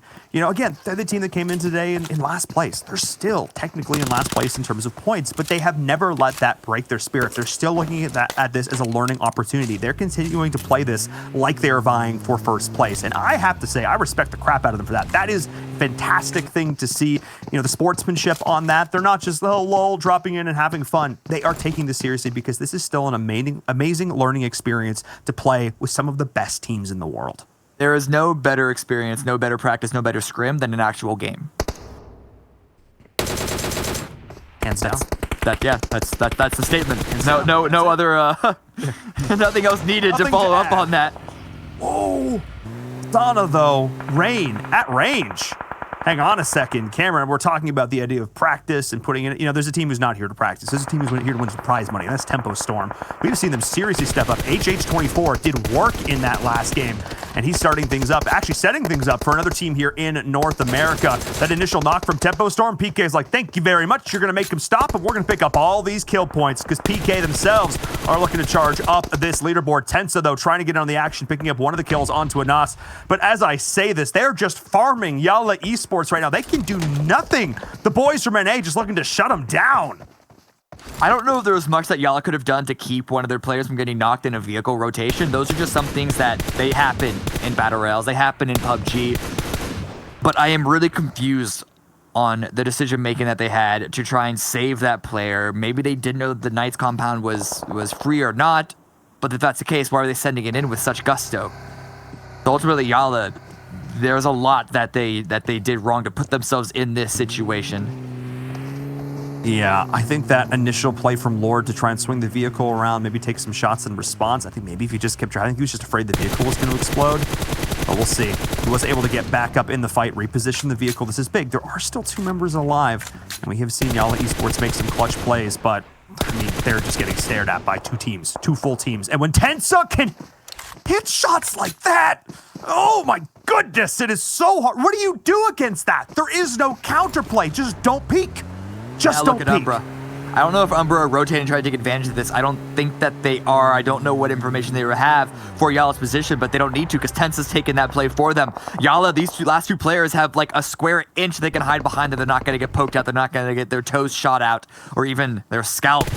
And that's why one of them, that is why I believe it was Lord, sends it away, try and retreat Basana. Nothing he can do. He is going to get removed. That is going to be the 3rd player of Yala taken out of a game 3. What can Lord do to try and squeak out any sort of extra positioning in this round? This is not the Yala that we expected to come into the grand finals. To be fair, though, you mentioned it. There's not a whole lot you can do about that. You're just on rotations, getting shot by multiple teams, and at that point, then you're just trying to commit to keeping your teammates alive. Ooh, Carnage actually, he's tricking both angles. The shots that came in from Rain and HH24 on Overlook there, on Overwatch, that was actually sick because it distracted him. He could have potentially stole out that point from Tensa, but not able to do so. And HH24, we didn't give him enough love in that last game. I'm glad they brought him up on that MVP screen because he certainly deserved it. Him sitting back, getting those shots down range was what allowed Tempo Storm to go in and play aggressive like they do. I feel like they've really come into their own in terms of what their roles are on this team, more defined than even I think a lot of other teams do. We see Spring do it with Wildcard quite a bit, but I like this play from them because if everybody knows what their role is, they need less communication because they all know what the game plan is. I wonder what Tempo Storm's current game plan is now that they've taken out Yala. You see them taking some poking shots towards the Knights, but I think ultimately they're just going to wait and see, as well as we should all wait and see, trying to get up to 300,000 people waiting and seeing what is happening in this round. Absolutely. That's the goal. 300,000 concurrent viewers. You can get 6 crates in game. Oh my goodness, who doesn't love free stuff? And look, if you've been talking about this, you're like, Mom, Dad, there's this cool thing that I watch, and it's video games and it's esports. You should like really check it out. Now's the time. Put it up on the TV. Get it out on your phones. Get everybody involved. Because honestly, like, I remember I've done that with my own father, getting involved in the world of esports, showing him what that was all about. Both my parents now totally on board. Maybe this is your opportunity. This is your time here for the PMWL West Season 0. Get everybody involved, because I know these players certainly are. We can see them all starting to shrink in the middle of this circle, Cameron. We're about to see some fights. Yeah, it was a medium to hard shift towards the southwest, and there's a lot of field in play, but still a good number of hills for players to utilize, for teams to utilize. And I'm looking at Cloud9 and Loops as big examples of that, but Wildcard also finding a very, very good compound. It doesn't give them a lot of immediate control unless they want to use the roofs like they're using right now, but it is relatively easy to defend if another team wants to try and take it away from them. There might just be a team looking to do that. We just assume that one last remaining player of Yala Esports just chilling in a truck. Just chilling, but a team who's had no chill. Fingers crossed. A body part or two maybe clenched. Please, nobody, please don't check in the back of this truck. Why would they do that, though? But yes, as I was going to say, a team that had no chill. We saw them there on the screen for just a hot second. Of course, it is a wild card. They have been looking so aggressive these last few games. It bit them in the butt in that last game. We'll see if they tone it down a little bit here, because they are still up near the top of this leaderboard. They could look to pass some of these other teams. I mean, they're only like 20 points off of Loops Esports. That's where they really start to get into the money. Another team that we thought could be in contention at the start of today was Nova. But they have been so quiet today, Cameron. What do you think has gone wrong for them? It doesn't look any different from any other previous Nova day, unfortunately. That's, I guess, both a good and a bad thing. But they play aggressive in the same way that Wildcard does. It's just with a little less precision to the execution. Yeah. They don't have that, what do you say, that the je ne sais quoi, or the beauty to their dance moves, where it can come out with some amazing results, and especially if they hit the end game. We know how strong that they are. They're very similar to Tempo Storm in that aspect. But they still have yet to fully tighten up their early game on a consistent, regular basis. It's almost like they get clotheslined just one too many times and still aren't always prepared for it. I think that's spot on. We talk about them in the late game, how flawless they can look when they're able to play in these smaller engagements, but it seems like on the macro play, they just kind of let it slip. Players get caught out. They don't quite know where their next rotation is going to be. Again, they made some changes over the course of the season, bringing in Cat, having that additional factor on the team, and it's been great to see them grow and progress. But the problem is they're not doing that in a vacuum, because all these other teams are getting better with them. Needed power. We saw that circle shift, and I was worried about how they could find their way into the circle, but they were able to find a spot that is vacated by Unique, and it's still on the edge, but I'm not worried for them in the slightest. We know how comfortable they are from that position. And Umbra, they're taking the compound just to the east of Wildcard. These two compounds, a little bit of a Romeo and Juliet situation, or what is it, a Montague and Capulet, where they just really don't like each other and really like to shoot at each other a little bit. Yes, that's it. It's Romeo and Juliet with guns. Yeah, I would watch that. I mean, yeah, doesn't that what was it, like a 2005, 2006 movie? They had guns. Real? Oh my goodness! Yeah, with Leonardo DiCaprio. Oh yeah! Oh my goodness! It wasn't like a full commitment to an action film, but this is a full commitment onto Pachinki. Tempo Storm, I could easily see them leaving the hill, but they also might want to use that to pick up some good points. I don't know. It's a coin flip on what teams usually do in that similar situation, but everyone else having to send it in onto the city, because east of that, that's a field. Southwest of that, that's also a field. It's the space is quickly becoming a premium, a lot quicker than I think teams were hoping. Yeah, we're farmers today, guys. Let's head to the fields. All right, look, we're just chilling out. There's some corn, maybe some grains. I don't know how farms work apparently, but in any case, Paul, I have been there. Well, yes, at a time. There has been a time where I've okay. Let's get back to this game. All right, look again. Romeo and Juliet with guns, but this time it's potentially a wild card. In any of these teams, they just drive by, because we know they're going to want to get involved, but it's UDR Killers taking that first shot. We'll see which one with the one to respond, get that initial knock, and we'll see if wild card if they're the ones to do it, if they follow up quite as aggressively as they did in that last game. Yeah. UDR Killer's position in particular, I think, is incredibly powerful. They have two players in that garage building, which is a super strong position in Pachinki. And then they're even flexing two players north to try and get map control while they can, but they're not overcommitting away from Pachinki. Footballers, though, they're in a completely different situation. They still need to push in. They have a couple of members inside, but they're going to have to push in through a field. You can see them just at the south of this zone and push through a field into Tempo Storm's Hill, into another field if they want to make their way to Pachinki. there are only 13 points separating Footballist and Konina Power. Both of them are out here on the southeast side. If one of them gets picked off early, this could be disastrous for them. But speaking of getting picked off, Cameron, it's exactly what we talked about. It's Nova Esports getting shot at early. Hopefully, they can keep AZ up and in the fight. But this is exactly the kind of thing we're talking about. Not appreciating your angles, not appreciating the other rotations these teams are making. It was a difficult send for Nova, and they should be able to stabilize for that. But it is still a weaker spot compared to Tempo Storm's angle that you saw they zeroed in on in Football as they're pushing in onto Unique. They already got a couple of knocks that happened off screen. And so they don't push onto Unique, they just take this entire position from them. They don't wipe the entire squad, but it does force Nemphis and Milky Way to make a send that they perhaps weren't hoping to make, weren't expecting to make. And trying to call where you're going to go on the fly like this could put them in a really rough spot. And I hate this position so much. I don't think Unique are going to like it either, but where else can they really go? Not a whole lot of answers. Not a whole lot of answers. Nemphis just trying to hold on, trying to survive. You can see the sparks, the bullet holes next to him. Every single one of those meant for his face as he's just trying to hold on out of the frying pan into the fire.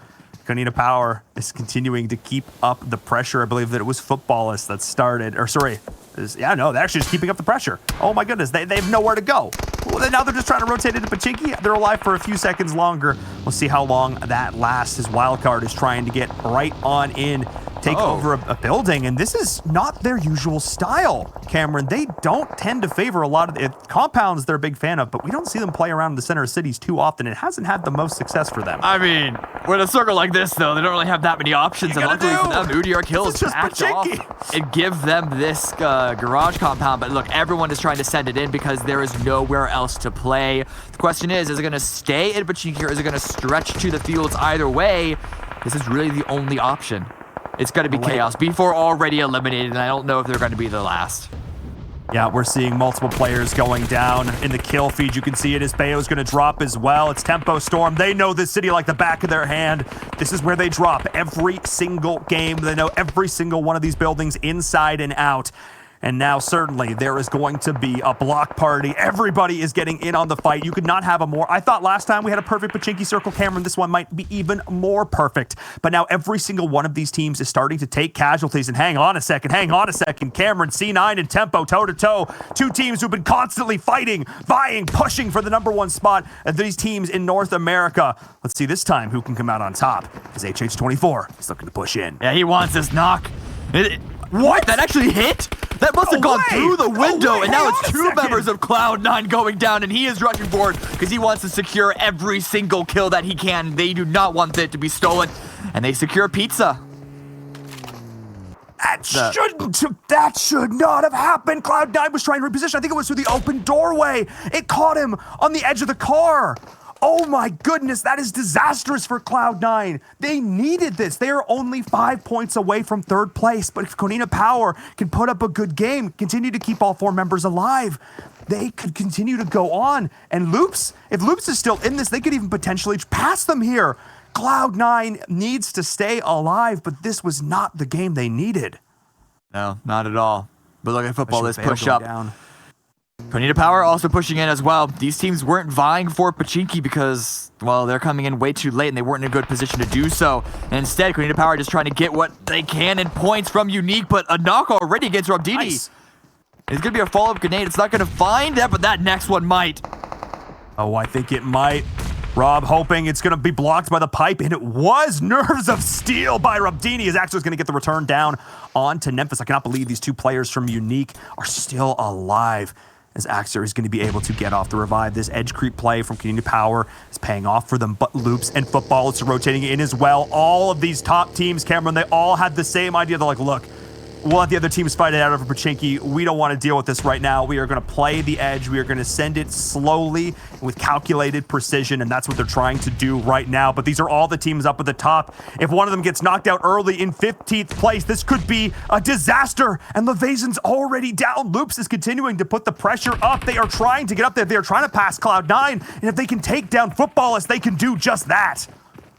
This is going to be rough for all of these teams outside because And the fact that the circle centers up once again on Pachinki as well as the southwest field means that the teams in the city, for the most part, can just lie in wait in safety, which means that if you're outside, there's a real big chance that you're going to go out no matter how active you are, no matter how many kills you're able to pick up. The placements aren't necessarily going to be in your favor. But Loops, are they going to go big onto Footballists? They have a decision they need to make because neither of these teams are in the zone. With Konita Power, they're trying to meet Footballists halfway. Hang on a second. Loops on one side, Konita Power on the other. This is a disaster. Can't have a Soul Case Sunday if you're dead. But oh my goodness, put a cherry on top of this Soul Case Sunday, says Loops, as Lutz is now taking all the damage in the smoke, trying to survive. Konita Power need to be careful how far in they push. I don't actually know if Loops is aware of the positioning of Konita Power, all this as well. So it's just taking so much damage. We can see it here as Axer on one side. Soul K is going to get confirmed. Only one player standing, I think, is left for Footballist. It is Lutz. He's just trying to hold on. Really rough position, but the circle closing in. Loops are backing off just a little bit, and that might give Lutz a lifeline that he needs. However, stuck between two full squads cannot be a comfortable position, especially Konita Power. They're probably going to want to zero in on him. Probably going to want to take Footballists out, not give them any opportunity for placements at all. Grenades are going to come out. That one looks really good. It doesn't get the knock, though. How? Carrillo just was sitting on it. That was hot potato. But somehow he's able to stay alive. That was massive, because see the other follow-up grenades that are coming in. Lutz is defying all comers right now, throwing grenades left and right, just trying to survive as long as he can. But this is just going to be him against all odds. I don't know how you survive against two of the other top teams in the lobby. And no, eventually it is Carrillo from Loops who will get that point. But now the battle between Konita Power and Loops is heating up.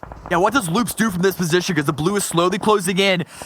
And I think the only thing they can do at this point is try and take Konita Power's position, and that's what's happening. Federal is pushing forward. Loops want to steal this, and a couple of knocks already give them a really good opportunity.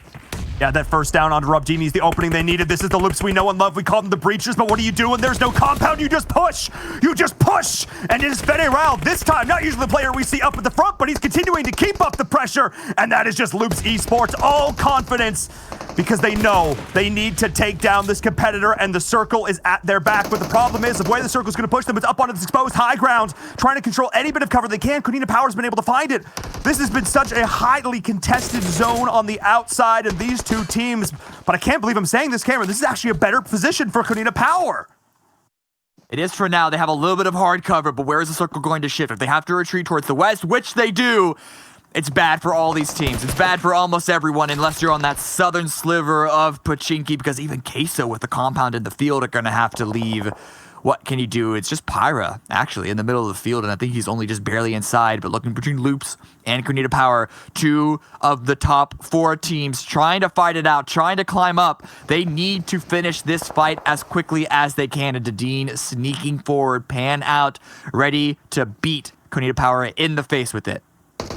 You read my mind, Cameron. This just needs to be a fight right here, right now, and an initial down from Axer is a great way to get this started if you are Konita Power, but Loops is just going to push. Can Dadeen find the shots? No, he cannot. Axer playing this angle beautifully, putting down so much pressure, so much damage. He does not stop. You can hear the bullets up the right. Kauski's going down as well. This is massive. This is Konita Power in a great position. That's three members down. Dadeen, hang on a second. He gets the down on the detection, but the blue is pushing. He may continue to put the pressure on the damage. Federal's going to try and back up and survive. He's just going to try and run. There's so much smoke. He is just gunned out and trying to live as long as he can, but Konita Power is picking up kill after kill after kill, but somehow, some way, Loops survive, but for how much longer? No longer, Cameron! They are down and out! But it's still not a good position for Konita Power. They got those kills, and that's at least one more placement to rack up. But where can they move to? They're gonna have to crawl through the field. Gonzo finds a rock, but it is still not inside, or if it is, it might just barely be in. But looking back here on Pachinki, a nade comes in on the Knight's position, gets a knock as well as some good follow-up damage. Wildcard were able to keep 3 up as they leapfrog through the city. And more follow-up grenades, just throw them more. Keep them coming, boys. There it is, 3 knock for the Knights. Everybody getting involved. You see Acer look to the left like, hang on a second, Nova, those were mine. Those were my kills. As he's continuing to put the pressure up, Carnage drops. That's just it. PK's out. Why? Why are they sitting in there? What's... That's where the grenades are gonna go, Pittsburgh Knights. No options. No options. It was just who are you giving the points to? Now Wildcard have an opportunity to try and take that position. They send Spring, but they don't send the full squad because, well, they know what just happens to a squad that was in there. And so instead, it's only for a little bit of position for future play because I don't think the other Wildcard members, that building is inside the circle.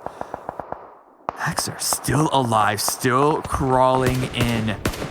But Cat has an angle on, forces him to run around, and that's going to be C9. Pyra! Wait, it's Axer. Wait, what? Pyra. He actually ended up getting that kill. Wait. Yep. They are not just going down that quite. I mean, they gave away his position, but at this point, he doesn't really care. And he's now been able to outlast. I can't believe, Cameron, I cannot believe, given what these other teams were doing and Cloud9's losses early, that they were able to outlast them. This is incredible. And also, Nova Esports, we saw that initial, I thought it was a failed send into the city, into the drainage ditch, but they've been able to keep 3 players alive? Are you kidding me? And with Wildcard still in this as well. This is absolutely insane. The teams that sent it in early have actually been able to hold on fairly well. The war for Pachinki is not done yet, though, as these teams now have to push out into this field. This is going to be a fight over that drainage ditch, and I mean, if those were connected, Wildcard could have a good loop up or spring, but unfortunately, it caved in at some point during construction, and now Acer's forced to run out in the open. You can see him hiding behind all those smokes, and it's going to end essentially in that other dirt ditch. But right now, Sam defending against UDR Killers. Speaking of dirt, putting them in the dirt right now is Wildcard. We're seeing multiple downs, this time onto Cat. Nova Esports in a bit of a world of hurt. Spring is going to continue to push on in. This is what Spring does best, but G-Fan, you know him and love him for Nova Esports. He's going to have to go clutch, but he can do nothing as Tensa just takes him down. Big Daddy Tensa is in the lobby. Tempo Storm's like, guys, this is Pachinki. Never count us out. As Spring goes in, going to look to confirm these kills, and Nova Esports is eliminated. Despite holding on for so long in the city, finally they are taken out as UDR Killers actually outlasts them. I cannot believe it. UDR Killers holding strong. Wildcard, they have a little bit of room to breathe while everyone else has to manage to get inside themselves. It is still a worry about grenades, but that's why they are so separated, why they are so split, so one stray grenade doesn't take out the entire squad. But Tensa, he's surely going to try. That one looks good onto Acer's position. Doesn't get the full knock, but it's still a good chunk of damage. Acer just barely able to hold on, and after all the damage he's done with grenades so far this game, he is very well aware of the impact that they can have. With the circles pushing in, teams now have the move. UDR Killers is here. The ditch is being controlled by Wildcard, but they're facing now 2 different teams to do it. Unique's also here in the back, but they're going to lay down a preemptive layer of smokes. Start to set up that tunnel, which gives them a route of retreat. It also blocks angles from the other side so they can poke their head up over this ridge. That's huge. And with the nades coming in from Spring, the nade kills from Wildcard. I want to see the amount of nade downs they got this game. It's got to be at least 7 or 8. They have done so much work, but the nades are continuing to rain in, whether it be from Umbra, whether it be from Tempo. Up on the high ground, though, PRZ has an additional angle, but he's toe-to-toe, and I wondered if Pyra was going to take this crate. How has Pyra survived? Distraction. Everyone else was so focused because they had to be on their neighbors in the city, and so he just crawled in, and now he's got full level 3s. If this comes down to a 1v1 or even a 1v2, that could be what snags Cloud9 the victory, but Wildcard, surely they're in the best position overall, assuming nades don't knock them in quick succession. But I think Tempo Storm are certainly going to try. I appreciate Spec being out there on the flank, but what can Umbra, PRZ, and Prolord, the last many players, do to third party on this engagement? The smoke wall from Tempo is going to give them at least a little bit of access, but the spray comes through. And Tempo's now stuck in a rough position. They got players behind them. They got players in front of them. There's nowhere left to go. Umbra playing spoiler, but Wildcard is going to clean up all these kills. Already 11 to their name. Spec is up in the watchtower, but everybody knows he is there now. And Tempo Storm are actually able to survive through this. The smokes that came in from Wild, I'm actually not sure who threw those, but they're doing more help for Tempo Storm than anything because Wildcard can't find them. I cannot believe it. I thought PRZ and Umbra were going to totally trounce Tempo Storm, but they were able to hold on. But Pyra's continuing to snake in through all of this, but it is Wildcard in this prime position. It all comes down to who can hit their shots. As the Cloud9, they're already doing a lot of work to climb up the leaderboard. Everyone above them is already out. But imagine if he's able to get the win. I don't want to speak too soon, though, because Wildcard still have a good opportunity, but the blue is closing in. It's making their ditch fall out of the play zone. But so are members of Umbra, so are members of Tempo Storm. Spec in the watchtower. He's waiting for them to leave, and there's a little bit of gap in the smoke, but it doesn't matter. The shots come through, and that's Tempo Storm out. And this makes Pyra 1 versus 3, and do Wildcard know of his position? That's the question. He's right on the edge of the circle. I mean, process of elimination. I don't think they think there's still anybody out here, but Sam is checking it. Sam goes down. Pyra's there. There's one. Can he get a second? No, he cannot. Wildcard gets it done. My goodness, they held on for so long and putting up 15 kills. They did not just sneak into that final circle. They earned it. Blood, sweat, and tears here in our grand final. And Wildcard's like, look, guys, we want that money. We are halfway through the day, halfway through the final day, and I still don't know who has the best advantage. I don't know what the leaderboard's going to look like, but no matter what, it is going to be close because Footballists, Loops, and Konita Power all went out relatively early. And Wildcard and Cloud9 coming over the top 2 finish. This is gonna stay tight into the very end, but what a run from Wildcard there, pushing all the way through Pachinki, staying alive, taking that ditch, and then even just holding off the final push between Umbra and Tempo Storm. They are such a strong team. They are indeed. So many props to them. I said going into this camera, it was a coin flip between Wildcard and Cloud9, and both of them ended up in that final circle. Both of them were in such a prime position to do well in that game, but Wildcard did it looking so good. But that's it from us here. The two of us, it's been an amazing run. Thank you to all the fans, but the day is not done yet. You still have 3 more games in store. So let's send it back over to the analysts to break that last one down.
The PUBG Mobile World League is brought to you by the title sponsor, Qualcomm Snapdragon Elite Gaming, and the official beverage sponsor, Mountain Dew. Ladies and gentlemen, stop what you're doing right now and stare at Glitter's face as she's gonna gloat with her victory with Wildcard getting the chicken dinner and of course the kills on top of it. Glitter, how you doing? I mean, I feel good right now. I feel really good. Feeling really good, like you had a really good gym session. And right now, Wildcard have been lifting all the weights. We're gonna take a look at the rankings to see how many points they got in total, because they got a massive amount of kills, 15, 35 points. That has to be enough to push them up the leaderboard even further, but we've got to talk about Tempo. We got to talk about Cloud9, Konita Power as well here, 7. There's so many teams in crucial positions who put up some big numbers. Yeah, remember, we're talking about how Tempo ended up passing teams like Team Queso, that we're getting a little bit closer there to Nova as well. Well, guess what? With performances like that, that's going to be putting you up on the leaderboard, and they are going to be able to, if they continue to do this, that's going to be really good in regards to prize pool as well, as to get closer and closer to that 5th place overall. And then you have Team Umbra. Some of the other teams that we kind of mentioned, these teams are the ones that can steal points from those teams that are also currently in contention for even more prize pool money. You got Footballists with only 7 points, Nova Esports with 7, UDR Killers with 7, and then Cloud9 with 16. This is a great comeback here from Cloud9. Konita Power there at 12, and I cannot wait to see the second page, because something that I even mentioned about Loops Esports, they usually do great there in Vikendi, but they kind of fall off here as we go to the next Erangel, and you can kind of see that there, Glitter, with only 5 points for Loops Esports. Yeah, I mean, you called it, Seven. You know, they for some reason they have a strong performance and then fall off after. Hopefully they can bounce back. You know, we're only at that halfway point, so they still have some matches they can get under their belt to hopefully get some more points. But then as we continue to move on down the list, we see Pittsburgh Knights able to get 3 kills again, but, you know, not an overwhelmingly strong performance, but not a terrible one either. And then we see B4 all the way down at the bottom after they had started to pick it up a little bit in the first 2 matches. Yeah, I think we've been left wondering where has B4 gone, because they've not been the team that we've seen within the league play. But enough about them for now. We're going to talk about, obviously, Wildcard and the stats they pulled off in that last match, the damage coming through, the minimal healing, the 15 kills. Glitter, I'm going to let you keep going because you know what? You should be proud of your pick. I mean, you kind of said it for me. This is an impressive showing. They held really strong positions. They made smart decisions. This is what I was hoping they were building up to too, because we saw them have very aggressive and strong starts to the day. So I was hoping that they could continue into that 3rd match, and I wanted to pick them earlier to make sure, because, you know, these are long days. I didn't want them burnt out by that last match, especially when they've started off so well. I mean, almost 2,500 damage. That's a strong showing. Very strong indeed. Not only do they have a strong showing as a team, they had a strong showing as individual players. There's 3 of them are going to make it into our top 4 with Tenza there as well. We see Acer, we see Sam, Spring, and of course Tenza, like previously mentioned, coming in for Tempo 7. Who's going to be the MVP here? Who do you think it is? I don't want Spring to be MVP again. Maybe had 2 MVPs in one day. Why not? Let's see if Spring. Yo, production. Let me see who's that MVP. Ah, man. I don't know. Oh, there we go. I'm hoping it's Spring. Oh, it's Sam. You just said you hoped it wasn't Spring, and then you said you hope it is Spring. I'm getting mixed signals from you, Seven. I said I hope it is. Oh, you did? Okay. All right. I'm sorry, man. My bad. So Sam gets it, and Sam is someone we've been talking about for weeks, it feels like, honestly, because he's been able to step up and have so many great like individual plays. But then again, we talked about Slicky up against PK as well. But look at the damage. I mean, he might be the MVP, but his team deserves the MVP with those 3 players getting over 800 damage, Seven. Yeah, can we talk about the form they're currently in? They're looking honestly amazing. That is some of the best performances that we've seen out of a whole team. Both 3 players with 800, and then with the MVP, you had him participate in 10 kills out of the 15 kills that team had. It's good to see that. And then guess what? We also got to give some credit to Tenza. Tenza was able to participate in 7 kills out of the 11 that Tempo Storm had. So great performances overall from all those players. I mean, Tenza's just a beast, right? We've seen it. We've seen glimpses of it. Unfortunately, it doesn't seem like the teams have been able to consistently get him in those positions to pull things like that off. But we know when he does get there, he can do it, as long as he's not nading his own team, if we think back to the first day. Anyways, let's take a look at our Do the Do moments. I love you, Tenza. I'm sorry. Let's take a look at our Do the Do moments, though, from this last match. I mean, you know, I'm like Sour Patch Kids. I'm a little sour and a little sweet. Oh my gosh. I like that comparison, Jason. That was good. Oh, that's actually really good. As we did see here, some fights between Alpha Legends and Dream Eaters. 2 of the teams that are currently in those teams placements, they're really not doing that well. And then we go over to Pittsburgh Knights. Pittsburgh Knights was able to pick up 3 kills in that last match. And then we see Tenza. Why he was able to be along those top players, as he was just rushing people. He wanted to get different angles, make sure he got the knocks, and also make sure he finished those knocks. And this was pretty amazing to see here, as Tempo Storm did end up rushing their Cloud9, and I don't think Cloud9 was even close to expecting that. Ultimately, they ended up winning, and this is a long fight that's going to ensue. We saw Footballers versus Karina Power, and then guess what? Loops were like, yo, let me go ahead and pick up some kills from that. They went for it. They were able to pick up some kills, and then maybe one of the longest fights ensued between Karina Power and Loops Esports there, Glitter.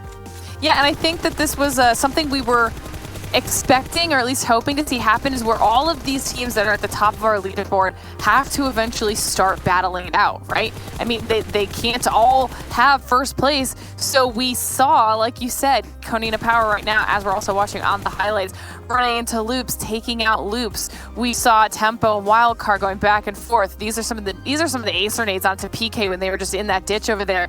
And this was just, I think this was very unfortunate for PK. It's a bad spot for them to be in, because the nades can literally just kind of roll straight in there from wherever you're throwing them from. But this was just, I mean, Sam just sneaking up on some UDR killer players.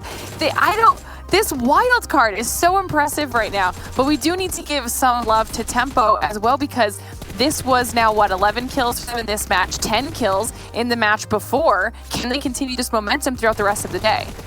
Yeah, and we know Tempo Storm can definitely put up those skills, and I'm glad coming back into shape like this because they can get closer to that 5th place. They are going to be fighting for the 5th place against Wildcard. Wildcard is performing really well, so Tempos, if they want to get even closer to the 5th place, they're going to have to improve on their performances even more, and they're already doing great.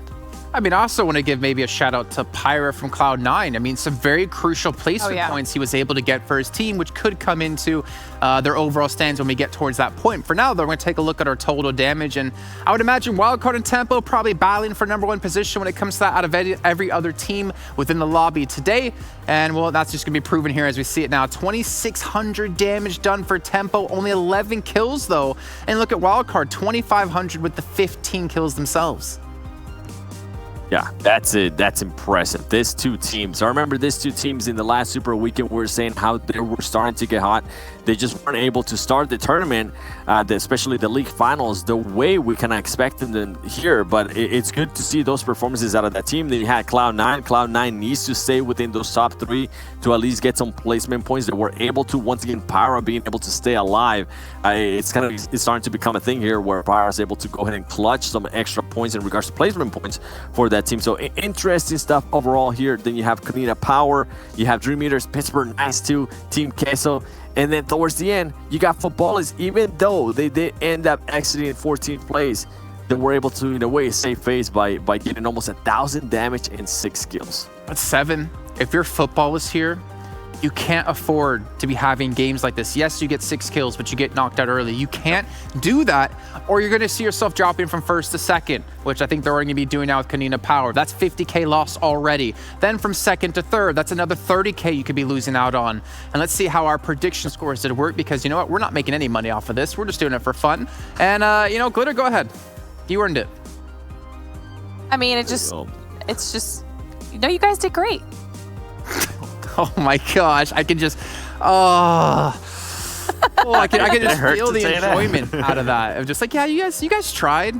You tried. It was a good effort. Let's see an overall ranking, though, of currently where the teams do stand. That's what's all about right now, right? We talk about football. It's really kind of only having, 6 kills and not much more beyond that. They're only going to be up by 8 points now in 1st place. 8 points separates Kanina Power between them and another $50,000. But Cloud9 as well, good. I think that's what you're going to. Them and Wildcard have moved up. Yeah, it's first of all, Kanina Power and Cloud9 are only separated by 1 point.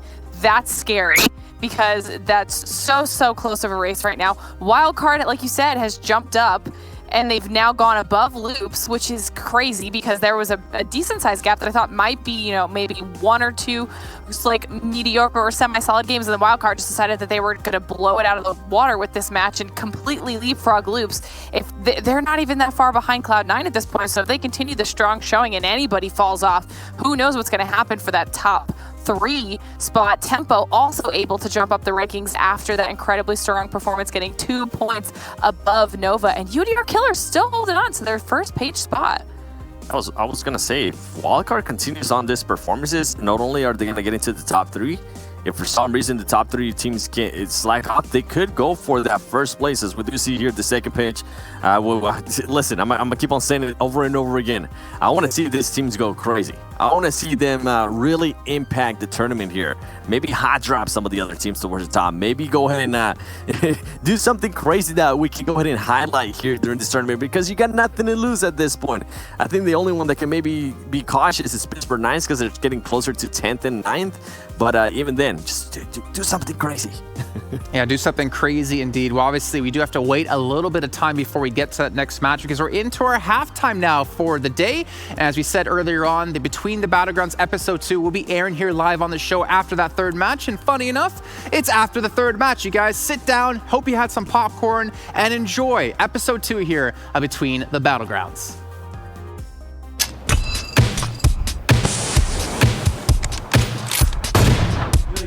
Kita kali ini pasti bakal lebih ramai lagi karena kemarin kita udah ngeliat pertandingan yang seru.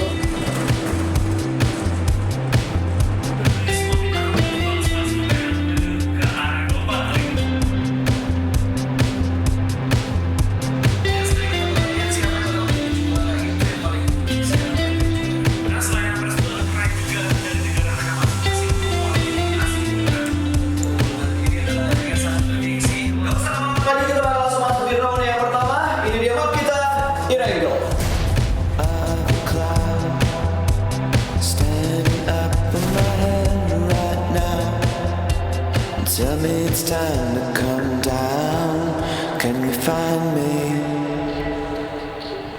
It gets in, we get in, never ends.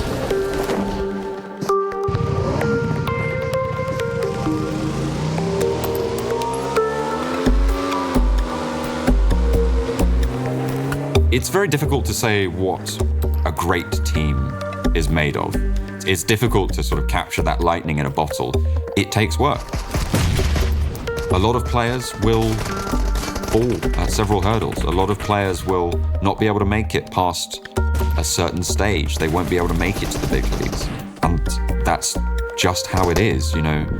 It's not easy. Otherwise anyone would do it. And everyone would do it. I mean, you know, $5 million of prize money over the year. Why wouldn't you?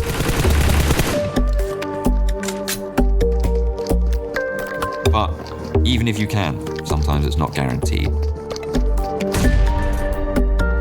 That's a lot of responsibility for these players to perform here. Sometimes it can cause quite a lot of stress and a lot of pressure. But with the right amount of pressure, sometimes even coal can turn to diamonds.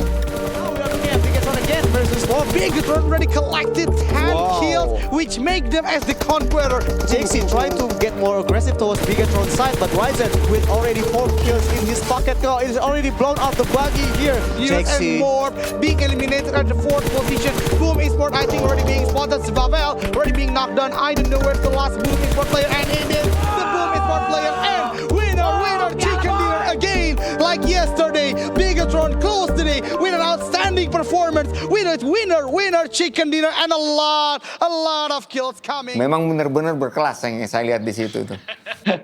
Mesinnya diesel. Jadi panasnya telat. Tapi ternyata setelah hari akhir, itulah anak-anak kita yang harus dibanggakan. Bisa menjadi satu, menjadi kekuatan yang pas dengan namanya Red Alin. Iya. Macam-macam angus.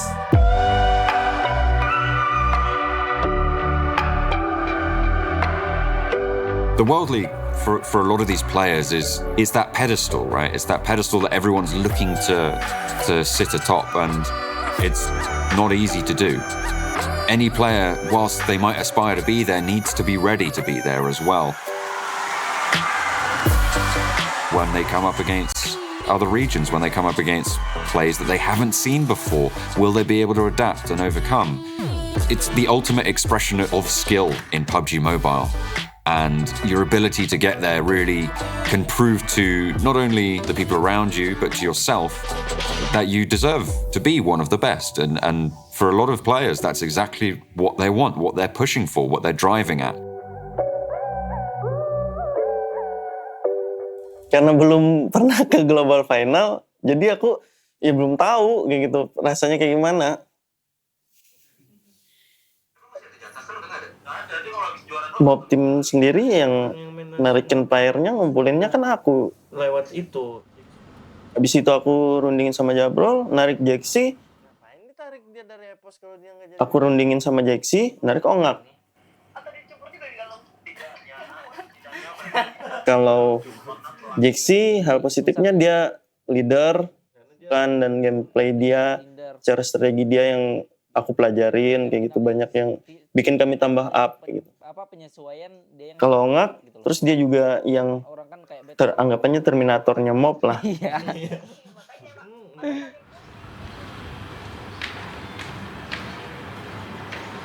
Tujuan kami juga, goal kami ya tentunya slot ke PMWL untuk nemenin Bigatron di sana.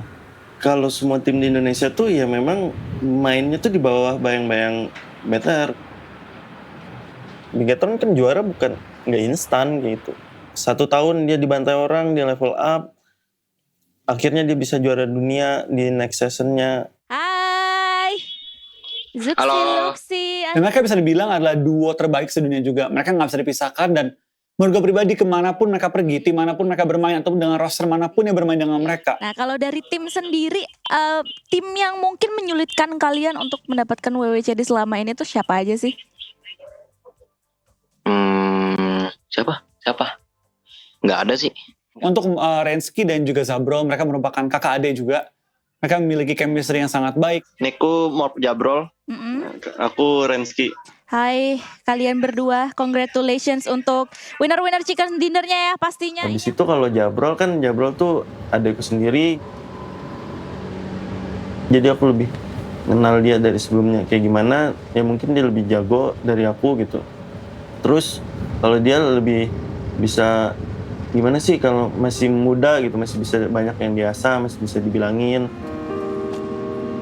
Jabrol tuh lagi balik ke Palangkaraya gitu, ke kota asal kami.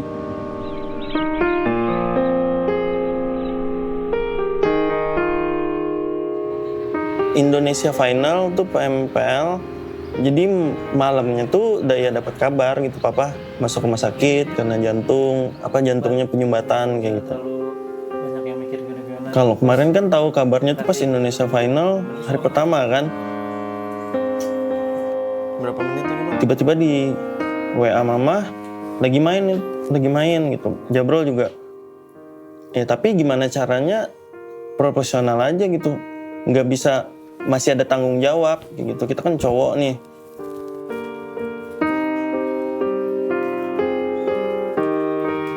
PUBG itu merupakan permainan game online ya.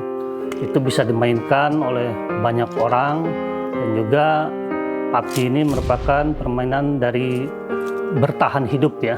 Situ ada tim untuk bertahan hidup, saling menjatuhkan, tersisa yang paling tim atau yang paling bertahan hidup.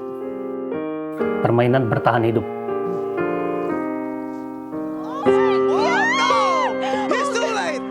Oh god, the winner chicken dinner.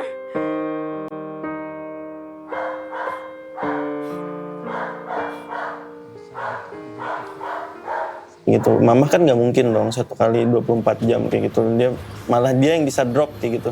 Jadinya Jabrol gantian sama mama, nungguin papa.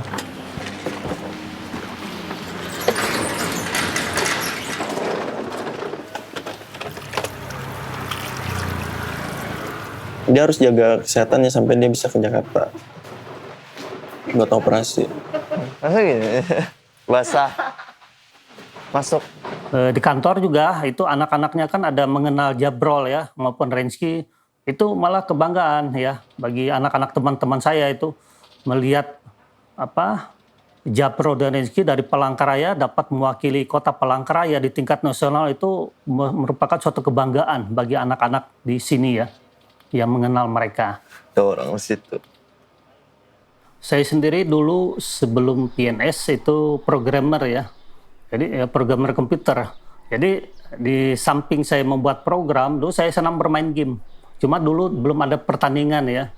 Nah kebetulan karena saya hobi game, anak-anak ini dari kecil, biasanya saya beli PS ya waktu itu. Beli PS, kita bermain sama-sama ya, dengan batasan tidak melupakan sekolah atau belajar. Yang pas juara 1 itu yang nih. Ya itu Pak. Nyaringin Bang.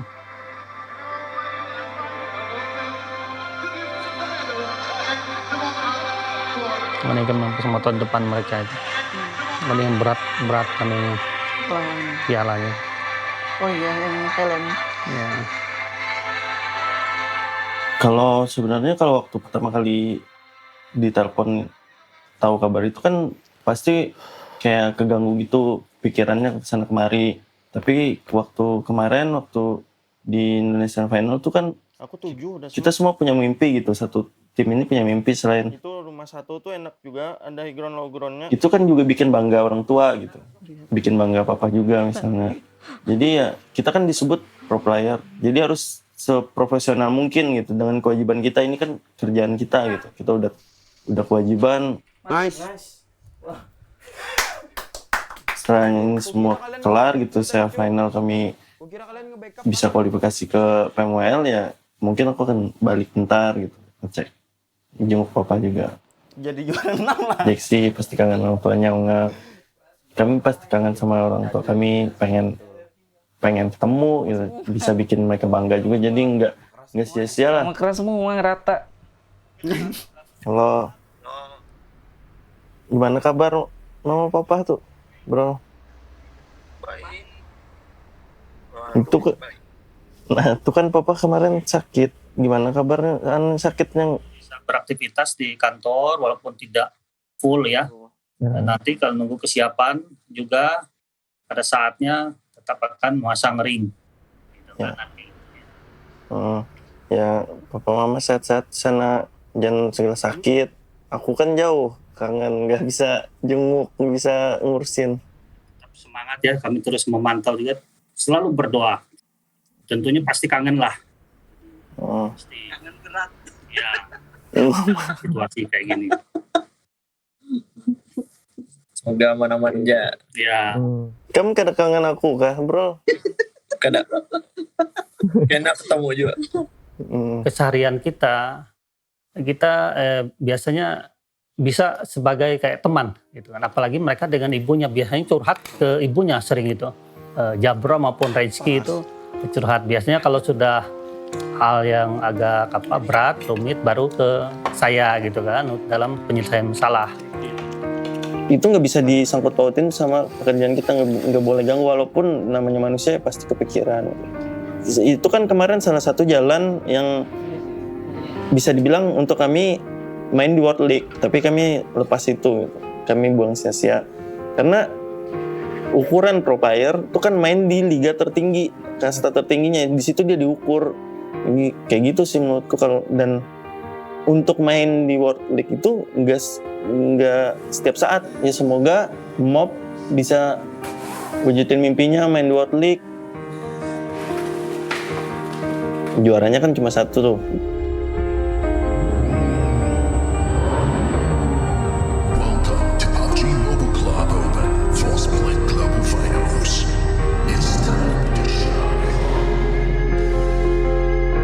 Tapi kalau kita ingat di global final kemarin masih didominasi sama tim-tim dari Southeast Asia dan juga tim dari China. ระหว่างการแข่งที่กัวลาลัมเปอร์ปีที่แล้วครับ Global Final กับปีนี้นะครับ PMWL World League นะครับยากมากนะครับทุกทีมเก่งขึ้นเยอะมาก คือทุกอย่างมันดูเศร้าไปหมดไม่ได้ไปก็เลยตั๋ว World League มันค่อนข้างสำคัญสำหรับพวกผมเหมือนกันนะเพราะว่ามันเป็นตั๋วใบเดียวที่มันมุ่งสู่ตรงการแข่งขันระดับโลกคือมันเป็นตั๋วที่ใครๆทุกคนก็อยากได้พอได้เล่นเวทีระดับโลกครั้งหนึ่งก็ผลจะเป็นยังไงผมก็ดีใจมากครับที่ได้เล่นในสเตจนั้นแล้ว We are at the last day of the PUBG Mobile Professional League Malaysia Singapore 2020 Grand Final เอาละครับผมนะฮะและเราก็กลับมาสู่การแข่งขันจริงๆกันแล้วนะครับผมเหลืออีก5เกมที่เหลือนะครับผมErangel Vikendi Sanhok Miramarมาครบ4แมปถูกต้อง5เกมนั่นเองนะครับผมกดใส่ AG บอกสล็อต4ขอผมไปด้วยพี่เรียบร้อยก่อนดันน้อง SYX ครับ Look at this Baton next to explode Usa out of this game แมททอยคือมันสมองของทีมอย่างแท้จริงครับเมื่อตอนที่เขาอยู่อิลิมิเนตเนี่ยเขาเป็นอาเจียคนที่2ครับส่วนแมททอยเมื่อตอนมาอยู่ซีเคทเนี่ยผมบอกได้เลยว่าซีเคทมีผลการเล่นที่ดีขึ้นมากอย่างที่รู้กันอยู่แล้วครับแมททอยเป็นคนมีความสามารถเขาเป็นคนที่เก่งมีความคิดดีทำให้ทีมซีเคทจากที่ขาดคนนำขาดคนคิดให้อะไรประมาณนี้ได้แมททอยไปก็ทำให้ค่อนข้างทีมมันค่อนข้างลงตัวอยู่เหมือนกัน Hey release you are this going wild I and a better ส่วนตัวผมการเปลี่ยนผู้เล่นPUBG Mobile กับกีฬาอื่นนะครับผมว่าโดยส่วนตัวก็คือมันไม่ได้ต่างกันนะครับคือทุกคนมีหน้าที่แล้วความสามารถที่โดดเด่นของแต่ละคนเช่นถ้าเป็นกีฬาด้านนอกเช่นบาสก็จะมีคนที่กระโดดสูงกว่าคนอื่นกีฬาสปอร์ตก็เช่นกันครับจะมีคนที่หัวไวกว่าคนอื่นหรือในการที่จะใช้สไนเปอร์ที่ดีกว่าคนอื่นดานครับจังหวะนี้เป็นน้องไอโซโลมาแล้วสู้ไปช็อตไอโซโลแม่ผมเป็นผู้เล่นที่อยู่นอกสังกัดเปลี่ยนเข้ามาเป็นในสังกัดและเป็นอินเกมลีดเดอร์ครับการที่เข้ามาใหม่ผมรู้สึกว่าเป็นการที่ต้อนรับที่ดีมากๆครับคือผมไม่รู้สึกตัวว่าเป็นเหมือนน้องใหม่หรือแบบเป็นคนที่ไม่ได้อยู่ในสังกัดมาก่อนหรือไม่มีความสัมพันธ์ในสังกัดคือผมรู้สึกว่าดีใจที่ได้เข้ามา And it's official ladies and gentlemen Team Secret is your PMWL MYSG Champion Esports with 209. If you're dropping out of the plane, you need to know that the 3 guys next to you have your back and they are willing to go with you in any situation. มาติดกระโดดมายิงตรงนี้แล้วปิดตัวยิงเกมติดเริ่ม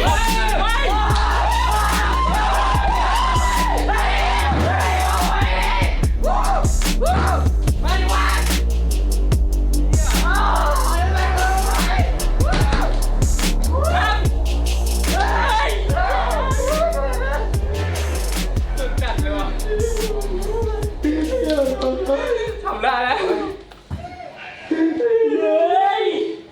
วิกิตั้งใจวิกิเลยนะ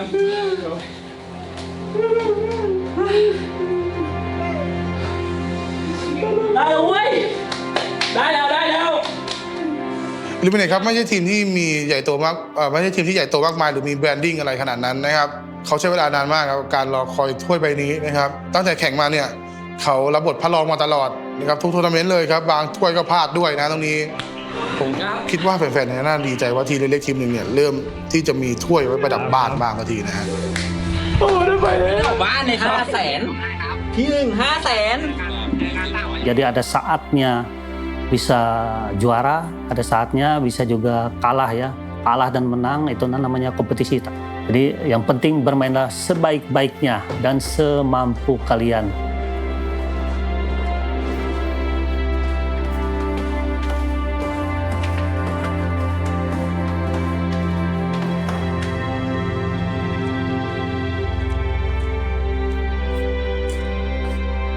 Now we've got this Pro League infrastructure in place.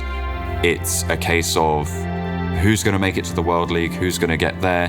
There is already that global level competition, and it's going to be really exciting to see how that all comes together this year.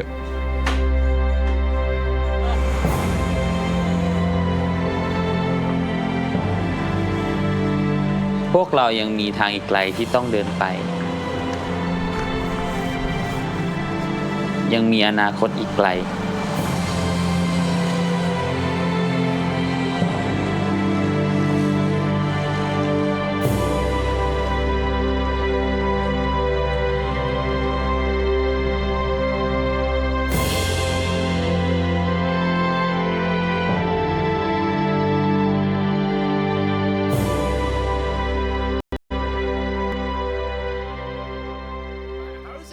To become the MVP here in week 2 on the Super Weekend? It's too good. I feel it's very good feeling being the MVP of week 2.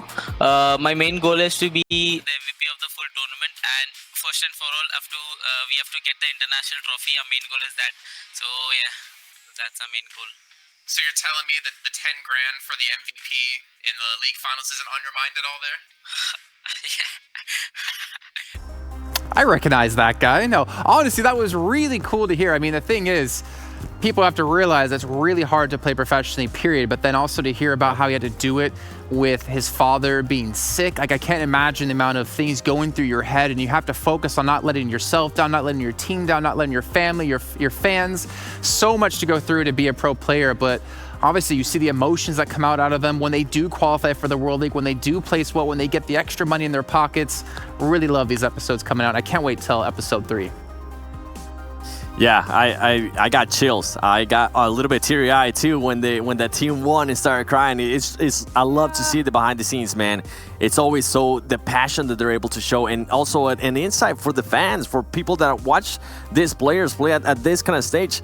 They have to remember there is a lot of stuff going on maybe in their lives, and for them to be able to perform here, you always got to support your team no matter what, even if they do good or even if they do bad. Make sure you support your teams. And also, Glitter, the sneak peek into episode 3. We saw the sneak peek before out of episode 1. We see Beowulf sitting there in his chair, which I know for a fact he plays in his bed, but to see what's coming up, see some Western teams get involved in this, I can't wait to see the 3rd episode.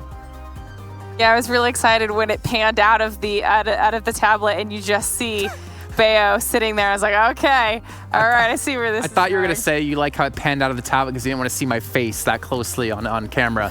Anyways, let's move into Let's move into the schedule because we have passed the halfway point of our final day of our league finals, and it's time now to switch things up. We've had 2 Erangels, we've had a Vikendi, and we're going over now to Miramar. And we've seen some teams have some really great success when it comes to thinking about Dream Eaters. The question comes, can they perform when it comes down to it? We obviously have a lot of teams in contention. What was it? Cloud9 being 1 point behind. Kadena Power in second place. Footballs extend their lead a little bit further if they possibly can. Who knows what's going to end up at the end of the day? But what I do know is it's time to get back into our prediction game yet again here. Glitter's gone first. I've gone first. Seven, you're going first this time. Who do you got? Bring it. I got Wildcard Gaming, man. I'm kind of having some fun here with my picks. I want to see Wildcard Gaming get them back-to-back wins, especially if they want to move up the leaderboard even more. I know they're trying to catch up to Kadena Power, and if they want to be in contention for the first place, they need to rack up here a couple more wins. So I'm gonna be back in Wildcard in this one. Okay, Glitter, you obviously won last time with your Wildcard pick. You can't pick them again. Don't try it. Who are you going for? Actually, so I'm going to be picking a team based off of their performances and knowing how much they need to continue to have these strong performances if they want to pull down a significant cash prize. They've actually managed to go up in kills the past 2 matches, so I'm going with Tempo Storm for the next pick. Okay. So going for the Storm. I as well am feeling like Tempo Storm can come up here, come up big, especially since they had such a great last game as you mentioned before. So we got 2 Tempos. I'm sorry, Dad 7. I had to go with her this time. I had to side with Mom. So we got 2 Tempos, we got 1 wild card, and we got to check in with you guys when we do, don't be mad at me, when we do come back from this next match. We'll see you guys soon. Seven's gonna beat me with the belt later on. Obviously, you guys at home, we're still trying to hit our 300,000 viewer milestone concurrently, because when we do, everyone out there in PUBG Mobile will be getting themselves 6 crates and a chance to get a permanent set within those crates as well. So tell your friends, tell your family, tell everyone you know to come and watch, because we have 3 games left to go here. And of course, like always, you can tweet to us at Esports PUBG with the hashtag PMWL to let us know your thoughts on who you think is gonna win and maybe some things you'd like to see in the future. I think it's time now to bring in our commentators, though, since we still have 3 matches left to go. We got to bring in a fresh new set. Hopefully they can maintain the focus over what's going on today, because they are looking damn good. Oh my, mustache Dave, you dress up nice. Hey, what's going on? Me and Jukes, the tag team duo out here looking good, looking fresh. 3 more games to go, baby. Dave looking clean and fresh. Too hyped. I'm too pumped up. Hot Jukes looking bright as a diamond, man. We got 3 games left to go before we find out which team is taking home 100 grand here. But let's talk about some of the teams we've had over the course of today that have played. We've had Wildcard win the last match, do exceptionally well. Tempo Storm also doing well in that game. Tempo Storm, to be honest, have been getting a lot of kills over the course of the entire day. Loops, we talked about them as having a victory on Vikendi, yes, but it wasn't like a dominating victory like we've seen before out of them in general. Hot Jukes, who do you want to talk about first of all? Which team are you keeping really an eye out on? I mean, I am staring right now at the leaderboards, and I am taking a really close look at Tempo Storm and Nova Esports, just for 2 reasons. And it's because it's so close right now on these entire top standings. If they have a chicken dinner, either one of those teams in this match, the last 2 matches are going to be ridiculous to see who's going to win that 100K. So that's why I'm really looking forward to see if they're able to get it done, because that would just add more just craziness to this entire ending of this finals. So Dave, he's looking towards Tempo, he's looking towards Nova. What about you? Where are your eyes set? Not in predictions, but on the team you're looking out for and watching. Yeah. So, honestly, I know we're not going into Erangel, so I'm going to be looking at Wildcard when it comes to our last map up today. They've won 2 of the Erangels here today out of 3, so maybe they can get that 3-peat. But when we look at Sanhok, Miramar, it's a toss-up for me. It's a toss-up. You just never know who's going to come out on top, but a team that really needs to get the dub, really needs to get the chicken in order to have that fighting chance for that money here at the end, I have to say Team Queso. I have to. That's true. What about also Loops? Maybe we should talk about them a little bit. Like, this team won the regular season play, right? They won $50,000 with Cloud9 not playing the 3rd Super Weekend. What's your thoughts on them now? I mean, obviously they still have a chance to break through first place, but we haven't seen the Loops that could do it, I feel like. We haven't seen that like we saw earlier on in the season. Yeah. I mean, they're in 5th place right now. They're definitely making the come up here today. And last map in particular, we had Footballers. They got knocked. They were down to just a solo. Kadena Power and both Loops immediately tried to collapse in, and they prioritized trying to take them out of the running here. I mean, First place to second place, 8 points. Second place to third place, 1 point right now. So honestly, 3 more games to go. Loops, I feel like they're on a steamroller right now. They got that momentum, Jason. And if I'm these other squads ahead of them, I'm going to be worried. I'm worried. Yeah, I think 100% you should be worried because no one has that clear victory at the moment, right? No one has a massive point lead over everyone else like we saw with Bigatron in the global finals last year. One thing I do want to mention or talk about here with you, Hotchukes, being an ex-pro player, is the MVP award. Obviously, we have to talk about how it's $10,000 for whoever gets it. I mean, Tixie was in first place, but I feel like this is just kind of like a cherry on top, right? I don't think any player, I mean, let's say you're in the situation. Are you really ever thinking about the MVP right now? Or are you fully focused on, all right, guys, let's get that 100K? Because if I go crazy and do something stupid, we could be losing 50K. Oh, it's 100K, baby, all day long. That is all they're focused on. They're focused on just working as a squad. I guarantee you, they're focused on being different kind of selfishness, especially at this point. Now, if there was a team that had a contentional player to get MVP and they happen to be pretty low on the leaderboards, then maybe you could kind of consider, all right, let's push all the kills to him to be able to get that 10K. But all these guys in a contender, any single one of them can win $100,000. And by the way, I did some research here, okay? $100,000. Now, this of course depends on your local area, store, and tax, but $100,000, that can get you over 46,000 bottles of Mountain Dew right there. So I mean, that's a whole bunch of dew. Doing the dew, bro. Gotta get it done. I mean, I also did my own research into that 100,000 as well, and I actually, if I ran my numbers correctly, that's about as much as it takes to get you to do your house tour video. So kind of funny. No, one thing I do want to ask you. I'll take it all day long, baby. We'll get a whole new house. Let's go. The last thing I want to ask you, as being an ex-pro player, in these situations, 3 games left, can you talk to us a little bit about the pressure that must be on you right now, or realizing like that one mistake could cost you so much money? We're talking about, I mean, as high as you can get. The adrenaline's at an all-time high. You're going to start seeing some mistakes come out of these teams, and how can you really blame them? I mean, with this much money, it's a life-changing amount. They've been working for years to pretty much be able to get to this point. So, I mean, man, the pressure is at an all-time high, but at the end of the day, it's about to see who's going to have that ice water in their veins. You got to overcome. You got to get it done, and I think that's why we're going to see a lot of these teams that have just had a lot of experience kind of prevail in these kind of situations because they've been here before. All right, well, it's time to get into our predictions because the game is about to take off here. Mustache Dave, starting off with you. Who's the team you have to win match 4? This game, Konina Power. I got to go with them. I have to go with them. 8 points behind that first place. This is their game. All right, Hotchukes, what about you, man?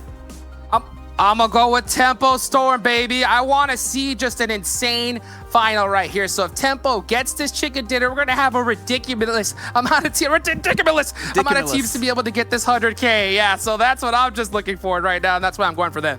All right, well, gentlemen, I hope we have a ridiculous game here on Miramar. Why don't you guys take it away, Hotchukes and Mustache Dave? Here we go, baby. Match number 4, Dave. Oh, man, I can't believe it. Finally, we've reached the final countdown here, and we're taking it over to the desert. Miramar 2.0, baby. And this is just such a crucial game for all these teams right here. Every single point matters, especially considering how close this leaderboard is right here. So, man, I know I'm pumped up, Dave. How you feeling? Yeah, I mean, every single point definitely matters. I mean, second to third place is a 1 point difference. That's 1 kill. That is 1 kill. And you know what? That 1 kill will get you $30,000 extra in the bank. Now, we got 3 more games to go. The players loaded up on In the Plane. They are looking to have the best game of their lives right now on Miramar. This is the final Miramar here of the finals in the West League, Hotchukes. There's the plane path. Let's get into it. Let's do it. Let's do it right now and get it going. Because I'll tell you what, it's time to either put up or shut up. These squads, they are just so lightning laser focused on where these other squads are dropping right now, making sure to check, hey, how many people are in the plane? Let's get to a safe drop location, because I guarantee you, if you're one of these top teams right now, you do not want to get taken out early by any means. And I'm talking to you, footballists, Konina Power, Cloud9, Wildcard, Loops, so many squads right here. So, this is just going to be an intense one, that's for sure. Yeah, and not only that, what was it? Like in game number 1, we saw Alpha Legends. It seemed like they were kind of, on the hunt for a couple teams. They were in some early engagements. We got Yala Esports, Team Umbra, B4. These squads are at the bottom of the leaderboards with only 3 more games to go. They're going to be looking to definitely stir some things up here as we see B4 dropping out right on over El Pozo. The Knights as well. You know what? El Pozo, that's like Cloud9 spot. So this is going to be interesting. Yeah, it looks like they are looking to drop in their area, and it seems to kind of paid off so far, considering that this is exactly where this zone is headed.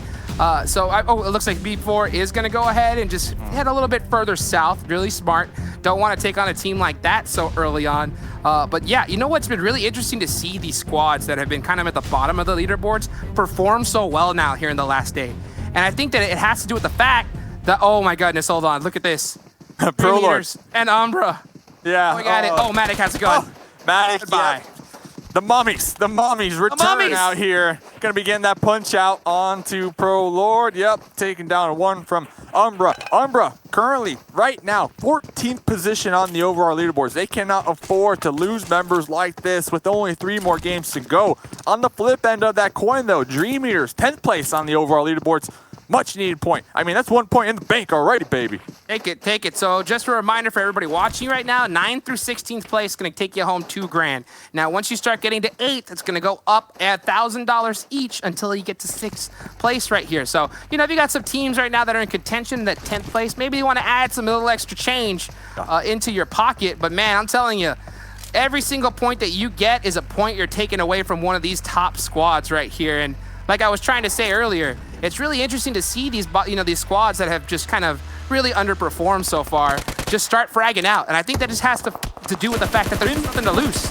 I hear the Win 94. I hear the Win 94. Would have been so good. One of the members from Dream Eaters trying to get that tap onto Prez and Vindex in the bus. But yeah, every single knock, every single punch out, every single kill, that's money that you are taking from the opponents here. I mean, it's coming down to it, Jukes. Oh, big time. And just, again, first place, $100,000. Second place, $50,000. I mean, that was just for, that's what Loops won, just for the Super Weekend here. And that's the second place prize. Third, $20K, fourth, $10K. I mean, the just difference is so huge right here. So, I mean, you got to be paying attention to every single detail here because you do not want to get dropped down a position if you're in the top 5. That's for sure.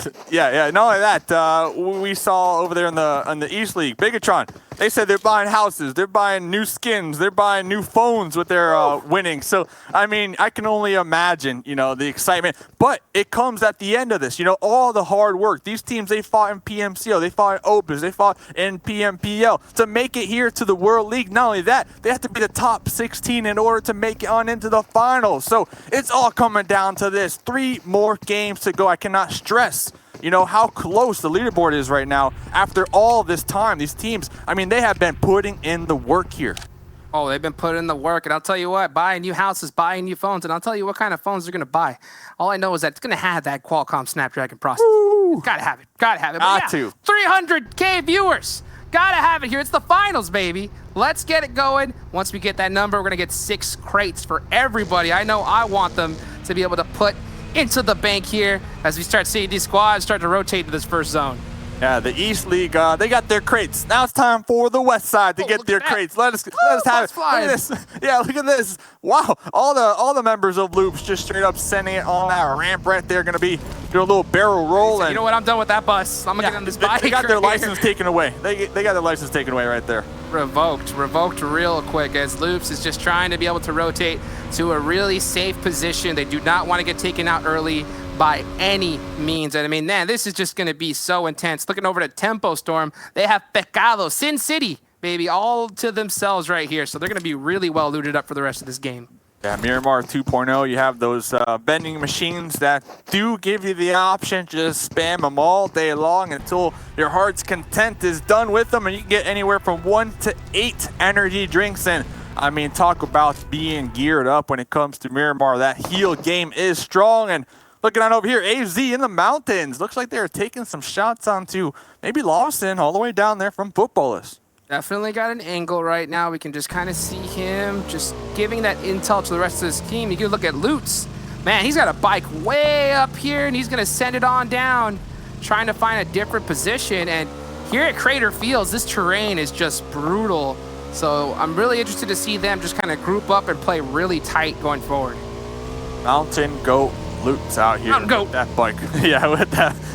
Let's get some Mountain Goats in the chat. So, I mean, besides that initial punch out, pretty standard Miramar game, you know, especially with so much that is on the line here. All these teams will be playing extra cautious, extra careful here, trying to avoid any type of early conflicts they can. And Las Leonas, we got 3 teams. We got Dream Eaters, Umbra, Yala. They all need to make the push here very soon. I think that's a perfect analogy you said earlier right there, because, you know, footballists, they're currently sitting in first place, baby, and if they win this thing, they will definitely be the GOATs. That's for sure. So, I mean, they're going to try to be able to close this one out. You can see Alpha Legends, Team Queso, is that squad you picked right here. They need to put some points on the board, and it looks like they're going to get into it with Alpha Legends here early on. Nade starting to get thrown out by each one of these teams. Yeah, Team Queso definitely looking for that chicken dinner, definitely looking for some placement points. Looking at their kills, they got around 86 total kills here in the finals weekend, so they know how to frag out. Now they just need to, you know, bundle it all together, get these placement points so they can be there at the top. And looks like they tossed out a couple grenades. They realized, okay, we might not have the sight lines we need in this engagement, and now they're pulling off. Ramon! Mystic. Okay, not able to finish it out. Yeah, we did see in the kill feed Pittsburgh Knights and Footballists getting into it too. One of the members from Footballists is knocked. That's going to be Soul K right here. Now remember, they are currently sitting in first place, so this is going to get really intense for them. Ramon, his movement here is a little bit worrying for me, as he definitely doesn't want to put his body wide out in the open.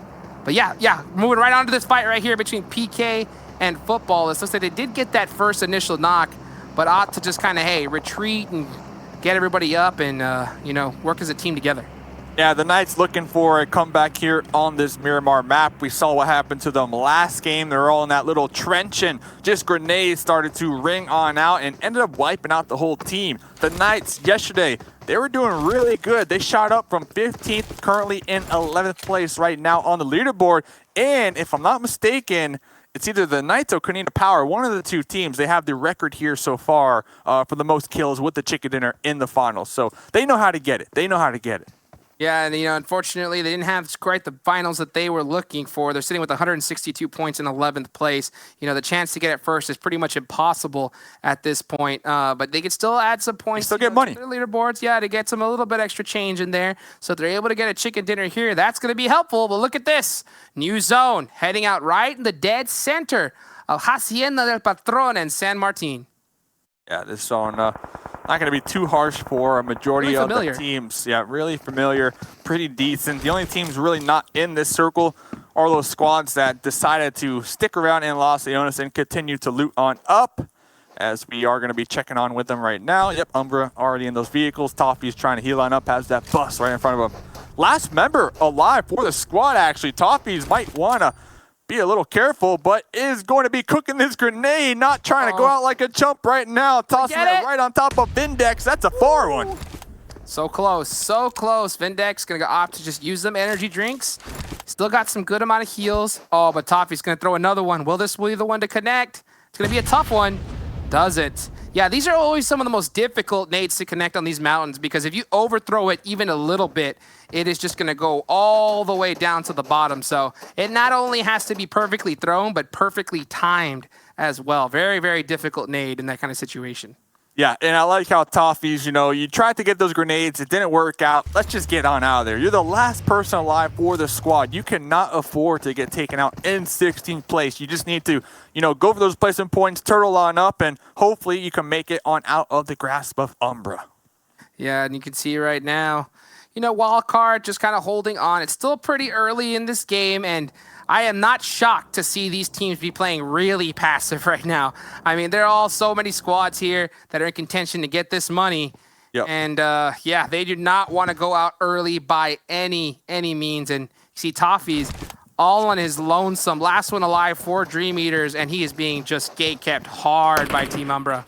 Yeah, you definitely don't want to get taken out early, but in Toffee's situation, doesn't seem like it's even a choice. Yeah, you got 3 members of Umbra looking down right on top of you. Ooh, gonna be getting that trade onto Prez, but the blue zone is going to be infecting them a little bit here with the damage, able to get some of that heal on off. But yeah, even if you're Umbra, like you gotta kind of like weigh the odds. This is worth it for Umbra as well.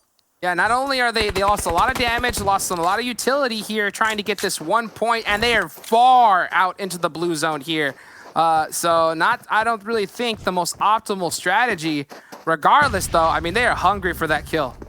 Dude, they want Toffees. They got a sweet tooth right now. They got a sweet tooth. They were able to get Prez up. Prez trying to heal on up, and Toffee's able to pop on out, reposition. Looks like they're going to be taking some shots on the Vindex. Toffees will be getting another knock onto Umbra. And Umbra, they have the numbers advantage, but Toffees is making it work for their money right now. Toffees with the really smart rotations, just constantly trying to keep Umbra guessing here. And it looks like they are going to be able to get the res as he's playing this really slow. And I think at this point, he's just looking to put some points on the board because there's no way he's going to make it out of here alive. I mean, he's got no vehicle. He's completely stuck out right here. All is trying to get that off angle onto Toffees. Toffee's still going to be locked in over there, trying to bait out that revive on the Vindex, and the Vindex revive was successful. And Toffee's still out there, running out of meds though. The med situation is starting to get a little low. They're burning a ton of utility. They're burning it all right now, just trying to get this 1 kill because now look where the zone goes. It even goes further north away from them here. So yeah, Team Umbra are in a really tough position considering that they're going to use almost all their kit just trying to get this 1 kill and try to get into this blue zone because the more it starts to close, the stronger it starts to get. But right now, looking towards the center, Loops, Wildcard, B4, a lot of different squads just hanging out dead center here near water treatment. And oh man, look at all these squads right here on the southwest. All about to collect Cloud9 PK. This is going to be a bloodbath right here in this zone. It's going to be insane. Yeah, it looks like Football is. They're trying to regroup with Solke, who is in a more centralized position with this new circle. Yalazana trying to make the pull on up with the M4 spray onto the rotation. 2 members in. The Bronco out there from Tempo, and seems like they're going to be able to make it on out of the sight lines here. I think this is like Tempo's kryptonite right here. I think they're so strong when they're working together as a unit. It's just these rotations. I think they get caught out more often than not. Oh, Tensa able to make it out of there, barely alive. So yeah, you know, they got to be really careful on this rotation, find a spot in this zone so they can at least die fighting.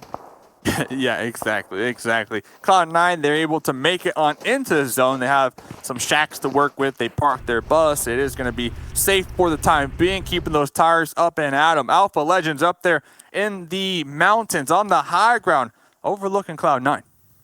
Yeah, and you can just see right now, Pyra always seeming to have that off angle. I mean, that guy is just so hard to kill on this team. I only wonder like what his survival type is really compared to his others because, man, this guy is always seeming to be the last one up getting it done. And he's been doing that for this squad for just years right here. So love to see Pyra making these last-second plays. But we can just see right now we're moving on over to Wildcard.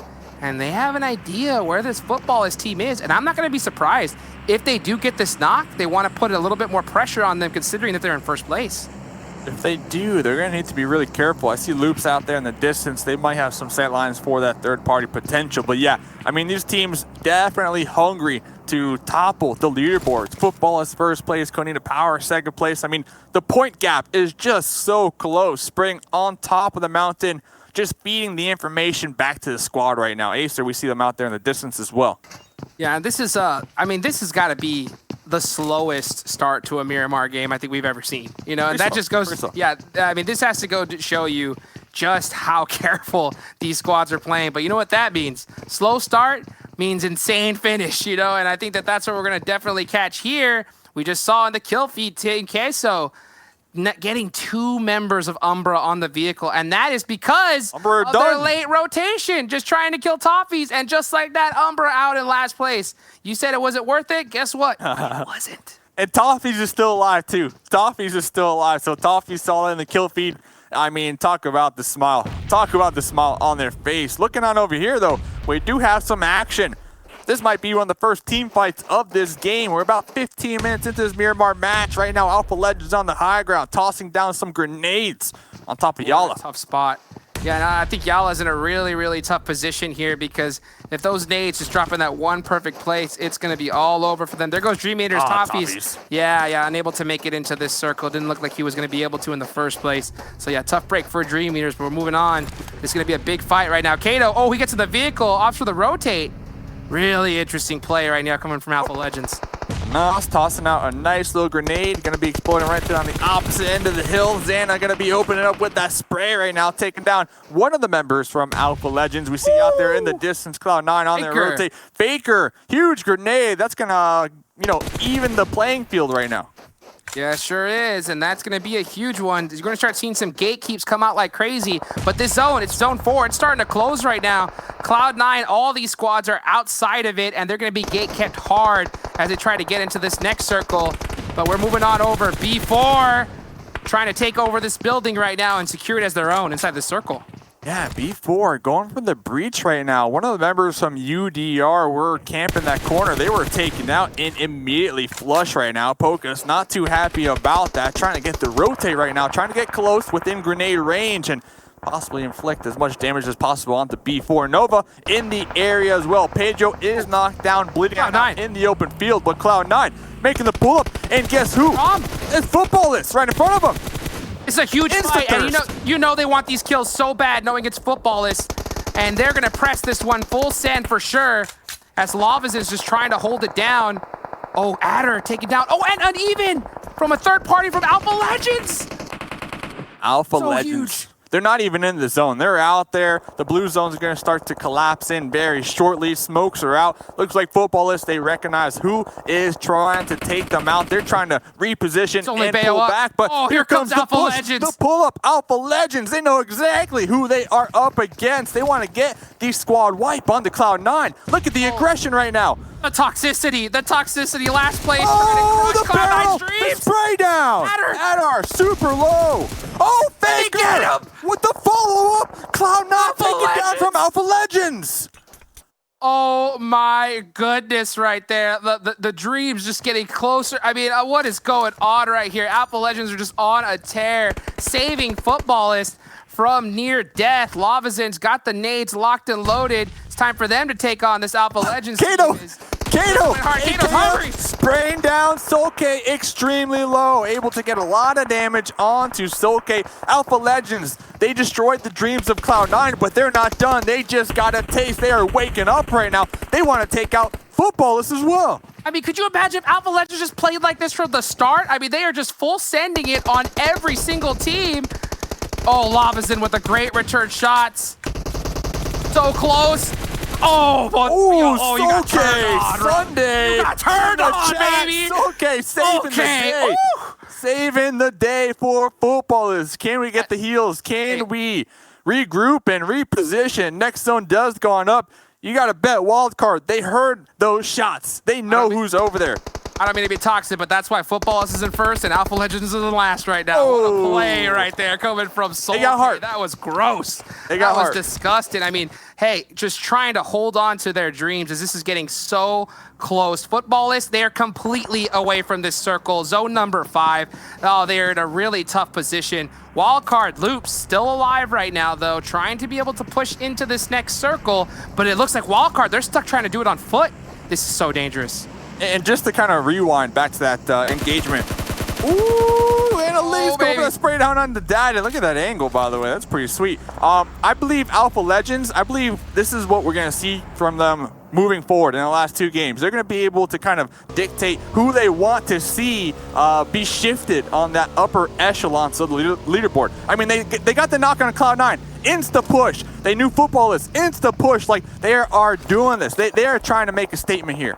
They're trying to make a statement. I'll tell you what, there's definitely going to be put in some bad blood books with these kind of play style coming out right now. But man, they were pushing so hard. But look at this, Footballless Solke trying to get into this next circle. And it's starting to close right now at zone 5. Oh. And they're gatekeeping Loops. Yeah, popping off. There's only 2 up right now. Only 2 up right now, and they are just, you know, taking all the shots they can right now. Looks like Sam attempting to toss the smoke to get the revive onto Acer. They want to keep their numbers up. They want to keep them up. Looks like Loop's trying to do the same thing with Dadden. We just saw the highest damage leaders right now, and that is going to be Soul-K with 691 damage. Remember, it's about 100 damage per person, and he has just been crushing it, but now that is going to be it. Yeah, he did all he possibly could for his squad. That's Loops. Oh, I'm sorry, Football is out 9 as we look at Loops still alive right now, and Wildcard stuck in the blue zone. Sam getting blown up.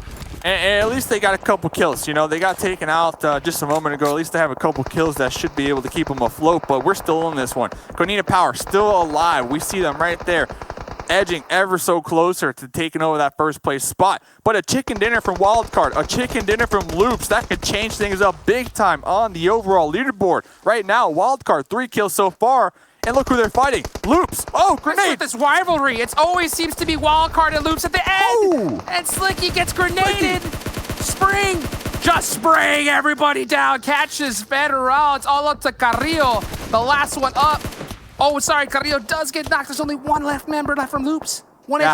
Acer just went down to the blue zone. So Spring, you know, in these smokes needs to heal on up. Loops, they only got 1 up as well. We see all the members trying to crawl, trying to get that revive. But Axel from Team Queso on the mini patrol trying to get the thirst out here. Oh, Team Queso looking to make some moves right now. Shimmies. Gavowski just trying to survive all he can, and Team Queso just made it that much harder. Will Wildcard able to get this finish? 1 big nade coming out. Oh, that one was a little short, but this one, was it right on point? And it is, baby! Spring! Wildcard, take it out, Loops! Spring! Oh, my goodness. Loops. Taken out right there. The third party from Team Queso, the engagement with Wildcard. Man, these fights, I mean, every single gun battle we see impacts the leaderboard so much. I mean, it's just, I'm a loss for words right now. That's crazy. I mean, it's just going to be so insane here coming for the last 2 matches. There goes Nova Esports. That's not a bad game for them. You know, in 7th place, they're trying to get as many points as they can. We still got Pittsburgh Knights, Team Queso, still alive in this one here. I mean, a big chicken dinner. You never know what could happen with this leaderboard, as there's still 2 more matches right after this. But man, look at this. Watt Spring just putting more points, trying to get some more onto this last member of Konina Power. So close.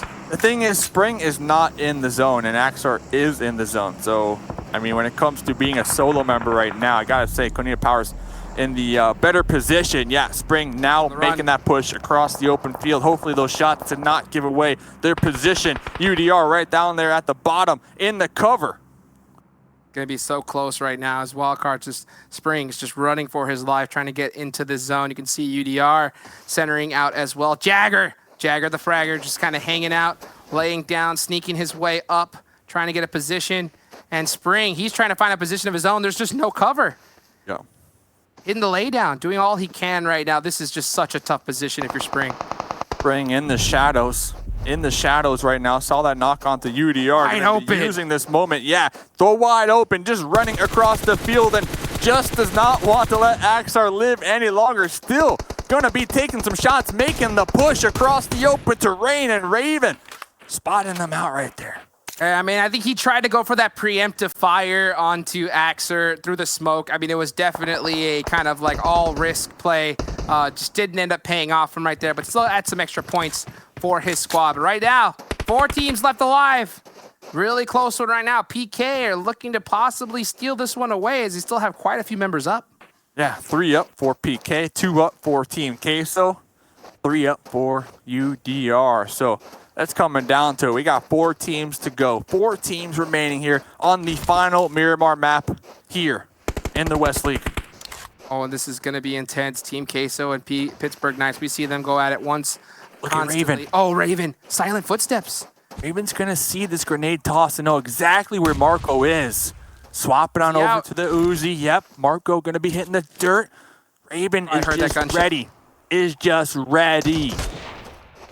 Going to be close right here as they're just trying to buy as much time as they can. Ooh, the smoke onto Axel to block the mini shots. That is so smart. So smart right there from Raven.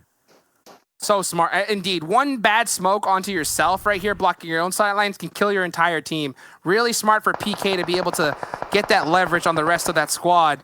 Nano's creeping up too. Yeah, he sure is. He sure is right here. And it's going to be interesting to see if PK decides to push onto Marco. J7, he's got sightlines on everyone right now. Axer's just stuck healing. Healing, still healing. Crawl up just a little more. Yeah, crawl up just a little more. That smoke, risk it. That smoke able to provide the cover, and here comes the fire from Raven connecting on the Marco. That's going to be one down for Team Queso. Axel still back there in the back lines with that mini. Oh, there goes Konya Powers to the blue zone. Yeah, and I'm surprised he didn't even want to offer any of these teams an extra point. Decided to just go out there, used all the heals he could. But here comes Pittsburgh Knights, looking to get this plus, get this crucial chicken dinner right here. Axel laying down right now. 7 spots him. Oh, the quick crouch. What great body movement right there from J7. Oh, Nano! Grenade onto Raven.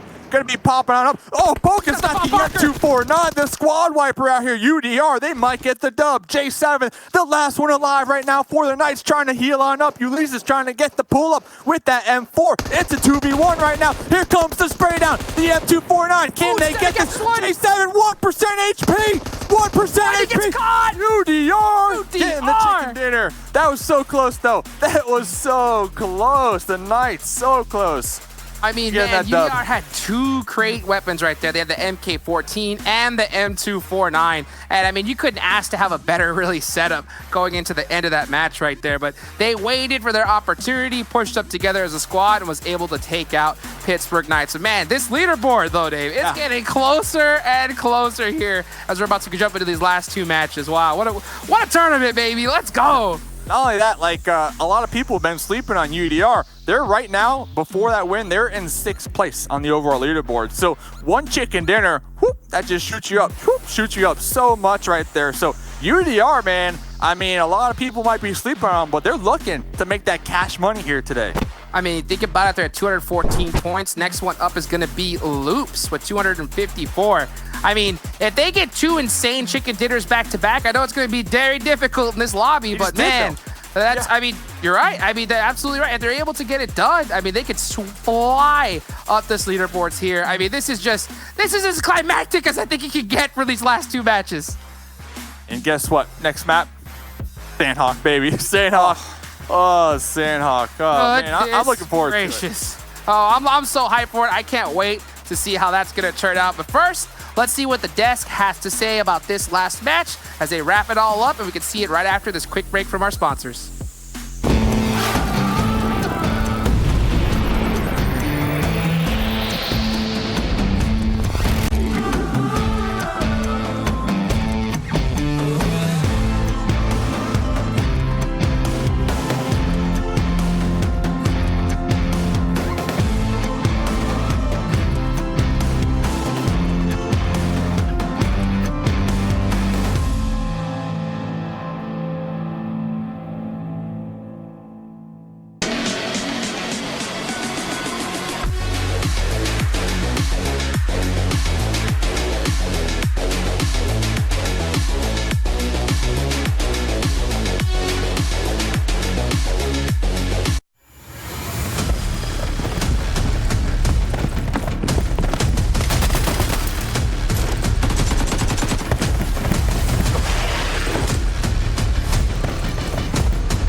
Well, UDR Killers, what a perfect time for them to get a chicken dinner and maybe some extra money in their pockets.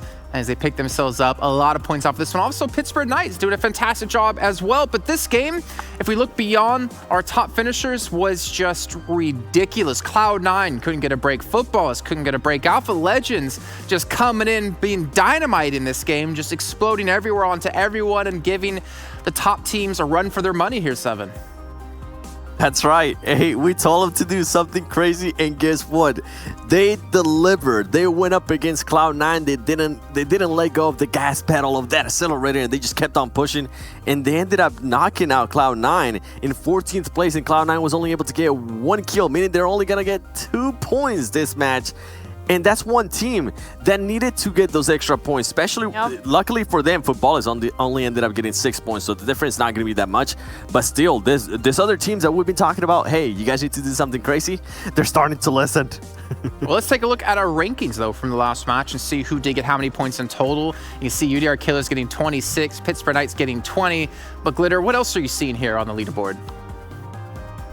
I'm not seeing some of the teams that we really needed to see with the performances that they've needed. Wildcard, though, is able to get themselves yet even more points in a game where, you know, they were trailing pretty closely behind Cloud9, and Cloud9 having gone out so early. This could put Wildcard right up and under them on that overall leaderboard.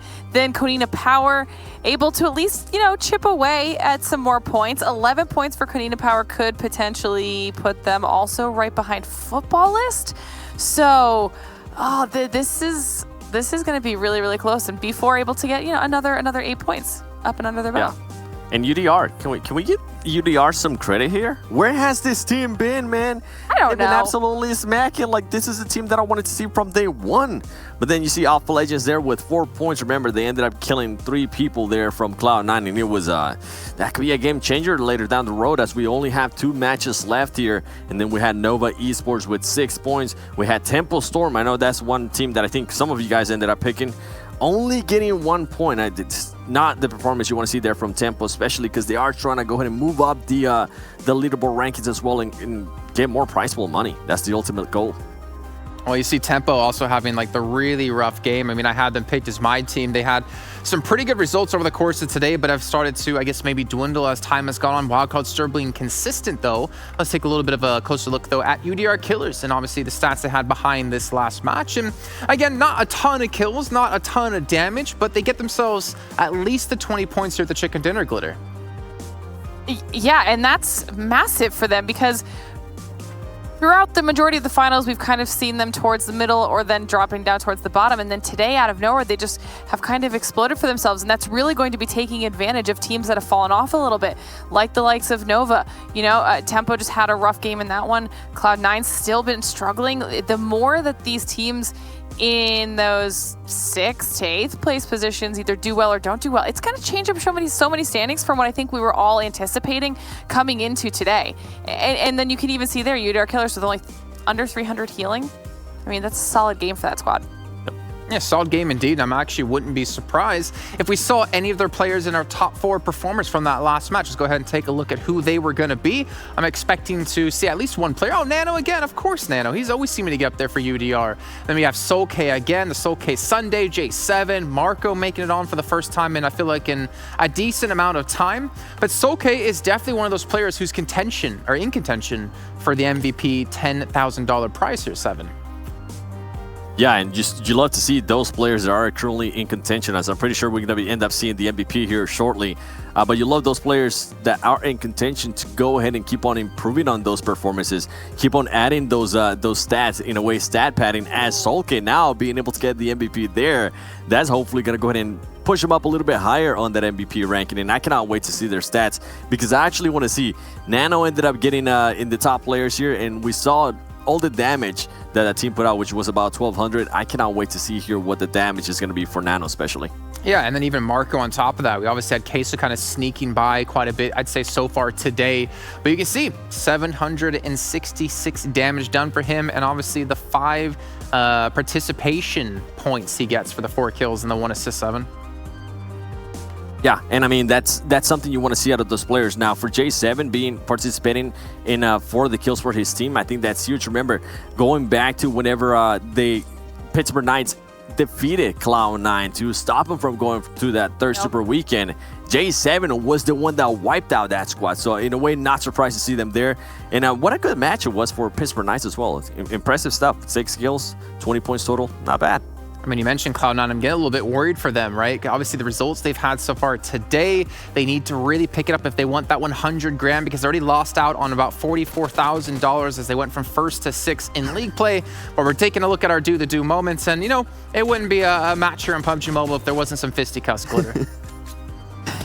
You know, you love to see that towards at any point in these games, just because it brings a little bit of fun to PUBG Mobile. However, we are jumping on board with Dream Eaters, and Dream Eaters is another squad that we actually have talked about a lot in relation to Miramar specifically, and we had hoped that they would be able to maybe turn it around. They've been struggling a little bit here during the finals, and they were only able to pull down 2 kills, I believe, on this match. So this is definitely going to hurt them, especially because they were sitting in, you know, bouncing around between 8th and 10th as far as their overall standings goes, and this is definitely not going to be helping them when other teams like UDR Killers and Queso are continuing to step up.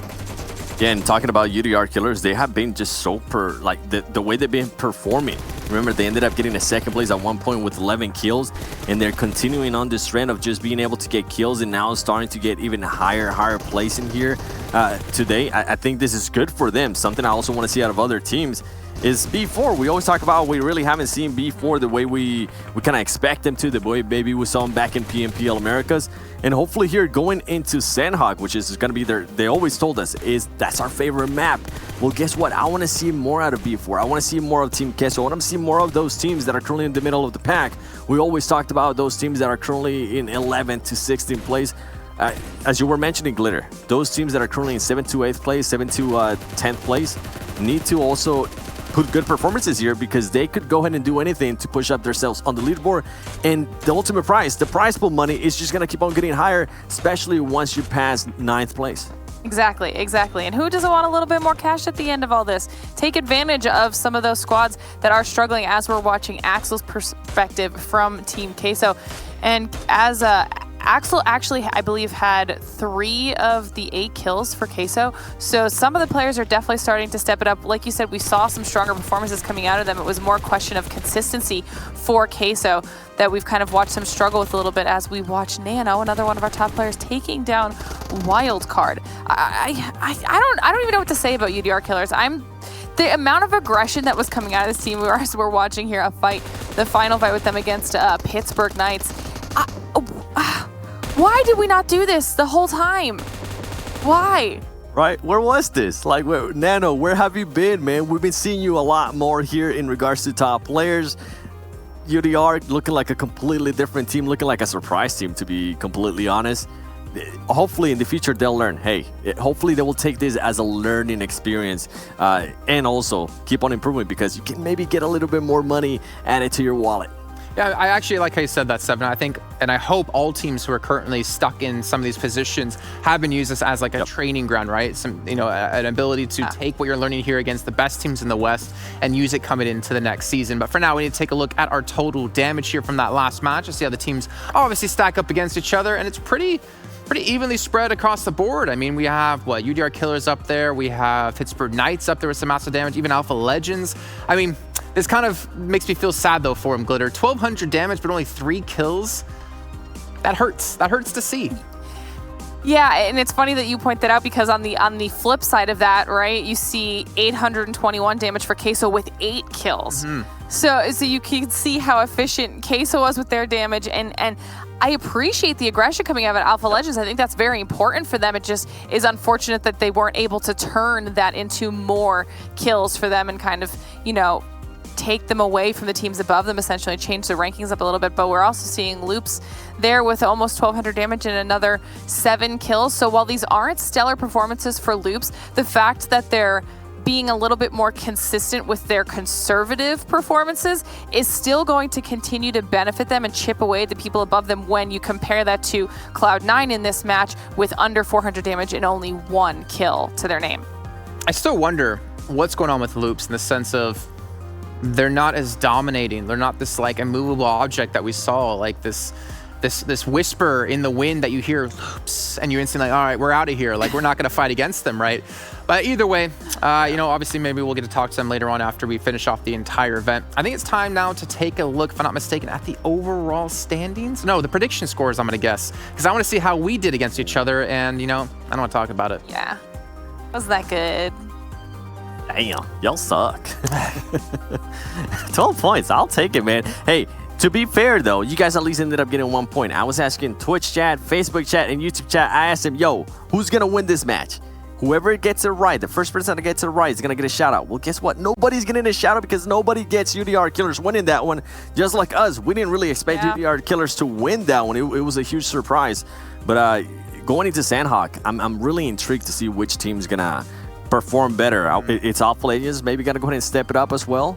Who knows? Thing is, we got 2 games left, and we need to take a look at the overall standings and kind of see where we realistically could see some shifts, right? We have Footballers 3 points ahead of Canadian Power at the moment. We got Cloud9 10 points behind them, and Wildcard 6 points behind them, with Loop 6 points behind them. So we see, from top to from like 1st to 5th, there's really not that many points separating these teams. Even UDR Killers bumping up to 6th place here, Glitter, are in strike. I'd say technically in striking distance of Loops, though I think realistically it's going to be tough. It'll definitely be tough for UDR Killers. I mean, they'd have to have, more matches like the one that we just saw come out of them for the rest of today. But that top 5 is scarily close across the board. The fact that all these teams have somehow managed to average out between stellar performances and then not so stellar performances, and that this is where we end up. Separations by 3 points here, 6 points there. Like, that's kind of crazy to me as we look onto the second page here to see just how some of these teams have shifted. Yeah, and I mean, Alpha Legends at least being able to add some extra points there after getting those 3 big kills, and then Dream Eaters goes down as well.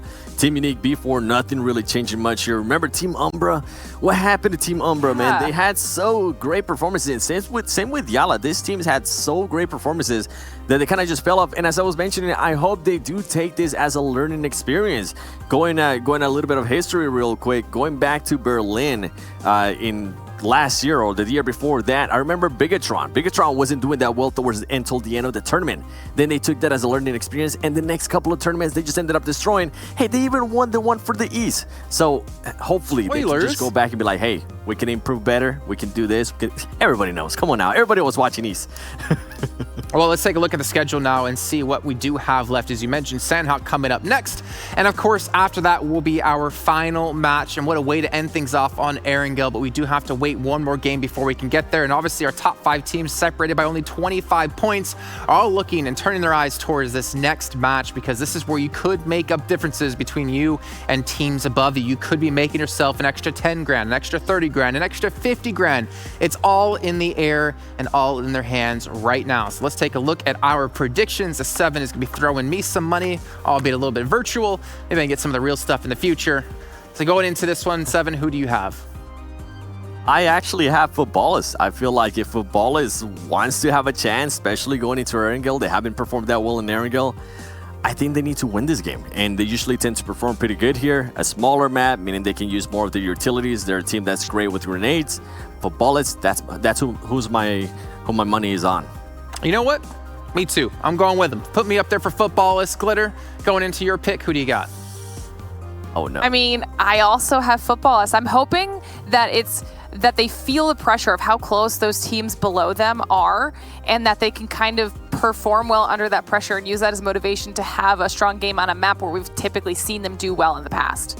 The thing is, I picked Footballers, but I kind of hope like a team like Loops or maybe Wildcard or Cloud9 do exceptionally well, because I would love to see... Just to shake things up. Just imagine this, right? We're into the final game of the entire event, and the separation between like 1st and 5th is like 10 points.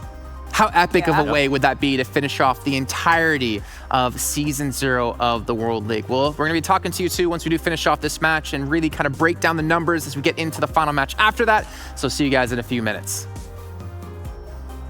Well, Seven's dancing away, and you guys at home should be dancing as you're watching, because you can be watching and earning points this entire time. We got 2 games left to go today, and our top 100 viewers will be getting themselves some exclusive rewards, so make sure you guys are watching all of the World League here. Well, all that's left of it, I have to say, since East is done and we're all left here on West. And you guys can still be tweeting to us at Esports PUBGM with the hashtag PMWL and let us know your thoughts on the show. Maybe what you want to see coming up next year, or next season, I should say, and maybe what you want to predict of who to go through, so you can get that shout out from Seven.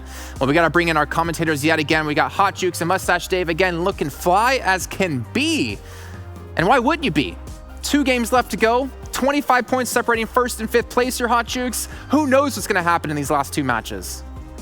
I don't know. I'm barely just being able to contain myself right now. This is just this is just insanity. I mean, we're seeing teams that kind of struggle this whole tournament, just spoiling some of these top squads. And I think that you kind of were talking about earlier with Seven about why Loops, I think, is suffering. And I think that's the reason why. Their play style is just full on aggression, push teams. But guess what? These squads now, they got nothing to lose, and they're just fragging out of their minds right here. So they're having a tough time going at it. And this is just so close. This is so close. I don't know who's gonna win it. I really don't.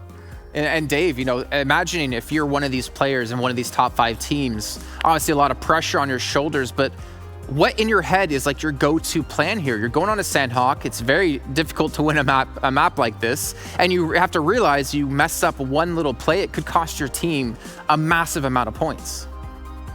Yeah, I mean, with only 25 points between first and fifth place, that's not a lot of wiggle room. Yeah. And not only that, after last game, I'm going to be a little concerned if you are those top 5 squads and say Alpha Legends, say they get a knock on you, I'm going to, be concerned like they're going to insta-push me at this point in the game like we saw last game. So a lot of factors are coming into these final 2 games for sure. I think a lot of teams are going to be watching that kill feed with the Hawk's Eye just to see, all right, well, Kanina Power lost one. Maybe we can close this one out. It's time, though, to get into predictions here, Hot Jukes. I want to hear who you think's going to win our 5th match.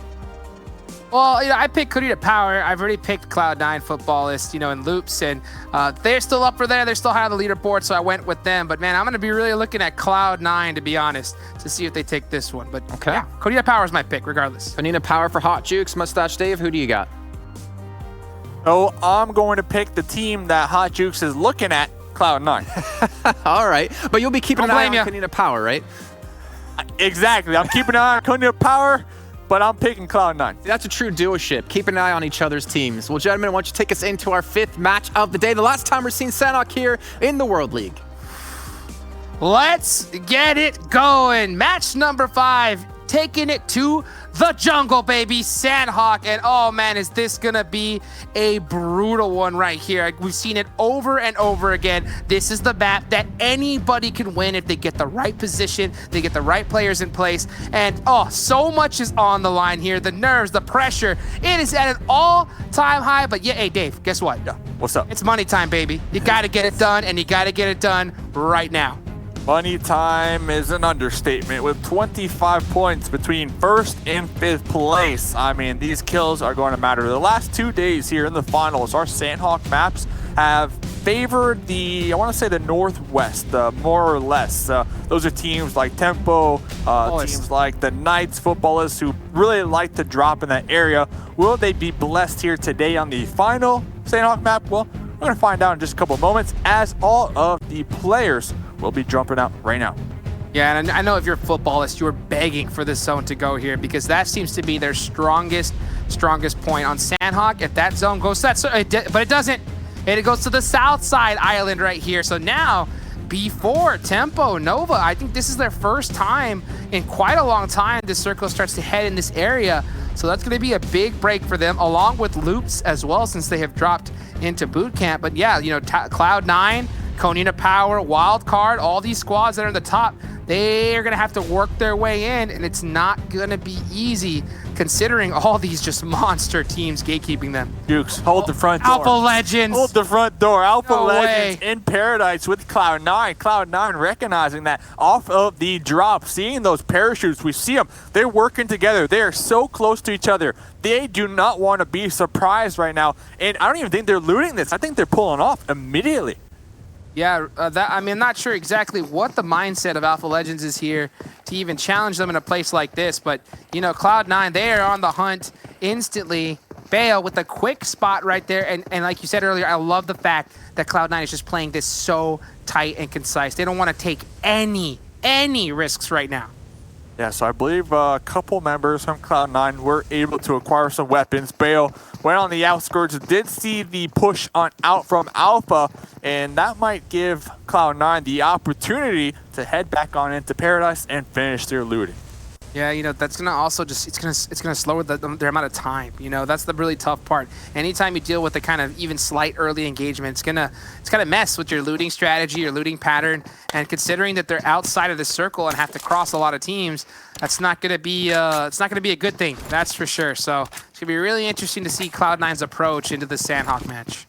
Talking about the mind games from Alpha right there. I mean, they dropped Paradise. They took a couple weapons and then immediately, you know, just sent it on out. Definitely, like you said, wasting the time of Cloud9, and especially on Sanhok. Time is everything. Oh, you're right. The zone takes out so many players here on this map. So, I mean, time is definitely not on your side here today. All right, I'll tell you what.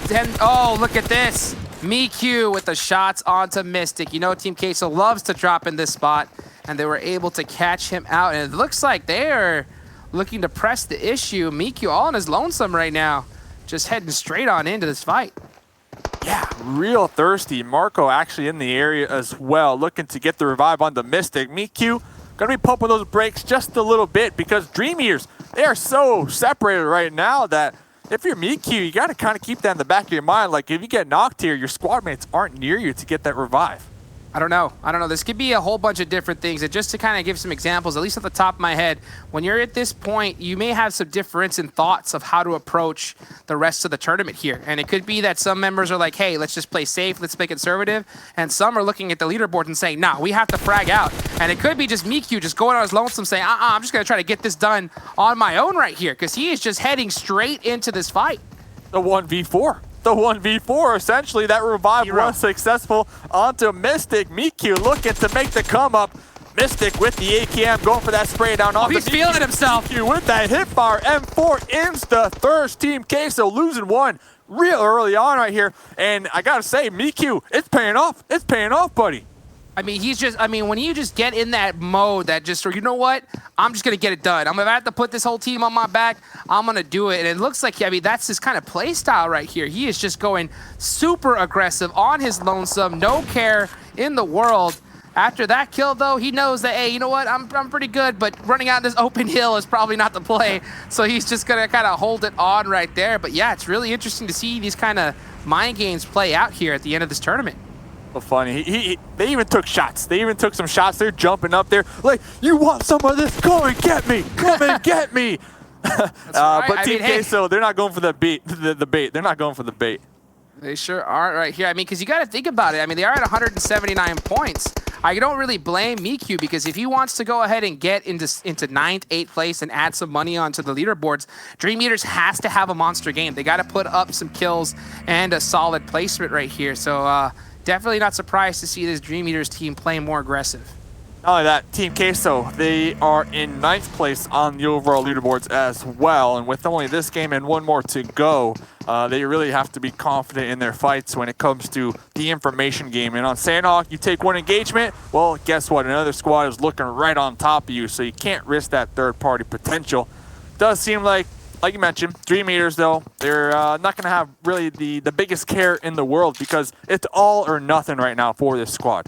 I wonder if they actually headhunted Team Queso. I mean, Team Queso is dropping the same spot every single time in Sanhok. And considering that Team Queso is in 9th place with 197 points and Dream Eaters with 179, maybe this was a planned play. Maybe MiQ was just like, hey, you know what? We got to take them out early, and we got to put some points on the board if we want to be able to pass them up. So maybe it could be the strategy coming out from Dream Eaters here. Talking about strategies. Talking about strategies. I see it. Yep. I sure see it. Yep. Football is.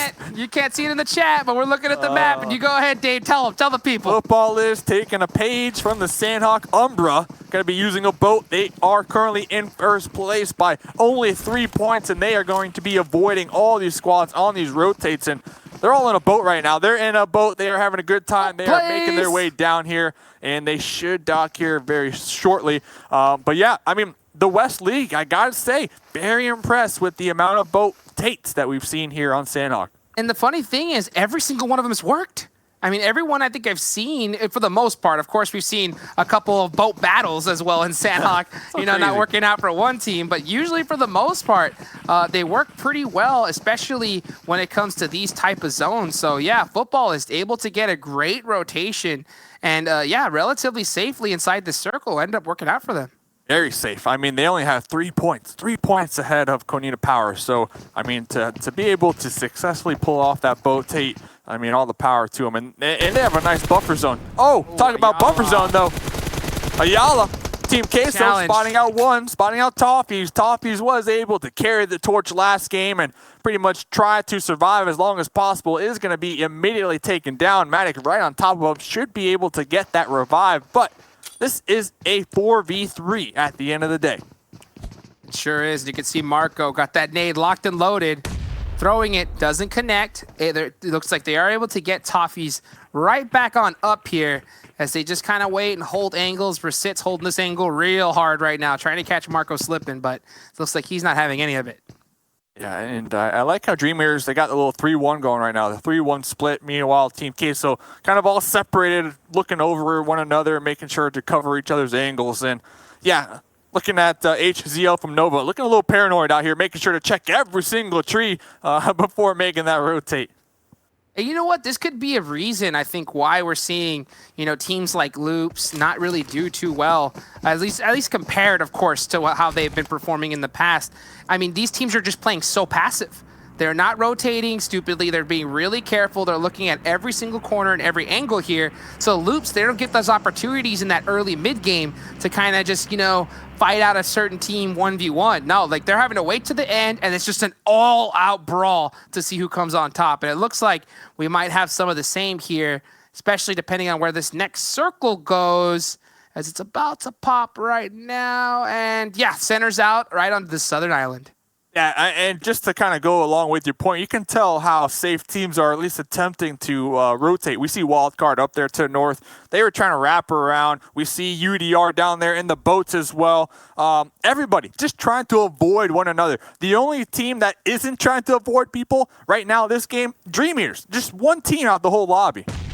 They're hunting down Team Queso really hard inside of boot camp. Now, boot camp happens to be like the favorite drop spot of a lot of these players when they play classic matches, so they're going to know it really well. And Marco with the lay down right behind this little bunker, this wall. And it's so hard to shoot through that chain link fence. It really is. Those chain link fences will block bullets. So it's super, super risky right now. Not only that, it's a nice spot though. I don't see anybody really looking behind here. Marco definitely hoping that some of these enemies from Dream Eaters kind of stumble across their screen in front of them. Ooh, talk about stumbling across Footballists. We talked about their boat tate just a moment ago. Seems like they sent it into a more centralized position. They are going to be recognizing there's some enemies out there. B4, Pedro tossing a grenade. Oh, Lavison connecting onto McZera. That was a beautiful, beautiful nade. Quick trade right there. Oh! Uh-oh. Mistakes were made. So dangerous right there. Lutz almost taking out 2 members. And I think after that, they're like, you know what? Let's get out of here, guys. Yeah, Solke just got knocked and thirsted so fast. And yeah, Footballists after that, they're just like, you know what? We don't want to mess with this. We're out. Yeah, we don't want to mess with this one. They're going to be pulling back now down to just 3. And I don't know. I mean, I still think it's Solke Sunday.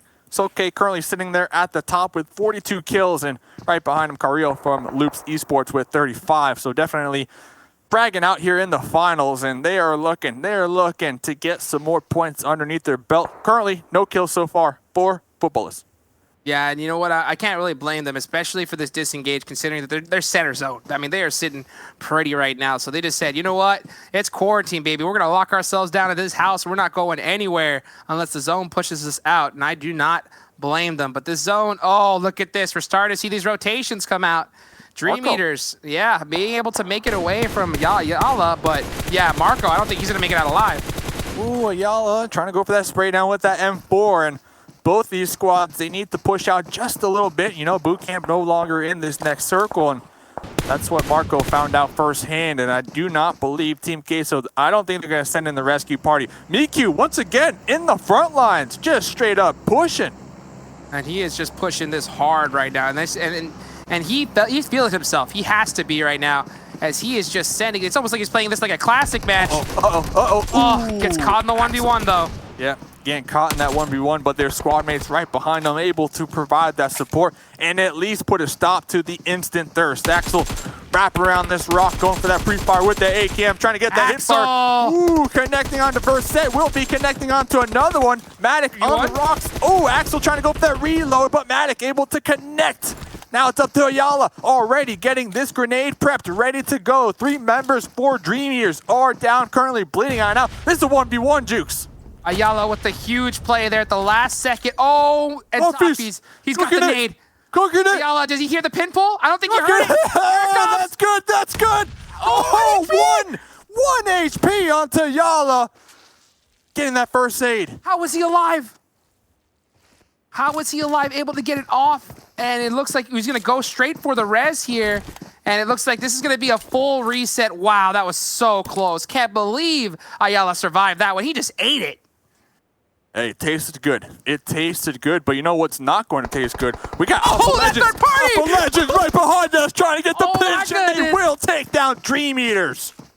Just like that. What is with this Alpha Legend squad right now? They are just playing spoiler like crazy, just taking out so many squads with these insane third parties. They still got 4 up, 1 kill, and yeah, Dream Eaters taken out just like that. Dude, I love it. I'm an Alpha Legends fan. All right, Alpha Legends, let's go. Alpha Legends, let's go. A comeback right now. Let's go. I just love how they're playing right now. I just love it. I love it.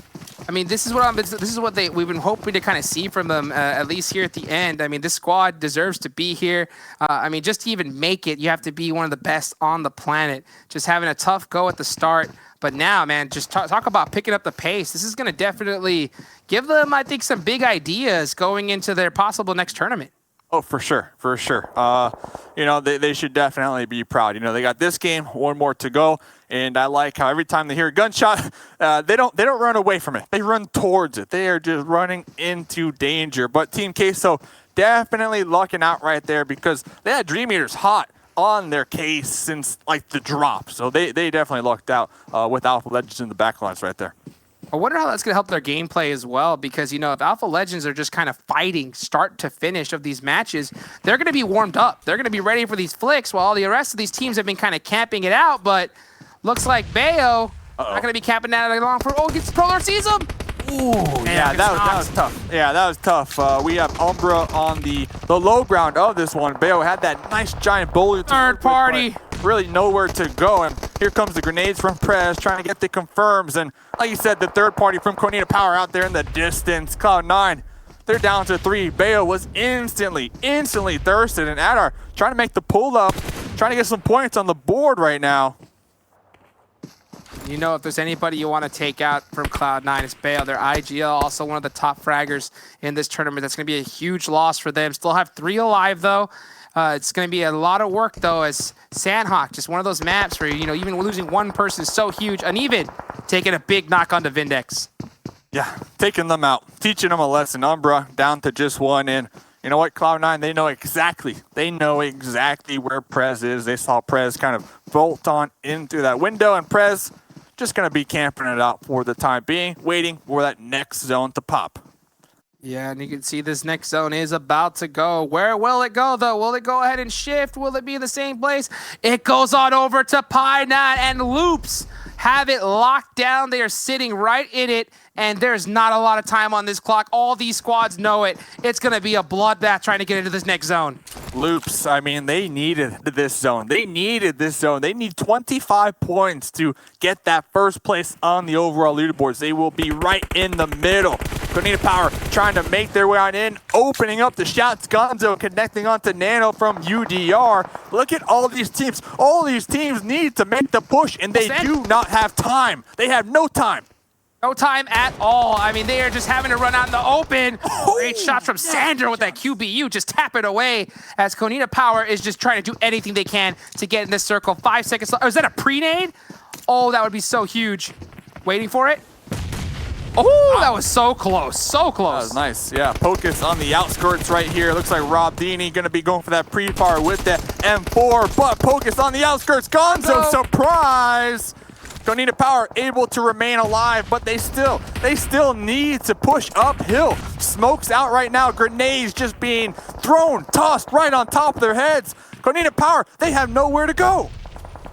They have nowhere to go indeed, and UDR are doing the perfect play. They're just throwing a whole bunch of grenades as they have 3 members up, but 4 if you count the blue zone, and they are just using that to their advantage right now. Tixie, he has no other choice. He has to run out in the open, gets knocked. It's all up to Rob Deeney right now for Konina Power. Literally a shooting range. UDR up here in the shooting tower, the guard tower overlooking this one. They got a couple knocks. They got a lot of damage onto Konina Power, and they're like, okay, let's send it. Let's go on into the next zone, and then we can gatekeep them from there. Yeah, Tixie was able to make it up, but for how long? Are we getting shot from Prez? PRC from Umbra. Yeah, Prez just in the on blue. The other side there in the blue, just spoiling. Tempo and Loops, though. This is a huge fight. Big fight right now. Tempo Storm currently in 8th place on the overall leaderboard. Loops in 5th place on the overall leaderboards. Dead and gonna share. Already dead. Spec on the outskirts of this one. Looking out there above the compounds of Pineham, across the way onto Alpha Legends. Yeah, I would have not been shocked at all if they shared that. Tixie with a great flush onto UDR Killers. And oh man, that's gonna really hurt their chances on this leaderboard. And Konina Power, they're doing anything he can to be able to survive. Rob Deeney's still up as well, but he's just running into the zone, trying to find cover. And there's not gonna be any, as he's gonna have to make a big play. Not able to do it. Yep, running right across that open terrain, that open field. And B4, Unique, Yala, all these squads were on the edge, just waiting for those stragglers to make their way on in. Rob forced to heal on up for the time being. Will they be able to continue to survive? Well, they need to. They don't have an option. No choice at all. The point lead is just too close. The gap is just so... It's so near. I mean, they have to be able to make some big plays. And like I said earlier, I'm not surprised to see Loops and Tempo just say, hey, you know what? We're going to share this one. We need all the points we can get. We don't want to get taken out. We'll save this fight for later. As Yalas, picking apart Cloud9. There goes down Pyra. Looks like it's only going to be 2 up for them left. Yeah, they might be sharing it for the time being, but HH on the front lines might opt to run into, not intentionally, but Yala are making their way on in through the city. So they're going to have to defend. Ooh, Rob, still alive. Let's go, Rob. And he's got 2 first aids left. He has to run straight into the circle. This one hurts so bad, and he's so far away. Will he be able to make it in? Unique. Oh, tries to make the play. Oh, spotted out one. Can we get the other one? Annalise in the dirt trying to heal on up, and there goes another point on the board for Konina Power. And he does get that first aid off, but that's it. He has none left right now. And Team Unique is just waiting for him. Annalise, I don't think he's going to be able to make it, but he's running for his life. And yeah, just gets caught out by Annalise waiting for him. 7 kills onto Unique. 7 kills. I mean, that's really good. That's really good. Cloud9 out there getting shredded from Alpha, getting pinched by Yala. Here comes Alpha. Look at that, getting the knock on the Cloud9. We see him trying to make the approach, make the initial push. They are so aggressive. Kato not even going for the revive on Faker. He's like, I'm going for it. It's Cloud9. They're going so hard in the paint right here. I mean, this is just a rematch of we saw from the last game. And Cloud9, they are so close on this leaderboards. They do not want to get taken out right now. And Wildcard in the same position against Pittsburgh Knights. Pan. Oh, Carnage spotted at the pan. Both Acer and Sam had pans out, trying to sneak up on the duo Raven and Carnage. They spotted that one. That pan did not save them here. Not today. They smelled something cooking and said, no, sir, not today. Pittsburgh Knights able to take out Wildcard. Really unusual play, so close. And oh, Alpha Legends just putting on the pressure on the Cloud9. Oh, what a name. Alpha Legends, you love to see it. Jagger from the tail end of this one will be connecting onto one of them. They got an M249 again. Alpha Legends. Oh, what a knock. Just picking up the crates. Uneven, still alive. That blue zone, though, gonna be getting the final laugh. Cloud9 taken down in 7th place. Alpha Legends are just spoiling so many major squads here. And yeah, there goes Shator out in the water. That's going to be them out. And this is a major, major game for Loops Esports right now. They got to get this chicken dinner if they're trying to go for first place. This chicken dinner, oh my goodness. If Loops get this chicken dinner, they're going to be up there. They're going to be up there. Currently looking at who is alive. Loops, they have 3. The Knights with 4. Tempo Storm. Rain is bleeding on out. Rain needs to get revived. Catches Raven there, and Spec, he's just going to throw out those smokes, try to survive any longer. Carrillo's on the hunt, though. You know he is. And you can see Tempo just completely spread out, just trying to get all the placement points they can, but they still have all 4 members up right now. Yeah. Oh, but the zone. The zone. Oh, what a zone. Right out in the open. Kind of went towards the Knights, so the Knights are going to be closer. They're going to be closer, and they're going to be making sure to gatekeep both Tempo and Loops. But Spec is going to be crawling in the off angle. Ooh, the reload.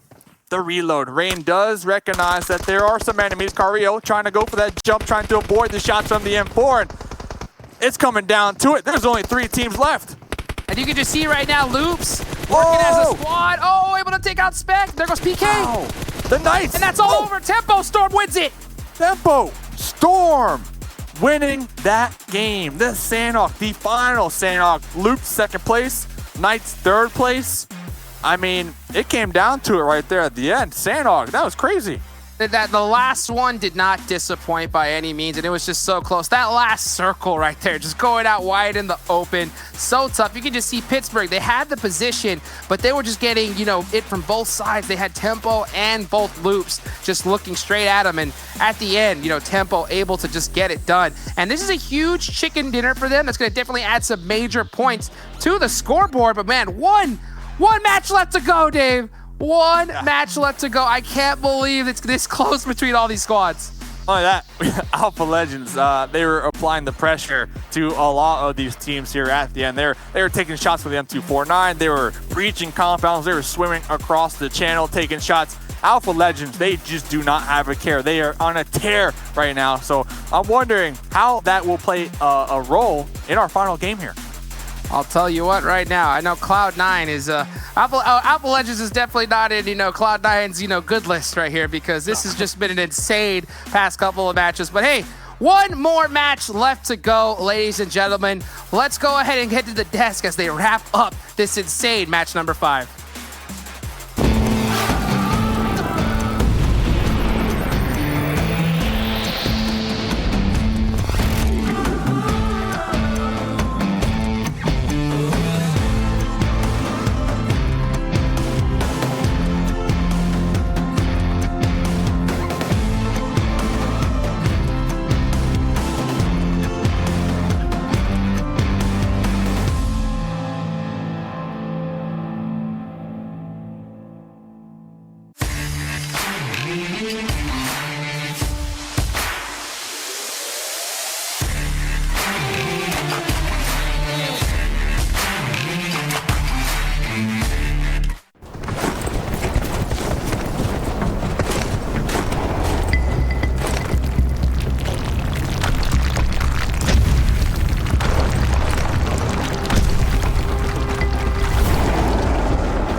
The PUBG Mobile World League is brought to you by the title sponsor, Qualcomm Snapdragon Elite Gaming, and the official beverage sponsor, Mountain Dew.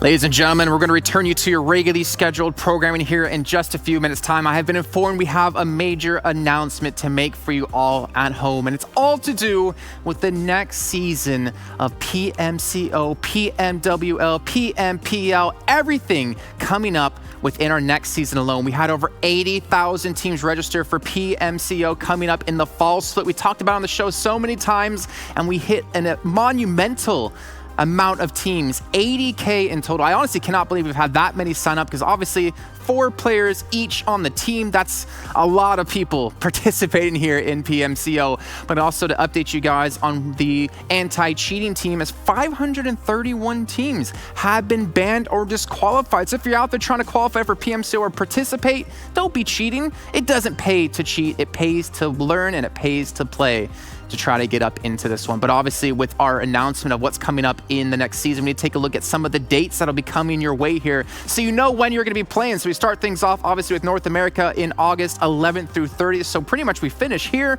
and then you're going to be going straight into PMCO. You can see all the other regions there on your screen as well as the dates on top of that, so you make sure you don't miss your games, or maybe you want to tune into some of the commentary going on to see and support some of your favorite teams, some of your favorite friends as well who might be participating in these. And then beyond that, obviously PMCO feeds into PMPL, and you can see when we're going to be kicking off those seasons as well. You have Indonesia already starting off on August 14th, so hopefully the teams are ready to go into this one. You can see you have Vietnam in there, Thailand, Malaysia, Chinese Taipei, South Asia, even America as well. But obviously there's teams who have already been pre-invited in to the PMPL. So let's take a look at some of the teams. You can see here in Indonesia that starts off on the 14th of August. Make sure you guys get in there. We saw Borf obviously playing when it came to the World League. We saw a couple of different teams actually out there participating on top of that. Even another RRQ team, RRQ Ryu. Let's take a look at some more teams who are going to be participating as well for Vietnam. Box Gaming, I mean, we talk about the box fort when it comes to the East League, and we're going to see them looking to defend their title when it comes to September 1st. A little bit of ways to go, but obviously giving some time for you guys at home to enjoy PMCO and maybe up your own game to participate against some of these teams who are playing. Looking over now at Thailand, you got Team Secret there. Actually really curious to see how Mad Toy is going to be doing with the boys. RRQ Athena as well. FaZe Clan, even some Western organizations coming into this one. Even if you think over into India, you got Fnatic in there, and you got TSM Entity in there. But again, you guys need to be watching these. You need to be hopefully trying to qualify to participate against some of the best in the world, as now we see Malaysia Team Secret in there with Mad Toy coming onto that roster. I mean, honestly, the thing is, I couldn't tell you by looking at these lineups of who's going to be the ones to represent the regions coming into the World League. I mean, Yudu Gang, they participated as well. Unfortunately, I don't think they performed as well as they would have liked to when they got 3 chicken dinners in a row going into the very first Super Weekend. But obviously, a lot of teams to come, a lot of teams being invited in as we take now a look at Chinese Taipei. And there's just so many great teams across the board. I mean, AHQ, I mean, that's a legendary organization when it comes to not only PUBG Mobile, but other esports games as well. You Level Up, we saw them play and actually come so close to taking a very strong position at the end of the World League as we move forward here into our next region for South Asia. And honestly, Orange Rock in there. You got Megastars, TSM Entity, Fnatic. You got so many good teams. Soul, if you guys are a Mortal fan, make sure you guys watch into this one as well. Team IND. This, for me, is probably one of the most exciting regions across the world with the amount of people supporting their teams. A lot of fans out there. So now take a look at Americas, and I mean, come on, Cloud9's in there. You got Temple Storm in there. You got Nova. You got former Omen Elite. You got Wildcard. You can see the amount of teams who are still currently fighting for their chance here to take home a large sum of money at the moment as they move through. But more importantly, we've been talking about points and how you get into these positions. They're changing things up going into our next season. So we saw before 20 points for a winner chicken dinner, and that's being dropped down to 15 points. Also 13 through 16 plays, you can see 0 points for these teams. So no longer getting that 1 point just for participating. I really enjoy seeing this because it kind of makes it so even if you got the chicken dinner, you need to be aggressive. You need to be picking up those kills so you have a chance to be very strong overall in the leaderboards. But now looking at what's coming up ahead, the biggest event of 2020 is coming soon, and it's being announced on August 24th. Really not that long away, about 2 weeks of time. So if you guys are interested to see what it is, if you're half as interested as I am, you're going to be there to see that announcement, to see what all is going on in the PUBG Mobile world. I can't wait to see what this one's going to be in particular, because I've heard some inklings of what it potentially could be about, but I'm not going to spoil it for you guys. I don't want to give it away, and also I don't want to be wrong. But anyways, moving past all that, obviously a lot of PUBG Mobile action to come up in the future, but we still have some happening right now in Season 0. Seven and Glitter, can you guys join me here once again to talk about that last match on Sanhok? What a ridiculous finish as well. I mean, Temple Storm, we talk about them as being a team we maybe shouldn't have wasted our prediction on earlier on today as they get themselves a chicken dinner. Seven. Yeah, I wish I would have went with Tempo in that one because wow, what a match they had, man. Everything, just from everything. They were fragging, they were being aggressive. They even, towards the end too, Loops Esports just kind of had no chance, as you see there. Tempo Storm with 9 kills, Loops Esports with 7, and then Pittsburgh Knights. Glitter, where has Pittsburgh Knights been? This is the Pittsburgh Knights that we know they're capable of. They were able to get 8 points, and then even below that, look at Alpha Legends. I mean, apparently everybody decided that the last day was the day they wanted to step it up. We even see Yala up here on the front page with a nice combination of placement points and kills as well. Cloud9 struggling a little bit, Nova still struggling as well, but I think what's going to be important is seeing how the scores that are starting to come out of Tempo Storm and Loops are going to affect things in the overall, and I'm excited for that. We do get to see that later on, but like you said, Seven, what I don't even know anymore, because Alpha Legends in Pittsburgh and UDR Killers, everybody's just deciding to step up here in the final 3 matches. Maybe they've been listening to us. Maybe they've been watching our segments. We've been saying, hey, those teams that were towards the bottom in regards to the overall leaderboard, they needed to go ahead and do something crazy, and they're starting to. As now we go towards the second page here, we see Wildcard Gaming with 6 points, Footballers with 6 points, Konina Power with 5 points. Keep in mind, these teams were in top 4, and this is going to be huge because, as you were mentioning, with Loops Esports being able to have a good performance there, this is going to go ahead and push them up that leaderboard. I know we're going to be seeing the overall ranking here pretty soon, Jason. And it's going to be interesting how close it's going to be going into the last game. I know we kind of wanted a nail biter here towards the end. Yep. We might just get that and some. I mean, like you're saying yesterday, I don't think we're going to have any nails left to look at anymore. I think we have to get some fake nails added on, because, or maybe we have to go to our toenails after this, because it's going to be so damn close. I mean, we're looking at Loops. Hey, you know, I know some people that do that. I know Loops was like about 20 points behind from getting potentially into second place. We'll see when we wrap up into that point. But Tempo Storm is what we're talking about. 1,500 damage here at Glitter. We can see the 9 kills. But for me, the stats I don't care about for them right now. It's that momentum off of this win going into the last game of the World League for me that I think that's the real thing they need to focus on. Yeah, absolutely. They were able to bounce back after the previous match where we saw them only get 1 point. The fact that they were able to come back into this and then pull out yet another win or another strong game with nine kills and a win, that is just...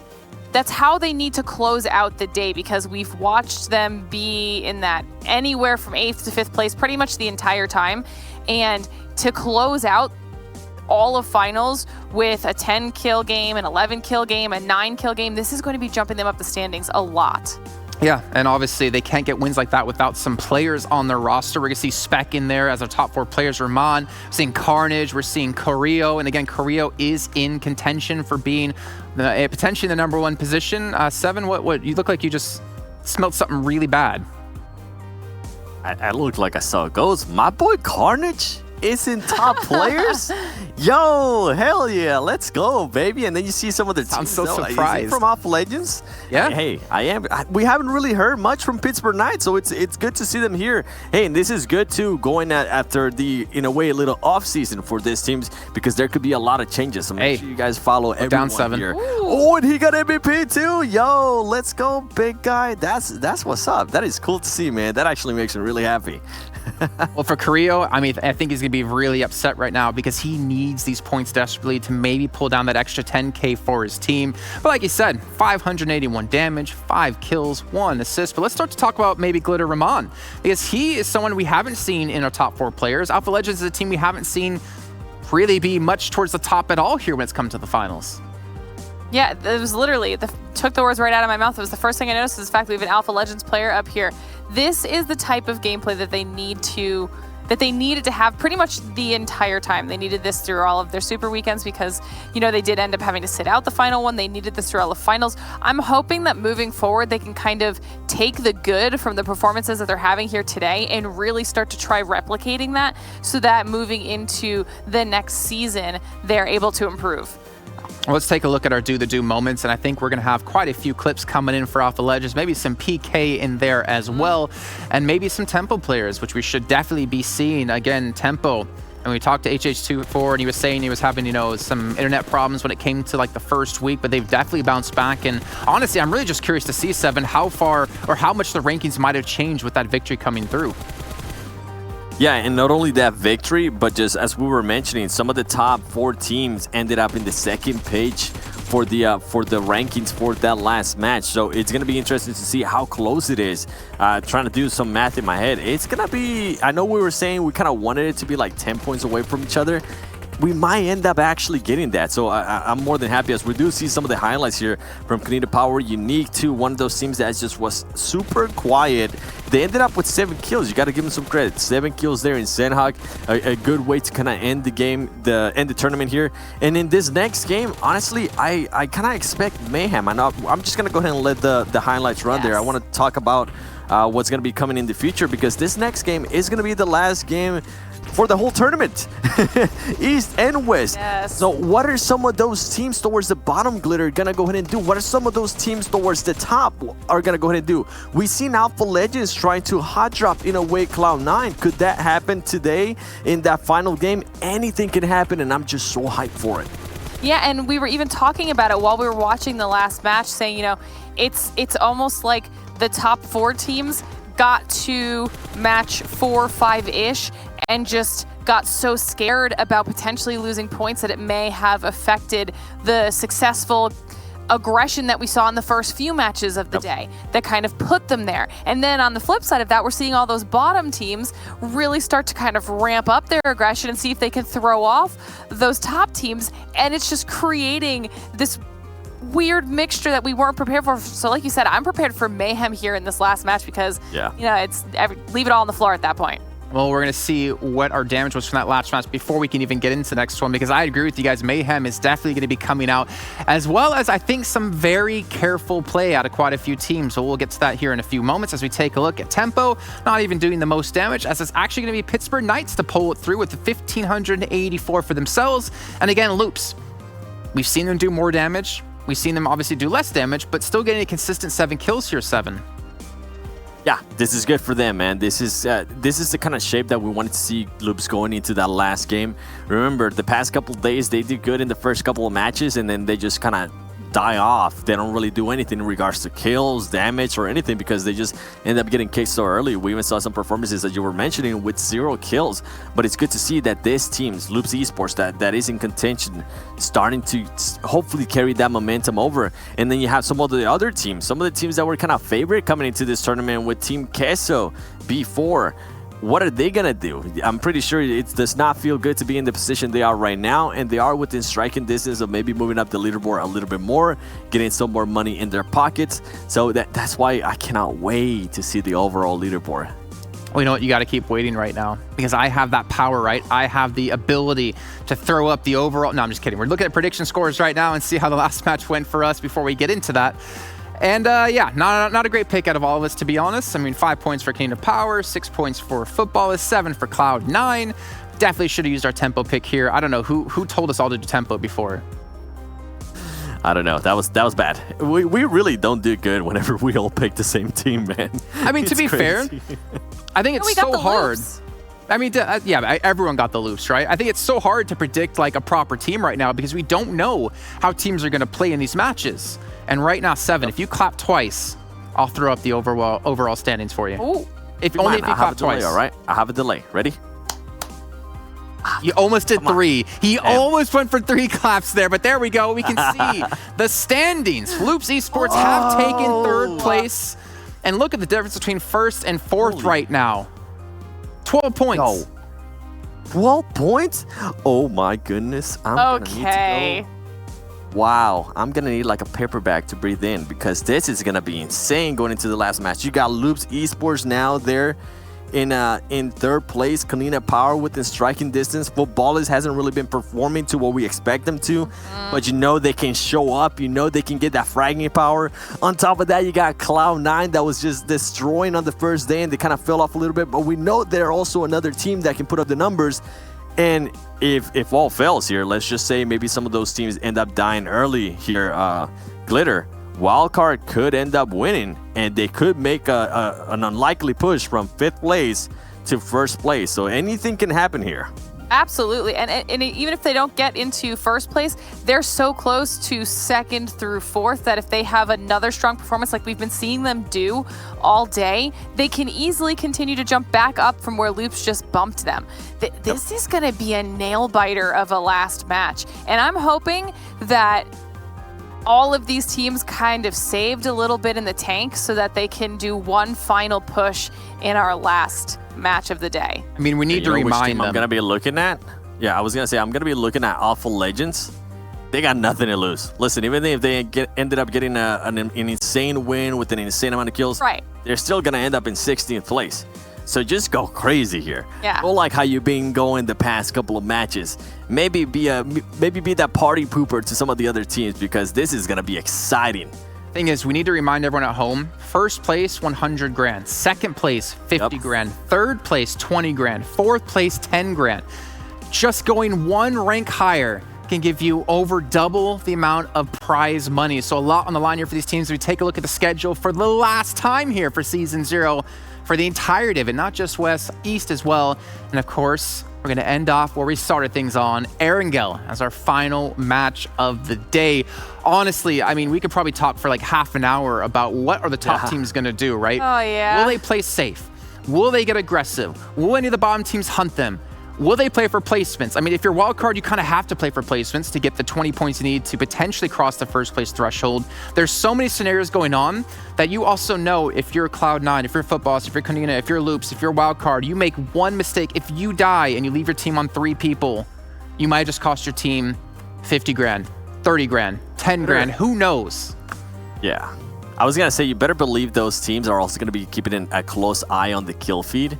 Because if, for example, Wildcard sees Cloud9, Loops Esports, Footballs, and Kanina Power go out, they're going to go start fragging because they would have to if they want to end up in first place.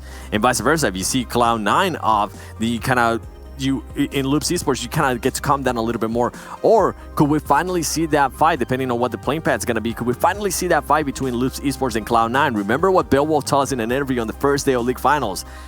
Loops Esports was starting to bother them. They were starting to shoot off their tires of their cars because they land so close. Anything can happen here. My guess is the first 3 circles are going to be super passive, and then after that is when the mayhem's going to start, so make sure you are ready. Well, you know what? I'm ready. I'm ready to get underway with the game here, but before we get to that, we have to do our predictions. So I want to get through this quickly because I want to start this match. Glitter, who do you got? Cloud9. I think they're going to try and do one final push here in the last match. 7, who do you got? I think I got Temple Storm. I think they need to go ahead and get a win here, and it's the only team I can kind of pick, because I already picked the other ones. Also, shout out to Cameron Davis. He's gonna end up in first place regardless of what happens here in this last match. Thanks, 7. I have Wildcard. There we go. All right. I'm not even going to show it at the end of the show. You had to bring it up, though.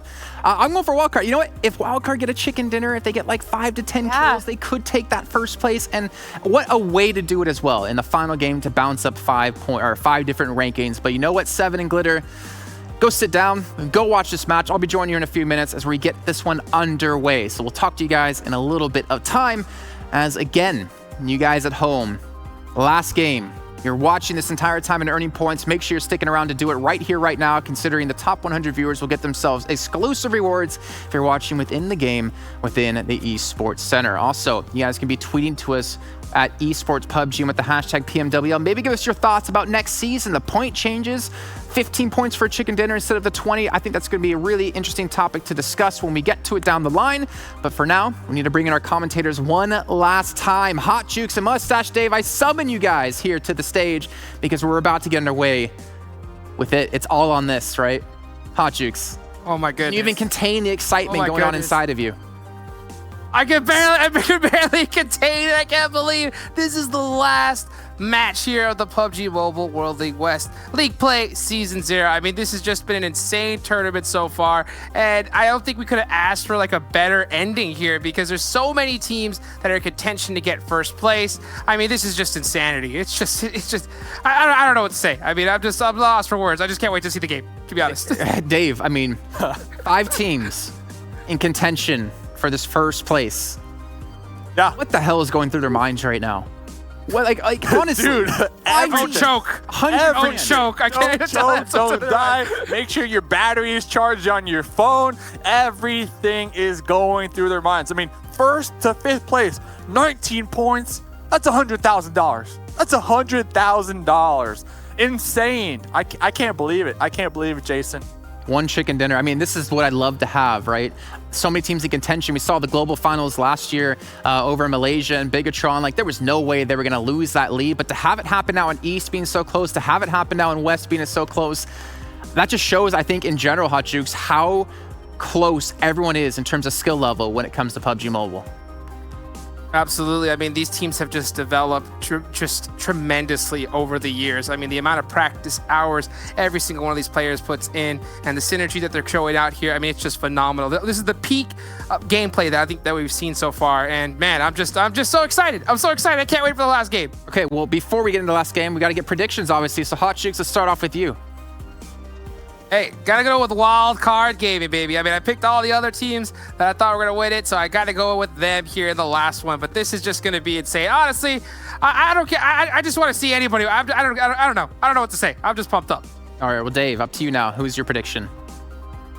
All right, you got wild card. Jukes has got wild card. Your boy Dave's got wild card. All right. Wild card are the most consistent team when it comes to Erangel. Looking back at the finals, they have 5 top 3s. 5 top 3 finishes here. They got 2 chicken dinners today on Erangel. They're looking for that final chicken dinner here today to get that $100,000, Jason. We believe. All 3 of us believe. Well, gentlemen, I want to go grab my old wild card jersey, man. This is insane. They have a big game ahead of them. A chicken dinner could almost guarantee them the $100,000. And it's time for you two to take us straight into our last game here of the PUBG Mobile World League West Season 0 League Finals.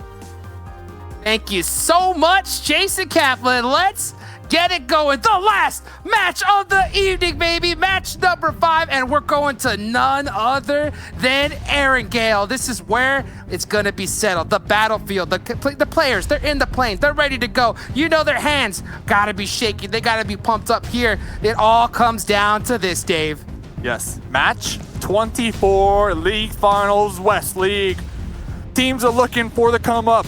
Alpha Legends looking to play spoiler here, looking to ruin the dream. So far, they have been hot on the case, on the hunt for Cloud9. Will they continue to do that? We see the players. We see B4 going Zarky. We see Cloud9 going to their drop spot. Football is popping out as well. Wildcard up there to Severny.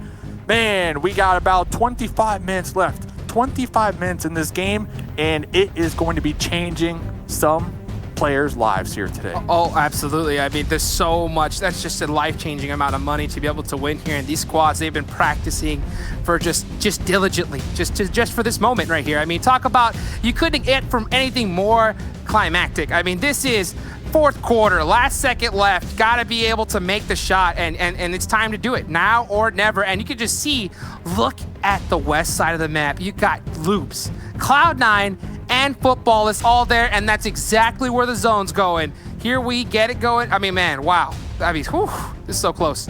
Yeah, I mean, this is going to be a little challenging for our squad that we picked, wildcard.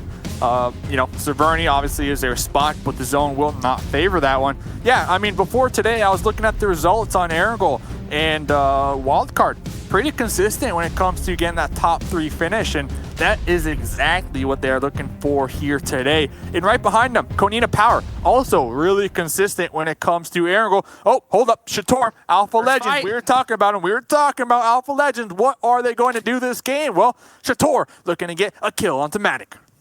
You could just see right now, Alpha Legends, they've just been on the camera just constantly here in this final day as they are just trying to get it done. And you can see Dream Eaters just using some communication together to try to get this 2v1. Matic, he's just hard peeking this angle, waiting for Mewtwo to come up to him. This could be a really, really big play for Shator. Oh, but he goes down instantly. Yeah, M7. Oh, and the punch out. The punch out. What a way to end it right here. Oh, man. A punch out. Punch out. So strong. Yeah. Hey, 2v1 will be challenging No matter who you are. No matter who you are. We see Alpha Legends out there in the distance, all in their own little vehicles. Wow, look at Loops here. Going through crates, looking for some loot. You know who likes to kind of rotate on in through crates? You know who, Jukes? Who's that? Oh, 9, baby. About 9, that's right. And you know what's so Not funny? too far. Because when I got a chance to talk with Bale, he was mentioning that how Loops always likes to kind of poke at him. You know, after they go ahead and loot crates, sometimes they'll go on that hill and shoot some of their tires out and just make it a little bit more difficult. But I really doubt that Loops is going to try to take that risk even slightly here, considering where it is. And it kind of, you talk about, you know, wild card and their consistency in these matches. I'm not going to lie to you, Dave. I don't think any of that applies when it comes to this last match. I mean, this is just, wow. I mean, there's just so many different factors to consider: the pressure, the intensity that every single one of these players has to go through. I mean, they're just trying to play their regular game, I think, rather than trying to do anything fancy here, man. So, this is intense. I mean, Loops, 10 points. 10 points from getting that first place spot. I mean, Loops, they got the money when it comes to the Super Week and the league play. They're looking for the repeat. Make sure this is the final game. This is the last time we'll have the chance. Tell everybody you know. Send out the emails. Send out the tweets. Post those stories. We need 300,000 people to tune in right now to get these crates. That's right. Go, you know, throw some flyers outside right now. Go outside. Oh, no. Yell at Well, that's your neighbors, littering. That's you know? littering. Don't litter. Don't litter. No, we don't want to. That's true. That's true. You know, just hand them really gently. Hand them. 6 feet away. Of course, from your neighbors. And yeah, make sure they get the message, because man, they do not want to miss this one. Here we get it going. Still the first zone, and you can just see right now every single one of these players. They're just looting up, being real careful. I mean, this is I think this is the peak we're going to be able to see in competitive PUBG Mobile, Dave. I mean, this is the most peaceful we'll also be able to see here. I mean, everybody trying to do everything in their powers to avoid any type of early fights. I won't be surprised if we kind of have a repeat of what we saw in Miramar. There's about 15 minutes of just nobody even firing their shots, because it all comes down to this. This is the last game here, and there's only a matter of a couple points that decides the difference between thousands of dollars. Thousands. I mean, just a huge difference. First place, second, $50K, $50,000, and I tell you what, you do not want to lose that by only a couple of points right here. So I know if you're Loops, you're looking to get a chicken dinner here. Cloud9 as well. If you're looking to pass up Footballists at Konina Power, and you got to give it up for Footballists and Konina Power to really kind of clutch it up here in these last couple of days to put them in such a lead. Yeah, you got to give up for a lot of these teams. They definitely put their heart and soul. Oh! Team Queso, though, possibly caught in the rotate over there from Unique. We see Annalise out here with that Uzi trying to go for that spray down. Ayala really low when it comes to the health, but it seems like they were able to make it on out of harm's way. Yeah, able to make it out by the skin of the teeth. You know, that definitely got their heart racing, as they're going to have to try and pass up quite a few squads. Tempo still hanging out in Pachinki. This zone, though, it's a dangerous circle, Dave. I mean, can you imagine if this one's hardships on the military? I mean, hopefully for B4, you don't imagine that, because they didn't drop there, and that has been their spot for the longest. And they actually went all the way up there to Zarki, and they will have UDR right above them. Pedro OG currently pinned down from 2 members, Sandro and Nano. He's just trying to hold the hill. Oh, close the door. The shack, yeah. Close the door. Say, you know what? Leave me alone. Nobody's home. But there he definitely is. Oh, that was an interesting nade right there. Good bounce. Okay. But yeah, UDR just trying to get some spots out there. Out of this circle right here. So, you know, I was wondering if they're just trying to use this to be able to rotate on in, or if they're really looking to take the fight right now. I mean, UDR, we can't count them out. They're in 7th place. 7th place on the overall leaderboard. So if they can take out B4, who are currently in 13th place on the overall leaderboard, that's going to be 4 points. 4 points just to add to that total. I mean, 4 points. Yeah, and you think about it too. If UDR actually gets a chicken dinner here, they have a total passability to pass up Tempo, and that's a quite a big chunk of change to be able to add onto their totals so far. So. But I don't know if this is the best play. I mean, right now we see a lot of the top teams, they just prioritize zone over these kills. So right now, because of this fight, they're going to be rotating in really late. Real late, but it is early. It is early. So the blue zone will not be hurting them too much. But yeah, I mean, they're going to be using a lot of time. We already see Wildcard making the rotate. They will be south of Hospital. So you also have to have in the back of your mind, like, who might be gatekeeping you? And look at all these teams. Everybody's in their vehicles, just trying not to get into a fight. Matic going to be popping on out with that Scar, going for that lean peek, trying to get that spray down onto Annalise, but will be missing a couple of those shots. I thought he had that one in the bag, and that's why when you go for a buggy, you gotta aim for those tires. Only takes about 3 bullets, and if you're able to get one of those down, they're not going anywhere. Opt to go for the headshot, though, and just not able to hit the mark. Oh, Tempo Storm. Insta push. They are making the pull-up right now, trying to investigate. They are coming in hot. Spec going to be spotted immediately from Mystic from across the road. Ayala able to connect on the HH24 as well. And Tempo, they are trying to come out on top of this one. They got the initial knock, but they lost 2 in the process. Lost 2 in the process, and is Tempo... Oh, are they leaving them? It looks like they're gone. Tensa and Rain are going to take the sacrifice right here. That's going to leave Tempo only with 2 players up for the rest of the match and 2 extra points on the Team Queso. What an exchange. They got the knock, so they thought, you know, we need to make a play. They needed to make a play. It just didn't work out in their favor. Oh, the pan! Yeah. Gotta throw the pan. The pan to the face. Trying to come to our house? Oh, man. Now, you know, that's got to definitely throw some... That's going to definitely enrage the rest of this Tempo Storm team, that's for sure. Last game, we saw Wildcard trying to cook. Well, Team Queso out here. They already got one of the main ingredients. They got the cheese. They're trying to cook some chicken out here and getting that pan to the face. The ultimate disrespect. That's the ultimate disrespect. The zone, Dave. The zone. Billy, it hard shifted the military base. Jukes, everybody's on the bridge. There are about 5 to 7 different teams, all of them in vehicles, trying to make their way on across the bridge. Looks like Nova is the first team to get there. Cody and Power here on the coast. Oh my goodness, we're gonna lose so many people right now. You guys cannot see the map right now, but if you could just see, if you saw my face, I am just gasping right now as there's so many squads just centralizing instantly onto this bridge. A crazy, crazy hard shift here for the last match. And football is Solke taking out one of these members from Umbro. Just look at that. Oh my goodness. Okay, Sunday, let's get that trending. Let's get that hashtag trending right now. Looks like Umbra are actually on the bridge. They're going to be pinched right now between Footballists, Nova. They're going to be pinched by a lot of people, and Dream Eaters making the pull-up.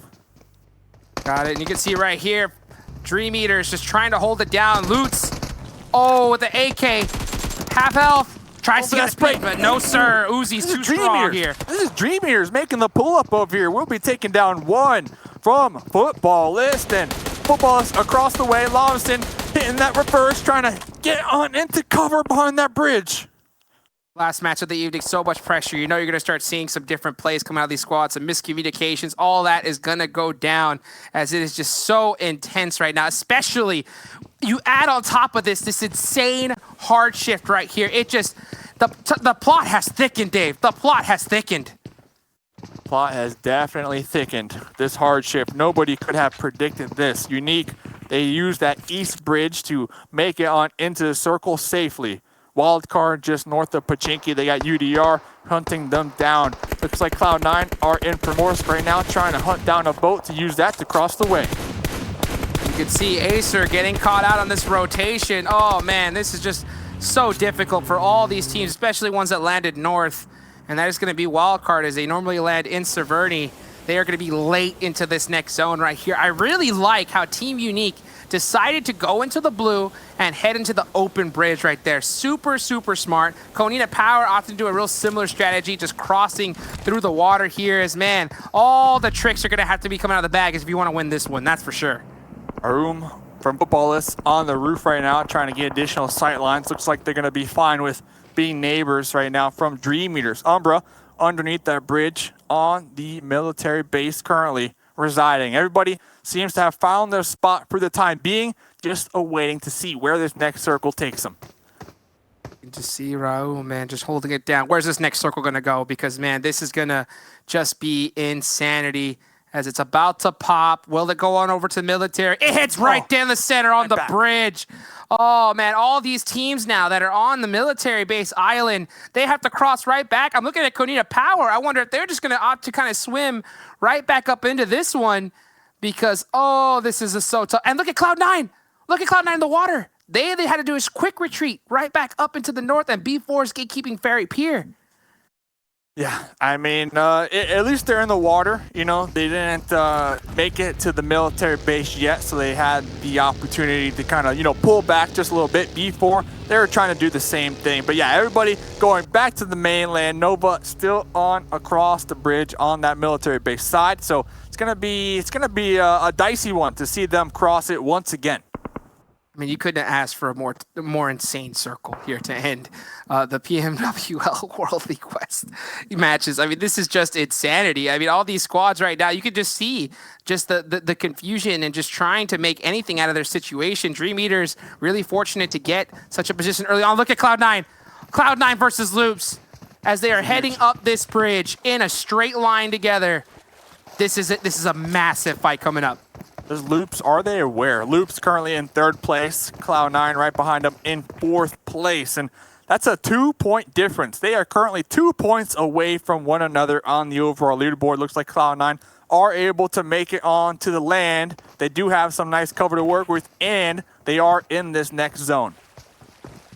Only a few points difference, but talk about a money difference. 4th place, $10,000. 3rd, $20,000. Yeah, we're able to make it up to 2nd, $50K, and of course, 1st place, $100,000 right here. As we're starting to see some fights go on over. Tensa knocking down Slicky, Footballist, Umbra. So many squads are just getting into it right now due to the shift. Yeah, I mean, 16 teams, still 16 teams. Looks like Mystic from Team Queso found themselves a little shack right down there to the south of them. You got the Knights, you got Unique trying to swim across the water as well. I mean, these hard shifts definitely tossing a wrench in a lot of the plans for these squads out here. B4 going to be opening up the shots onto UDR. Paranoia at an all-time high. You can see B4, they're just pre-firing everything right now. Just trying to play keep away and hold this position, waiting for this next circle. This is only zone number 3, Dave, and all these teams right now are just in a tear trying to be able to secure their location and hold it for as long as they can. See the kill feed lighting up. Nova, Sheepman able to get some knocks as well. Konita Power in a really good spot here on this hill, but it's at the edge of the circle. The zone hard shifts again. Oh man, they're gonna have a tough time. But look at this. They're in the car, ready to go before the zone even pops. Super, they wanna be so fast on this rotate. It's risky though. I mean, the whole team in one Dacia. No other vehicle. Nothing. No choice. Oh no, this zone shifts to Ferry. Another shift all the way down there. So far away from Konita Power. They have one vehicle. They need to make sure not to be spotted by Yala. Not to be spotted from Alpha Legends. If they're spotted. Sending it. If they're spotted, you have to assume that vehicle explosion is so easy. And Konita Power currently in 2nd place right now. 2nd place. 2nd place, and you can just tell they're just trying to take advantage of all the confusion going on and just full sending it into the gas station. And it looks like we're able to make it, but you see Football is on the edge of the zone, and this is a tough rotation. They do have a vehicle, though, locked down. Oh, they see Nova crossing. Time to go fishing, baby. Time to go fishing. Lobson waiting, trying to bait out all of the players and relay that information back to the squad. Here comes the spray out there in the water. HZL swimming duck right now. Tempo Storm eliminated. Oh, Tempo got eliminated as they tried to make the push on into the west side of the circle. Oh, Tempo. They only had 2 up. Remember, they lost 2 real early on this game. Tempo currently sitting in 6th place, opening up the door for UDR to possibly pass them up. But man, there's still a lot of action left here as Lavazin's trying to pick up these extra points, and they're currently sitting in 1st. They need every single one they can get. But Dream Eaters wants a piece as well. I feel bad for anybody that's swimming right now. Everybody who is on the land is looking in the water, trying to take your helmet, trying to take your life in the process. So Nova, Unique, I mean, these squads are going to have such a challenging time. Maxon from B4. Looks like they have Slicky locked down with this DP. I love that from Wildcard, though. They were really careful. They didn't just full send it up. Oh, the hard through the smoke. What a shot from Acer. And here comes Wildcard.